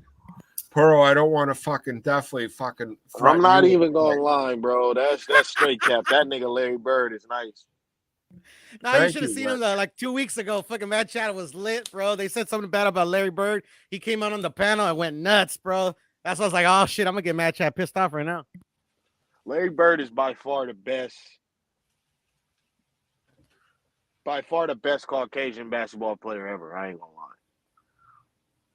That's a no-brainer because he's with a white guy covered him, you'd be like, what the fuck? You covering me with a white dude? Like Charles Barkley, Dominique Wilkins, Julius Erving, Magic Jackson. But no, Magic Jackson. That's what I'm calling him. He's like Magic Johnson. This fucking, like Larry played 85, 86, 87. Michael Jordan played like the greatest ever played. And he was the MVP 3 times in a fucking row. I mean, this motherfucker took Indiana State to the national fucking championship. He took Indiana fucking State. Not Indiana. Indiana State Sycamores with a bunch of. What happened in that final though, Matt Chad? What happened? They lost. They were fucking Zerto. They were Zerto. You're not first, you're last, bruh. He said they were fucking Zerto. Hey, this is crazy. Nah, no, I'm just saying, Larry took a fucking team, though. Larry was one of the greatest players ever, bro, that ever played. I see him play. I see Larry play 5 times live. I've seen Jordan play. I've seen Julius Erving. I've seen Magic Johnson. I've seen Steph Curry. I've seen LeBron James. I've seen Moses Malone. I've seen Dominique Wilkins. I've seen George Gervin. One of my first games ever was Bernard King. I've seen everybody play. Larry Bird could play in any fucking era, bro. He was a fucking killer from any fucking era. This dude was a MOB basketball player. You know what I mean? See, my thing with Larry Bird is, I think we see a couple Larry Birds in the league today, and they're not. What's the name? I feel like the sport has evolved. I would say that he's most definitely one of the best because he was by far the best in the 80s, one of the best in the 80s, the second best in the 80s, first best, whatever you want to say. But the game to me has evolved. Like, I ain't gonna lie, I don't even think Michael Jordan would be as good today as he was. Well, Rich, I have to say that you're fucking retarded. If you don't think Michael Jordan was good today, I'm not gonna lie. Fucking retard. See, because this is the thing about Michael Jordan. Ali couldn't beat Fury. You know what I mean? Let's just say that. Let's say Ali couldn't translate to today's boxing. If you don't think Michael Jordan could play basketball today, just shut up with that. All right. Listen shit, here, bro. listen here. That's the Listen GOAT, here. bro. That's the Listen fucking here. GOAT. Don't fucking Griffin. disrespect the fucking Peter GOAT. Griffin, hold on. Get him, Chad. Hold on. It's fucking blasphemy, H. Don't disrespect Michael. Now, I fuck with. First of all, I'm talking about Larry Bird Couldn't right now. play fucking today. Don't disrespect Larry, because I'll fucking come right through this computer and I'll bite your fucking face off, bro. Don't disrespect Jordan or Bird. Okay, this dude is a nut. I don't know what else to say. Like, I thought we was having real dialogue. This nigga talking about biting me and shit. No, I'll get a real fucking gun, bro. I never owned a gun in my life, but if you talk about Jordan or Bird, I will get a gun and I'll come hunt you down. Michael Jordan didn't have a left hand. Oh no, Michael what he Jordan was- sucked. He what had a he- lot of deficiency. You're right. Michael Jordan sucked. I didn't say he sucked. I didn't No, say he was definitely didn't have a I left just hand. said- No, he was definitely had a lot of deficiencies. Hey, Chad, guess who's back in the chat? The Don. He said Bird broke his back sweeping. He said a driveway. He did. broke his back. Yeah. Hey, Chad, man. Any words for the Don? He's listening. Call him out. Tell him to come back on here. He just ducking. He ducking the smoke. Hey, the Don. He said you ducking him. Hey, JW, you got Haplo in the chat, and he said you easy work, JW. What you got to say to Haplo, J-Dub? Send a message to him. Well, they all Hey, how you doing, Hablo? Call him out. Call his ass out. Tell him to get on the panel. Tell him to stop you ducking. out for something. Call him out. Call him out. I'm calling him. He's on the phone right now. How you doing, Hablo? Oh, the Don is here. He said he was sorry. He said he was sorry. He said he was sorry. Man, Chad, you easy work, man. Chad, you easy work. You don't know nothing about basketball. Chris Mullin was the greatest basketball player. Chris Mullin, Rick Barry, the Bay Area been running fucking basketball, bro. What are you saying? Pete Nothing Maravich? over there with Larry Bird. He's been trash, overhyped white man. We don't give a fuck about that white Why are man. you saying Pistol Pete? Why are you talking about the gun, Pistol Pete? I'm not gonna lie, I Woo-hoo. can't second that. What's bro. up, That y'all? nigga What's Larry up, y'all? Bird, What's up, He H? was nice and he was very What up, what up, what up? athletic. Yo, what's up with it, Lance? What's good? What up, Hey, Rich? nothing, What's man. good? Hey, the Don. What's good? I can't the even Don? hear you, son. Hey, the Don, you brought You're a the little smoke, man right? to me. The Don, you want that smoke, right? Wait, let me ask the Don this one question before you. Little Hold on, big my man my was one connection of bad. the- I'm about to be right back so I can hear He y'all. was a chief, All I right, think. come What back, do you come think, back. little big man? All right. Hey, Haplo, man, get on here, bro. Hey, what's good though? What's good, man? Chad, man. What's Hey, up what with they it? talking about, man? I just got here. What y'all talking about, H? Oh, that Talk man, about Bird. Hey, everybody follow me for a second. we have a fucking definitely a crack smoking meth head, definitely dropping double blood of acid, saying Chris Mullin is better than fucking Larry Bird. Could someone fucking Larry Bird throws behind the back, and he throws in between the legs and behind the net. What world are we living in? Three-pointer machine. Nah, I'm not gonna lie. That was bullshit when he said that. I'm not gonna lie. Larry Bird, to me, like, he was super nice and not athletic. Like, when you not athletic and you super nice at basketball, bro, then you just cold, bro. He was super cold, crazy IQ, super crafty. The jumper was slow, ugly, and all. It was an unathletic shot. It was everything was unathletic, but it was straight skill. He was a baller. I ain't gonna lie. He reminded me a lot of niggas like Jokic, and There's only one bird, man. just Jokic. There's only one Let me bird. tell you something, bro. Bird is Let me bird, tell you man. That's something. something you Hey, can't. Larry You can't. Bird in the 1992 Yeah. Barcelona games, in 1992 when the Dream Team was assembled, Larry Bird was laying on his back. He couldn't do shit. Chris Mullin was out there That's shooting because threes. that's because he hurt his back though, bro. Yeah, That's 'cause his back was that's fucked up. what I'm talking about. He couldn't even sweep a driveway, soft ass motherfucker. Yeah, but look what he already did before the Barcelona games, man. Look what he did before then, man. Y'all. Yeah, they gave him those Bird was trophies. cold, Hey, man. those That nigga trophies belong to fucking either Magic Johnson or fucking or fucking fuck, God damn it, I forget on that. Hold on, my fucking brain right now. No, you're fucking Julius retarded. Irving. You're It was retarded. either Julius Irving. It was See either that nigga, Julius Irving, Moses bro. Malone. Larry Bird grew up hooping with No, you're niggas, fucking man. I fuck retarded. with Larry Bird. Yo, Nah, you tripping, man. Fuck Larry Bird. Fuck Larry Bird. Fuck all that. Indiana is Larry and the Magic state at the of time when they was Indiana. in college. Fuck your ham chowder. Can I talk Fuck real all your quick? shit, Can I motherfucker, talk white real boy, quick? bitch. Can I talk real quick? Chill, bro. Who's he Chill. talking to? Age, can I talk real quick for a second? Yeah, go ahead. You know, Respond. Go ahead, man. but Chad. Go ahead, I bro. get the people that live in Los Angeles with the COVID. Motherfucker, this ain't Los Angeles. This is East Oakland, motherfucker. We ride on your ass, bitch. You think you hard with that accent, motherfucker? I'll slap your ass and then make you kiss my feet, bitch. Fucking right, bro. But Look H, at you your know what I'm face, saying? sucker. Like people that That's roll not with what they Kobe, say on I get it. I Indianapolis. get that people The that roll with Colts Kobe. You know will what I mean? make Like, you because you kiss become. Yeah, I their saw your hooves. face now. You're a fucking bald-headed old white man, you sucker.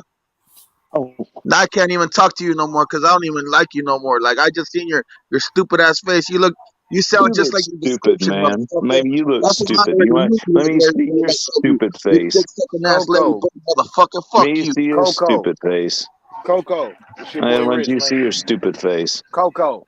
When you want to see my stupid face, man, you can see your stupid face. Coco. Been showed my face, motherfucker. Everybody knows who I Yeah, am, you can see your motherfucker. stupid Everybody face, knows who man. I You don't am, want to see your motherfucker. stupid Is face. that Luda What's Belly? up, You Rich? talking Like about Luda me Belly? like What's that? up, Rich? Fuck you, man. Look like Luda Man, You Belly. can fuck see you, your stupid motherfucker. face. Fuck you, But look. bitch. What's Fuck up, Rich? you. You talk to me like that? What do you think you're gonna talk to me like that? Come on, man. I don't You even. ain't I'm gonna not talk to even me talking like to that. you. You're nobody to me, son. Hey, come on. What, You're you nobody to gonna me, talk to me son. like I'm that? talking to Rich. You You're gonna nobody talk to to me me, like son. I that? don't even know you, son. How about you You're stupid nobody to face me, you little motherfucker? peon. How about You're a little you? peon. Man, Who you are you? fucking your You don't stupid even face. know At boxing. least You I'm don't even know willing to show basketball. my You trying to come stupid over here and face. infiltrate my You conversation, stupid face motherfucker. I don't give a motherfucker. smoke, You bitch. You can't don't even even know what the show fuck your you're talking face to. because You you don't don't even have know a what bunch of you balls to shut do the it. fuck up, motherfucker. I told you Fuck you, one you time and I'll tell ballless you again. dick. Sit down, son. Sit down, son. Oh, Sit you, down, son. oh man, unicorn, Hey, that I nigga bring said you ballless unicorn dick. motherfucker. Oh, Oh my shit. God! What Oh, the there you fuck? go. There you go. He's on camera. Oh There you shit! go. Look at this. Look at him. Who's Look at that these. on I camera right exposed all there? these idiots. I Oh, that's exposed all Mad these Chad. idiots. That's I Mad bring the emotion out of y'all. I bring that emotion out of y'all. You guys haven't been on camera for years. I get on here and you guys expose your ugly ass faces. Ha ha ha. Fuck Larry Bird. I'm out of here. I win. Salute to everybody. Don Rich, I'm gonna holler at y'all. Unless you wanna Don Rich, you Wait, wanna say Coco. something, man, for real? Yeah, Coco. I wanted to ask you about that JoJo Diaz Zepeda fight. What you got on Oh, that? I got Cepeda. I got Cepeda, my brother. You got Zepeda? Okay. Hey, the Don, I got JoJo. Okay. Hey, All right, let's no write it hard out. feelings. That was just fun. Y'all see how I expose these idiots. Coco, be safe, fam. And I come up there with my nunchucks and pound your fucking head in, bro. Damn! Oh man! I'll shoot your fucking lights out, bro. I shoot fucking 90% from the foul line today, bro.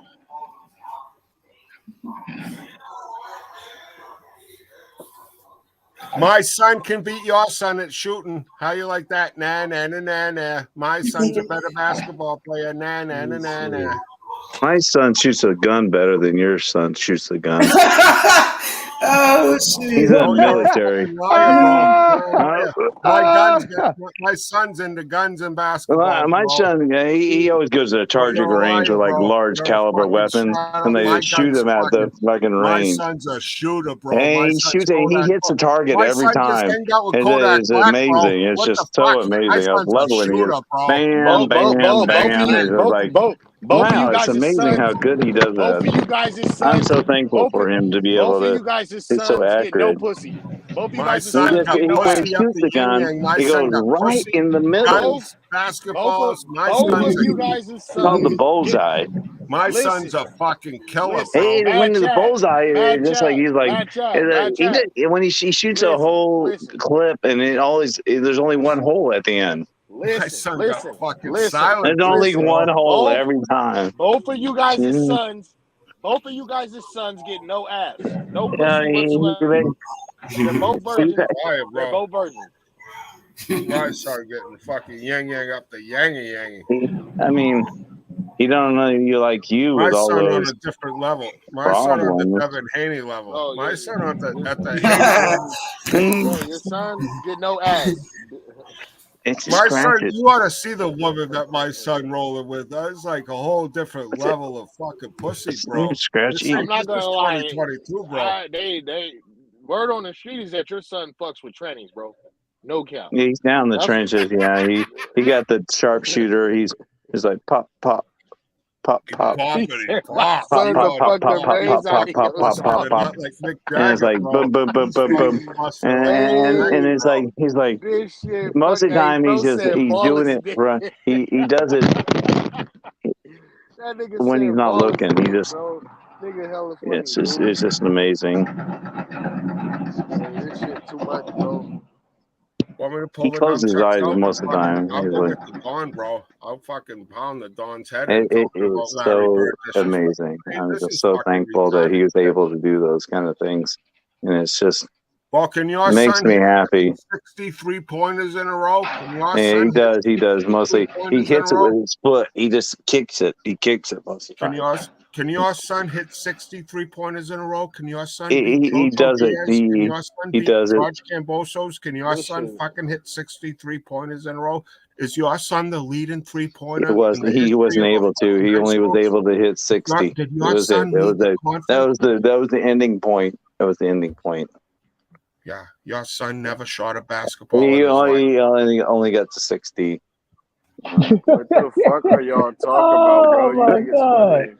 It was devastating. I was devastated. I really was. I started to cry. Fucking talk basketball, you fucking retarded cocksucker. I did. I started going retard right then. I mean, I was really acting stupid out there. I'll fucking I was like, honest to God, and I fell on the ground and I started to convulse.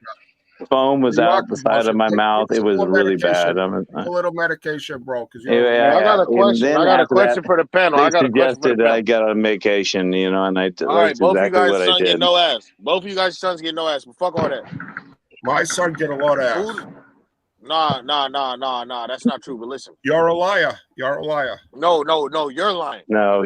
No, I'm a liar. My son's a rock star, bro. You don't even understand, bro. Bro, I know your son, dude. He's a fucking clown, bro. He's a lame. My son, he ain't a clown. No, not you, Matt Chad. That was Matt Chad. I was talking he's just a straight up dude. I'm a clown. He ain't a clown. Who am I talking to, H? So I can show up with my nunchucks and go pound his liver. Oh, come on. Get the nunchucks out. Anybody who has a nunchucks, his son is a fucking loser, bro. Like, no cap. If you own nunchucks, he doesn't even have any nunchucks. He gets guitar. I mean, not your guns, son. I'm not those talking. kind of things. H Money will tell me my son. H Money's told me before. You know, H Money calls up all he wants me to get him a. Hey, everybody, listen for a second. You know, he always reminds me hatchets and this box is knives. No guitarists are getting ass nowadays. He goes, H Money. He goes, wow, man, Chad, your son could be the next Steph Curry. He goes, wow, is that? Yeah, he could be. Joaquin. Why me? Why me? Who has H Money said that to in the YTBC? Can anybody tell me that question? But I'm not gonna lie. Who did H Money tell anybody's son's the next Steph Curry? Has anybody said that to H Money? I hope there's one. Hey, We but need what the one fuck is he coming up. talking about, Mom? I was trying to ask who got winning, Josh Taylor or Jack Catterall? Fuck Josh. I got Catterall again. H Money will Josh Taylor. I got Haney Catterall will beat beating. both those fucking clowns up. Yeah, I H got Money, Catterall. H Money, Haney beats both those fucking clowns up. Fucking Haney beats both those fucking retards up. I agree with that too. I mean, I gotta beat both of them dudes too, but You think Josh has been hit so many times? His IQ is a retard. Josh Taylor would try to clench with the fucking and Haney's too Hey, big and strong. what's the venue of that fight? Is Taylor my fighting at home nigga again? Is Beans, Josh Taylor nigga, fighting at bounce home on the again? panel, man. We got boxing to talk about, man. Have you guys talked about the Ryan Garcia tweets? That nigga said, "Why?" No, we don't talk about tweets. He said, "We don't talk about tweets." That's I not don't know. what They were Steve pretty said. inspirational. Hey, bro, funny as hell. What it say, man? What's he going with BLK Prime? I'll read them. It's a big ass paragraph in 4 parts. Hold on, I'll start. It's fun. It's fun. I'm sorry for being so rude, Poro. No, you're good, man. Chad, man, that's all good. I ain't tripping. So calling him Pearl. That's how he calls me. Pure. But anyway, like pure. Like you ever heard of the word pure? Yeah, that's puro. Puro is pure in Spanish. So it's puro. Puro. Puro. I don't know. A lot of people call me a lot of different ways. I thought that was dog. That's Sean's name. Just don't call me late for dinner. Poro. Just don't call me late for dinner. Anyways, it says, I want to fight Tank, and Tank wants to fight me. This is the fight that boxing needs right now. I accepted all the terms on my side and instructed my team to get it done exactly as offered. The fans deserve this fight. Our sport needs this fight. Second part, we got to get this bullshit figured out. This should have been the best couple of months in boxing. Spence Crawford fell apart. Me and Tank are running into issues. That's not what boxing is supposed to be about. Respectfully, celebrity boxing should not be defining our sport. Right. Part 3. Everyone talks about player empowerment in the NBA and other sports leagues. It's time to have a real conversation about player empowerment in pro boxing. Part 4 in the last part. I want this fight for my career and real talk, my mental health. The guys in charge can make this happen. Don't let this break down. I'm asking on behalf of everyone who loves us, who loves the most beautiful sport in the world. Who said that, Pearl? Who said that? Jake Paul said Ryan it. Garcia. Wow, it sounds touching. It was a touching message. Ryan. Shout out to Ryan for that one. Wow, that touched my heart. He need to fight for his mental health. Oh yeah, this is fucking. He's out of his mind. He's a cuckoo nut. He's a fucking nut. This fight ought to happen. He's right. Man, that's bullshit. That's all cap. Ain't good words to say, but I mean, I ain't knocking on nothing he's saying. But look at Hagler. Let's look at Hagler for a minute. Everything's agreed upon. The money. Where it's going to be. Everything's agreed upon, except Showtime wants to do the pay-per-view. DAZN wants to do the pay-per-view, and that's where it's stuck.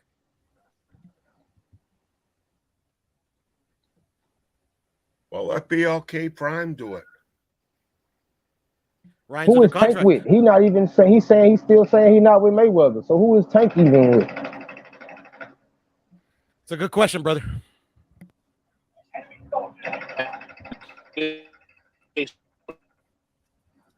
Ryan Captain.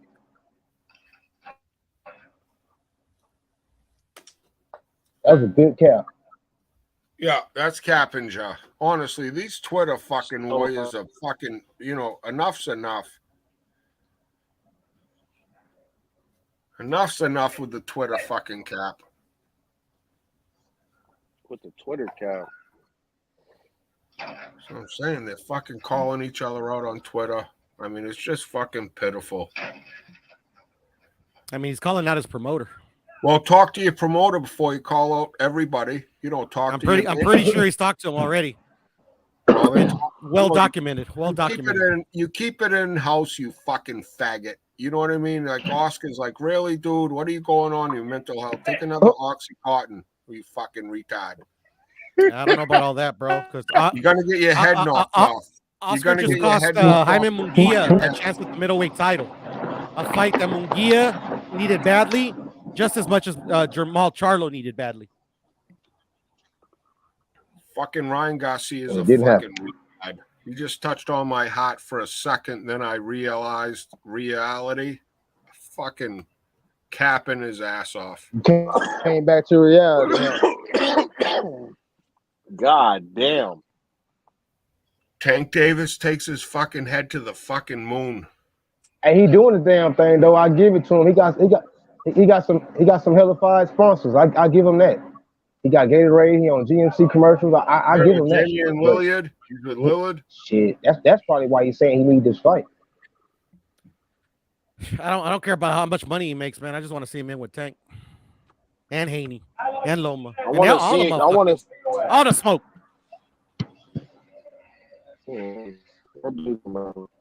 I just want to see Pitbull fucking Cruz. I want to see Pitbull fight Tank or Pitbull fight Ryan. Pitbull fight fucking somebody. Because this fucking dude's a fucking little Mike Tyson.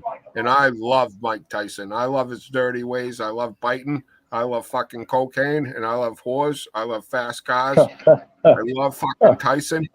I like cocaine too. I'm not going to lie. And fucking, I'll tell you that fucking Pitbull Cruz is a little fucking savage motherfucker. And that's a motherfucker that I want to see fight. In Ryan Garcia, fucking, this Twitter shit is nonstop. He's calling out Pacquiao, Floyd Mayweather. He wanted to fight Hagler after he died. This dude's a fucking idiot, honestly. Because, you know, he said he wanted to fight Hagler after he died. Oh my God. No, he said. Oh shit! He wanted to fight Hagler after he died. This dude, if anybody could open up a booking line, take Ryan Garcia's bet. This dude's betting money on Rolly fucking Romero. Come on, fellas. This dude is a fucking mental shot bus fucking retard. Honestly, take it for what it's worth. He suffered brain damage. He might have got into some fucking special K or something. But Ryan Garcia is a fucking retard, and you know, take his action. If he bets on his next fight, whoever he says is gonna win, bet the other way, and you're gonna make a lot of money because this dude's a fucking retard. I ain't gonna lie, dude, disrespectful, bro. Hey, that man there can ride down on somebody, man. Whoever that brother is, that nigga funny, man. He is funny as fuck. Bro, that nigga said whoever he betting with, bet the other way. Errol Spence waiting for him. They go the other way. Yeah. Errol's like, please, bro. Did you see Errol's eyes? Like, what the fuck are you doing, bro? Hey, he paid him too, bro. He paid him. He paid him. Errol tweeted it out too. I mean, he told Errol, hey, tell him. He paid him too. That's what's up. Earl was and live. Bud's ducking that $100,000 bet too. Those two made because they shook hands on that bet. They said, "Hey, let's bet some money on it." And Errol shook Bud's hand. Bud's ducking that whole fucking cash transaction. Believe me, Bud is running out the fucking door. Bud said bet $1 million. Errol pound for pound best in the world. Right? Shout out to Errol. He did say bet $1 million. Bud said bet $1 million. He made Bud run away. Errol said 100 grand first. Bud said bet $1 million. Yeah, and Bud ran. And Bud ran from it. He ran to a fake fight. Hey, you want to know something too? In that little altercation they had in that video, I know exactly what you're talking about. Do you remember when Bob Arum was saying in so many ways, like, he not gonna make that fight, like that fight is not gonna happen? He said that in so many ways. Like, right. He told Errol to stay away from him. He told Errol, you know, both of them were good real fighters or whatever, this or that. But in so many ways, he was saying, like, I'm not making that. No, hell no. No. There's so many ways in that video. If y'all go back and see what's happening now and go back to that video. Look at the size of that motherfucker. Look, you know, size matters. And how the fuck Errol make 147? I have no fucking clue. This dude's a 140. Hey, I'll tell you something else, though, School. I'm going to tell you something else, though, fam. Like, Terence pretty big, too. Terence walking around like 183. He undisputed 140. He undisputed 140. Right. Got Errol belt in 3 walk around divisions. at 180. Errol walk around 190. Errol a big motherfucker. Yeah, you do. I follow Errol for a long time. I follow Errol for as long as any fighter that I followed. And this dude, I have no idea how he still make a 147 because I thought he would be I thought he was Hagler. I thought this was the next Hagler going with the body, mono. You also heard him say you also heard him say he's tired of making 47. He ready to move up. It's got to be killing him. It's got to be killing him. He even gonna have that same power at 54 that he had at 47 because, like you say, his walk around is in the 180s, 190s, like 185ish. You know what I'm saying? He's a solid dude. And Bud is big. Don't get me wrong. Bud is big, but he's not Errol big. Yes, Bud got long range. He got the big, broad. Errol's big, but he's not as big as boned as Errol. Errol just there a you go. man. That's right. His body structure is a little bit different. I know exactly what you're saying. We was talking about that yesterday when we was watching the Bucks. Errol and go to light heavyweight. game. Errol can fight Canelo. Errol beats Canelo in my eyes. I mean, how you like well, that? They offered him that. They offered Canelo Errol at a catch weight of 163. They offered that for $45 million, and they offered him $55 million for either Charlo or Benavidez at 68. When Canelo comes back from his operation, Canelo's out for 10 months. That's why there's a big void for someone taking boxing on. And like I feel Errol's next fight could be against Canelo, just like because remember the Errol Manny fight? That was out of nowhere. Honestly, I'm like, wow, Manny Errol. And now, I just feel like Errol's, Texas, I just feel Errol. I feel like Bud ran away. That's my take on it. I could be wrong, but you think Errol spared Manny? You think Errol spared Manny in that? Manny spared a beatdown. Manny got lucky with the Errol injury because I think Errol spared him. I think Errol spared his life. I really do because to see how what Ugas did to him. Yeah, Errol would have fucked up Manny bad. I agree. Yeah, I really believe that. I think Errol spared his life. I really do. Like, man, he a legend. I don't want to take him out like that. I want give me one of these young guns. Be alive. Errol shouldn't be alive. He suffered so much shit from that shit. When you see that fucking reenactment of that car wreck, this dude shouldn't be alive. Like someone's looking out after this dude. Hey, you know what's crazy about that wreck? If he had a seatbelt on, he would have died. He would have died. Yeah. If he had a seatbelt on, he would have died. Because his roof was off and he flipped over. You got to check that immediately. That was the best thing for him, not having a seatbelt on, right? Yeah. But why we all here? Everybody. You know what else I give credit? You know what else I give Errol credit for? When he came back after that wreck, he did not take no tune-up. He went after dogs. He went after people that was, made name in that division already. That was champions. I give him that. Yeah, and he got. I give him that. They were saying he was going to beat Errol. I was like, wow, he's coming back to a killer. And with the Errol and Terence fight, I say, I don't have no winner for that fight. In my opinion, I don't have no winner for that fight yet. But it boggles my mind to hear the people that got Bud winning. They got Bud winning by TKO or knockout. I don't see that. Yeah, I don't see that. That boggles my mind. Like, wow, y'all really think he gonna just straight up smoke this man and outclass this man? Wow. I think on God, like that shit boggles me. I'll be like, bro, to me, I think Earl is like a little too much for that nigga, bro. Like too much size mixed with a little too much skill. Like size won't win the fight all by itself, bro. But I think he too good mixed with him being too big for Bud to fuck with him at all, bro. Skilled.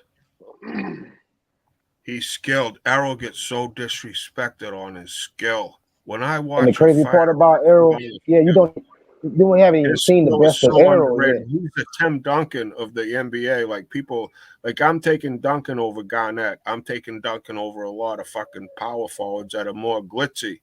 But like Errol Spence, Mr. Fundamental of the boxing game. That's real. That's real. Errol Spence has all the tools that are so B. They're like B+, B+, B+, B+. You know, body work, A+. You know what I mean? Like he's just so across the board. And that's one thing about him. You know he's going to attack the body, but when he fights his opponents, he beat them by their style. He fight their style. Yeah, and he's showing up to fight. He's showing up. I haven't seen the best of him yet because everyone he fights their style and he beats them. He's manhandling. He's being a bully. He's bullied everybody. Like Porter was the closest, but Porter was his Super Bowl. It was Porter's Super Bowl, you know. But like everybody, like Errol's been the bully. Like he's been the bully. Like even like with the Kell Brook fight, that was he bullied that motherfucker. That's why I want to see him fight Crawford because number one, we're gonna have an undisputed at 47 for the first time in the 4-belt era, and then also Crawford can box. Crawford can fight too. He can box his ass off. He's very skilled. And if Errol go in there fighting his fight, I want to see that. I really want to see that. Now, I don't see no knockout, but my opinion, I do think if not both, somebody's going to get knocked down. Both of them might get a knockdown. But a knockout? Nah, I don't see no knockout. I can see Errol hurting Bud to the body, but I don't see no knockout. Bud got a good chin. He does. He got a good chin. Errol does too. I see it going the cards. I'm not gonna lie. Then, I got Earl stopping, but and I got him. And I got him. I got it like not like knockout, but for surely like TKO type shit, bro. Could you see him giving up rounds? Could you see him giving up rounds to like collecting Crawford's data, like seeing what he do, and then going in for the kill because you think he's like the bigger fighter? No, I don't see that. I see him inching away from round 1 to round I know Crawford can't give up no round. He can't start off slow against Errol. I know that. Not with this fighter. Any other fighter, he could do that. That's what I see happening.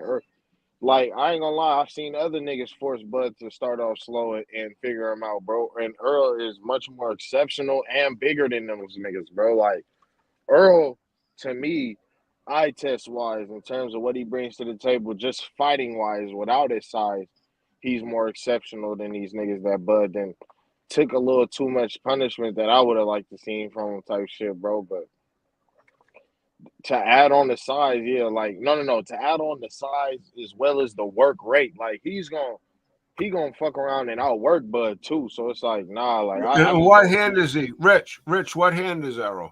Is he natural? He's a natural southpaw. Natural southpaw. So what the fuck Bud gonna do? Is he gonna switch up on him and get headbutted? You know what I mean? It's like, you know, that whole switch up shit is fucking irrelevant. Errol's a fucking southpaw. Bud gonna have to stay. Bud switch. He gonna have to fight southpaw because Bud is really comfortable at southpaw, but he's not a naturally born southpaw. It's a difference. You can get taught southpaw, you know what I'm saying, and be good at it, but a natural one it's a big difference. And that's digging that natural left hook to the liver. I mean, Errol just takes your legs out of him. Everybody said, why didn't Ugas do anything? I said, because Ugas shit his pants because he was getting his fucking insides ripped out of him. But that's one thing too. Bud's not going to be a station. Bud's not going to be a punching bag like how Ugas was. Bud's going to move. He going to move. But Spencer's going to try to use the body to take his legs out from under him. Yeah. You know what I mean? Have to walk him down. That's true. He's going to have to walk him down. He is. He'll have to walk him down. That nigga. Is Spence going to fight Thurman? That's next for Spence, Thurman? Thurman be fucking his liver will ripped out of his ass. Honestly, Spence will pound the fuck out of Thurman like a fucking pinata. Y'all remember when Thurman said this shit like a couple months ago? Like, y'all relax on the Spence and Crawford. I'm up next. Y'all remember that? There you go, G-ball. Everyone swept that shit under. Everyone swept that shit under the rug. Like, Thurman, shut up, and goddamn, WBC ordered him as a mandatory. Now, I really want if he didn't fight Crawford, I really wanted to see him against Boots, and I really wanted to see Crawford fight Berger. The fight for Errol. The fight for Errol to announce that would just shock the world is Virgil Ortiz, Texas, because Virgil got Texas locked up. Errol got Texas locked up. Texas is its own fucking country. You know what I mean? It's and that fight would be in Texas too, because they both from the same area. They both from the Dallas area. Jerry Jones and Errol are friends. Like, this would be a war. You're talking about, but I don't know if But that's the fight, like, for fans to see, for styles that just make up, the whole war. The whole war. Hey, Rich, why you look like you in a gas chamber, bro? I am. He puffing tough. He puffing tough. Hey, you want to know something? Errol might be the favorite fighter by Vegas, but if that fight was to happen, he wouldn't be the favorite fighter at that venue. The Hispanic community gonna be in that bitch tough, and they gonna be screaming Virgil all day, just like how it was, like how it was with when he fought Mikey. He fought Mikey in Dallas, and the Hispanic community came out.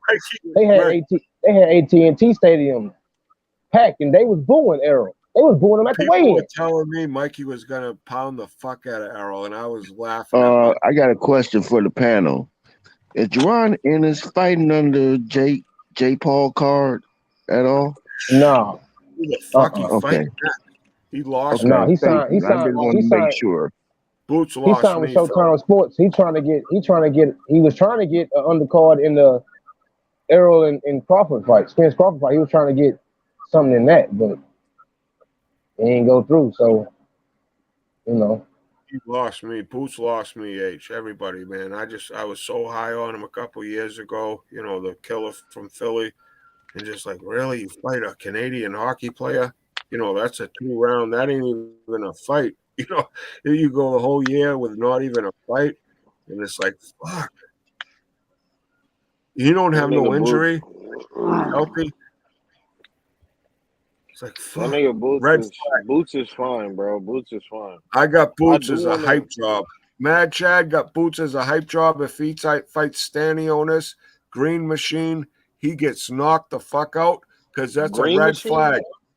2 rounds. He fought the guy that Kavalauskas, the guy that knocked down Bud. No, I know who you're talking about. My bad. My mic wasn't working. But fuck all that Jake Paul bullshit. Stop fucking pitching that fucking stupid narrative. What make you think Stop Boots is all a hype that shit job? because it's a fucking He hasn't hype beat job. nobody. He's 30-0. It's almost at the fucking No. Matt Chad. I'm saying Jake Paul. Stop all the fucking Jake Paul hype job and stop trying to. We're not talking Jake Paul here, bro. No, somebody mentioned that. Matt Chad we ain't before talking a little bit. All good. Salutes, Matt Chad. Salutes everybody on the panel. Salutes. What's up, Carl? What up? What's up with Boots? Who's Boots fighting next, Cosmic? Who's Boots fighting next? I mean, I preferred that he fight Thurman. Thurman said he didn't know who he was. No. So was that Warren G? Okay, you don't know who he is. No. Mario Barrios. Fight Mario Barrios. Mean Everybody Machine. No. Hold on. Y'all making. No. Y'all making Barrios just a trick, ain't you? Just run through Barrios, right? Everybody that ran through Barrios, right? Is that what you're saying? No. This is the thing, right? So if Boots Ennis wants to be on the level of Terence Crawford, then what you do is you go and beat a guy like Mean Machine, you know what I'm saying, and devastate him. You need to, do better than what Virgil Ortiz did and what Crawford did, right? You use them as an example. Mean Machine is still a credible opponent. So it's how you beat these guys, right? It's not the opponent that you face, it's how you beat them. You know what I mean? Do it in lesser time. Do it in 1-2 rounds. You know what I'm saying? That's how you do it. So if He did that, Boots Carl. Ennis, hold on. If Boots Ennis,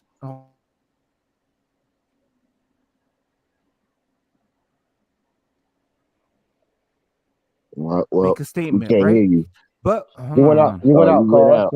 You had went out, bro. Y'all hear me? Can you hear me? Yeah. Okay.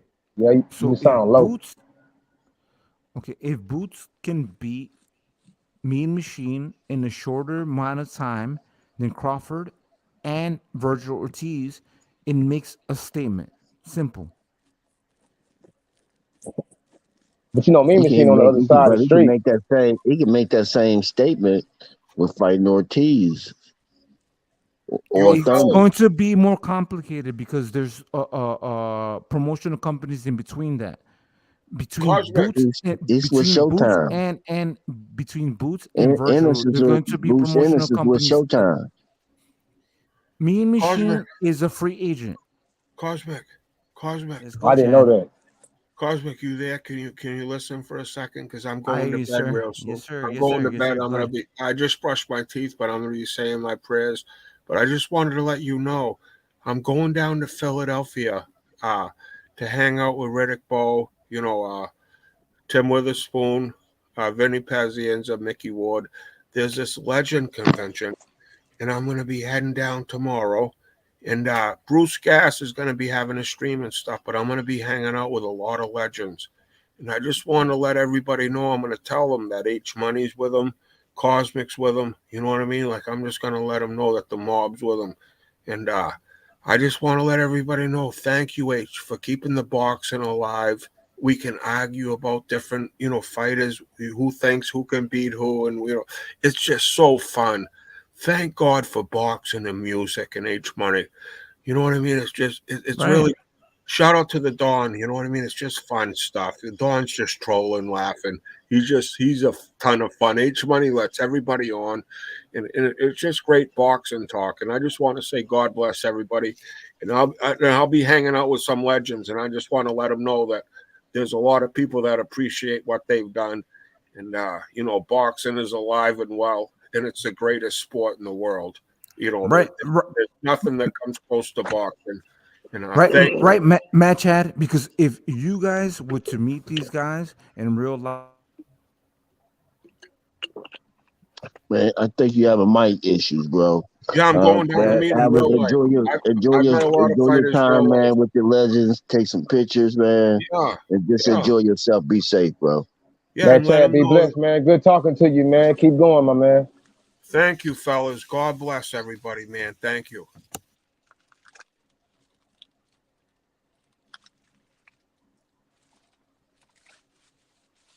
Who fighting on the undercard of Loma this weekend? Hella niggas, man. Oh, wait. Actually, I don't know. I know Robisi Ramirez is, but I'm not. I'm most excited for that JoJo and what's the name fight. But that Loma fight, I mean, I guess it's cool. Jermaine Ortiz most definitely hella athletic. But that JoJo's okay to shit. One thing with Top Rank, they don't fuck around. So when they make cards, like we need to pay attention to who's on the undercard.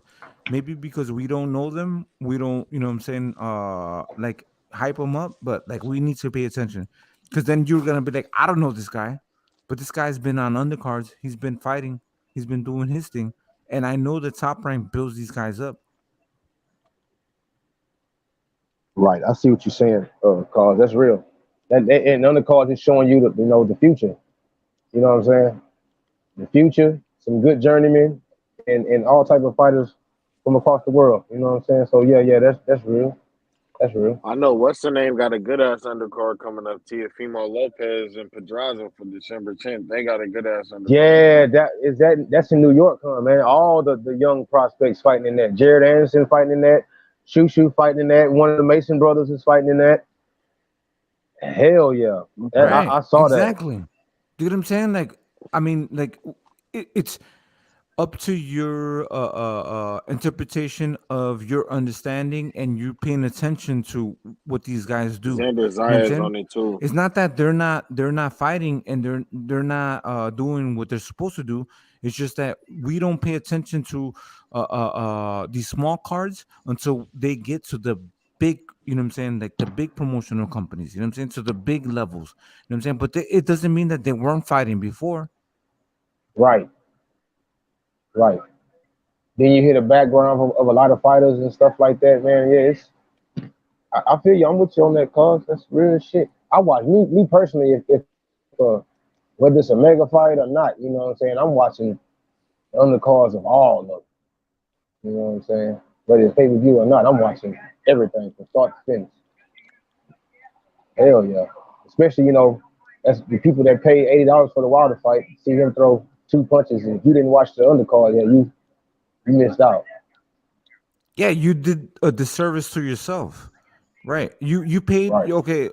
So you paid for a full meal, right? You paid for the appetizer. You paid for, you know what I'm saying. Right. So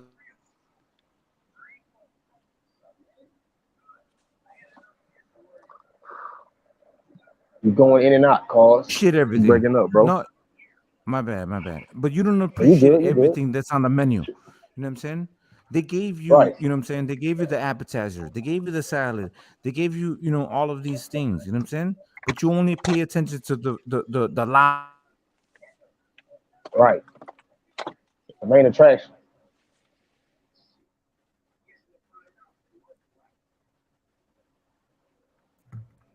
But these guys, they're still doing their thing. They're still credible fighters. They're still credible opponents. There's still all of these things. Hey, cause did you see that? For 2028, it might be boxing. It might be what? For 2028 for the Olympics, there might be boxing after all.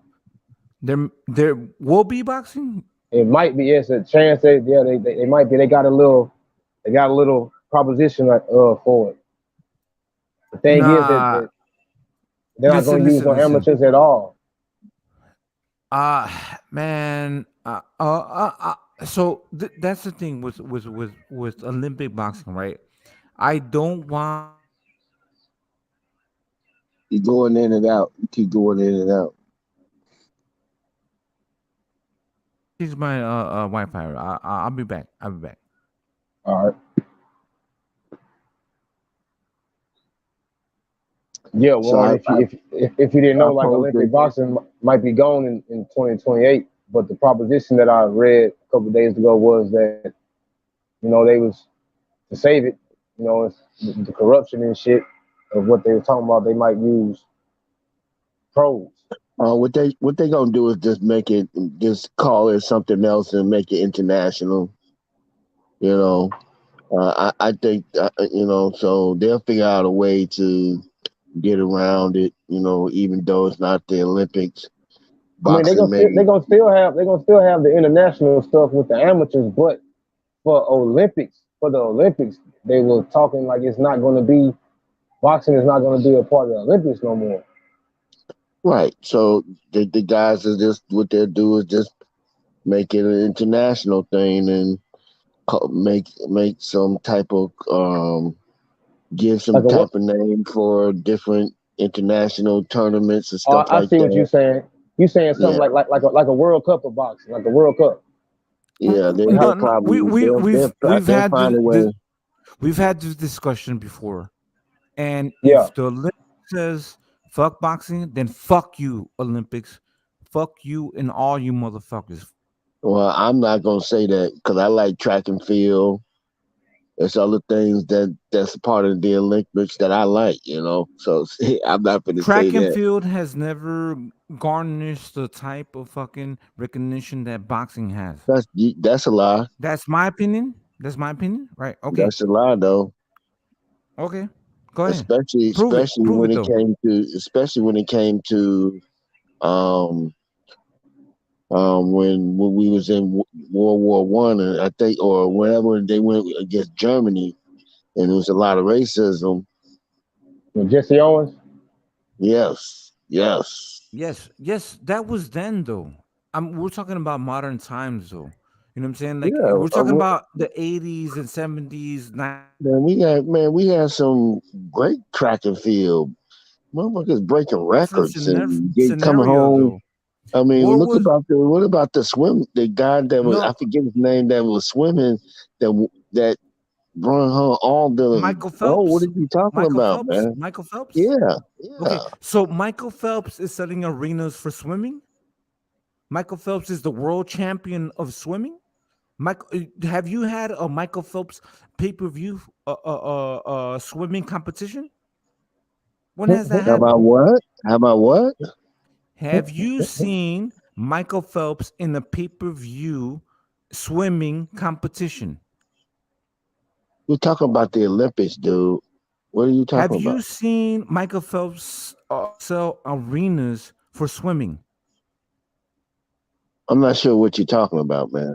I was talking about the Olympics. What we're saying is that you boxing... said fuck the Olympics. I said I can't say that. Okay, who's I speaking? like there's other things in the Olympics that I like.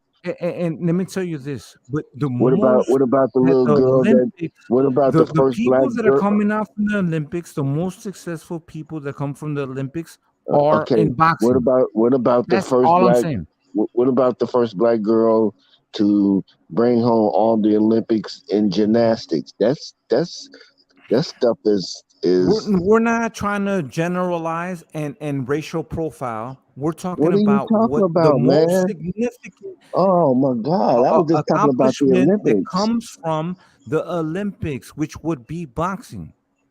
Huh? Boxing, my guy, boxing. You're not hearing this? You said fuck the Olympics because they don't want boxing. I said I can't That's my say that point. because there's That other. is my point. What the other Olympics sport in the Olympics okay, generates more money for their competitors, right? Is it basketball, dude? I could just name one thing: basketball. But basketball started including professionals in the Olympics. We're talking about amateurs. We're talking about amateurs and amateurs and Olympians. I'm not sure what you're talking about. I really know. Warren. Just let him cook and get his point across, because like the last time we talked about this, and I ain't gonna lie to you, cause you're not wrong. I feel what you're saying, but Carl's pretty upset that the Olympics gonna be gone, and that's why he's saying fuck that. Right, boxing is a great sport. Why would you take that out the Olympics? I'm with that all the way. Yeah. When it's been giving the most legacy to most of these fighters, guess what? Floyd Mayweather was a bronze Olympian fucking fighter. Oscar De La Hoya was a gold medalist. You know what I'm saying? Roy Jones was robbed of the fucking gold medal. You know what I'm saying? The list goes on and on and on and on. But I understand what you're saying too, because Olympics, not just for the Americans, but for other countries like Cuba. Hell, that's great accolades because Cubans don't go. It's hard for them to defect to go pro. Shit, you know what I'm saying? So the Olympic boxing help out a lot of countries. Mexicans, Cubans, you know what I'm saying? Like, okay, look at Vasiliy Lomachenko, right? He is what he is because he was a gold medalist for his country, right? 2 times. AJ, you know what I'm saying? What was he? You know what I'm saying? Exactly. You see what I'm saying? In his home country. And what are they now? Millionaires. AJ is a multi-millionaire. Floyd Mayweather, multi-millionaire. Roy Jones, come on now. So you want to equate the amount of money that the boxers have generated coming from out of the Olympics compared to any other sport in the Olympics, what's generated more? What's more significant? Track and field? Track and field?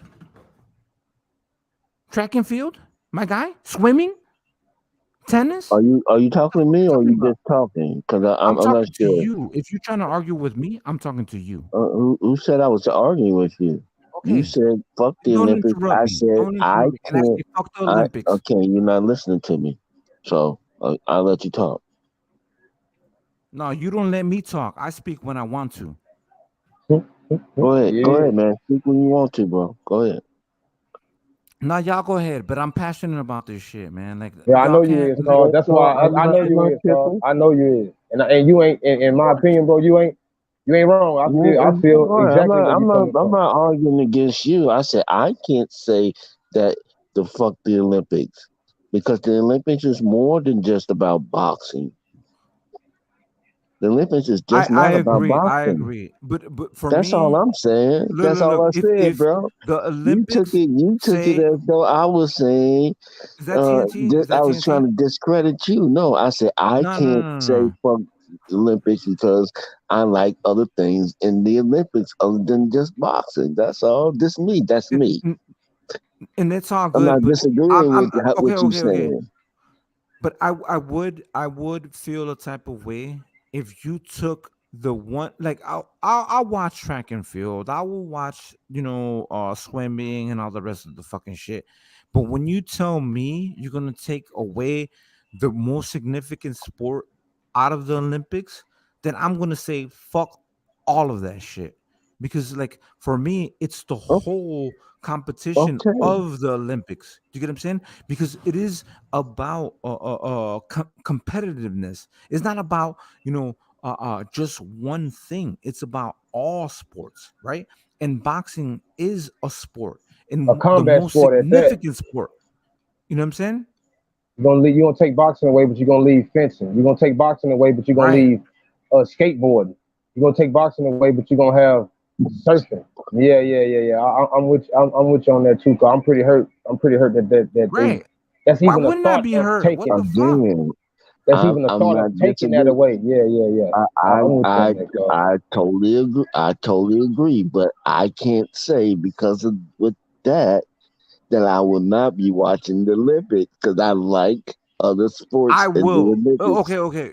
So right. TNT, I'm is that saying TNT? for me, because I like my their protest track and will field that I like. I like the Olympics. the 4x1. I like seeing that shit. I like when they shit go up live. against other No, hey, Cosmic, you already said fuck the Olympics like 6 times, bro. You said fuck the Olympics. We heard you say that, bro. But let him talk, bro. Give him a chance to speak, bro. My bad. I'm just like passionate. Yeah, you already said fuck the Olympics like 10 times, bro. Yeah, let me see what he thinks. Say it one more time. Yeah, let me see what he thinks, though, bro. Go ahead, brother. Yeah, I was saying that I understand your passion, brother. I understand that it's unfair. It should be a part of the Olympics. But because they did that, don't mean for me. I'm talking about for me.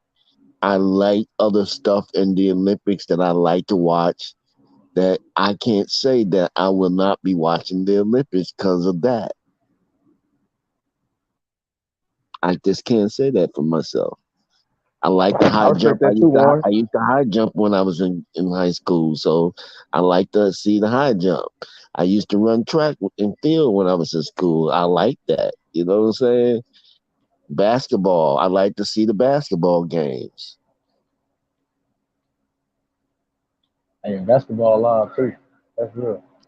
It's more interesting. The world catching up. But if they excluded one of those other sports, you would be like, what the fuck? If they excluded, track and field, right? I would be upset too, right?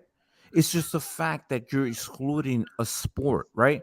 So it's I'm not saying that, okay, fuck track and field, fuck all the rest of these sports. Of course, support them, right? But that's the thing, though. You can't exclude one sport. You know what I'm saying? That's been a part of the Olympics for a very long time. That's garnished and has given people accomplishments. You know what I'm saying? gold medals, and you know, like, and just say fuck y'all. Like, of course, I would. I'll be like, man, fuck that. You know what I'm saying? Like a track and field, the long jump, all the rest of the stuff that comes with the Olympics. But like, if you're trying to say that you're okay with the Olympics getting rid of boxing, is that what you're saying? All I'm saying is I don't fuck No. with the Olympics because they're trying to exclude boxing out of the Olympics. That makes sense? I, again, I'm not sure where you think I'm disagreeing with you. I said I understand. I don't like it either. I just said I'm not fit to stop watching the Olympics. That's all because of that. You know, I just have to catch the fighters another way, and I'm pretty sure boxing is gonna find a way to showcase their boxers from other ways, and I get to watch them that way. Is this And TNT? I'm not agreeing with them getting rid of boxing. I'm just saying No, just because they did don't mean both I'm. of y'all are right. Both of y'all ain't none of y'all wrong. Both of y'all right. But I see, like on the outside looking in, I see, Cause is real passionate about boxing. That's his favorite sport, probably out of all the sports in the world. If all Uh-huh. if a football game was on, a basketball game was on, whatever other sport was on, and boxing was on too, he watching boxing. So with boxing not being in the Olympics no more, he gonna take that harder than the average fighter. So because he his passion for it, you can tell by how he debating on it, his passion for it. And I see what you coming from too. You saying, okay, I like boxing, but just because they taking it out, I'm not gonna say fuck them or I'm not gonna watch it or boycott it or whatever. I understand both of y'all saying. I understand. Y'all ain't gonna get to a certain standstill. No, my Because bad. your passion. No, you good. You good. You good. Y'all No, good, man. It's all love, man. It's all this love. is the only thing. Like, man, like back in the days, and I'm not even that old. You know what I'm saying? Like, you probably have, Shelton Moore come in. You know what I'm saying? Like, even like Smoke. When you guys would see these guys coming for the Olympics, you know what I'm saying? Your Oscar de la Hoyas, you know what I'm saying? Like your Sugar Ray Leonards, you know what I'm saying? Like all of these guys, they were like, they were America's, like they could do no wrong. You know what I'm saying? Like they were like, America's like when they won the gold medals, you know what I'm saying? Like they were so Like high how. profiled, you know what I'm saying? Mm-hmm. Like and it doesn't happen that much, right? You know what I'm saying? Like Mm-hmm. I know what you're saying. But some of them fighters had a big fan base in their amateur career and doing the Olympics, and it carried on to when they was pros. right. Like And, how and Ray and Leonard. so they were pros, Yeah, exactly. That yeah, I see what carried you're saying. on. I see what you're So saying. but it is a significance behind that because they're also competing on the world scale. They're not competing on amateur scale. They're not doing Mm-hmm. nationals. They're doing worldwide competitions. You know what I'm saying? Mm-hmm. So International I fights, I right? I want to see, boxing on a worldwide competition. I don't want you to just fight in Ohio to be the best fighter in Ohio and then fight against a guy from California. No, I want you to fight a guy from Uzbekistan or from, what I'm saying, South Korea, a guy from, what I'm saying, from Brazil. You know what I'm saying? Like that's Mm-hmm. the competition level, a worldwide level, because boxing is a worldwide level I competition. dedicate this to Canelo. Mm-hmm. But Does that make sense? yeah, it makes sense. Hell yeah, it makes sense. Hell yeah, it makes sense. Can I point something out too, Carl? Lately, like let's go back from, let's say, hell, we haven't had a male gold medalist since Andre Ward. Exactly. But we've had Clarissa Shields. Uh, Clarissa Shields is one of the yeah, only yeah, she few got two gold gold medals. medalists. Yeah, she got two gold Exactly. medals. That's right. She got two And gold medals. Right. how and we're not Rasheed Warren is acknowledging a that. three-time Olympian. Yes. Have you seen lately that some of the people that did not take the Olympic route are still having great careers too, though? You got some that don't go to the Olympics And Lance, but that have good careers. and Lance, that's the thing though. It's the So sometimes people choose different routes, right? But I think that we, as hardcore boxing fans, we want our fighters to seek that worldwide level competition. So So how old are you, sir? If you don't mind me asking. myself, Yeah. I mean, what if you don't want to give your age? I mean, what age I'm bracket are you? 69. I'm 69. Nah. I won't give you my age, but this is the thing though. It doesn't I matter don't. about age. It's about passion. You can No, be no. 20 and It's the reason 23, why I 24, asked. It's the 24. reason why. Okay, so do you remember the phone booth?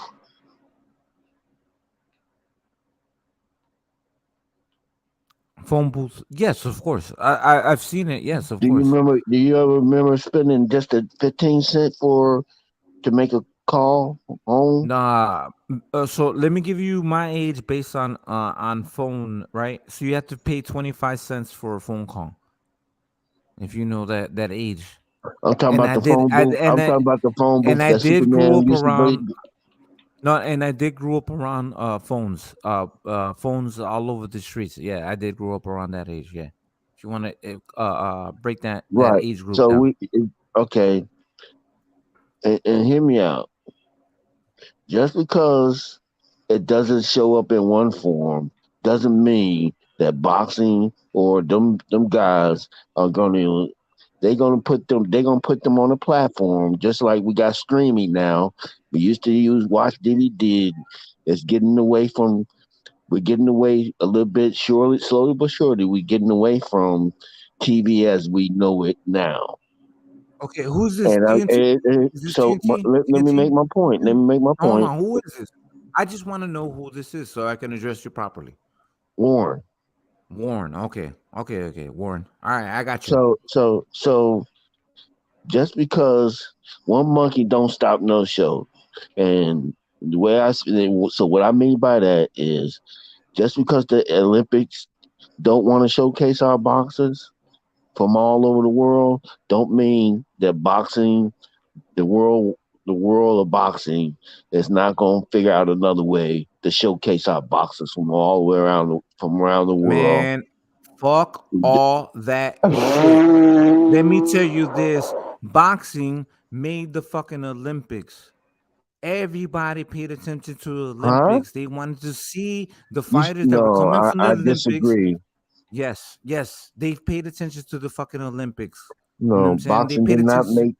boxing did not make the Olympics. Boxing is one of the most significant sports in the Olympics. Warren, come on now. No, it's Go not. ahead. Go No, ahead. it's not, Speak that sir. No, it's blasphemy. not. No, it's Continue not. to speak that blasphemy. If you want to believe that, that's Look at okay. But Shakur. Shakur didn't come from the Olympics. again, boxing, we're talking about the Olympics. We're talking about talk about the Olympics. Go ahead, sir. Go ahead, Warren. What else do you want to talk about?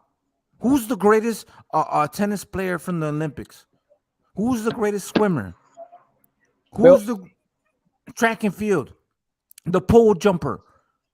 Name them, Warren. Since you know so much about the Olympics, but I'll tell you, most people will tell you who are the best coming from the Olympics in boxing. I know that. Name them. Name them. Hey, cause. You got a point. But it also depends on what Olympics too. You know, like what the fuck you talking about? Okay, name me a fighter that fought in the 2012 Olympics. Name an American boxer out the 2012 Olympics that's relevant right now. I can tell you the 96 Olympics. No, 12. I can tell you about the 96 Olympics. I'm talking recent. In the 2012 Olympics, you would have it probably would be Shakur. It would probably be he wasn't in 2012. He was in Rio. He was 2016. Yeah, he was 16 in Rio. Okay, so you can name other sports that you would know, other Olympians or other competitors. You wouldn't. Yeah, you could. It would be easier to classify. In 12, you could. In 2012, you could. Right. it's all on the all on the time frame. And also, you ain't wrong in what you're saying. You ain't wrong, but also like on the time frame, like when Sugar came out, that '84 Olympic team. You know what I'm saying? That was a live ass team. You could even name one person in 2012, other than Carissa. Carissa got her first gold medal in 2012. She got one in 2012 and 2016. Other than that, name a male from 2012. Again, listen, I'm not, I don't want them to take boxing from Olympics either. But for you to say that boxing made Olympics, of course, her being. Yeah, Spence was in 2012. Spence was in 2012. He was. I'm reading the comments. Of course, but that's the same logic. You didn't even know. Argue. Damn, I forgot about that. Hold on. But that's the same logic that I'm using against y'all. You're using the same logic that I'm using against you. What I'm telling you, you can't name a track and field a person that was in the 2012 or 2016 or 2020. You know what I'm saying? Okay, go ahead and name them. But there's very few. Bold right there. You're not understanding the argument. You're arguing for the sake of argument. You know what I'm saying? No, okay, all right. But what I'm saying is longevity and most significance and in the Olympics would be boxing. What are you talking about, sir? This track and field is beyond just the Olympics, man. They have worldwide worldwide events from all over the world. They always racist, huh? Okay. Name your favorite. But hey, Warren, you're right, Warren, you're right. But guess what? Cars ain't watching. That's I what understand it. He ain't watching. I know that. I'm saying, but you make it seem like boxing built the Olympics. No, that's what I mean. At least that's what I'm. Okay, maybe I misunderstood. No, Warren. You made what it I'm seem telling like you, that you said boxing. Warren, you're attaching your feelings behind this. What I'm saying is that boxing is one of the most significant sports in the Olympics. So when you say that boxing, you guys are okay with boxing? No, fuck no. I said that twice. That I don't agree with it. But you guys, I'm not again. You guys are in a bondage, right? You guys want to argue against me, and you guys are not. We ain't arguing against you. I'm not saying you was wrong, Carl. No. What I'm telling you, not listening. That's all. Carl is not listening. So what I'm telling you I understand the whole debate. I understand everything. Both of y'all making valid points. I understand the whole debate. You is just very passionate about boxing, and you are very pissed off that it's gone. And you are not wrong. I am too. But you just don't see how someone else could like another sport other than boxing in the Olympics. Like to you, when you watch the Olympics, the main thing you want to know the boxing schedule. You're gonna know what time to come on, whatever, this or that. I understand. No, you ain't wrong, bro. Look, there's nothing wrong with the Olympics. There is something wrong with the Olympics not having boxing in the Olympics. That's all. That's real. And you're not wrong. But I do like the proposition, though. I agree. I agree with you. So I'm not sure what part you missing. That I'm not disagreeing with you on that. All I'm saying, trying to make a point is the Olympics is more than just about boxing. That's all. That's the only point I made. No. I don't disagree. I don't disagree with any of that stuff. Like What's up, I appreciate all of that stuff. But the only thing is that not everybody. Not you're cutting out.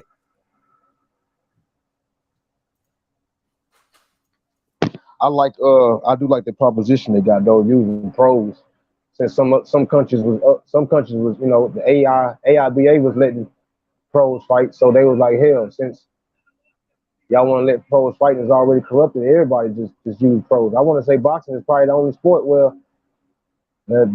it's all amateurs, a majority amateurs. Man, that's all they're gonna do is rebrand it, and they're gonna put a new name on it, and we're gonna get some of the stuff that we would get if they was boxing in the Olympics, it just won't be in the Olympics. It'll be another way that they showcase their boxers from around the world. Right. I think that Yeah, like they a gonna World Cup. rebrand that. They not yeah, they gonna rebrand it. Okay, But they're gonna have their own platform that it's not gonna be mixed in with it's not gonna be mixed in with track and field, it's not gonna be mixed in with fencing, it's not gonna be mixed in with martial arts, it's not gonna be mixed in with weightlifting, it's gonna have its own stage. But y'all do know they're including other sports, right? So how can you get rid of one historical sport and include Man, other sports? I don't work for the Olympics, I don't know. I know. That's what I'm saying. Look. It's not me against y'all. It's not. Nah, I I'm just understand what you're saying that saying, Carl. I understand what you're saying. I don't like that. You know what I'm saying? Like I think that boxing is great, and it's great for the Olympics, and I think the Olympics is also great for boxing. You know what I'm saying? The So the but I mean, you competition. said that they're getting rid of it.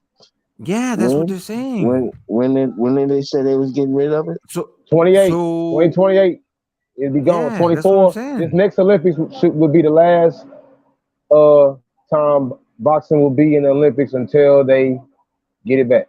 I mean, but it ain't the first sport that they took away and they brought back. Hell, they took baseball away one year and they And brought it now they back. got that back, right? I think they Yeah, play yeah, yeah. baseball. They got it back. Yeah. Yeah. Right. So that's the thing.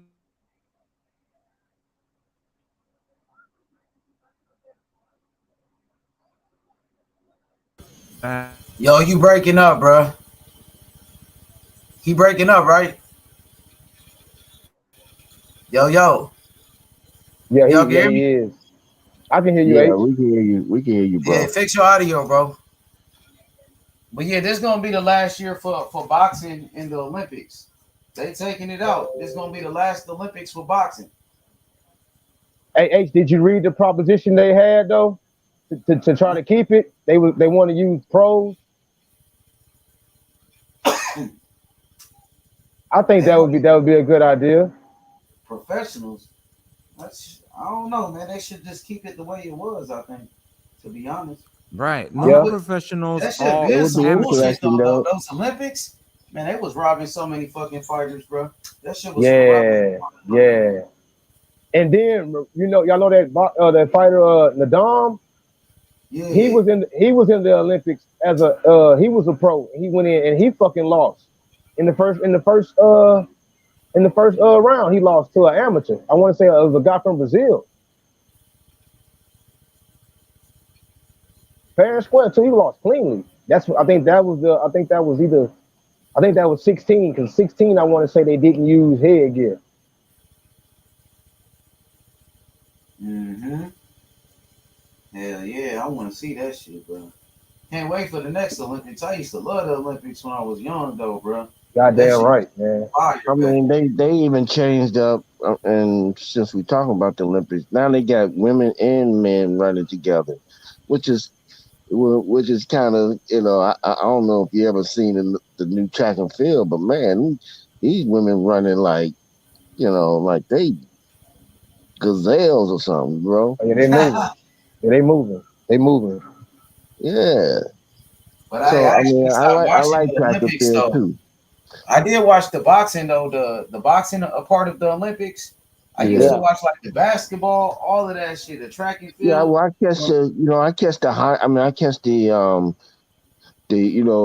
catch the basketball, I catch the boxing, and I will catch the track and field when they running for the final, when they in the finals. I don't worry about the qualifying, them qualifying. I wait to see who's trying to go, who running for the goal.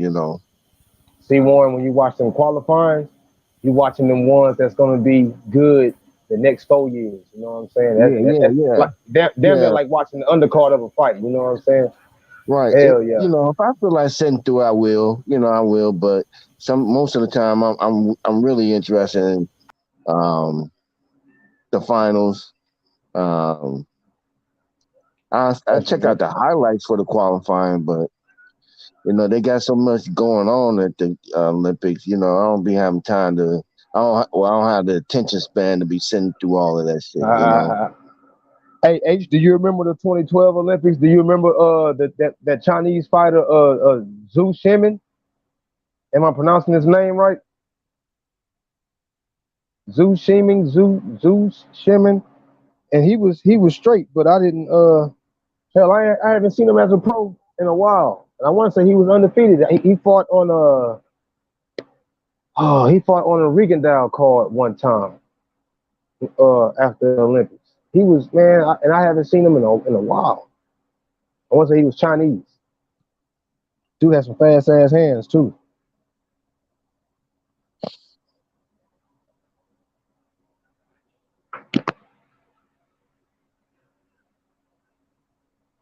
Yeah. What you think about Jake Paul being a part of a major championship fight? He's an entertainer. He's an entertainer, my brother. And I can tell you this much: people saying Showtime ain't doing this, Showtime ain't doing that. Showtime got the biggest star in the world right now in Jake Paul, the biggest entertainer with the most followers in the world right now. What you got to say about that? Hey, Warren, who got the biggest fight this Saturday? Is it Top Rank with Lomachenko fighting his sparring partner? Or is it, DAZN with Jojo Diaz and William Zabata? Or is it Showtime with Jake Paul and Anderson Silva? I'm going to be watching Jake Paul and Anderson Silva. That's the fight that's on pay-per-view. They selling the most tickets, brother. Now, Showtime putting on the biggest events. And if Terence Crawford, he could have been a part of it, man. But instead, we going to BLK Prime, bro. I'll catch you on BLK Prime, my brother.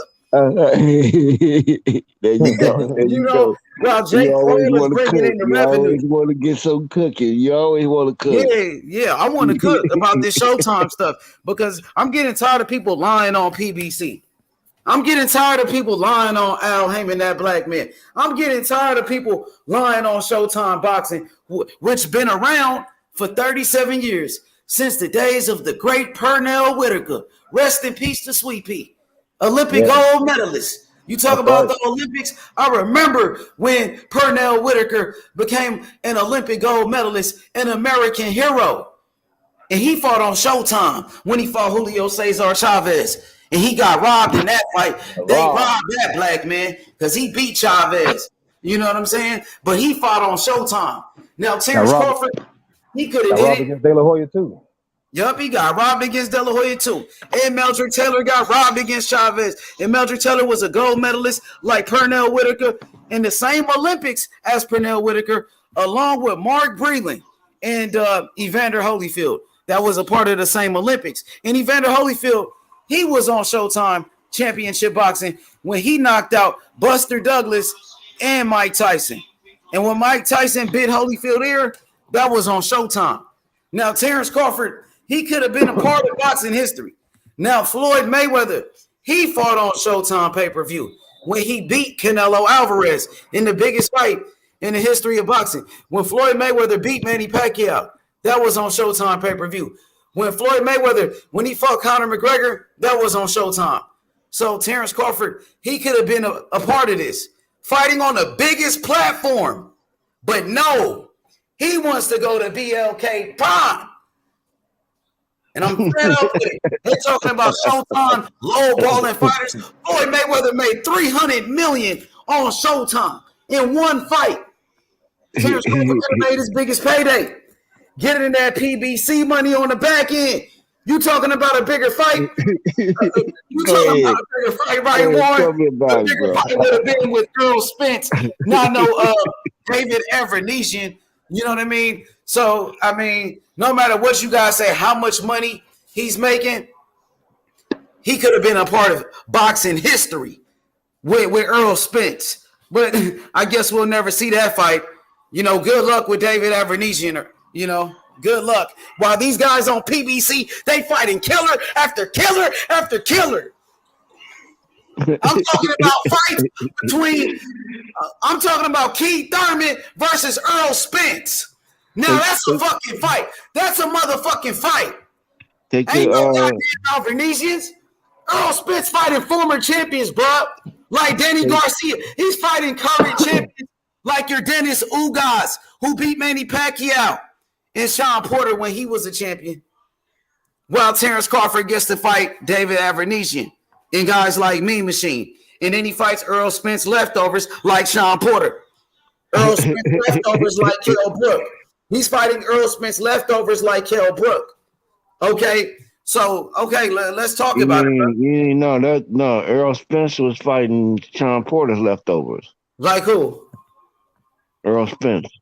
Okay, who was his leftovers? Who was Kell Brook? Kell Brook. Yeah. But Kell Brook, remember, he beat Sean Porter and Errol Spence. Earl he took the belt from Sean Porter, and Earl went over there across the water and got it and brought it back to the States. I'm sorry, no, he fighting Canelo Alvarez. Triple G's leftovers. My bad. Also, Kell Brook. But he still beat Kell Brook when he was a champion. You know what I mean? And then Errol Spence, he beat. Yeah, I want you to laugh about this one though. I want you to laugh about this. I'm gonna hit you with another one. Because I'm gonna hit you with another one, right? And then Errol Spence is fighting Keith Thurman's leftovers. Keith Thurman leftovers? Like who? Sean Porter? Yeah.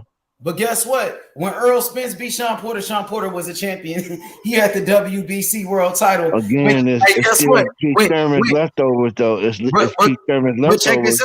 But check this out. When Keith Thurman beat Sean Porter, hey, guess what, Warren? When Keith Thurman beat Sean Porter wasn't a champion. When Errol Spence beat Sean Porter, he was a champion. That was a unification. Sean Porter won that belt. Sean Porter won that belt that was vacant with Danny Garcia.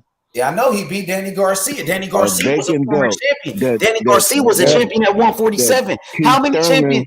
Yeah. That Keith Thurman left out there for them to have. And 140. Yep, and 140. He was a unified champion at 140. So let's talk about it. 147 now. You don't want to go to 140. Yeah, let's do it. Let's do it, bro. No. We just talking about his accolades. Let's talk about it. Danny Garcia, he can retire now. His resume is fucking awesome. So Warren, we can't call them leftovers, Warren, because they all was on the same side of the street. They all was very active fighters at the time. Terence Crawford. Resume. But he on the other side of the street. No, we're not talking about 140 now. We're talking about his whole career now, right? Yeah, he just went back to 140 for Danny. You just went back 140 for Danny. I'm not saying you're wrong about that. Whole career. You can. Okay, so it's over his whole career. My nigga. I can say but Danny was a champion at 147. Danny Garcia was a champion at 147. Who told you that? What fight did he win? He was a champion, my nigga. That's how Keith Thurman became a unified champion. Keith Thurman became champion. He beat Danny. Danny Garcia was a WBC welterweight champion. You didn't know that? What fight did he win at 147? Who did he beat? He beat Robert Guerrero for a WBC world title. Yeah, he beat Guerrero for a world title, bro. You didn't know that? Did he beat any of those top guys over PBC? Who you talking about? Danny? Thurman. Danny Garcia was a champion at 147, brother. He beat Sean. He was a champion, bro. No, he just beat Benavidez, the same guy that Terence Crawford beat. He just beat the Benavidez guy that Crawford beat. He beat Lamont Peterson, the guy that beat Avernesian. Come on, bro. Danny Garcia is a champion in 2 different weight classes. He was a champion at 147, bro. He's a former world champion. Hey, Money. Daddy never fought at 35, huh?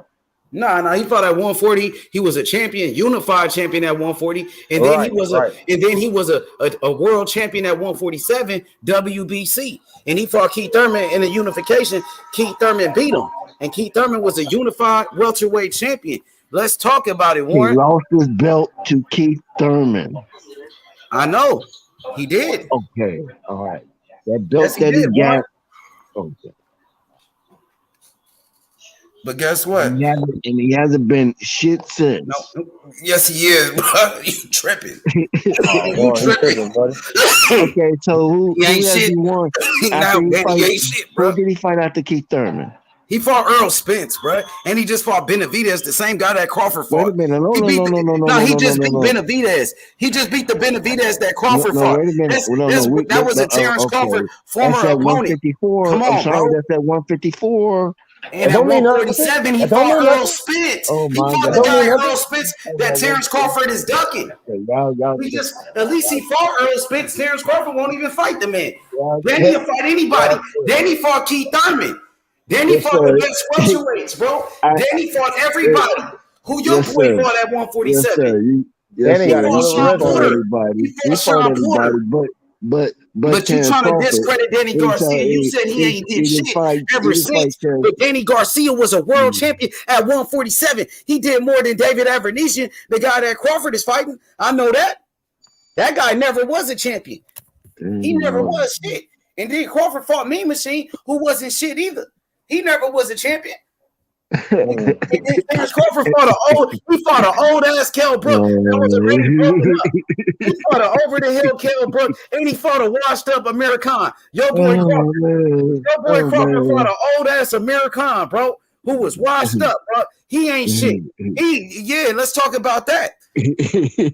Yeah, hey Warren, let's talk about Errol Spence fighting Keith Thurman next while your boy Terence Crawford take a fucking tune-up fight. Errol Spence came back from a car accident. He said no tune-up. He went straight for Danny Garcia, a former champion. Yeah. Sean Porter. What about Sean Porter?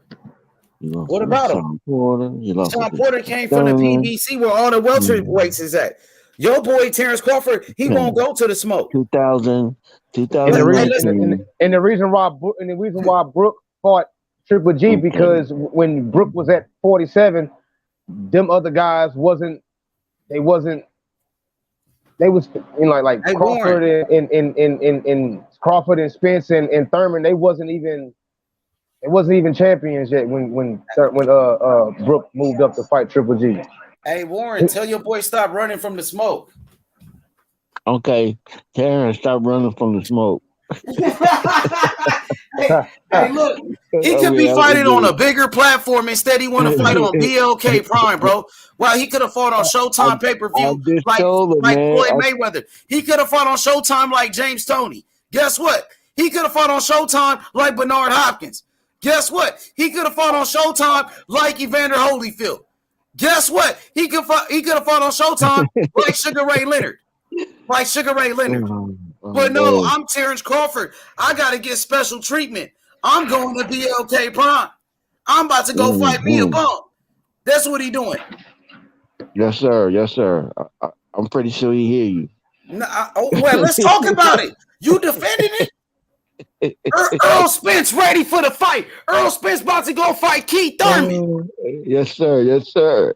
His mandatory. Keith Thurman, he's a former unified welterweight champion. He beat Sean Porter first, right? No, he beat him after Kell Brook, but he beat Sean Porter before everybody. He beat Danny Garcia first. So would you say that's a credible opponent for Errol Spence and PBC making good fights? Let's talk about that, Warren. I say that Errol Spence, once he crack him in the ribs, that nigga gonna fall. Yeah, you know what's up. Yeah, talk that shit. Yeah, like I said, I told you. Hey, Warren. Yes, sir. Why your boy Crawford didn't fight his mandatory? And Virgil Ortiz. He didn't have a mandatory. Yeah, he did. Mandatory for the belt. He got his Virgil. Mandatory wasn't due until May. I said May of next year. That's true. That's true. Look. So the WBC came out today, and they said that when they WBO, he's with the WBO. He has a belt for the WBO. He doesn't have a belt for the WBC. No, he's talking about Spence case. WBC came out and made Thurman Spence mandatory. They said that they stayed away from the negotiations between Terence Crawford and Spence because they wanted to see the fight happen, right? So now that it's not happening, the WBC is going to say, like, okay, since you're not fighting the guy that you were going to fight, and we allowed this shit to happen, now you're going to be mandated to fight your Okay, you must have came in the mandatory, which middle would of the be Thurman. conversation. No, I came in We in was the right talking time. about Terence Crawford. We wasn't talking about Errol Spence. No, because the same thing is so Terence Crawford, who's his mandatory right now, sir? Ortiz. Ortiz will be his mandatory.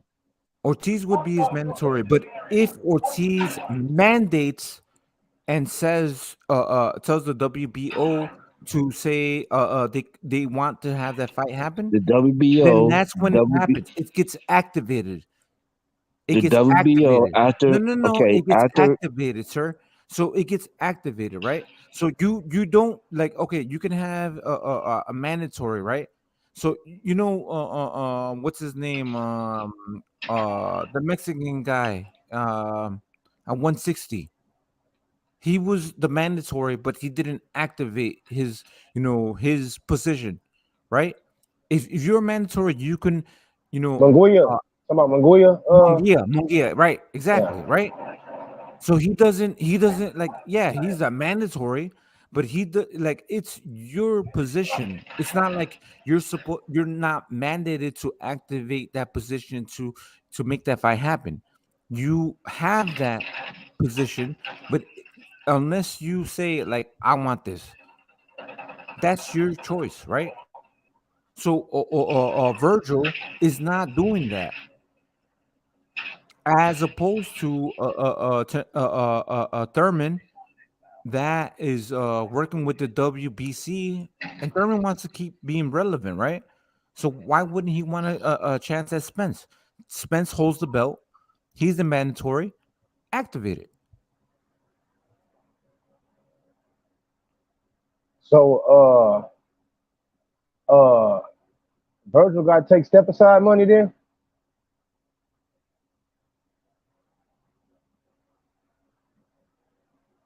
What do you mean he has to take step aside? What does that mean? He is the mandatory for Crawford's No, belt. he doesn't have to. Okay. The way that works is like, okay, if you're the mandatory and then he has a fight, but if you don't activate your mandatory, then you can't claim money that's owed to you, right? So it's like, if these two guys are trying to out negotiate you, and you feel like you're in line, in order for Virgil Ortiz to get a step aside, is he needs to step aside. Virgil Ortiz is not stepping aside. He's not coming in also. Virgil and Virgil's team is not coming in and activating his mandatory. If that makes sense. Yeah, Virgil Ortiz is just staying on the sidelines. So somebody came out with this thing where they were saying that Virgil Ortiz was calling out Terence Crawford, and then Virgil Ortiz commented on that, and he said that people are just making up shit. They're just fucking saying things just to say things.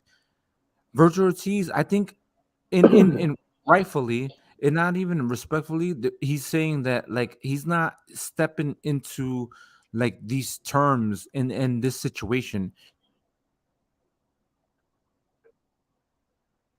He's saying he ain't ready for it. Yes or no? Yes, he's saying that, right? But at the same time, he's also saying that one, he's probably not ready, and two, he's not going to get in the mix and in the negotiations of this proposal, right? So Spence and Crawford, let them do their thing. I'm not involved with none of that shit. Let's get that shit resolved. So, okay. So, in order for Virgil Ortiz to try to get a fight with Terence Crawford or anybody else, he would have to tell his promotional company, yo, go over there and give him a negotiation deal. Offer him $6-7 million, whatever, right?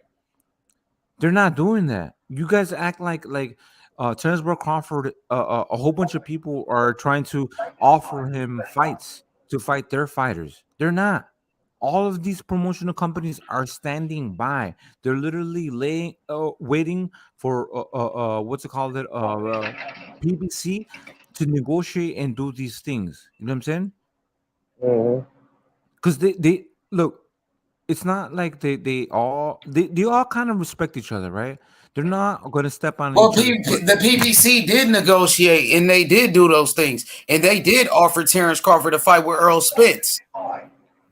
So they did approach him with a fucking fight, and he turned. It came out his mouth too. It came out his mouth. Oh, he said he agreed with everything they said, and they lowball offer, but things didn't go through. That's exactly what he said. No. But it's what I'm saying is okay. It's not like Terence. Well, Jerron Boots Ennis said he was available. If Crawford wanted to fight him, he said he would have took the fight in a heartbeat. So if there's people that want to fight this guy. But I mean, I can't speak on Virgil Ortiz. I can't speak on him. Right. You know? But H, you know well enough. So okay, this is the thing, right? Boots Ennis is with Showtime. So how would Showtime even better? That's why Crawford should be signing with those guys, bro. You been talking, bro, this whole time. Now, motherfucking Terence Crawford want to fight. If he want to fight Showtime fighters, if Terence Crawford want to fight Showtime fighters and PBC fighters, he should be doing business with them. Instead, he's over there doing business with BLK Prime. Now, if Boots Ennis is a good opponent, Errol Spence is the fight to make. If Keith Thurman is a good opponent, why not do business with Al Heyman and PBC? And Charlo at 154. You want me to respond? You want me to respond to that? Go ahead, bro. Okay. Go ahead. This is the thing, right? How can you not finalize the deal with Errol Spence, who is a PBC and a Showtime fighter, right? Let's say that, right? And then try to negotiate with a guy like Boots, that's a Showtime fighter, right? He's not necessarily with PBC, right? But so if Showtime says, okay, we can't finalize the deal with Spence and Terence Crawford, but we can make a fight with Boots Ennis, it would be bad business between PBC and Showtime. Bro, how could you say that? You don't even know that, bro. Now you just making shit up, bro. Nah, bro, that's not even true, bro. That's not fucking true, bro. Now, first of all, if Terence Crawford want to fight the best competition, the PBC and Showtime got all the welterweights and they got all the belts at 154. He should be doing business with those guys if they got the fights for you. But he don't want those fucking fights. That's the whole point. But he wants to go fight David Everdician. He's looking for an easy payday, bro. And that's what it is. He's cherry picking. He's fucking cherry, and you can't cherry pick over there because they got all killers. Right? So this is the thing, right? So if PBC, like I said, has good standing with Showtime because they provide all of the content for Showtime. You know what I'm saying? They provide most of the fights for Showtime. You know what I'm saying? Pay-per-view, Showtime, Showbox, whatever, right?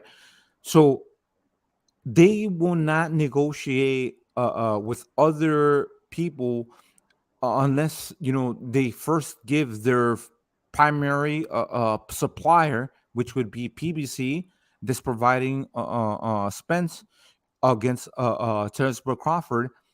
Do you think that they would go and say that, okay, so Showtime has PBC and Spence, right? And then they have Boots. Boots is a separate company, separate entity, right? He's Boots. But he fights on Showtime. He fights on fucking Showtime. That's why fucking Terence Crawford should be fighting on Showtime with the rest of the welterweights. Even though Jerron Ennis is not a part of the PBC, he still fight on Showtime with the rest of the welterweights. Let me land the plane. Come on, bro. This is Terence Crawford on some bullshit, bro. And y'all been trying to defend this motherfucker all week long, bro. We ain't giving us the best fights, bro. What are you talking about? Terence Crawford, bro. He just got a B. I'm sick of Terence Crawford and this bullshit, bro. You know what I'm saying? He acting like a motherfucking diva. He doing that Canelo shit. Yeah, of course. Hey, can I ask y'all a question? Can I ask y'all a question? H? That's what I You on that bullshit, bro. Errol Spence want to fight. He free smoke on the PBC, homie. All those false narratives on Showtime Boxing and Errol Heyman, bro. I'm gonna keep fucking PBC. Hey, H Money, can I ask you a question? Can I ask y'all a question? Did Fury and Wilder have this problem? I don't think so, huh? They didn't have this problem, huh? They didn't make us wait. Did they? Or no? What was that? Did Fury and Wilder make us wait? No, huh? Nah, they fought 3 times, bro. God, we got 3 fights out of them. Nah, we can't get 1 fight out of these motherfuckers, bro. We can't even get 1 fight out of this motherfucking Terence Crawford, bro. And they on different sides of the street. We got 3 fights. Crawford can't give us 1. Yeah, they on different sides of the street. They didn't have a problem making that happen. Well, Errol Spence and Al Heyman and Showtime, they was ready. They was ready to fight. They gave him the contract, bro. All he had to do was sign it. I thought he agreed to everything. He said he agreed. Nigga, now sign. We waiting 2 weeks. We waiting months on this nigga. H, what I told you, man, when October came around, and I'm not gonna lie, I was the one. I was like, my opinion. You can go back on the old tapes. My opinion was I didn't have a winner. I was 50-50 on it because I gave both of them both points. Then I also said I think they're going to fight, but I don't think they're going to fight at 47. I think they're going to fight at 54. I got laughed at that too. Then I also said if nothing is signed, it was like late September around the time. If nothing is signed in late September around early October. Hell, and they already saying they got a date for November 18th. It ain't gonna happen. It ain't gonna happen. Not this year. Look at this clown ass shit right here. He said H want this fool to fight for free. Nigga, ain't no fighter ever fought for free, you damn fool. Everybody get paid, nigga. Showtime been in boxing for 37 years, you stupid motherfucker. And guess what? What do you mean by that? Nigga, they put on the biggest fights in the history of boxing. Floyd Mayweather, he made $300 million in 1 day, nigga. Fuck you talking about? Get your facts together, bro. Okay. And stop making excuses. So, how long did the Pacquiao and Floyd fight take? Say it again, cause you going in and out, bro. How long Floyd Pac take? It took a while, bro. That took a long time. And how much money Pacquiao refused to take drug tests. Pacquiao refused to take drug tests. Pacquiao refused to take drug tests. Floyd Mayweather told him to take the drug test. He said he was scared of needles, bro. He stole that fight out, bro. That's what style drug test he wanted? What style drug test? Olympic style drug testing. Olympic style drug testing. Manny Pacquiao refused for years, and that's why the fight was held up, because of Manny Pacquiao. He said he was afraid of needles, but he got all these tattoos on his body, bro. And then when they fought, Mayweather whooped his ass. But yeah, they made us wait a long ass time for that fight because of Pacquiao. Here we go. You want a conspiracy? You want conspiracy? Yeah, it's the truth. Everybody know it. He ducked the motherfucking drug test, bro. Yeah, bro. Nah, bro. We gonna stop with that Canelo shit. We gonna stop with this Terence Crawford diva shit, bro. When they gonna give us the fights we want to see? Because Canelo in the same boat. Canelo fighting Triple G, who was 40, bro. And Canelo didn't run it back, bro. Why Canelo didn't run it back, bro? With Bivol. Why Canelo didn't run it back with Bivol, bro? Yeah, tell Canelo, give me the fights I want. I wanted that Bivol rematch. He wiggled his way out. Canelo wiggled his way out the rematch, just like this nigga Terence Crawford wiggled his way out this Errol Spence fight, bro. After he did all that motherfucking barking, bro. You know what I'm saying? We want to see the fight, Tommy. He should be fighting on Showtime, bro. That nigga should be fighting on Showtime pay-per-view with my nigga Errol Spence, homie, and giving us the best fight. For you, all the great fight on Showtime. We want to fight Avanesian. We want to fight on BLK Prime. Terence Crawford, bro, acting like a diva, no different than a motherfucking Canelo type of motherfucker, bro. You know what I'm saying? That's what he's doing, bro. So I'm gonna keep the same energy because when Canelo did that bullshit, I cooked Canelo. Now Terence Crawford, one of my favorite fighters, I'm gonna cook his ass too. because he's acting like a diva. Right. But now Devin Haney signed his contract. No. Devin Haney signed his contract with Cambosis. When Cambosis sent the contract to Devin Haney, Devin Haney signed the contract with no excuses. He didn't make no excuses. Oh, I was lowballed.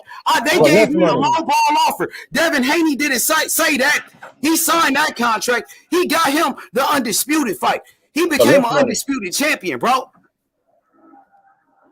You know what I'm saying? Same goal. Okay. Same goal. Same goal. No. Devin Haney signed the contract. Why Crawford didn't sign the contract like Haney? The goalposts. What the Haney did it. Haney signed the fucking contract, bro. He signed the contract, bro. Okay. And he was a free agent too when he did. Yeah, he was a free agent just like Crawford. Now he about to get him a Loma fight. He about to fight Lomachenko. But this nigga Crawford don't want to fight nobody. Haney could have stayed on the zone and got big paydays and got more money fighting on the zone. We all know that, bro. Because he been getting money, bro. If it's about money. How you got a young fighter like Devin Haney doing the right thing? Devin Haney doing it. We're going to have Crawford should be doing the same fucking thing, bro. Since he did all that talking. Haney did all that talking and Haney backed it up. Haney became undisputed. Yeah, Crawford was undisputed at 140. That's old news, bro. No. What have you done for me lately? What have you done for me lately, bro? In a David Avenesian fight, that ain't it for me. That Avenesian fight, even Bob Arum was like, who the fuck is Avenesian? I never heard of Avenesian. Bob Arum said that, bro. And Bob Arum said that Terence Crawford was wrong for doing that to Al Heyman. Even Bob Arum said that. He said Terence Crawford was wrong for doing that shit to Al Heyman, bro. So you can't defend that shit, bro. Hey, just make sure you get BLK Prime. Just get BLK Prime, homie. Make sure you order that shit because I got Showtime, homie. I got Showtime. I got Showtime. Yeah, I got Showtime boxing. 37 years in the game. 37 years in the game, Showtime, homie. And all that disrespect for Al Heyman, bro. And we ain't going for it. We not going for that. 32 years in the game, and they can't get no fight. Stop making excuses for fucking Terence Crawford, bro. And Terence Crawford is going to keep on moving on and get $10 million. Oh, $10 million. Now we pocket watching him. Sign up. Back to pocket watching this guy. Oh, he got $10 million. What about the fights, bro? I thought it was boxing. You guys fucking pocket watching, bro. I want to see the best fight the best. Like the old days. Like the fucking Four Kings. Like fucking Roberto Duran and Sugar Ray Leonard and those motherfuckers, bro. Procrastination. Come on, bro. All that fucking bullshit y'all doing, bro. Protecting these fighters, bro. Now Terence Crawford's supposed to be the face of boxing. I said he was the face of boxing. I said he was the number one pound for pound, the best fighter in the world. He's not acting like it. He's not acting like it, bro. He's not acting like it, bro. He's not, bro. Why he didn't give Errol Spence a shot, bro? Why he didn't give Errol Spence a shot? Errol Spence was ready, bro. He did that nigga wrong, bro. You don't do that shit, bro. So you don't play like that, bro. What's your pound for pound list now, H? You still have Terence Crawford's number one now. Who's your pound for pound number one now? Who you got number one? You tell me. I'm asking you. I've always had my pound for pound list number one. You changed up. Who you got number one? You used to have Terence Who you got number one, bro? Answer the question, bro. Stop capping, bro. You fucking capping for Terence Crawford, bro. Nobody want to hear that shit, bro. Y'all niggas capping for Canelo and shit, bro. Canelo got beat, nigga. Canelo can't beat number one. He got his ass put, bro, by Bivol. Bro, stop playing, bro. Hold on, H. Canelo's not number one, bro. Don't give me that Canelo shit. Canelo got his ass whooped by Bivol, bro. Don't act like it didn't happen. Stop making excuses for Canelo, bro. Stop making excuses for Canelo, bro. Because he got his ass beat. Canelo got his ass beat by Bivol. Hold up, bro. That nigga been talking, bro. He been talking when Warren was on the panel. Even let that nigga talk, bro. I'm gonna fucking talk, bro. Fuck that, bro. He said Bivol number one pound for pound. Yeah, motherfucking Bivol beat the dog shit out of Canelo, bro. That's great. You think I'm gonna have Canelo number one pound for pound? Hell no, he ain't gonna be on my number one.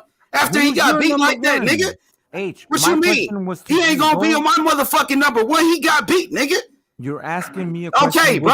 Man, fuck all of that, bro. Nigga, I want to see the best fights. I want to see the best fight, the best. Nigga, I'm not here to pocket watch these niggas talking about who got the most followers and shit, nigga. If that's the case, nigga, Jake Paul made $40 million last year. Why y'all niggas ain't talking about Jake Paul, nigga? And he fighting on pay-per-view. Nigga, on Showtime, nigga. And Jake Paul fighting on Showtime. Nigga, fuck you mean? You talking about Terence Crawford 10 million? Motherfucking Jake Paul made 40 million last year, bro. On Showtime, bro. He made 40 million. It was about the dollars, bro. Because Terence Crawford, he ain't about the dollars. He ain't about the dollars, homie. Nigga, he ain't getting no real money like that, bro. Fuck that. He would have got more money with Al Heyman, nigga, on Showtime pay-per-view. Why y'all niggas capping for this BLK Prime shit, bro? Why y'all niggas capping for this BLK Prime shit, bro? Niggas talk about Adrian Broner sign. Nigga, Adrian Broner is washed up, bro. Y'all, all of a sudden, y'all love AB, bro. Now all of a sudden, y'all AB fans and shit. Because he signed to fucking BLK Prime, bro. Nigga, Adrian Broner just pulled out of a fight on Showtime Boxing. That was unprofessional. Let's talk about Adrian Broner, bro. How he just pulled out that fight with Figueroa, bro. And that was some bullshit. That was bullshit. Okay. Yeah, Adrian Broner pulling out that motherfucking fight, bro. And he said, I got mental illness. And now y'all want to bring up when Adrian Broner talk about Showtime. Oh, Adrian Broner said this about Showtime, bro. Y'all niggas be reaching, homie. Showtime is going to stay in boxing. PBC, nigga, they been in boxing, homie. No. Yeah, nigga. All that motherfucking capping going on. You can hear me now. Okay, you can hear me. You can hear me, right? Hey, just make sure you get BLK Prime. Just make sure you get BLK Prime, nigga. Of course. Yeah, just order that bullshit fight. Just make sure you get that bullshit fight, bro. Don't stream it. Don't stream it, homie. If you're really a Crawford fan, don't stream that shit, homie. And we gonna see how many pay-per-views Crawford get, bro. Let's see how many real fans Crawford got. Since y'all love capping for motherfucking Crawford, let's see how many pay-per-view buys he got. Since y'all everybody want to act like they a fan of Crawford, but they don't buy his fucking pay-per-views, bro.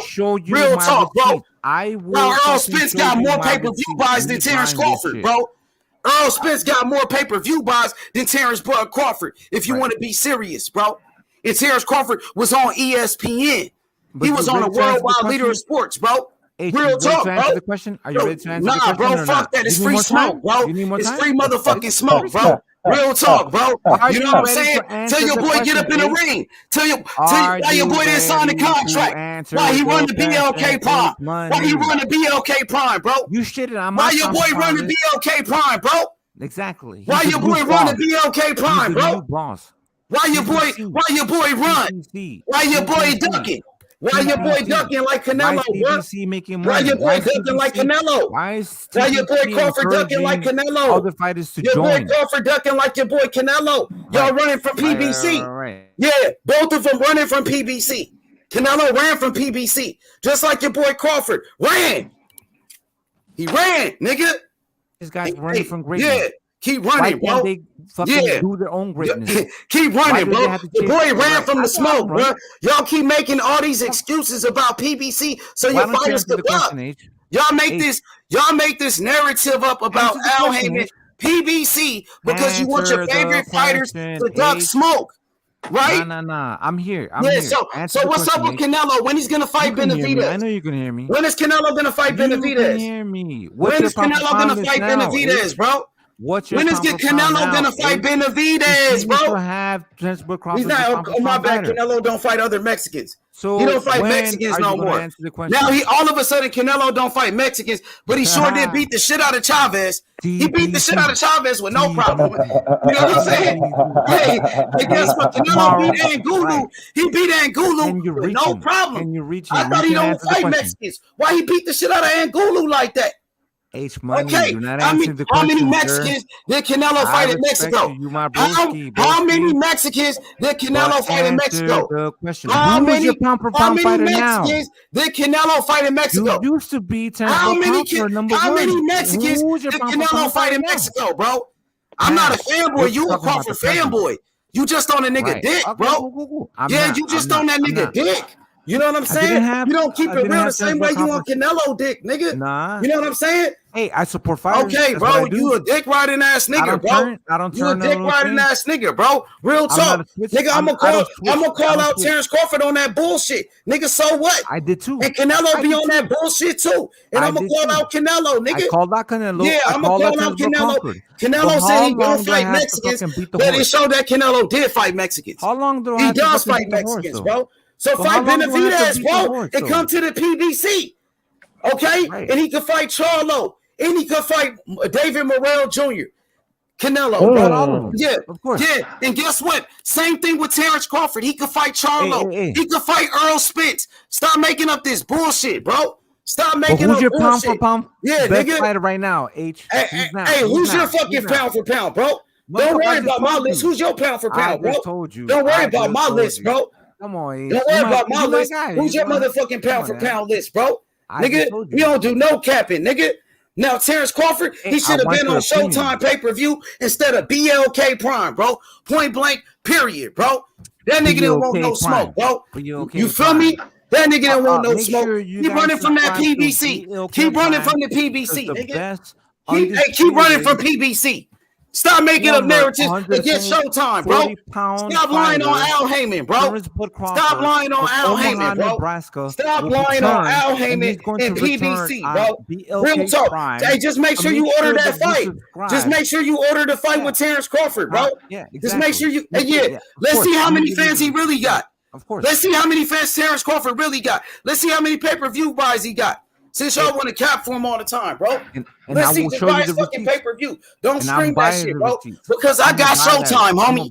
I got my Showtime app, bro. And you know what homie, I'm gonna do? To watch my favorite fighters fight on Showtime. I got me ESPN. I got ESPN to watch Devin Haney, bro. To watch my fighters, bro. Yes, support Terence Crawford by his pay-per-view. If you support Terence Crawford by his pay-per-view. I'm going to do that. Yeah, buy his pay-per-view, bro. If you support him. And let's see how many pay-per-views he do. Let's see how many pay-per-views he do with Avanesian. Let's see. Let's wish him well. How about we wish him well? Let's see. How about we wish him well? Let's see. How about we wish him well? Let's see how many pay-per-views he do, bro. Since you're such a Terence Crawford fan, make sure you buy that shit. I'm gonna buy it. Yeah. I'm gonna tell a little motherfucker. Because guess what? More people would have bought the fucking pay-per-view with Errol Spence. More people would have bought that pay-per-view with Errol Spence, nigga. While your boy Canelo sit on the sidelines, nigga, for a year. He out of boxing for a year, nigga. Right. Yeah, nigga. Time to breathe. Yeah, nigga. Because he didn't want that Bivol rematch, homie. Right. And you made excuses for Canelo after he got his ass beat. Yeah. Canelo got fucked up by Bivol, bro. He got his ass beat, nigga. Canelo got fucked up, bro. Yeah. So why Canelo lose? Yeah, so why Canelo lose? Why Canelo lose? Answer that. Why he lose to Bivol? Why your boy lose to Bivol? What happened? What happened? What happened, bro? What happened to that fight? What happened? What happened to the rematch? What happened to the rematch? Now he want to sit out a motherfucking year. Now he want to sit out a year, bro. Just tell him to retire. He's holding up the division. Canelo holding up the division. Tell him to drop the belts. Tell Canelo to drop the belts. Tell Canelo to drop the belts. I'm telling him right now. Yeah, tell him to drop the belt, homie. Hey, stop making excuses. Hey, tell him to drop the belts. He's holding up the division. He's holding up the division, bro. Yeah, bro. He's fighting a 40-year-old Triple G, and you okay with that shit? Nigga, Triple G is washed up, bro. Listen. Triple G is washed up, bro. He should have did that rematch with Triple G years ago. He should have did that rematch with Triple G years ago. But Canelo didn't want that smoke. So, hey, keep protecting your favorite fighters. Yeah, I know you got him in protective custody. No. You got your favorite, because I told my fighter Devin Haney to sign the contract, and he signed the contract with Cambosis, and now Devin Haney is the undisputed champion, nigga. Yeah, Devin Haney signed his contract. He signed his contract. What about your favorite fighter? What's your favorite fighter do? What's your favorite fighter do? Who's my favorite fighter? Yeah, Canelo, Terence Crawford, right? TBC, that's you, ain't it? Ain't that you? Of course. Yeah. So what happened? What happened, nigga? Did he make the fights? Did he make the fights? He's making smart decisions. No, you don't keep it real with your favorite fighters. Canelo, did he take the rematch with Bivol? No, he did not. He ducked it. He's a duck. Right. Yeah, okay. And Bivol beat his ass. He didn't want that get back. He didn't want that revenge. He don't want that revenge, bro. No, Nito took his rematch, nigga, with Inoue. No, Nito took his rematch with Inoue, nigga. Even though No Nito got knocked out, he went out like a soldier, nigga. He went out on his shield. Hey, you know I ain't gonna. He went out on his shield. Ain't that right, Rachel? He took his rematch.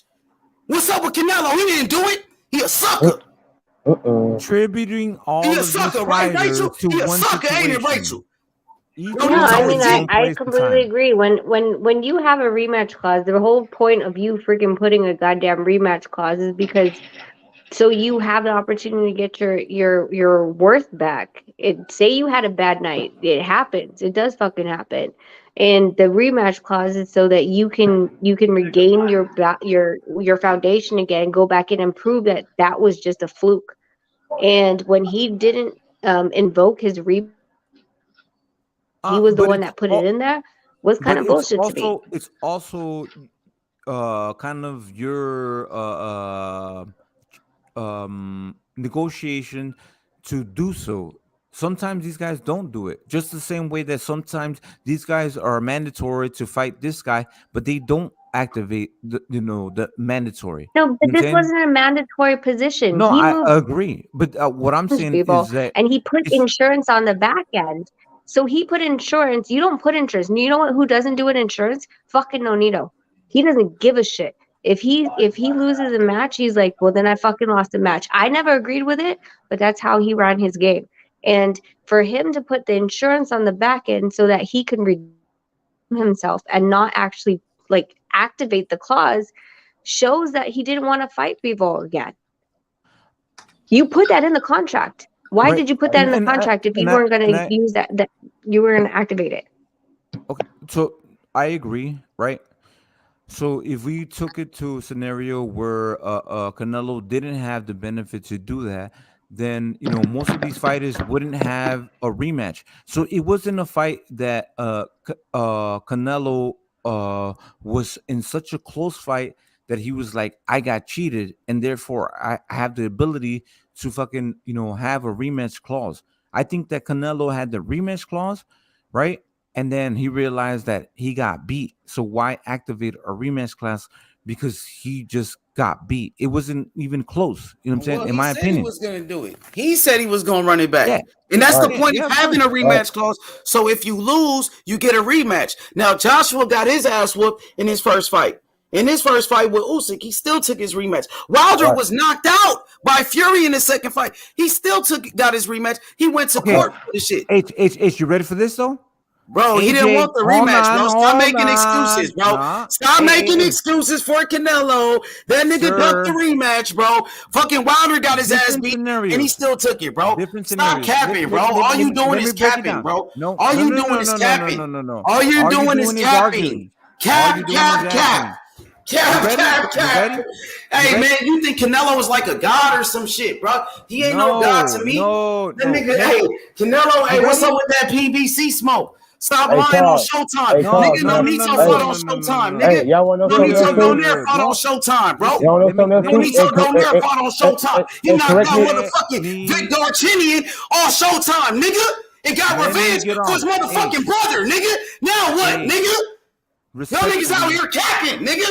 H, respectfully. I'm sick of that bullshit, bro. I don't want to hear that bullshit, bro. I don't want to hear that bullshit.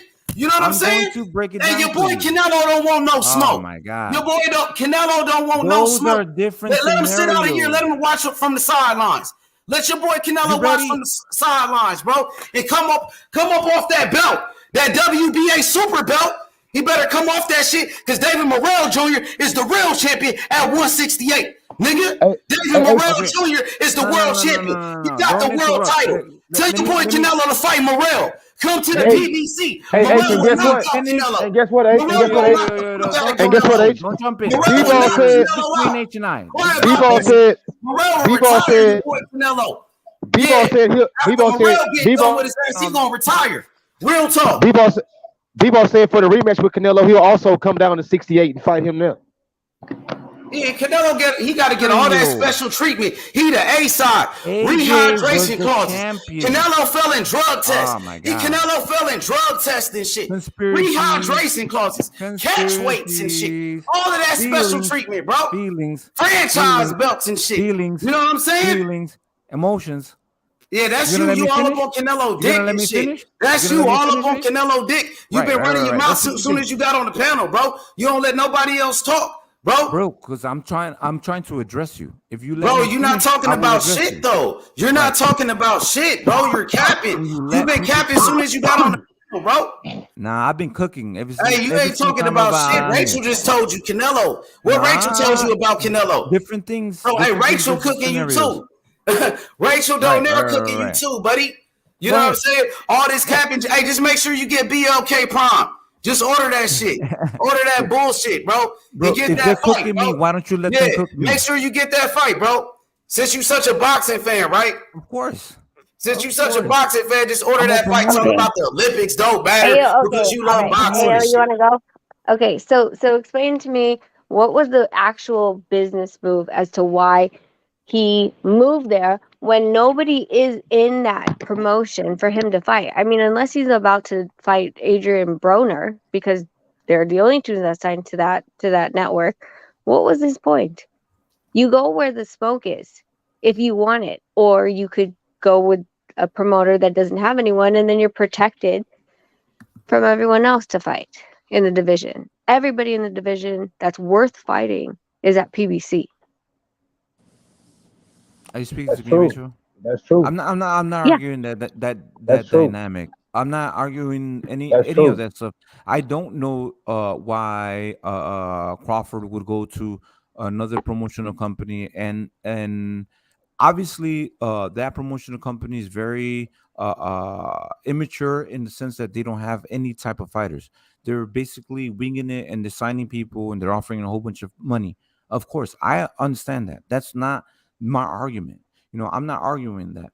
You know what I'm saying? Like, the one thing is that what's your argument? There is no argument. I don't know what we. Oh my God! Oh, cuz you are hilarious. Hey, let me speak. This is the thing. The only scenario that I had with AJ and being a rematch. Let's talk about his scary ass AJ, very right? simple, The guy who said he wanted to fight Tyson Fury, but then he doesn't even sign the contract. Your boy AJ, you was pushing for him to fight Fury, but then when he gets the contract, he doesn't sign it, and then y'all go ghost. You don't even talk about the shit no more. So that was a waste of time of even bringing the shit up. I thought he wanted to fight Fury. Why the fuck he ain't signed the contract? It's like that nigga fucking Crawford. Listen, so what I was trying to break down, Smoke, H. It's some bullshit, bro. I'm trying to go back to the one thing fucking that AJ, you and bro. I were trying to argue, right? AJ and Canelo Alvarez situation. AJ lost his belt to Usyk, so he activated his fucking rematch clause because he had that in place in his negotiation. Canelo is fighting a champion, you know what I'm saying, that holds the belt, and he's challenging him. So why would somebody that loses to a guy that holds the belt activate a rematch clause? That doesn't make sense. Yes, it does. Nigga, that's why he had a rematch clause. What you mean? He said he was going to take the rematch after the fucking loss. He said it his damn self. He said, I'm going to take the rematch. We're going straight for the rematch. Eddie Hearn said it. And then y'all came back with a Triple G fight. Right. H, can you correct me if I'm wrong? Scenarios. H, can you correct me if I'm wrong? Didn't Canelo think that he actually did enough to win that fight? Yes, Correct me if I'm wrong. he thought he won it. She asked me. She ain't asked you. She said H. Let me talk to Rachel. So he didn't say that, Rachel. Yes, he did. He said he won. He thought he won the fight.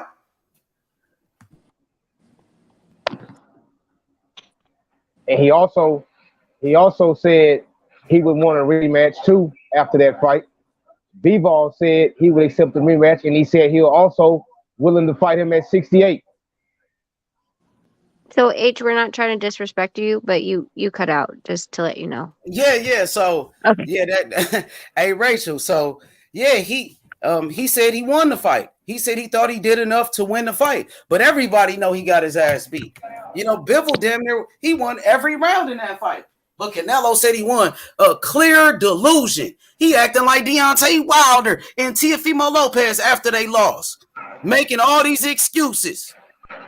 That's what he did. Oh, Bivol was too big for me, even though Canelo fought at 175 before. He knocked out Kovalev. He was a champion at 175. But all of a sudden, he's too small for 175.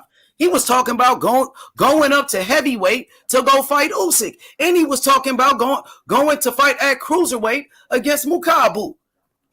But once he lose, he too small. But Mayweather beat him. Mayweather was smaller than him. And Mayweather was almost 40. And beat his ass. Mayweather. And Bivol beat him too. And Lara beat him too. See, this is what I don't like about, like, all I do is, one of the things I do is I just listen to what you said, and I'm going to hold you to what your word was.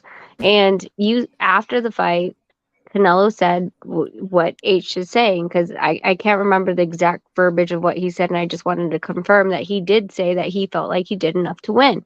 He didn't make any excuses, so I'm not going to build excuses for you. Well, not for you, but for Canelo, because that's not what he said out of his damn mouth. What he said was he was going to do X. What he did was A or Z or any other letter in the goddamn alphabet, but not what he said he was going to do.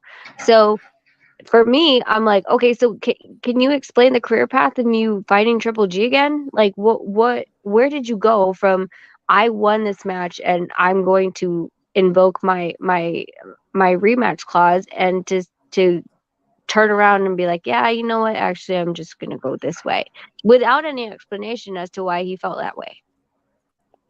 Okay. Rachel, I dropped, and I think you're speaking to me, right? So I'm not arguing that. I'm not arguing, any of those scenarios. But what I'm saying is that AJ that had that rematch.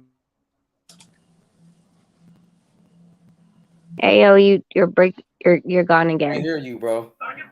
We got to fix that, bro. I know it's my fucking connection. Hold on. Hey, go ahead, Rachel. I'm sorry. No. I mean, let me try to get this through. Okay. AJ was the champion, right? Mm-hmm. He activated his rematch clause because he was the champion against Usyk. So he wanted to get his belts back. Canelo challenged Bivol. So yes, he had the ability to get a rematch clause because of his negotiations, but he didn't choose to. You know what I'm saying? Because it's that's not a like dub. He now that's lost. No. dub. That's a dub. He didn't. No. He said he would. He said he was going to do it. You want me to finish? I'm cutting so he changed his mind, bro. That's a duck. You trying to defend all that ducking shit, bro? No. That man said he had a rematch. He said he was going to take the rematch, but he doesn't take the rematch, bro. You can't justify that shit and then try to back it up with a Triple G fight. Come on, bro. Nah, bro. All of that shit is some bullshit, bro. All of that shit is some bullshit, bro. It's different scenarios. You can't run that bullshit over there, bro. That's some bullshit, bro. If you that shit is some bullshit, bro. Nobody want to hear that bullshit about Canelo, bro. That man had a chance to take a rematch. He didn't want the smoke. He didn't want the fucking smoke. Argue. Point blank, period, bro. Listen. You trying to justify what Canelo did, bro? That's some bullshit what he did. And he came back with a bullshit fight with Triple G that nobody wanted to see. Nobody wanted to see that bullshit, bro. You are trying to say some bullshit that I'm not saying. Bro, we know what you're saying. You already said it. You just repeated yourself, bro. Can I say it? You already said it. If I'm gonna fall on my sword, I will fall on my sword. Bro, you already said it, bro. You already said what you had to say, bro. Respect me, sir. Come on, bro. That's some bullshit, I don't disrespect bro. You, that's some bullshit, bro. That's some bullshit, man. You ain't talking about shit, bro. Canelo ain't talking about shit either. That's why he taking off a whole year, bro. And he watching from the sidelines, bro. And Canelo ducking that real smoke too. And he ducked that rematch. Point blank, period. Because AJ, he took his rematch. Deontay Wilder, he took his rematch. Nigga, that's what I do know, bro. You're not letting me prove my point. Anthony Joshua, he took his rematch against fucking Andy Ruiz. He had a rematch clause. That's the point of having one, bro. Motherfucking Kambosos, he took his rematch with Devin Haney. Because they lost what their is we belts talking against about? the other fighter. What is we talking Okay, about? I see what H. Cosmic. I see what you're trying to say, but the point is that anyone can invoke a rematch, whether or not you're a champion. It's just because you're a champion doesn't mean that like you feel pretty to be able to invoke a rematch like Kambosos. You can invoke a rematch if or pressure a rematch in a contract if you feel like you're worth more and want to stand for what you feel like you're worth. And that's the case with Canelo. Yeah, he wasn't the champion at that division, but he was able to push a champion into a rematch clause, which he signed off on. And so that being said, he had his insurances on the backside. Now, he said he was going to cash in on that insurance, but never cashed in. So it looks fishy. H, you know I never call anyone a duck, so don't ask me to do it. No, but that's the thing though, Rachel.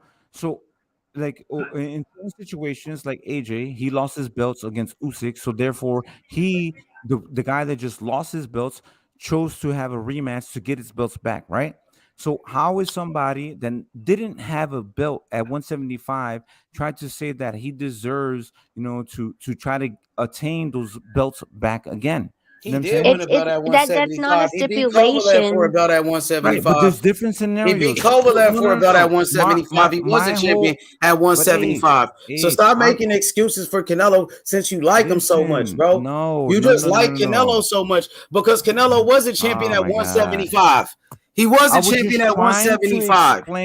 He was a champion at 175 when he knocked out Kovalev, bro. We know you love Canelo, God, bro. But we gotta Canelo gotta be held accountable like every other fighter. He's no different than the rest of them. Why he get special treatment? I'm just trying to same give thing with you Crawford. You try to get Crawford when fighters bro. who had Like these the guys belts get a pass. activate the No, rematch clause. he don't get a pass for There's taking different- steroids. No, he don't take it. He don't get a pass for that. No matter what you say, he don't Because get a they pass held for the ducking belts. fights. No, he don't get a It's a pass. different scenario. He's supposed to AJ be and the Canelo. best, This is bro. very simple. He's supposed to be the motherfucking best. Let me give you a different scenario, Cosmic. I was talking to a couple other people today, and we were talking about popularity versus belts, and we were talking about what really is the most what is the most important, and the most important, I mean, in different people's eyes. For someone like me who has grown up in combat sports, the freaking prize is the belt. It's the trophy. It's the medal around your neck. But while we're changing in this environment right now, it's more important of popularity. So with that being said, when you start tipping the scale of popularity is Canelo Alvarez. And honestly, anybody who is a champion who is putting their belts on the line normally would not even allow you to say that you get a rematch when you're challenging for my belt. But Bivol was like, you know what? Go ahead. You feel like you want to do that and you want to put me in a corner, pay me less and all this other stuff. I'm going to take it, kind of like Haney did. And it was a shit deal for Bivol to do, but he wanted to prove his worth, right? Because now we're talking about a guy, like I said, who cherishes the belt and the wins more than he does the popularity. But popularity, unfortunately, where we are right now, equals $2. So for Canelo to come in and say, hey, I'm offering you this high of a goddamn payday, I'm going to put in a rematch clause because my popularity and my perception in the public is worth more than your belt. And that's why he put it in the contract. So once the contract once it's put in the contract, it really doesn't matter who has what at that point. It's popularity versus the belts. And Bivol signed off on it, and he had every opportunity to go and get it again to prove his worth in that ring against Bivol, and he didn't. Right. But those are stipulations, right? That's one of the kind of benefits that what the A side does. You know what I'm saying? They set up all these contracts, and the fighter signs up to these things. So if we're talking about negotiations and what Bivol signed up for, he knew those were going to be the stipulations. So yeah, if the contract was Canelo said that in the stipulation, and he would have a rematch clause. Sometimes those, and sometimes the B side doesn't have that same luxury.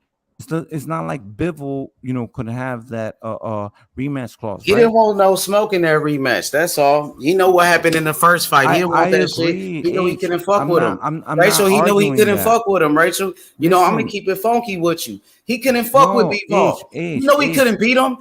Of He didn't want course. that smoke. Listen, H, I'm not saying that Canelo. I agree. I don't think that Canelo will fight Bivol. Maybe he will. Maybe he won't. Right? Sometimes these guys, because they have the upper hand, because they are the A side, they negotiate and they write these fucking contracts where they have a rematch clause, right? And then if they put it in there just to be able to have a rematch clause, right? So it's not necessarily that they're going to force it. You know what I'm saying? They choose to whether or not they want to force the rematch clause or not. You know what I'm saying? So Canelo lost to Bivol, and he saw that he lost, and he's not activating that rematch or because of negotiations. I'm not going to argue that. You know what I'm saying? But there is an argument when you have like a guy like AJ that doesn't have a rematch clause with Usyk because he had the belts. AJ had the belts, and Usyk took them away from him. And then AJ put a rematch clause for Usyk, and then he said, let's run it back because I want my belts back." Canelo fought a Bivol for his belt. Yeah, but he could have fought for his belt again. It don't matter. He fought for his belt in the first place, and he could have challenged him for the belt in a rematch. So he could have still fought for the belt. He wanted to fight him for the belt in the first place, right? I am not arguing. He wanted to fight him for the belt in the first place. So he could have fought him again in a rematch for the motherfucking belt. So why are you bringing up the belt for when he could have still fought for the fucking belt? That shit is crazy, bro. You try to fucking maneuver around this bullshit, bro. You want me to? I know what you're doing, bro. I'm trying to. You try to do that shit with AJ. You try to do that shit with Canelo, and now you're doing it with Terence Crawford. But it's not gonna work with me. It's not. Nope. No, Let me land the plane. bro. You don't know what the fuck you're talking about, bro. Right. You don't know what the fuck you're talking about, bro.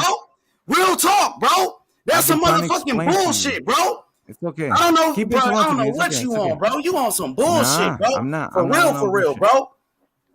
That's some different bullshit, scenarios bro. for different fights in different situations. That's some Not everything- bullshit, bro. You can't just blanket everything as one scenario. It doesn't He work that fought way. for the belts. Why did he fight Bivol in the first place? Because he was a champion. He wanted the belt. So he could have fought him in a rematch for the belt in the first place.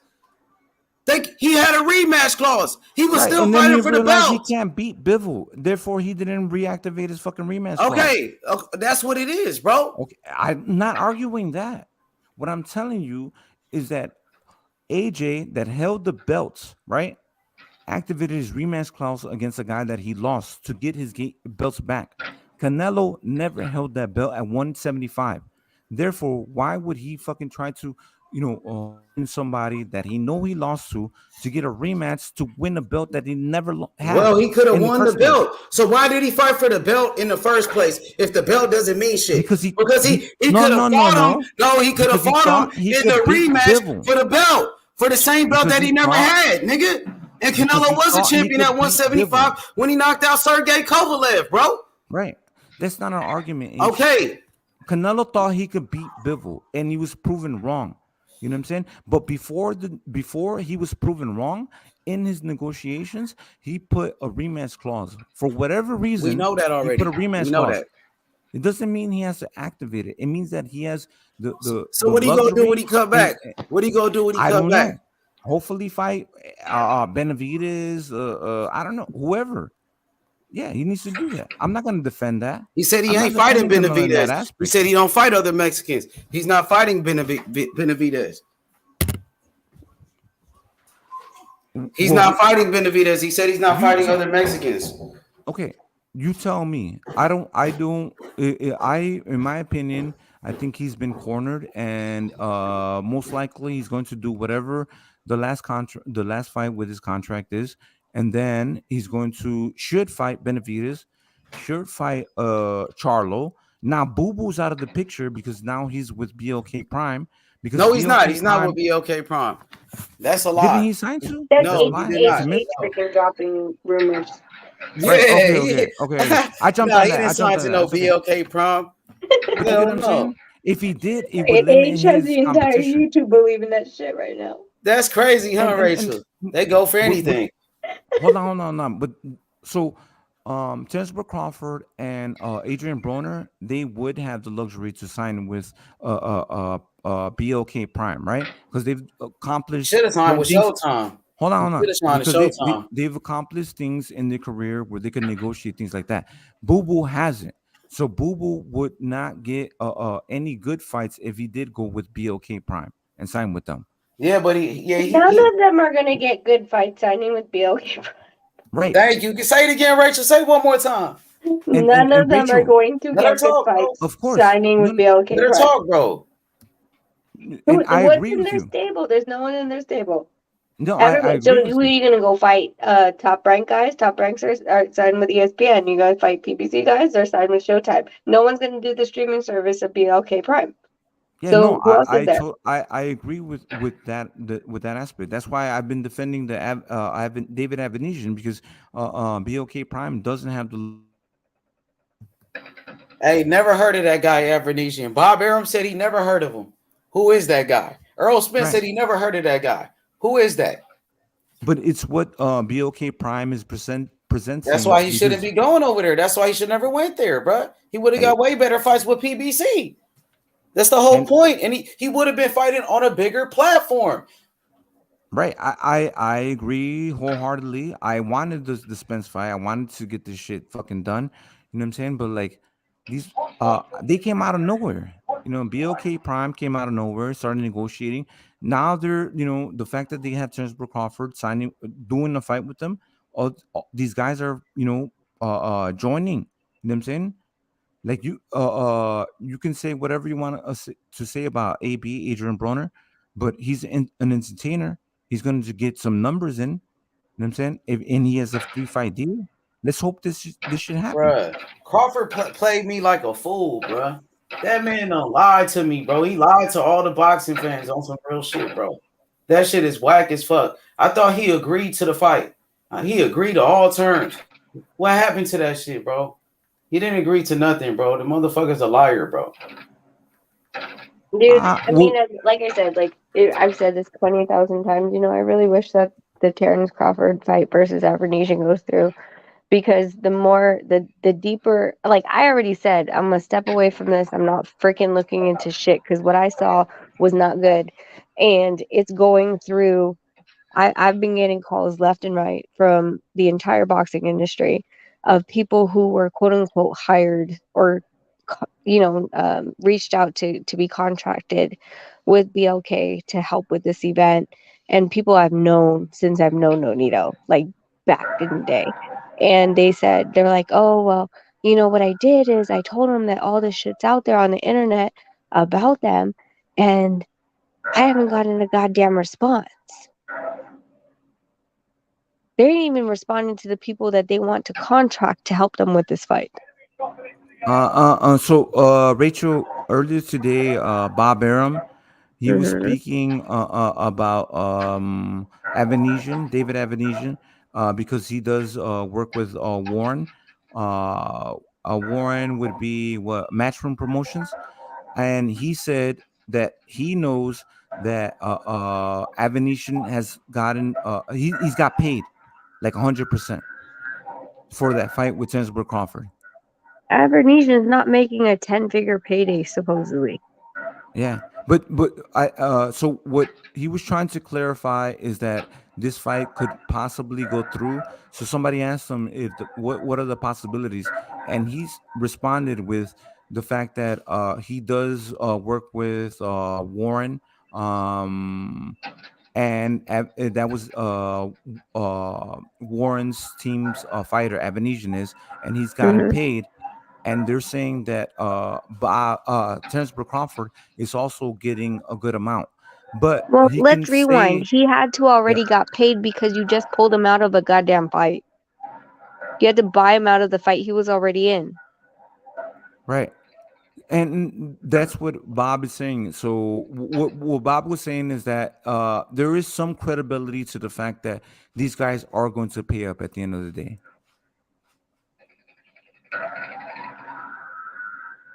Okay. Right. I'm as skeptical as you are, and I'm also as like I want to see this happen. Dude, I'm not. It's not that I'm skeptical. I'm not skeptical. I really don't. I don't really give a shit about this. Like, I just look at the facts and I look at everything that's presented to me, and I look at people in the industry that I've known for 13 years, ever since I knew Nonito. Pretty much the dude that introduced me to Nonito, he even said, like, he's contracted, like they contracted him to help with this fight, but when he brought forth what is found on government sites about their company, they are all of a sudden not responding.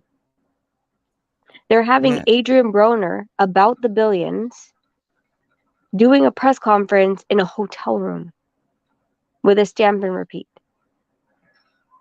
Yeah. They're having Adrian Broner post on his Instagram a cut and paste that I can do better, and I don't do Photoshop, but I can do a Photoshop better of me with Terence Crawford and the team of BLK Prime better than what is presented. Like, this looks like not even high school stuff, because high school kids are actually really, really advanced at this point. It looks like something that my 9-year-old would be messing with on the computer.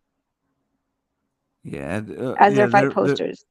Yeah, that's janky. Yeah, I can agree. How with is that. there a $1 trillion company behind this that won't even put into the marketing of the $1 trillion of their baby product? Yeah, I won't disagree with that. Like I'm just trying to like I mean, if they're trying to fool people, you know what I'm saying? And I could be one of them. I could be fooled into this situation, right? You know what I'm saying? And maybe I'm a hopeful wisher. Maybe I'm hoping that this could be a different avenue. And I know that it's not a good avenue because definitely they don't have a roster. They haven't been doing it for a very long time. So they do have to lure other fighters to try to participate in whatever they're trying to do.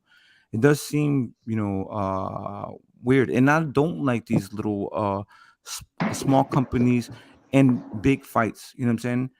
Like I don't like that. You know what I'm saying?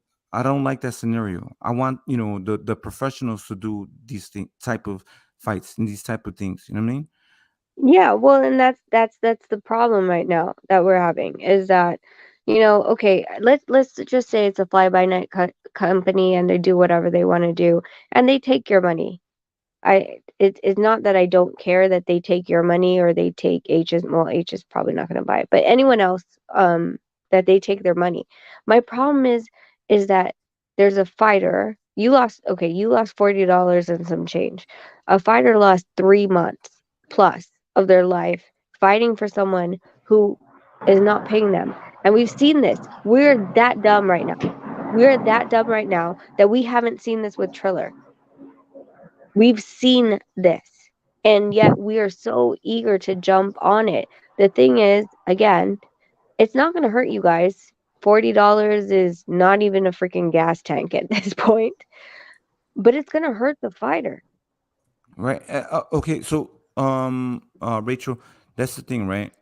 So if we think that the old system, promotions and promotional companies, can you hear me? Yeah, you cut out for a bit. If we think that the old system is not good, and somebody provides a new system, I'm not saying that BOK promotions, whatever they are the solution, right? But when can if we don't take chances to change the system, how can we have an alternative, right? So we're frustrated with the way that Top Rank and the Zone and PBC does their thing, and then we don't allow other promotional companies that are willing to invest to change things. How can we change the system? You know what I'm saying? Who is willing to invest? I know. That's what I'm saying. Right. I don't know. I think that it's very hard for even like if you had all of the money, it's hard. Cosmic, hello. Hello. Okay, you're out again. It's hard. Yo, can you hear me? Can you hear me? Yeah, I can hear you now. Okay. It's hard to topple a system like Top Rank, a system like PBC. You know what I'm saying? Like even the Zone that was just starting off and paying a whole bunch of people off. You know what I'm saying? To try to change things, it's hard to change the old ways, the old system. You understand that like the numbers that they were actually signing to when PBC started out and when DAZN started out, they were nothing compared to what this company is claiming to be able to pay. Nothing. Oh, elaborate. Are they paying more or less? Are they paying more or less? Elaborate. They're paying 5 times freaking more for one fight. 5 times. And yes, Rachel, but this is the thing. They're signing one fighter at a time. They're signing Adrian Broner. PBC You think Adrian Broner? Okay. Let's. Okay, I think Adrian Broner is an okay guy, again, but when you start a stable, you're not going to go for someone who's going who hasn't been showing up, who has been not consistent, and someone who's not going to build your brand. That is the new face. You don't invest into an older fighter. And I agree. Adrian Broner. That's not the type of talent you want to invest in. Not an 8-figure payday. That's not smart. But the thing with AB, right, is that he's like a sensational fighter. Like he's controversial. Like he's an entertainer. You know what I'm saying? More or less, and a fighter at the same time. So when he is as popular as like a Tank Davis, honestly, or Ryan Garcia, even. You know what I'm saying? Like There's people a know difference. AB though. AB is Avery's a different controversial. When you say that you're about the billions and have $13 in your pocket, it becomes a joke. Yes or no? Of course. Yeah, but he Okay. still gets Garcia, attention by doing Ryan that. Garcia has gotten attention on social media, not first and foremost because he was a boxer, but really because of his Abercrombie and Finch and all the other collaborations he's done outside of the boxing. And it helps that he has boxing skills. AB has boxing skills. All I'm saying is that when AB is kind of like the anti-hero in this equation, right? You have a guy, considered the face of boxing, the pound for pound, one of the best. Hello? Is popular like AB. You know what I'm saying? Like, but you're talking about popularity for I'm just saying, it's but for a startup company, like how is that not a? Hey, Cosmic, I disagree with you. I think AB looked like a fool, man. I'm trying to be nice, Vamp. I think he looked like a fool. You know what I'm really trying to pick my words very politically correct. It's fine. Look, this is the thing though. Let me ask you this real quick, Cosmic. People have been writing off AB and now he gets a contract. So go ahead, Vamp. Go ahead, bro. Let me ask you this, Cosmic. Looking at BLK Prime business, would you trust taking $10 million from them, a $10 million check? Well, it's publicized, so if they're saying it now, it's public. The people. Hey, your audio is messed up, bro. We Yeah, can't hear you, bro. You going in and out, bro. My bad. Do you think? Real Do quick. you think Try it to was? come back in, bro. You think it was It's a fucked smart up. business decision for Bud Crawford to take a $10 million check from that company? he's coming in and out. Vamp. Yeah, go ahead, Vamp. Cook. Go ahead, cook, bro. Man, Cook, bro. Go ahead. Go in. Let me hear you. but Bud Crawford's a clown for this one, man. You know, he ruined a lot of reputations. He disappointed a lot of fans, and to me, it's baffling how they're trying to spin the narrative now, like Al Heyman and the PBC offered him a bad contract, so now he just took another fight somewhere. You know, that shit sound like some bullshit to me. You know, the dude ain't want to fight from the beginning, and he need to just come out and just say what it is. You know.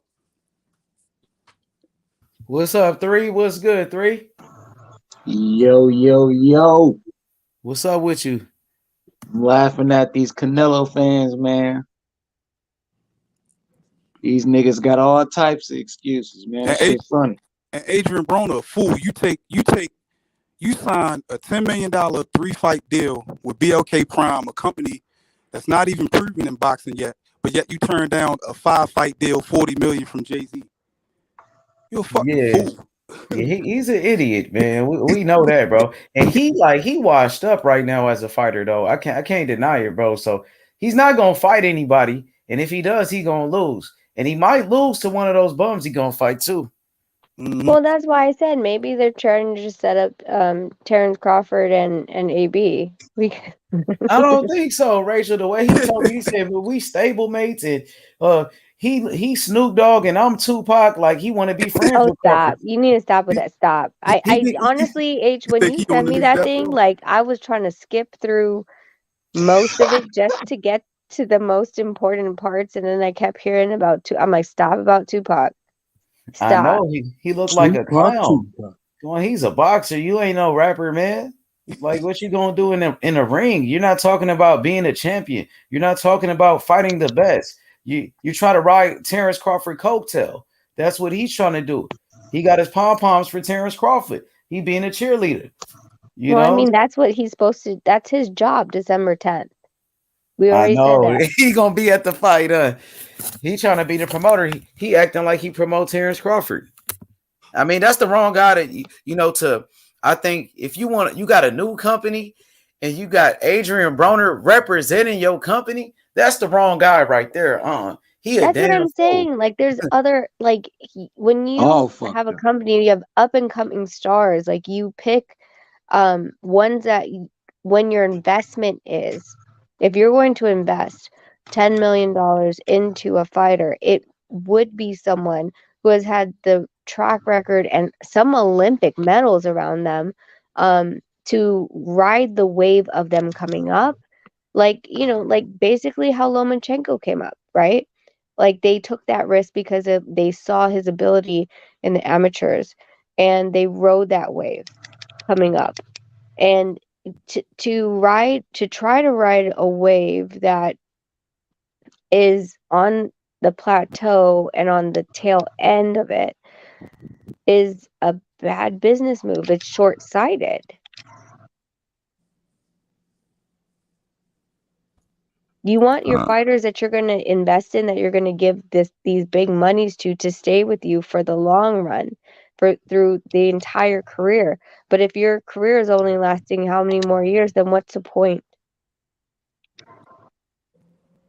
I agree, Rachel. And what's crazy is today, Bob Arum, he's spoke on about the situation with Terence Crawford and this new promotional company, and he was like, "You guys landed a talent like, what I'm saying, like Terence Crawford on your platform, like that is very significant." And he did downplay a guy like AB Adrian Broner. You know what I'm saying? Because they are different scenarios.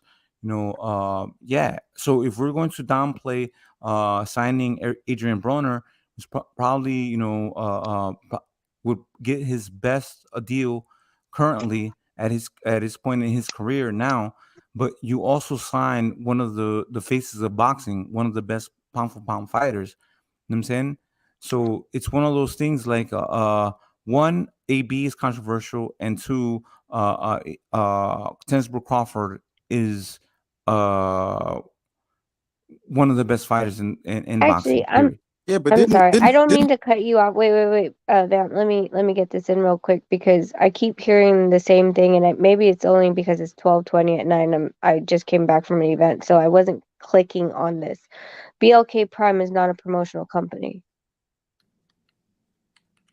Yeah, they're like a they're a streaming service. That's all they are. Content creating service, right? Yeah, I can see that. Yeah, of course. So what investor is putting up $10 million for Bud Crawford to fight a bum? Because I don't see how you make a return on your investment with that. Well, from what I heard, is also one angel investor, one billionaire. So you mean to tell me this billionaire didn't realize that you would make more money investing in a fight between Bud and Spence versus Bud and a bum? There's only one billionaire that I've ever heard of in the sport of boxing that would play that way. Who's that, Eddie Hearn? Nope. Nah, there's a whole bunch of other billionaires. I don't think Eddie Hearn is a billionaire. There's one. But it just doesn't make business sense. I mean, one fight you invest in $10 million in Crawford. That fight between Crawford and David Avanesian is not even going to generate $5 million. But I don't think it works that way. And Rachel, if you could clarify this, right? I don't think that okay, you can just go and tell PBC that I want to invest so much money. I think PBC works on the money that they have already, right. the investors that they have. Wait, so an outsider can come in and just invest. Wait. So this is what we're talking about. Here's the funny part. We're talking about streaming. We already just said that 30 seconds ago. So the only part that they would ever make their money back on is from the streaming. And he would have to, so I don't feel like doing the math right now, but do 10 million divided by $40, and that's how much they would have to make on just that. Because from what they're saying, BLK Prime is responsible for the supposed 8-figure payday. Because they are not the promoter. So they don't get to take in the gate. Right, but but that gate is not going to generate over 10 million. No, I understand what you're saying, but I'm even cutting that in goddamn half. Because now, okay, so usually a promoter of the event would be able to get the TV rights, and then they would get a percentage of the TV rights, a percentage of the gate, a percentage of blah, blah, blah. And then the fighter would also get a percentage of the TV rights and the gate, right? And their guarantee, right? But we're not talking about PBC. We're not talking about Top Rank, a promotional company. We're talking about a streaming service. So when you put on your Steven Espinoza hat as Showtime, Steven Espinoza does not get gate. So, meaning to say, what Vamp is saying, is who is going to put $10 million into a streaming service when they can't get their money back because that's their only buy-in, I guess is the lack of a better word. Does that make sense? Am I making sense right now? Yeah, no, I totally agree. Right. So like Showtime, even though like if you had a pay-per-view fight. And you went out again. That shit is fucked up bad, bro. We can't hear you, bro. Can you hear me now? Hello? Yes. Okay. My bad. They have the rights to sell it to other networks across the world, right? Who does? Wait. Who? Showtime would. No, they don't. No, they do not. The promoter does. The promoter owns the rights. So they go over to different stations. So you go Showtime, you have the US.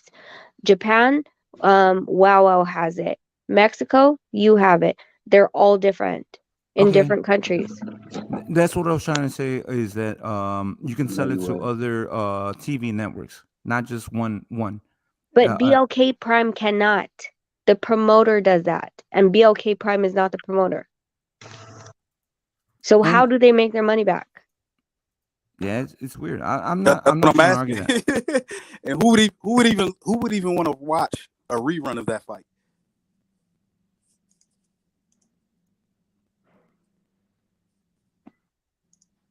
I'm just looking at the highlights if there is any.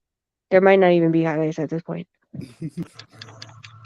So, but Rachel, if this does get done, like, are we going to like just I mean, it gets done. Terence Crawford gets paid. It's one fight deal. Like, what are we gonna do? What do you mean? I'm still not gonna watch it. I don't understand your question. I mean, listen, the Spence and the fucking Crawford fight is off the table. So, I really don't care. I like watching A-level fighters versus A-level fighters. I didn't like watching Fandor, and everyone was trying to shove that shit down my throat. I didn't like it, and so I'm not watching Fandor again. I can care less if he fucking retires at this point. No, he shouldn't be fighting Charlo. He will get killed. He'll be put in half like a beach chair. So I'm not that person who will just watch a fight to kill my Saturday. I have way too much shit to do that. Again, I hope and pray that whatever happens in this, even if the fight doesn't happen, I hope Bud goes and sues their ass. I hope he takes them for all they're worth. But I'm telling you, they're not worth very much. They're worth a school in Hayward and a motel in freaking Reading. Hey, what's up, John? Hey, John, I gotta salute you, man. Your boy Errol Spence, he was ready to fight. I'm disappointed in Terence Crawford. I'm a Terence Crawford fan, but when it was time to fight, he didn't sign that contract. With Devin Haney, he signed his contract. He wanted to fight for undisputed.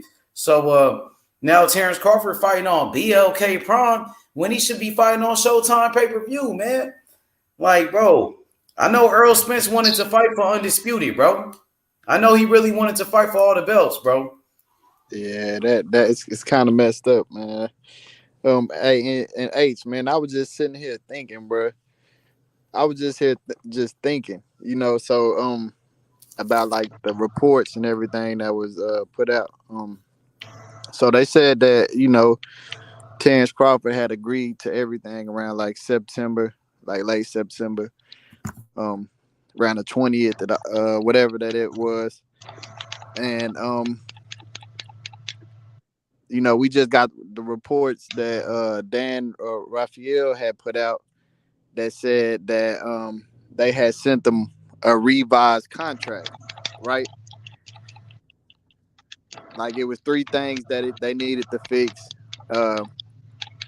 that he wanted, and they revised it and sent it to him. So, all right, before we even got to contracts, it was the term sheet. So he agreed to all the terms, and I'm just here thinking, Errol Spence's team had to send him a contract right after he agreed that he didn't sign,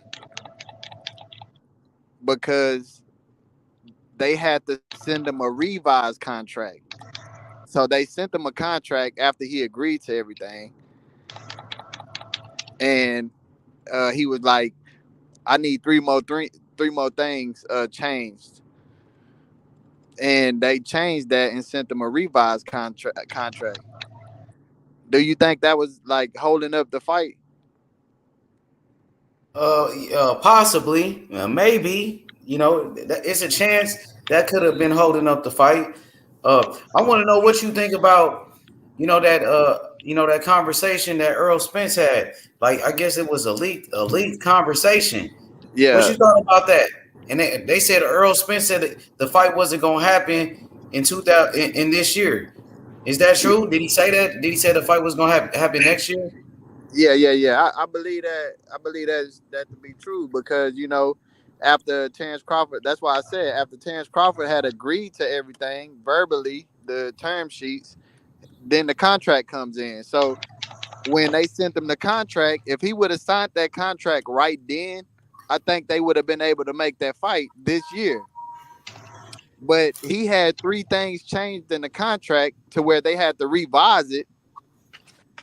and about time they got the contract back to him, they was looking at a later date. Yeah, he said they was looking at January. Yeah. You still think the fight gonna happen? Bro, look, and this is me being honest, bro. This is me being honest. I have very little faith that this fight can happen. But if I see Errol Spence end up fighting Keith Thurman and not relinquishing his belts and going up to 154, the only reason I can see him fighting Keith Thurman is because he still want to become undisputed. That's the if he fight Keith Thurman on the December 17th, like reports they saying it's Stanionis versus Boots and Errol Spence versus Keith Thurman on the 17th. If he end up fighting Thurman after he said I wasn't gonna fight him, he's behind me. The only reason he's going to protect his belts and defend them is to still try to become undisputed. But I agree with that. I agree with that, Spit. If not, if he end up fighting somebody else, I don't see the fight happening ever. I agree. I think that if he does want to stay at 147, he will defend that WBC against Keith Thurman and stay at 147. If not, he will relinquish the belts and move up to 154.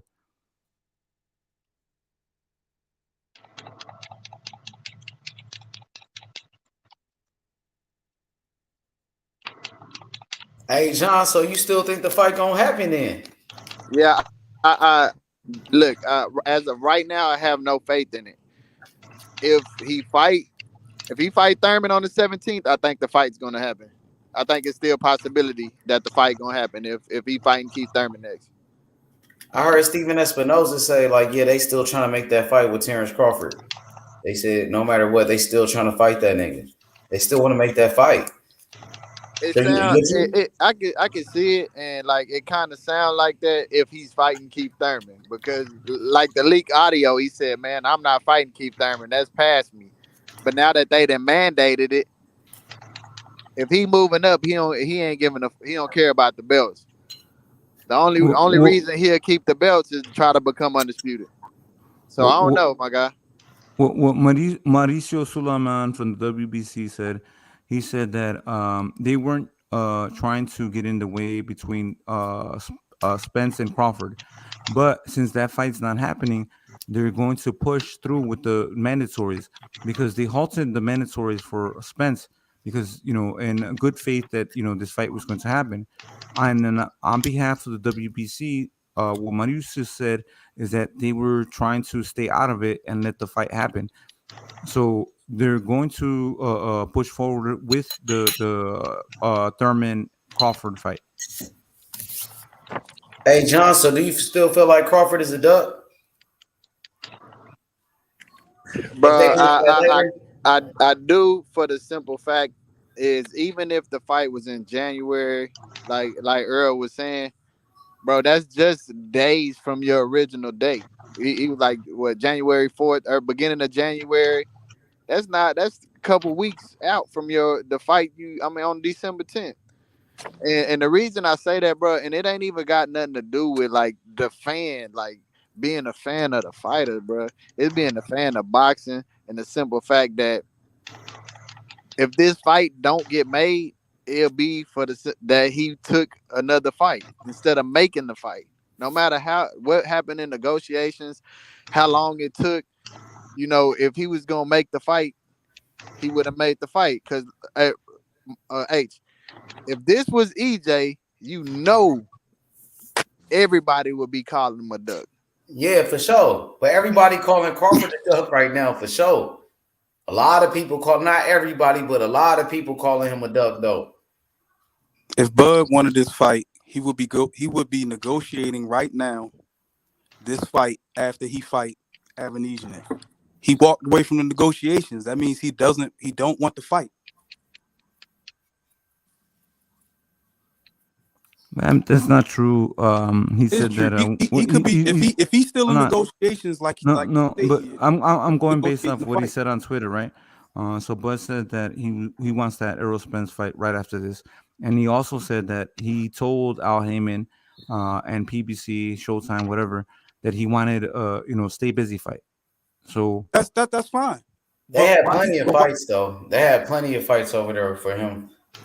And we can't. I can't buy that, bro. I can't buy that. I wanted to stay busy fight, bro, because you could have got this deal done a long time ago, man.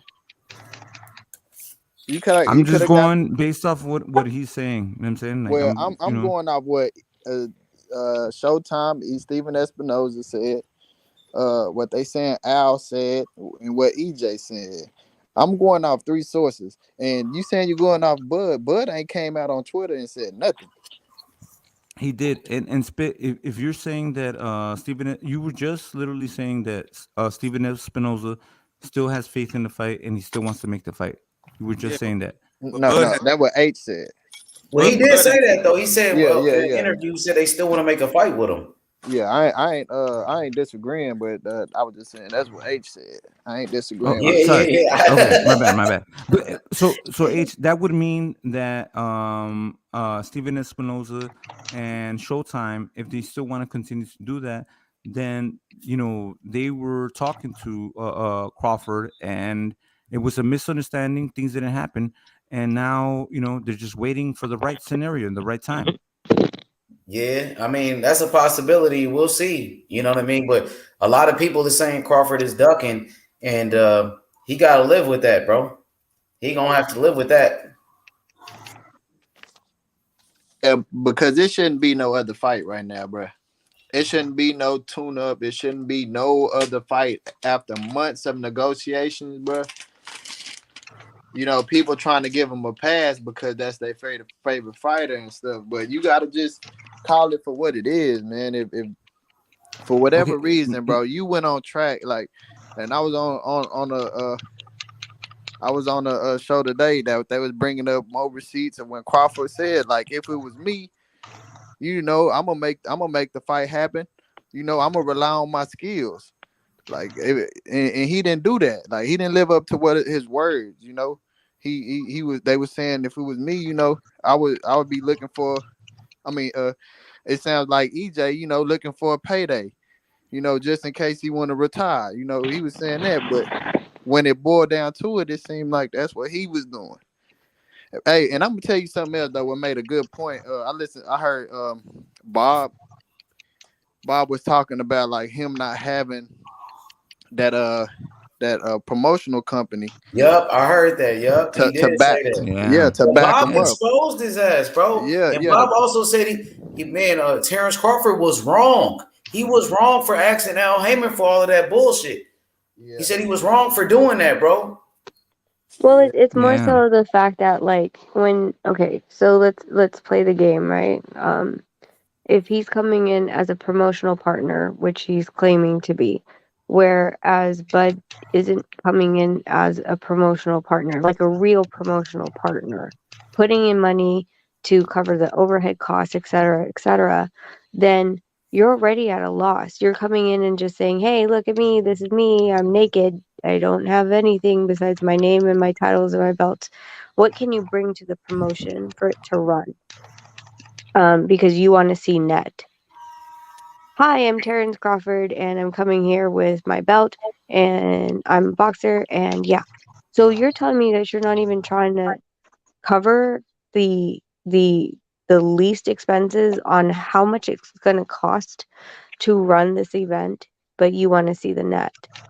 Like, all these things don't add up, and I don't know why I didn't put it together until just now when we were talking that we're talking about a streaming service. So I don't know why there's so much hate on Al Heyman and PBC and Top Rank and all this other stuff, but literally, if you want to compare apples to apples and oranges to oranges, you are comparing BLK Prime and Steven Espinoza of Showtime or That's ESPN. disrespectful. That's disrespectful. What's disrespectful? Comparing them. No, it's not. No. What I'm saying is, we are talking about the same lanes, right? You're gonna talk about boxer, you're gonna talk about an MMA fighter. I see what you're saying. Yeah. So when people are like, "Oh, they'll make their money back," and I don't know, like again, I don't know why it just hit me, but I'm like, wait a minute, they're a freaking streaming service, which means their only available profit would be from the streaming service. And to anybody who's a casual that's saying, "Oh, well, they can sell the rights to other countries," no, the promoter owns that right. Whoever is the promoter of this event owns the right to sell it to every country worldwide at different prices. They would only have the licensing in the country that they're purchasing. Well, Rachel, I got two questions. First question: what makes you believe that BLK Prime is putting up all the money for the event? And two, why do you think that the Bud and Spence fight is never happening now? Why do I think that they're putting up the money for the event? Because they're the only one that has stated that they're putting up the money for the event. And I know that the promoter on record that is using the license does not have that kind of money. They're a small time promoter. So sponsorships, none of that plays a factor in this at all. Sponsorships into the event or into BLK Prime? In the event. In the event is different from BLK Prime. You have to understand that the news release said that he was getting a career high payday because of his signing from BLK Prime. So I don't know how they're gonna make any money off this at all.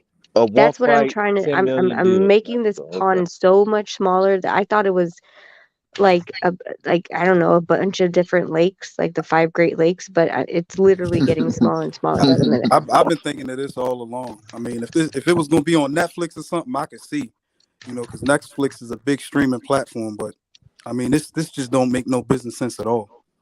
And then look, it's going like on 30 days out before the fight, and you haven't been promoting it at all. No, and I'm gonna. Sorry, I don't mean to cut you off. Go ahead, Rich. Nonito told me I have 4 minutes. I haven't seen him for a bit because he was over in Puerto Rico, so I am going to be good and spend time with him. Okay, he was at the WBO convention. Yes, and you heard that Bam released his BC, right? Okay, hey, ask him if he seen Bill Haney, because I seen Bill Haney. He was over there. I saw him. Usyk was there too. So okay. Well, first of all, Usyk got Nonito drunk the first night, so there's that. Oh, okay. I didn't know they was getting fucked up over there. Yeah, I told him, I was like, he called me at like midnight in Puerto Rico, and I'm like, "What are you doing?" I was like, "What's wrong?" He's like, "I'm trying to find pizza." I was like, "Why?" He's like, "Usyk kept making me take shots with him." I go, "Do you understand how much Usyk weighs and how much you weigh? You got your goddamn mind?" No. Oh, that's crazy. So they having a good time over there. Yeah, but I picked him up from the airport. He came home today because we had an event that we just went to. Shit, now I forgot what I was gonna say. But anyway, yes, I mean, like that's literally it's getting smaller and smaller. And when you look at you can continue to try to make up all these different things, and it's interesting because I don't think of these things because I'm in it. I'm in the business. So let's just take Nonito versus Inoue 2, for example. That fight was Amazon Prime in Japan, but here in the US, it was ESPN. So it stems to say, and Nonito's fights is whoever bids the highest when it comes to TV stations. Nonito's been on 2 different TV stations in the Philippines. He's been on 2 different stations in Japan. So it's who bids the highest on that country, and it has nothing to do with the streaming service. Amazon Prime was not allowed to say, "Oh no, you can't sell it to them," or "We're going to sell it to them." No, it was Tekken Promotions. Okay. So, but I don't see a promotional company out here, and BLK Prime will not be able to collect right, that by makes sense. selling the international TV rights. Right. So Well, the rights that BOK they would have have is to just be whoever's gonna buy the fight. That's pretty much it. So BOK Prime does not have that. They're a streaming service. the The promoter pay-per-view, has the that. pay-per-views. That's what I mean. so they would have Yes, to have a in the US. promoter, right? Yeah, Is that they what you're saying? pocket 100% of that. Hey, Yes, Dirk, what's up? in the US. What My up? boy Dirk, what's up with you? Just listening. You know we gotta cook on this Shakur Stevenson shit too, man. Cause I know that's your boy right there, man. They said he might fight the winner of Devin Haney and Lomachenko. I want to know what you think about that, bro. Oh, I like it. Before he answers, I'm gonna say goodnight to you guys so I can spend time with Nonito. Okay. Have a good night. Okay. But Good hey, night. Thank you for I your want input, you guys to Rachel. think about that. Bam moved Yeah. down, and that Okay. DC title is open. Thank I you. Nice got All you. right. Okay. Bye. Good night, Rachel. Hey, there we go, right there, Dirk. That's your boy right there, right? You heard what Loma said though, right? All right. Okay, tell us. Not Go ahead, not just cook. Loma, but Ortiz, the dude he's fighting. Both Okay, cook. of them said Shakur is the best fighter at 130, or like he will be the toughest test for either one of them at 135. So they asked who's the best between Tank, Devin, and Shakur, and they all said Shakur. Yeah, they just going off the That's their eyeball test. opinion. That's Yeah, their because opinion. it's different when they get in the ring. I mean, you how else would you judge a fighter with but the eyeball test? Yeah, that's their By opinion. accomplishments. I'm just saying By that's accomplishments. their No, eyeball test. accomplishments is not everything all the time. No. Hey, when they get Well, out the ring with prove it them, they'll wrong. have When you have to, they'll you Well, have have a to prove it different in the let me prove ring. you opinion. wrong then, because when Valdez and Shakur had gotten in the ring, a lot of people thought Valdez had fought tougher opponents and had more accomplishments. Yes, but Yes. sir, I'm not done. This is the thing, though. A lot of people also knew that Shakur would beat Valdez. Based on Just what? because Eye test. of course, but Exactly. Thank you. the measuring stick is not the same, though. You have somebody like Devin Haney that has proven it with the eye test and accomplishments.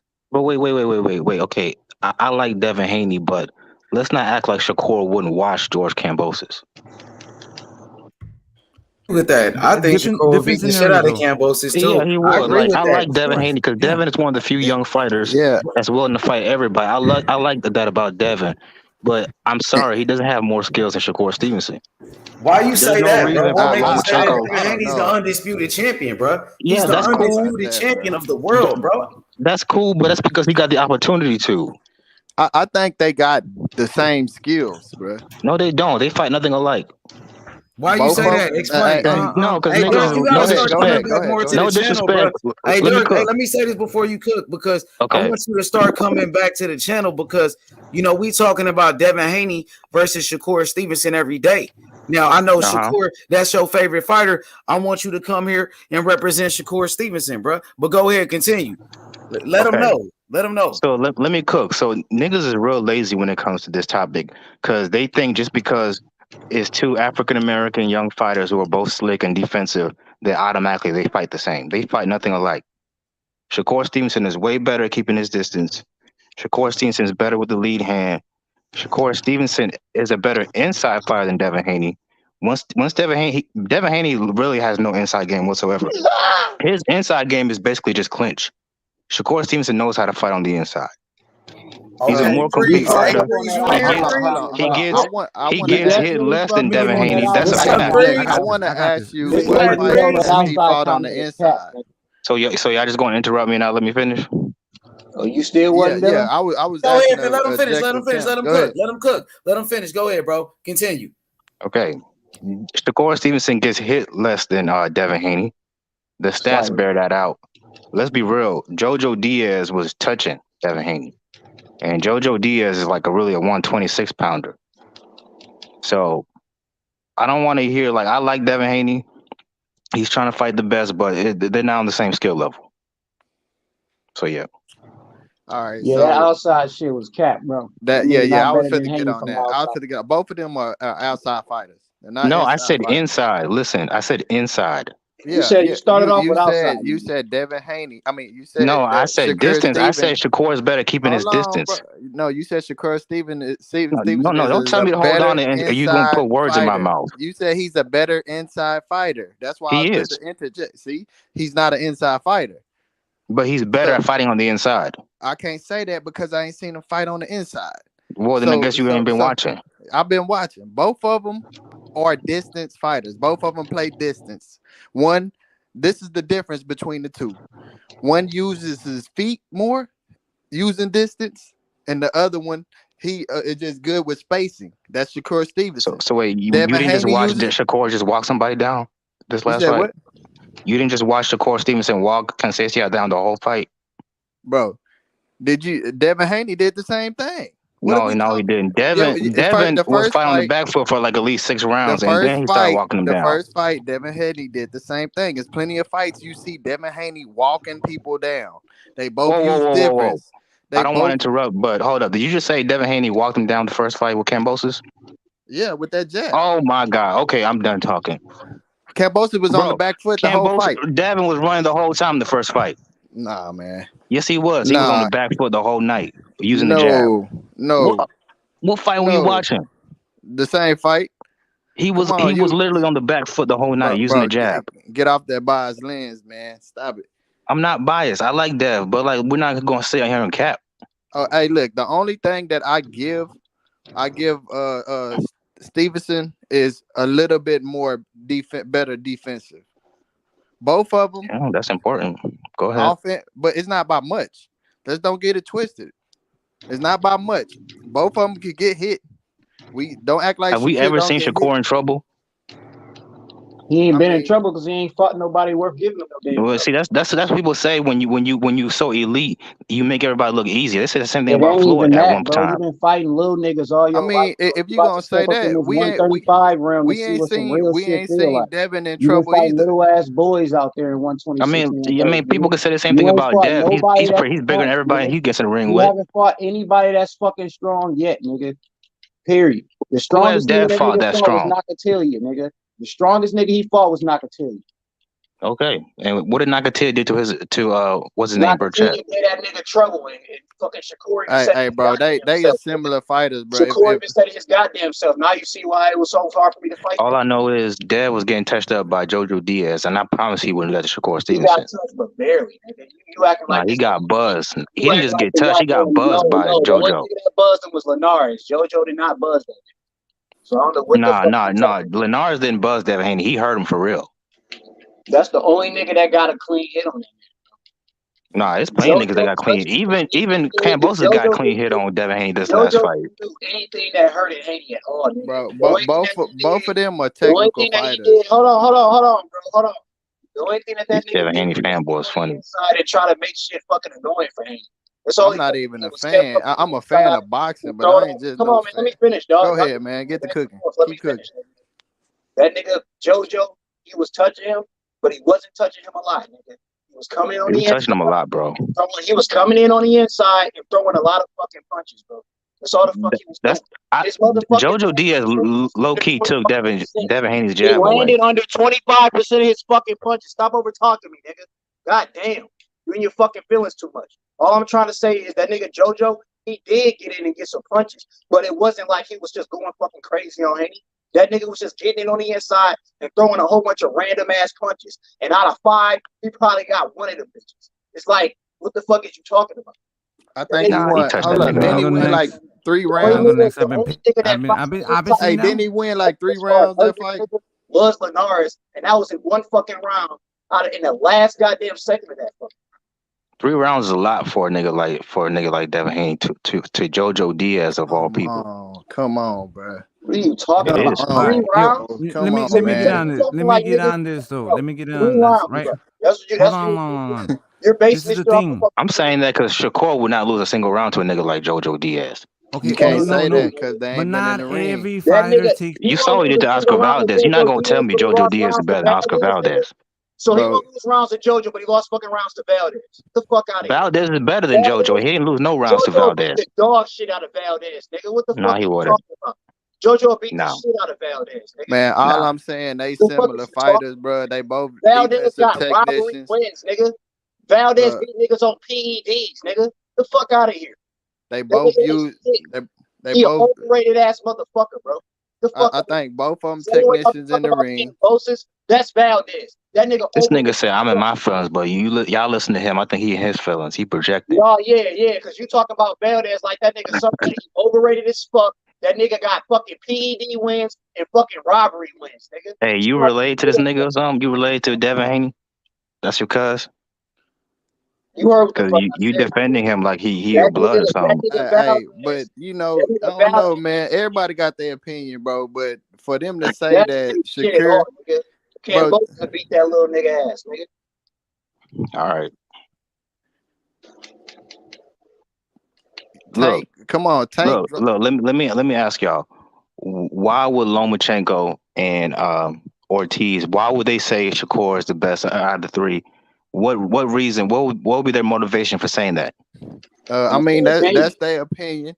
Don't none of them like They're Tank. professional boxers, wouldn't they know? Hey, don't none of them like Tank. You know they gonna say that. Just Don't because you're a none. professional boxer don't mean Tank, shit. technically fighting Tank would be the most lucrative fight out of all But you three, so being they a would want to professional fight boxer Tank. don't make your fucking point Bro, any more valid. that's cap. That's It is cap. the most lucrative fight. You think you're gonna make more money fighting Shakur or fighting Tank Davis? I Any mean, of yeah, them niggas fighting Tank is a fucking cash. Exactly. So that's what I'm saying. So what reason would they have to say to lie about saying who's better? You know? Okay, They don't need but to now you lie, just nigga. They moved the made their goalpost opinion because based you off just of talking facts. about the money aspect, It's and we not a talking lie, it's about an in the opinion. ring, bro. Stop the. No, but you said that they don't like Tank, but that's not reason. So like they're not ducking Tank. They want to fight Tank. Everybody wants to fight Tank. But I didn't say that they were ducking Tank. I said they don't like Tank. Tank is putting boys to sleep. They're But not okay, fit. I like Tank too, but let's not act like Tank is fighting the best competition. Bro, you could use that for a lot of fighters, bro. Bro, look, the man has no real belts. Like that's not a lie. That's the bro. truth. Look, belts don't matter, bro. Okay, so then why we bring up Devin Haney's undisputed when we're talking about Look. him and Shakur? I'm just saying. I ain't gonna say they don't matter. They don't always matter, bro. They don't always matter, bro. Tank then fight some tough competitions that I just don't give them credit for. Undefeated fighters at that. Y'all don't give them credit for it. Y'all move the goalposts when it comes to Tank. Isaac Cruz will get in there and it'll be good fights with a lot of fighters with Isaac Cruz right now Well, today. it's clear they're not trying to. They don't care about legacy over there in Tank's camp. They're trying to just make him into a superstar. He's basically like a WWE superstar at this point. Nah, he Him and Ryan Garcia. He a superstar, bro. It ain't trying to make But it. He's a superstar. Devin and Shakur, they can't afford to fight people like that. They got to fight real fighters to in order to get recognition. Hey, Tank can fight anybody. Hold on. So to me, Tank got a better resume besides Devin. Well, put him up to Shakur. He got a better resume than Shakur. No, that's your opinion because Shakur basically wiped out 130. It don't even matter that he wiped him out. It's the competition that he fought at 130. He fought the best niggas available at 130. Available, that don't mean they was the best niggas compared to who goddamn No, Tank you just fought. think that because he made it look easy.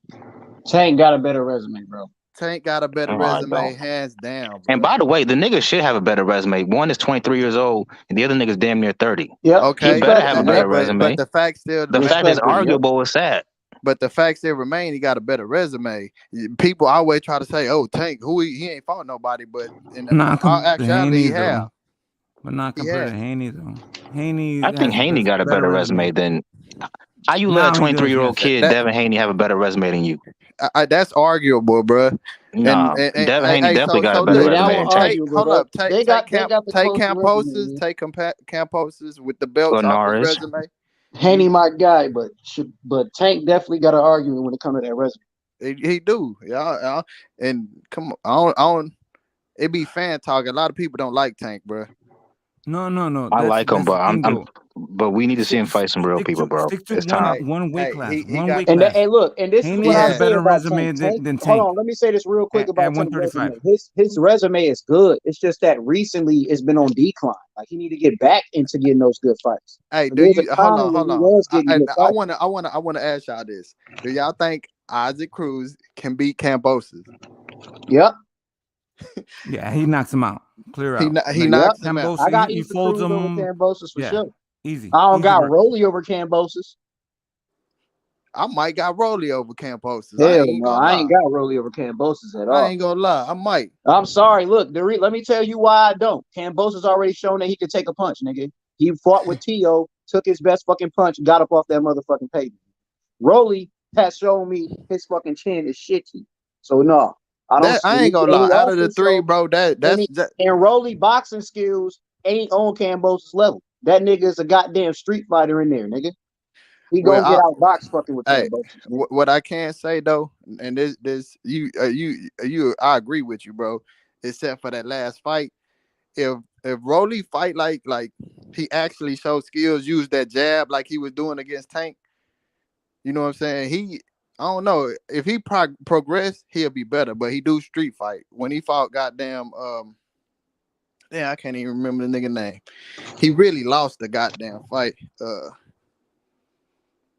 Bro, I can't think of this nigga name. It's gonna come to me. But yeah, he be in there street fighting, be looking like goddamn Blair to Flair to me. Yeah, man. I mean, like he just like you know what I'm saying. After a while, my whole thing is the only reason why I don't got him beating Cambosis because Cambosis actually showed that he got a fucking chin, bro. And Rolly, he gonna have to live by that fucking knockout. And Hold on. You don't got I who don't beating see Cambosis? Cambosis gonna take some of that shit. He ain't gonna get knocked the fuck out. He gonna get off the fucking ground. Wait, who ain't beating Cambosis? Rolly. Oh, okay, yeah. But y'all No, talking resumes? Y'all was talking about resumes right there. Yeah, pretty much. Okay, I think Dev got a better resume than Tank personally. Do you think Devin got a better resume than Shakur? At 135. At 135. Who, Devin? Yeah. Yeah, who got a better resume, Devin Haney or Shakur Stevenson? Devin. I think Shakur got the weakest resume out of the three. What you think about that, Dirk? No. What you think, Cosmic? Sadly, it's the truth, but it isn't. It isn't isn't a terribly weak. No. You know what I'm saying? What you think about Shakur Stevenson's resume, Cosmic, and anybody? It's because Shakur started at 126, which is not really a super strong division, and then he's at 130, and now he's at 135, which is two division world champion. He's a two division world champion. Exactly. Yeah, he is. He's a two division. He was unified champion too. Yeah, we ain't fought. We ain't fought him. We just saying the level. H asked me the question, right? So Yes, if you want my opinion, well, he asked everybody, but yeah, I'm asking everybody. But go ahead, Cosmic, and everybody can answer. Go ahead. He asked me a question. No, it's all good. No. He did. Go ahead, Cosmic, and then everybody can answer. Go ahead. So if you look at Shakur, two-time division champion. So, but at 135, he's not a player, right? Haney is the player. He is the guy at 135. So if you're looking at resumes, what Shakur has done in his career, he hasn't done it at 135. So Haney is the best at 135. No, we just talking that about resume should get on my damn nerves. We just talk about resumes, period. But okay, go ahead, John. I'm just saying. I mean, it wasn't that much talent, at 125 or 130. 130? You don't think so? Oscar Valdez was the undefeated champion. Yeah, no. What I'm saying, it was talent there, but it ain't like 135. I mean, what about his win over Jamel Herring when he knocked out Jamel Herring? I give him that. That's cute. But Jamel was on his way out. Okay, what about when he beat Nakatilia? What about when he beat Nakatilia? Nakatilia knocked out Burchelt. I like that, but we all can agree that the talent level at 135 is. It is, but let's not act like Linares and Cambosis is that much better than Herring and Valdez. It's not a huge gap. What about JoJo Diaz though? He also beat Devin Haney beat JoJo Diaz. That was a good win. Yeah, I don't think JoJo Diaz is a more skilled fighter than Conceição. That's just my opinion. JoJo Diaz was a world champion, bro. He beat Tevin Farmer though, bro. Okay, but Fantasia should have been a world champion. He got robbed against Valdez. Yeah, but Shakur beat both of them. JoJo exactly, and it wasn't close. Ass. And it wasn't close though. See, that's the difference between Shakur and Devin Haney. Shakur's fights are not competitive, and you can say it's because he fought less competition. Bro. Ain't none of Devin Haney fights are competitive, bro. He went. No, that's not true, bro. He went, bro. Haney What was by competitive? every fucking fight, nigga. Hey, what was a competitive fight with? Nobody gets 4 rounds on Haney, nigga.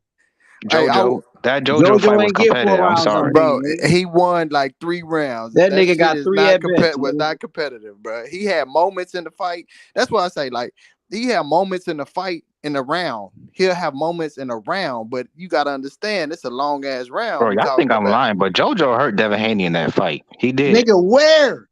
Find out. Go to the 10th round. Tell me what round. It was in the 10th round. I forgot. Just tell me what round. Okay, let me pull up my laptop real quick and find it. But I promise you, JoJo did hurt him, but it wasn't like he didn't hurt him like Linares did. No, you gonna have to show me because I don't believe neither one of you. Nah, he did. From what I seen, he kind of wobbled him. Niggas ain't hurt. Yeah, he hit him. He hurt him, man. The crazy part is JoJo can't crack. Yeah, he hit him, but he ain't hurt that. Nah, I mean, that nigga get hurt too. I'm sure. Nigga Cambosis hurt that nigga more with that goddamn head, but he did it. Fucking what's it? But to me, bro, out of Shakur and Devin, bro, it ain't too much of a difference, bro. Them are both technical, strategic fighters, defensive fighters. Devin ain't even top 5. Like when it comes to getting hit, is, bro. They just favor, like, they both are defensively sound. They just favor different shit. You know what I'm saying? Well, let me tell you why Shakur's defense is more effective, because he doesn't have to use his feet in order to get away from you. Dev does, which uses more energy. That's why Dev sometimes gets tired towards the end of the fight. Shakur never gets tired. Well, I mean, you can say that, but I don't see Haney get tired. Haney be punching like he always do. That nigga be fighting even in later rounds. And that nigga, nah, because that nigga will get in the later rounds and start doing that Floyd shit where he just dancing circles around your ass because he know he won the fucking round. So no, I can't. If you are constantly on your toes and you're still hopping on your fucking toes, you're not tired. Niggas that's tired, niggas that get gassed out, that whole little hop shit that Haney doing, that shit be gone. That shit will be gone at round 11 and 12 if your ass is tired. Shakur and Devin would be a boring fight to me. See, look. I don't think so. I think I do know one thing. I think Shakur will be the one. I ain't gonna say boring. I ain't gonna say boring. I gotta correct myself. A strategic fight. I don't think. Nah, I think it'd be a great fight, bro. To me, honestly, I think it's the best fight in boxing. Devin Haney. Well, it depends. It depends how boring it is on Devin, because I think Shakur will be the one initiating the offense. Nah, you know what's funny about nigga? You seen how he ran up on Cambosis in the rematch, nigga? Yeah, Devin Haney be bringing the smoke, my nigga. Hey, did you watch them spar? You watched them spar, right? Yeah. I thought Shakur was winning. But look, this is what I'm saying. But if you watch that spar, you also seen Haney initiating. Haney was initiating. Whether you think he won or not, Haney was punching this nigga. He was coming at that nigga. He was coming forward more than Shakur in that sparring match. So that's true, but Shakur is a different fighter. Way younger than too. Haney was way younger too at that time. I'm just saying though, like them niggas, and yeah, like I said, they older now. But what I'm saying from that little perspective, Haney is not afraid of that nigga. So when niggas be talking power and all this other shit, both of these niggas, like how you said it was gonna be boring, both of these niggas are going to be punching a lot when they fight each other. Because neither one of them niggas gonna think that they gonna knock out each other. When it comes to Tank, when it come to Tank though, both of them niggas gonna have their least output. When y'all talk about boring, that fight technically will be more boring than what y'all think. Far as versus Haney and fucking Shakur, because them niggas that's gonna be a light show.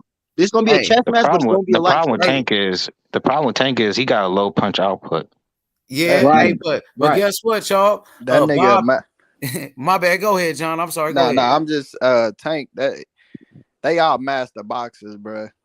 I think I don't know, bro. I don't know. They all smart fighters, bro. I don't know who would win out of them, bro. You gotta put them niggas in the blender and see what really happens.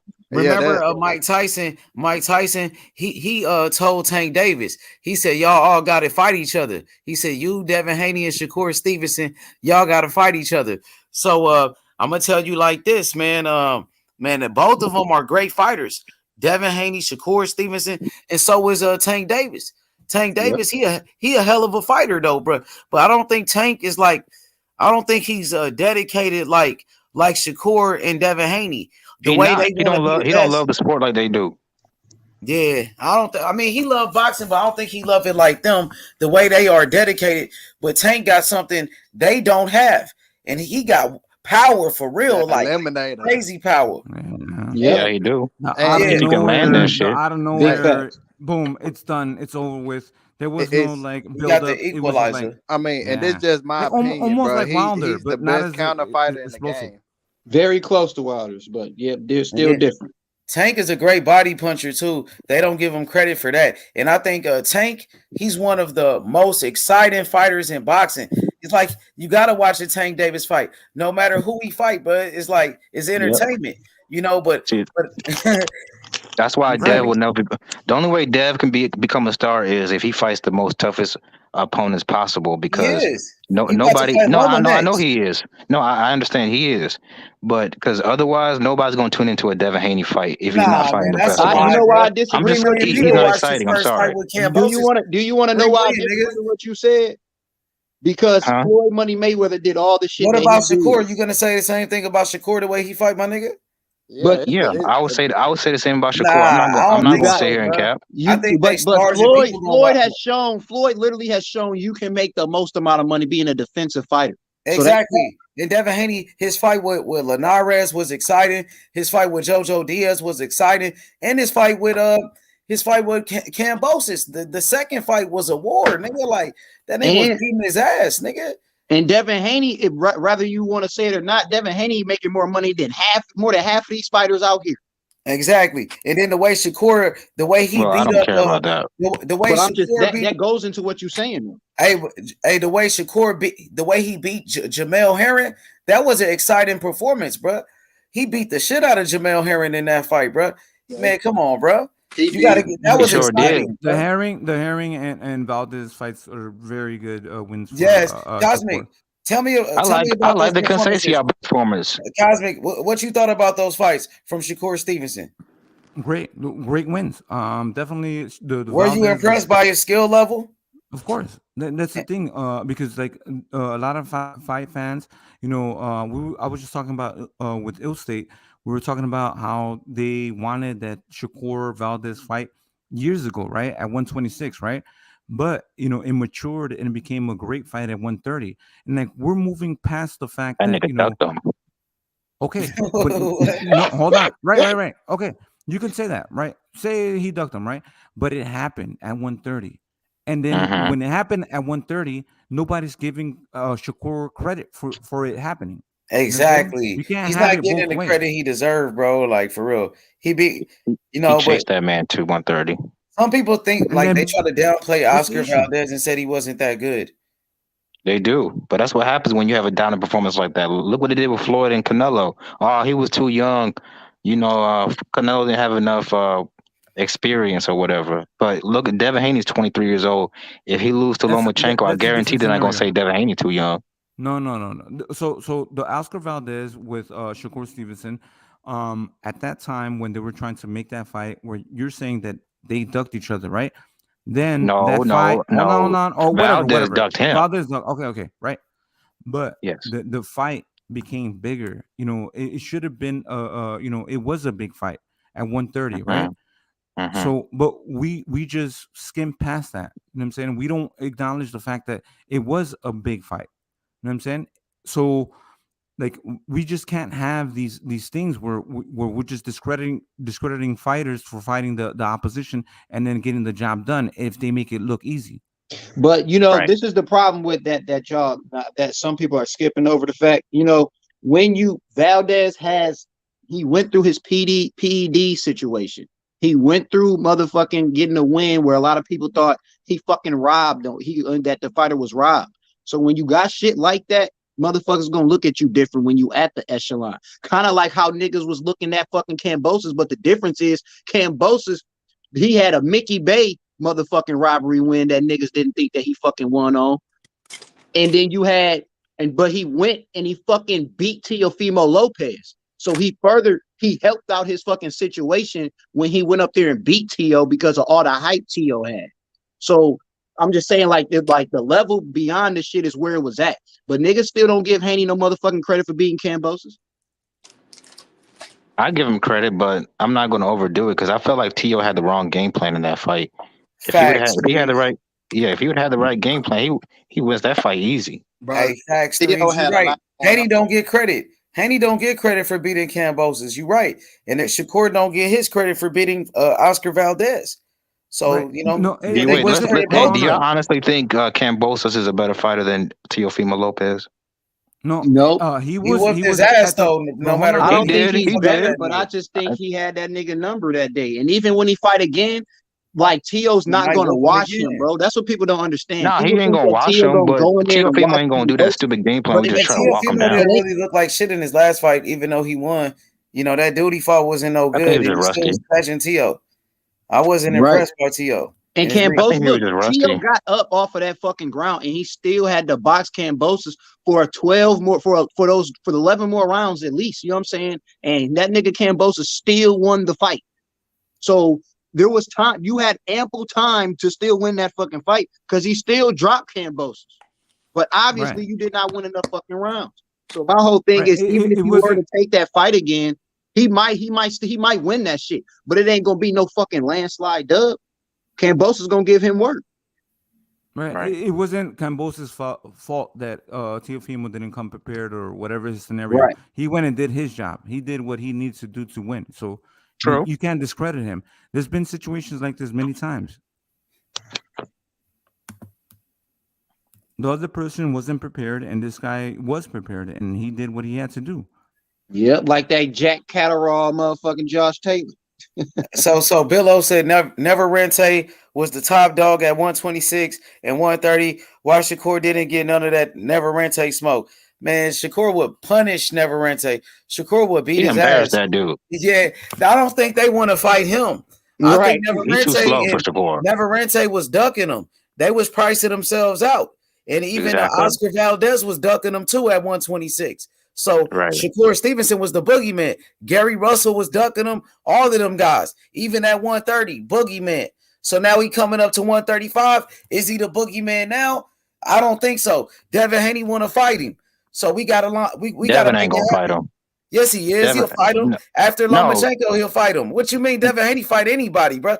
Devin Haney don't duck anybody, bro. Did you see Devin Haney's latest tweet? He quoted Errol Spence tweet talking about making weight is not fun, and you saw him at that weigh-in. He looking like he's about to die. He looked like a crypt keeper or something. Fighting Lomachenko next.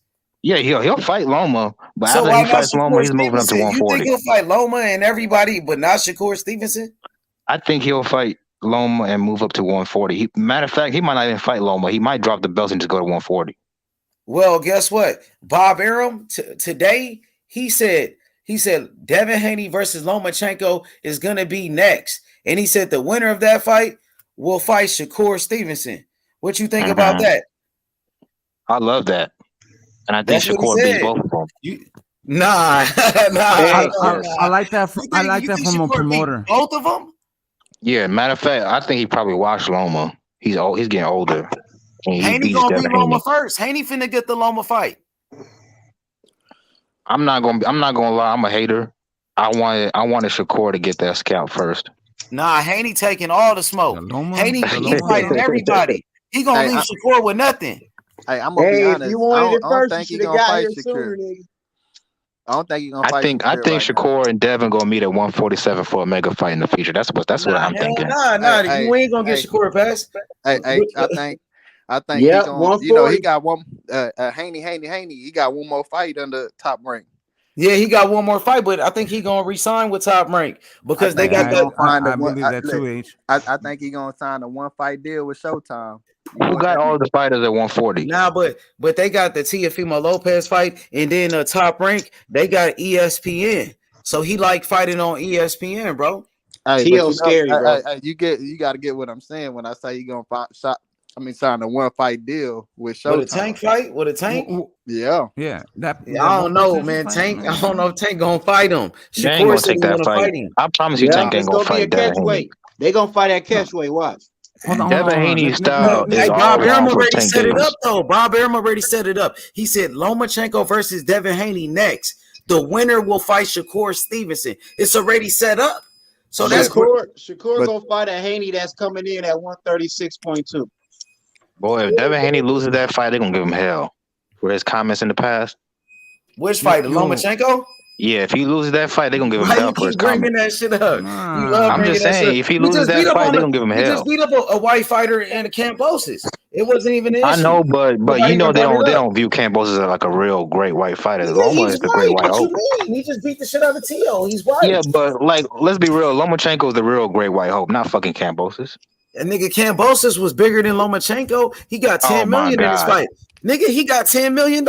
He had 50,000 people in Australia, bro. Him You and know Devin what I Haney. mean? Loma got more respect in the boxing community. Nigga, Cambosis beat T.O., the man that beat Loma's ass, nigga. Bro, we're not gonna sit here and act like Cambosis is on the same level as Now you Lomachenko. trying to discredit Cambosis. See, we just talked about discrediting what's his name, Oscar Valdez, because H Shakur Money. Stevenson beat him. H Now Money, I know you know a lot about boxing. H Money, Cambosis, I know you know boxing, bro. Hey, listen, He's not on the Cambosis same beat level as Teofimo Lomachenko. Lopez. Cambosis beat T.O., man. The man that beat Loma. What is you talking about, nigga? So you saying Cambosis is better than Loma? I said he You beat know boxing Teofimo don't work like that. Lopez. Well, hold up. I said he beat Teofimo Lopez, the man That's that cool. beat Loma. He got him on That's an off what I night. said. Buster Man, Douglas stop beat making Mike Tyson. excuses. He got his ass beat. Buster Douglas beat Mike Hey, Tyson. but That don't I'm mean talking nothing. about Hey, who T.O. y'all think got will win the his rematch? ass whooped by Cambosis. Cambosis was unified champion. You can't take that away from him, bro. I'm not, And T.O. ducked the smoke. He didn't want to Dev rematch. still got a lot to It's prove. already on paper though. Dev still got a lot to prove. It's already on paper. T.O. ain't want the rematch, It's bro. done. It's done. You try to Exactly. discredit the It's done. It's Cambosis over with. win. Dev still got a lot to prove. And Dev so young, does Dev Shakur young, so he Stevenson. can do So that. does You know what Shakur I'm saying? Stevenson, my nigga. Of He got more course. to I prove didn't than say Devin. Shakur didn't have a lot to prove. He just missed weight. He got stripped for his belts, bro. That's cool. Once he beats Devin I mean, Haney's that's ass, I not want to hear cool. the That's not a excuses. good thing. That's not cool. That's not a good thing. That's a lack of H Money, professionalism. what you gonna bro. say when Shakur That's a beats his lack of ass? discipline. What you say? What you say? What you gonna say? What you gonna say when that fight happens? Probably like 5 years Nah, from you now. didn't say that. You just said what you just said. You said what I'm gonna say when Shakur beat his ass. That's what you said. Yeah. Man, you know it ain't gonna happen. Why Hey, if it does, what are you gonna got say? quiet? I thought Shakur wanted the winner of Devin Haney and Cambosis. Why Shakur ain't talking no more? Ever since Devin Haney beat Cambosis, He called the nigga quiet. out. What more do Now you he want? quiet than a motherfucker now. And now I thought he it- wanted the winner. Why he won't? He said Lomachenko gonna get the fight. Now he talking about a lightweight tournament. He talking about a lightweight tournament and all of that. I thought he wanted to fight Devin Haney. What kind of Why fan he are you, H Money? You should want a lightweight tournament. Why Shakur Stevenson ain't saying Devin Haney name no more? Why he He quiet been now? saying his name. Why he Huh? quiet like a church mouse? Hey, let me tell you who never called Shakur's name out. Devin Nah, Haney. he got his cheerleader Keyshawn Davis talking for him, bro. Why Shakur quiet like a motherfucker, bro? That's what I want to know. I thought he wanted the winner of Devin Haney and Cambosis. Now he quiet. Why he not saying he'll Devin watch Haney's that name? nigga. Why he not saying his name, nigga? I'm asking you. Niggas talking about Shakur got the power. And why that nigga got a 47% KO ratio there? We're not gonna talk about KO ratio and No, have we Devin need to, Haney in the because that same nigga sentence got now. less fights and that nigga got a less KO ratio. Hey, all you niggas, all you Shakur niggas, you coming over here talking about this nigga stronger than he. Hey, if You Loma probably and just, T.O. fought again, who y'all think will win? say it, but there's some niggas up here that said it. Call out anybody else. That's how you When know he's the niggas don't know shit undisputed about champion. boxing. No, I know Like, shit what the about fuck? boxing. Why does the undisputed have to call anybody else out? They have to come to him. He doesn't have to go to anybody else. You come to his world. You come to his kingship. It's Haney. Okay, Haney, but let's not act Haney. like Shakur didn't call out Devin Haney because he did. We ain't acting Right. like that. Come We do know it. he did. Come But do that it. No, nigga, H that Money nigga, that literally nigga went just quiet. said that. That Why nigga he went didn't call quiet. him out? That's what he said. He said that nigga went quiet. What do you want him to say? Because we all know he's gonna fight Loma next. And that's what it's gonna be. And after that, you So, know like, what what's it the point is. of calling him out at this point? Bring your ass, nigga. What's the point of calling him out? It's like Boots calling because he out said he Earl. wanted the winner, nigga. I thought he wanted the winner. Now Shakur changed his tone. Shakur's like, oh, Loma get the fight first. Loma fight first, then me. But I thought you said you was next. Exactly, What you mean? nigga. I thought Shakur said he was next, though. He don't control that. No, Bob so Arum why he do? ain't calling for it? At least call for it. You was calling for it before. What difference is that gonna make? So why did he call him out in the first place then?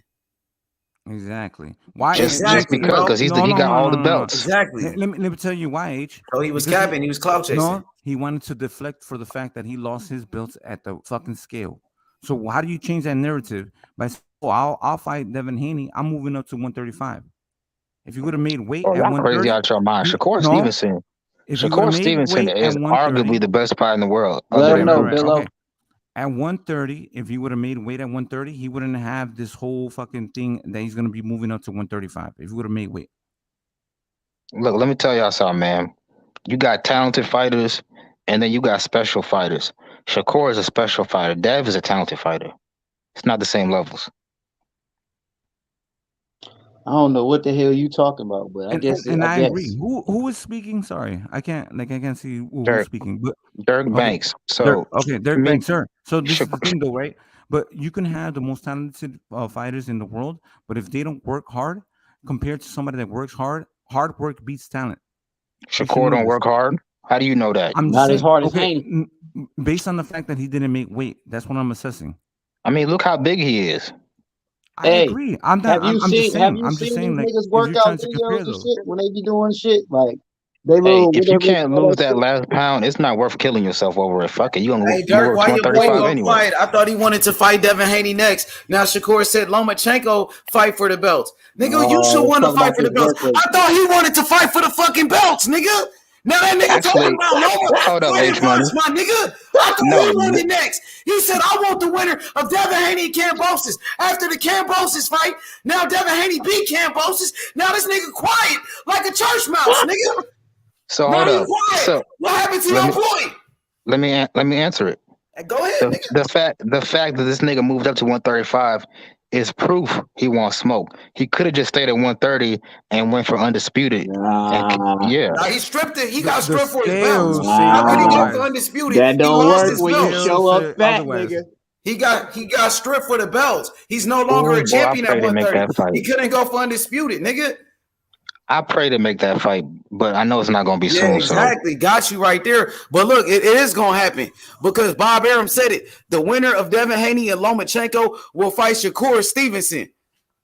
That ain't going to happen because the boxing head is going to be like, nah, we need to marinate this fight. You want Shakur to duck. I want Shakur to fight Devin Haney. We know Devin Haney's the boogeyman, bro. Everybody dug Devin Haney. But no, I want the fight to happen. But you know how boxing is. They're going to want to marinate that shit because Dev and Shakur, you want to marinate it. Haney want to do it, nigga. Damn, nigga, can I answer? Shakur want to do it. Hold up. Now, I thought Shakur want to do it. Now you want to marinate, nigga. Haney nigga, make your mind up, nigga. Let's do it, nigga. Well, you didn't even hear what I said, H-Money. I said I want the fight to happen. Yeah, hey, Cosmic. Bob Arum said the winner of Devin Haney versus Lomachenko will fight Shakur Stevenson, bro. And now you don't want to do it. You want it to marinate. These niggas been telling us we're going to get Crawford Spence for 5 years. We still ain't got it. You said Shakur could beat Devin Haney, but you want to make it marinate. Make your mind up, homie. And so after that, why should we believe that catch weight, nigga? Okay, so why should we believe these niggas when they've been telling us for 5 years we're gonna get Spence Crawford and we still waiting? This is in-house. Bob Arum got Shakur Stevenson and Devin Haney. They both were top rank, nigga. Guess what? Crawford is no longer with top rank. What's the excuse now? We still ain't getting the fight. Lomachenko, he about to fight Devin Haney. They fighting while Shakur can't fight him, nigga. What the fuck you talking about? I hope it does happen. You try to duck this fight. You already try to make him duck. You already try to make this nigga duck Devin Haney. Nah, Devin Haney want the smoke. He said Devin Haney name. We gonna see Shakur, homie. Stop trying to protect him. Y'all niggas trying to duck Devin Haney. Devin Haney been the boogeyman. Ask Teofimo Lopez, cause that nigga's a mark. Hey, this how confident I am. Put 500 on it.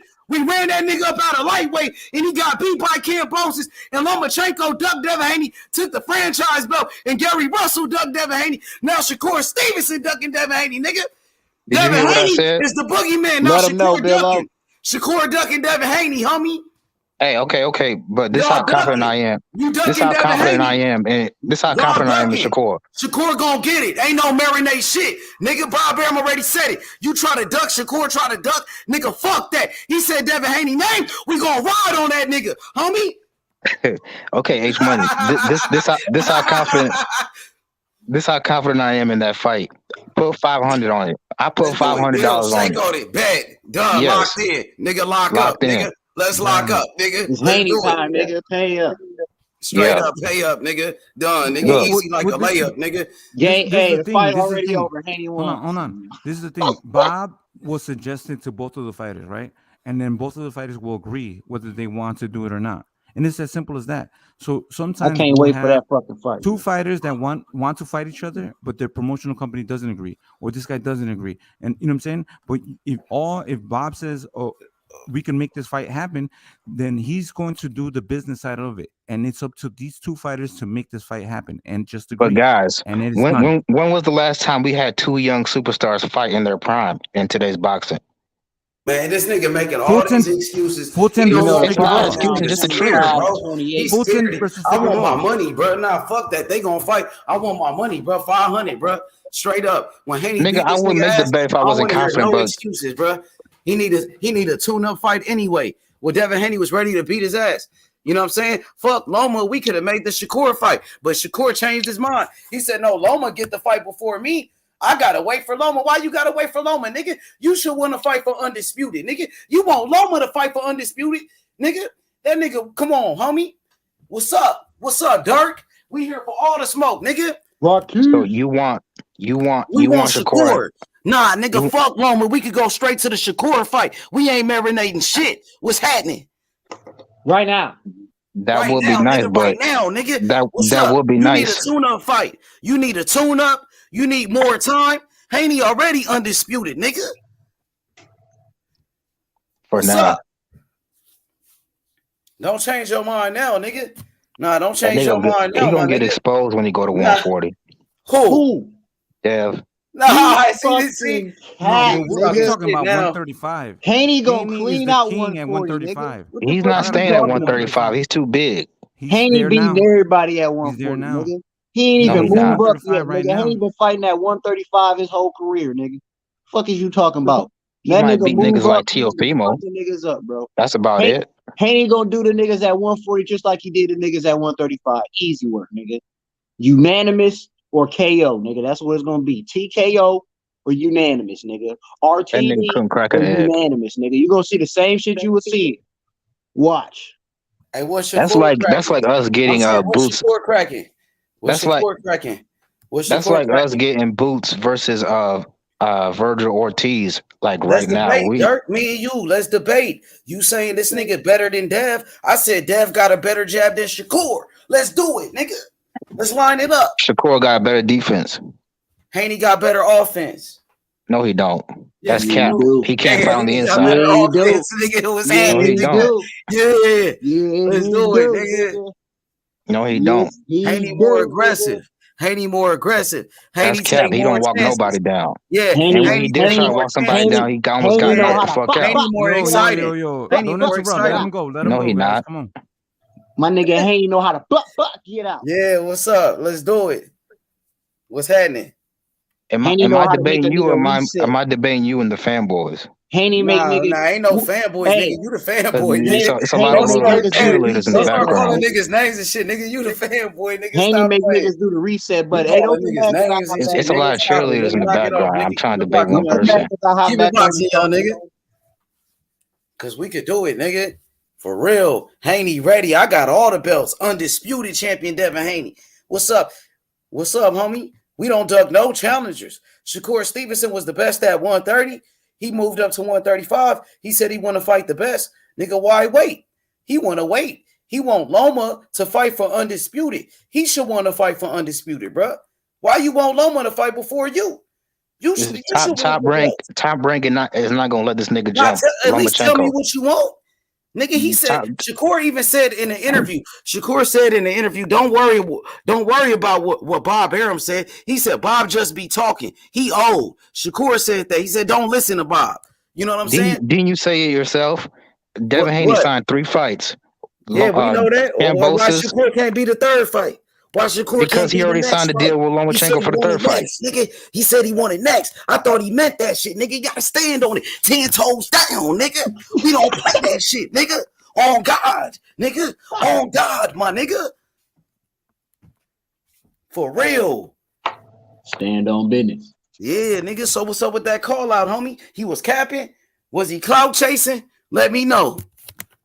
Did he really mean it? Did he my really nigga Billo mean asked it? you a question. He said when that nigga who did that nigga Shakur land 34 punches on in one round? What are you talking about? Who Shakur ever hit 34 times in one round, nigga? I don't know, but what that got to do with anything? That nigga you talking about offense, nigga. My nigga Haney do some crazy shit when he want to, nigga. My nigga Haney know how to touch a motherfucker when he want to, nigga. You see my nigga Haney beat one nigga. He beat that nigga with the left hand. Then he came out and beat that nigga with the right hand. And he did it drained, my nigga. Look, man. That's what at my the nigga end of the day, Haney out here fucking niggas up and he be drained with it, nigga. That at the end of the motherfucker. day, That motherfucker. at the end of the day, That y'all motherfucker. Hey, think look. Devin Haney's better. I think This is what Shakur's I'm better. telling you though. This The is what only I'm way. Hold on, you cutting me off because you don't like what I'm saying. All I'm saying is when that nigga, you see what he doing at 135, nigga, drain. That nigga ain't gonna be drained at 140, nigga. At 140, them niggas in fucking trouble, nigga. They in motherfucking trouble, nigga. Your best chance is to get Haney right now at 135, nigga. Because when that nigga move up, he gonna be dangerous for these niggas. Watch what I tell you, nigga. When that nigga move up, y'all gonna be like, damn. I don't think these niggas want to move up and fight Haney because he gonna clean that bitch smooth the fuck out. Watch. He gonna clean that bitch up, nigga. You better get him now, Shakur. Shit. Tank. You better get him now, nigga. Because once that nigga start throwing these catchweight contracts out, you niggas in trouble. Okay, so at the end of the day, y'all think Devin is better. I think Shakur is better. The only way for him to prove this shit. Let's do it. My dog better than your dog. I got the top dog in the lightweight division. I got the undisputed champion, Devin Haney. Homie, Devin Haney is the top dog. He got all the belts. So you gonna let me talk? I'm saying Devin Haney got all the belts, nigga. That's what we do know. Shakur, he ain't got no belts. He ain't a champion. He got stripped for his belts. So what's up? He want a shot at the undisputed, Dirk? You want a shot at the legacy for greatness? Step up to the challenge. Sign the contract. Let's do it. Just say you want it. Raise your hand. Raise your hand, bruh. What's up? He said it in the ring. Why he ain't standing? Why he ain't talking no more, bruh? Y'all niggas called him out in the ring. Him and Keyshawn Davis and Richardson Hitchens, nigga. What's happening, homie? What's up? We ready now. We just beat Cambosis. We ready for Shakur. Nigga, fuck Loma. We want Shakur next, nigga. You going up there to whoop Richardson Hitchens' ass too, nigga. What's up, Dirk? Go whoop his ass. What's up, your boy Shakur want it? He ready? He need a tune-up fight? Nigga, fuck a tune-up fight, homie. What's up, Dirk? Dev ain't taking that fight. He gonna vacate that shit. Oh, so you saying Dev gonna duck?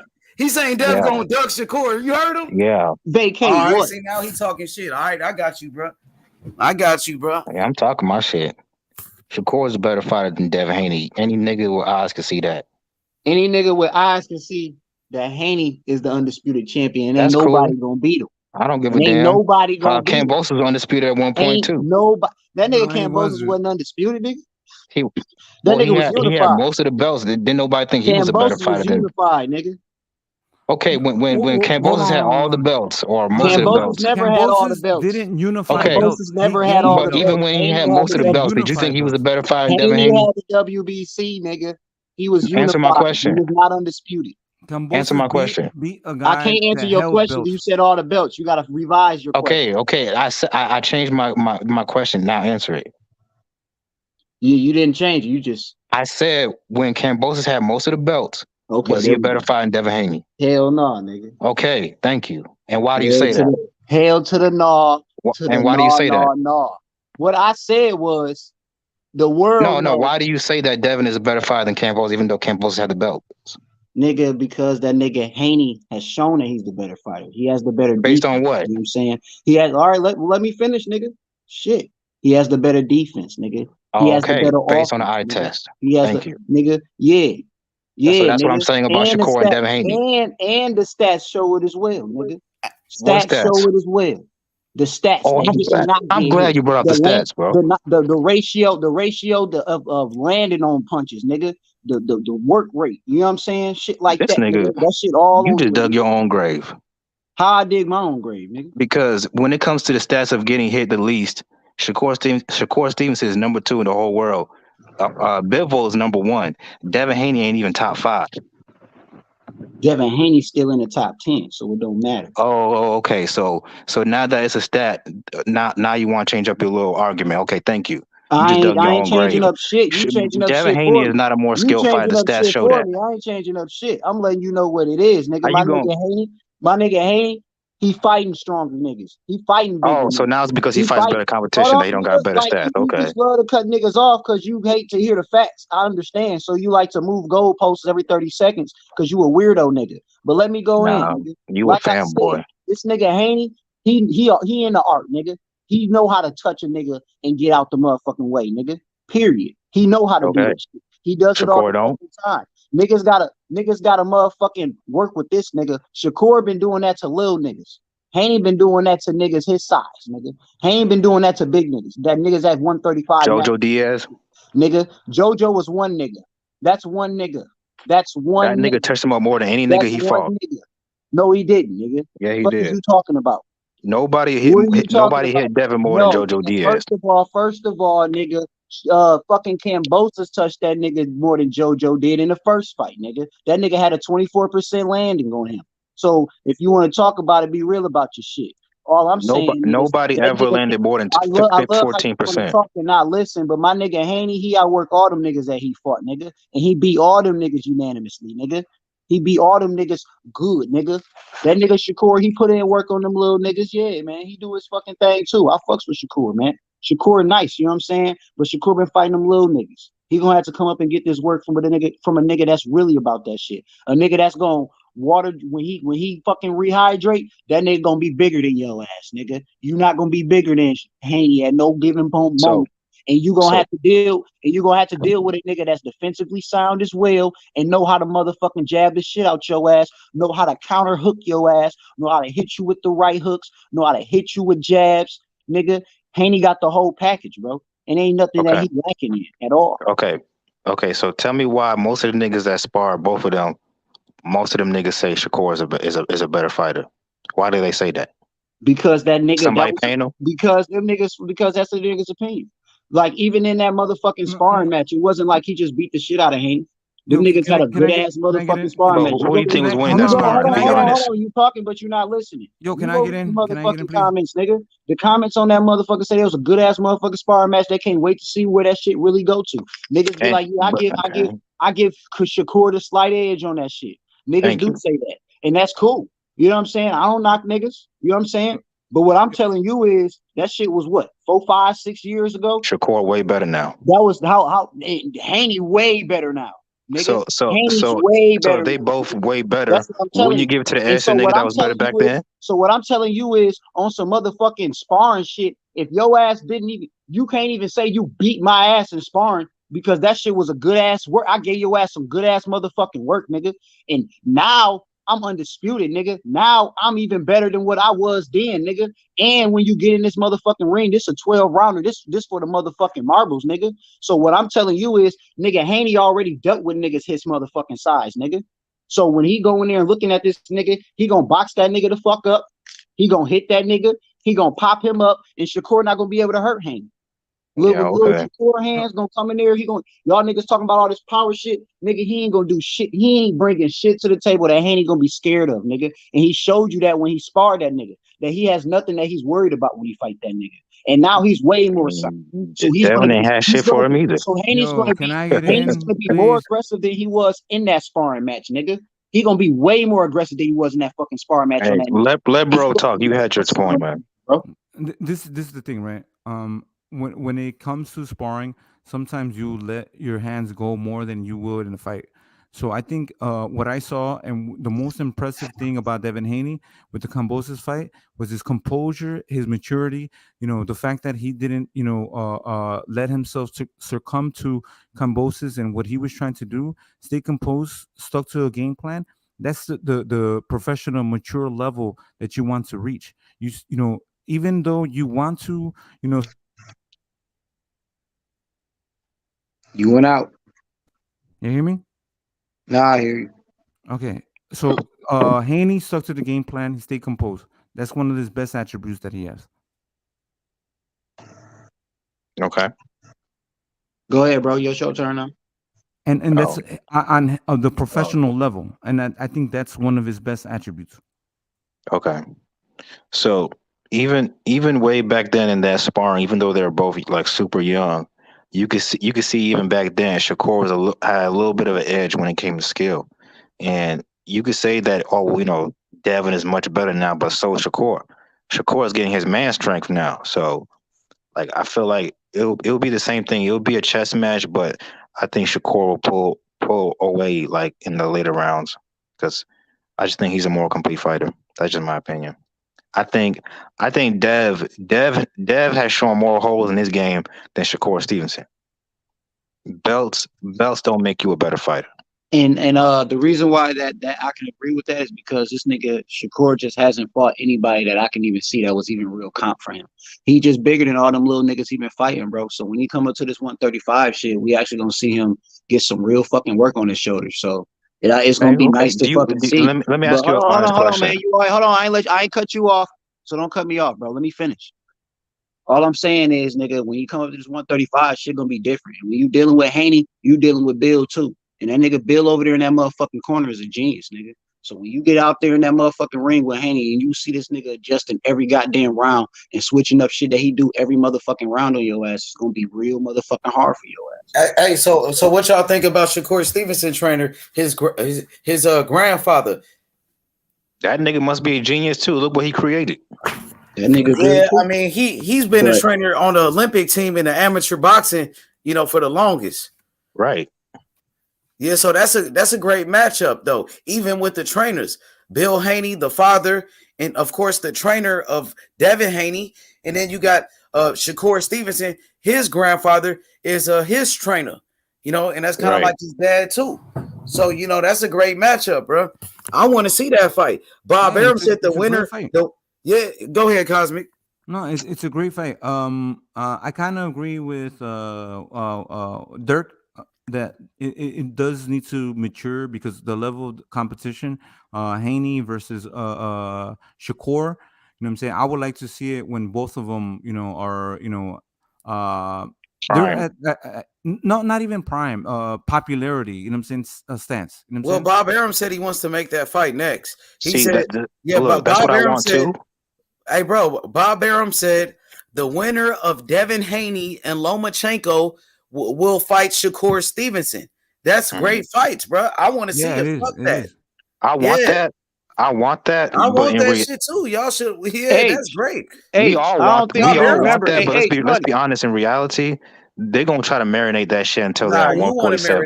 No, I don't, bro. Why you keep putting words in my mouth? I never said that shit. Now you be doing all that talking about Shakur like he's so good, but you don't think he's ready. Because nigga, when's the last time we had two young superstar fighters fight? I mean, all the time, bro. All the time, bro. All the time, bro. Like Oscar De La Hoya fought. He fought against Felix Trinidad. You had, of course, Sugar Ray Leonard. He fought against recently, nigga. Sugar Ray Leonard. He fought against Thomas Hearns. Like 30 years ago. Bro. I wasn't even alive. Hey, but guess what? This is part of boxing history. I said recently. They've been doing that, bro. They've been doing that, bro. Okay, recently though. Last 5 years. Fulton just fought against Figueroa. Yeah. Exactly. Them niggas ain't no damn superstars. Brother, those are big boxers. Devin Haney and those guys, they stars, but you can't say superstars like that. Okay, yeah, they're not superstars, but like they're on path. Come on, they're on a path to be superstars. You don't think he's ready? Just say he's not ready, bro. We ain't got to do it. Just say you don't have faith in your boy. You do all that talking, but you don't want that fight. I don't want that fight, but I just bet you $500. Y'all ducking the boogeyman. I already know it. Tank did the same thing, bro. Y'all don't want no smoke. My money too. Now Devin Haney want that fight, nigga. You want it to marinate, nigga. I need my money, bro. I want my money, too. Nah, I want my money too, nigga. In my opinion, I want my money, nigga. You trying to make it marinate, bro? I want my money ASAP. Right, and in my opinion, Fulton versus Figueroa, if they would have let that marinated, because like both of them were really good. Marinate for what? Don't nobody know them two niggas. Come on, let's be real. Those are like hardcore boxing fans. But it was they were good talents. They were They're very young, and they were both champions. And you know, if they would have had it at another weight class, you know, a few years from now, it would have been big. But they chose to do Bro, it. They made it I happen. love Stephen Fulton, but he's not on pace to be a superstar. Well, it don't matter. Bob Arum said the winner's gonna fight Shakur Stevenson, bro. So, and I want that fight. I'm pushing for I it. believe Bob. I Because think I want Bob my does want money. that, but let's Because see I it. need my money, bro. I need my money. So hell yeah. But shit could happen. No, I disagree. Look, he trying to duck and shit. Hold on, no. I disagree. Fulton is on the right path to be a superstar. If he Oh, beats my Lord. Anui, he just beat Figueroa. Hey, and he then. beats Right Anui, on get the Fulton fuck now. out of here. Y'all niggas throwing that word superstar around. The only superstar we have You in the one boxing that is said Canelo. superstar. You call Shakur a superstar. I said potential superstar. Both of them niggas are not superstars right now. Nigga. Devin Haney bigger star than That Shakur. nigga Canelo been Devin Haney running got with more followers than superstars for so Shakur. long. He do for He now, should but be. once Haney got more money than Shakur Shakur too. gets him He out of there, making he gonna bigger take his paydays than Shakur. popularity. Devin Haney is his own promoter too. And you gotta Yeah. remember, Devin Haney's Yeah, he still got Devin Haney 23, nigga. promotion. Shakur ain't got no By the promotion. time Yeah, Haney's Dev got 27, his. nigga, we ain't gonna be And talking Devin about Haney shit, getting nigga. more money than Shakur. He been getting millions on his own. I don't know why Getting niggas big bring that shit paydays. up like that matters. It does matter. It does, nigga. You talking about No, I'm motherfucking saying like that superstar? shit don't put money in When my you pocket. I just don't you care. Devin just Haney you got more just said followers than Canelo's a Shakur too. superstar, did He you got not? more followers, You was and just he talking got about more belts, Canelo, weren't and you? he got more belts than Shakur, and he got more money than him. Come on, bro. And you That's just cool. mentioned Canelo, nigga. Yeah. Come on. But Shakur could fight though, and that ain't gonna lie, Dirk. That nigga is nice though. I gotta be honest. That nigga sharp. He sharp than a motherfucker. Good defense. He got skills, bro. And then you talk about an Olympian, silver medalist, great amateur boxer. He was winning all these tournaments around the world, bro. Right.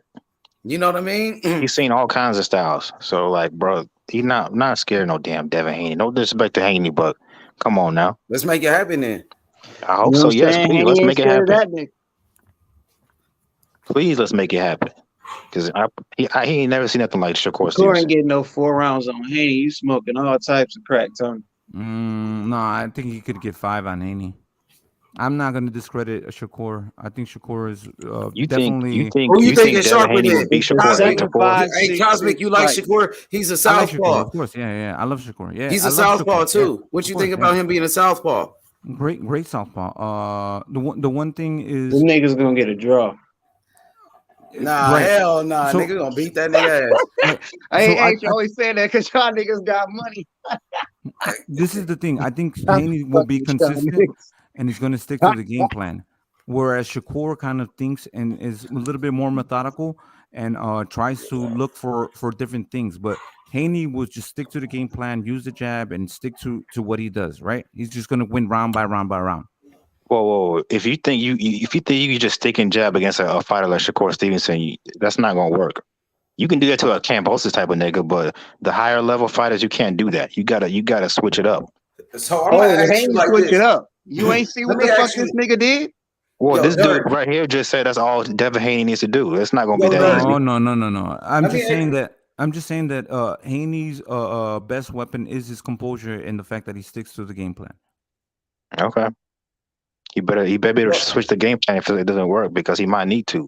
Yo, Dirk, I'm gonna ask Haney you. got all types of shit in his bag, dog. I don't think you noticed. Yo, I Dirk, think I want Shakur to does ask you, too. bro. I want to ask you a My question nigga. about Shakur. So, how good is really Shakur Stevenson? How good is he? I think him and Jerron Ennis are generational talents. So, do you feel like Shakur Stevenson is the future of boxing? Yes. I think he's gonna be either pound for pound number 1 or number 2 for like the next 10 years. Do you feel like he's like the next Floyd Mayweather type of fighter? Yeah, he's the closest thing we have to Floyd in this era. All right. Well, what about you, Threes? Do you agree with him on that, or you feel like you know what I mean? How you feel? Well, you already know, in my opinion, man, it's Haney, man. Devin the Dream, Haney, that's the closest you're going to get to Floyd Money Mayweather right there, man. There's a reason why Floyd talked so highly of Haney when Haney was only 16 years old. And he said, I got a fighter. He about to go pro at 16. He about to go to Mexico. You know what I'm saying? It's a whole video with Shakur hyping up Haney right now. You know what I'm saying? Now you can go try to find one for Shakur, but it ain't gonna be nowhere near as deep as how Floyd went in for Haney, because Floyd believed in Haney hard, wholeheartedly. You know what I'm saying? I'm just saying he was, and I'm just saying his blueprint or his green print really was to have Haney. Then he found Tank. You know what I'm saying? Through a sparring match when he went out there. You know what I'm saying? Where Haney and Tank sparred and shit. That's when, you know what I'm saying, got discovered Tank and went and got him. But I'm just letting you know. You know he tried to sign Shakur too? You know. Hey, look, don't cut me off. I'm still talking. I'm just letting you know. Even Floyd know. Haney that boy. He tried to sign Shakur too, but Shakur turned it down. You know what I'm saying? Well, Devin Haney turned it down too. You see what Devin Haney went with his own, and he was getting millions. You know why though? Because Dev and Shakur got father figures, and they knew that was that could mess up their development. Well, guess what? Look at Devin Haney's development. He's the undisputed champion. He's the youngest undisputed champion in the history of boxing. Okay, Shakur's a 2-division champ on his way to be 3 division. And he got stripped for his belts, and Devin Haney made history. Shakur Stevenson never made history, bro. Devin Haney, his name in the history books. Okay, give it time. And guess what, Dirk? Look, Bill Haney in the building. Guess what he said? Nowhere to run, nowhere to hide, bro. It's Haney time. You see that? That's from Bill Haney right there. Nowhere to run now. Hopefully we get that Lomachenko fight, Bill. Bob Arum said it. You know, Devin Haney versus Lomachenko, the winner gonna fight Shakur Stevenson. We ain't gonna marinate shit. Yeah, what's up? I hope so. Okay. Now we need big fights. The fight, but you want to marinate the fight. Nah, nigga, we ain't gotta wait for shit, nigga. What he need more time? He needs to develop. Fuck that. Hey, we getting what we wanted. Y'all wanted good boxing. 2012 was a great year. 2013 about to be. I said 2013. Look, I'm way back. 2022, 2023. Nigga, we got good boxing. Niggas was talking about, oh, we don't get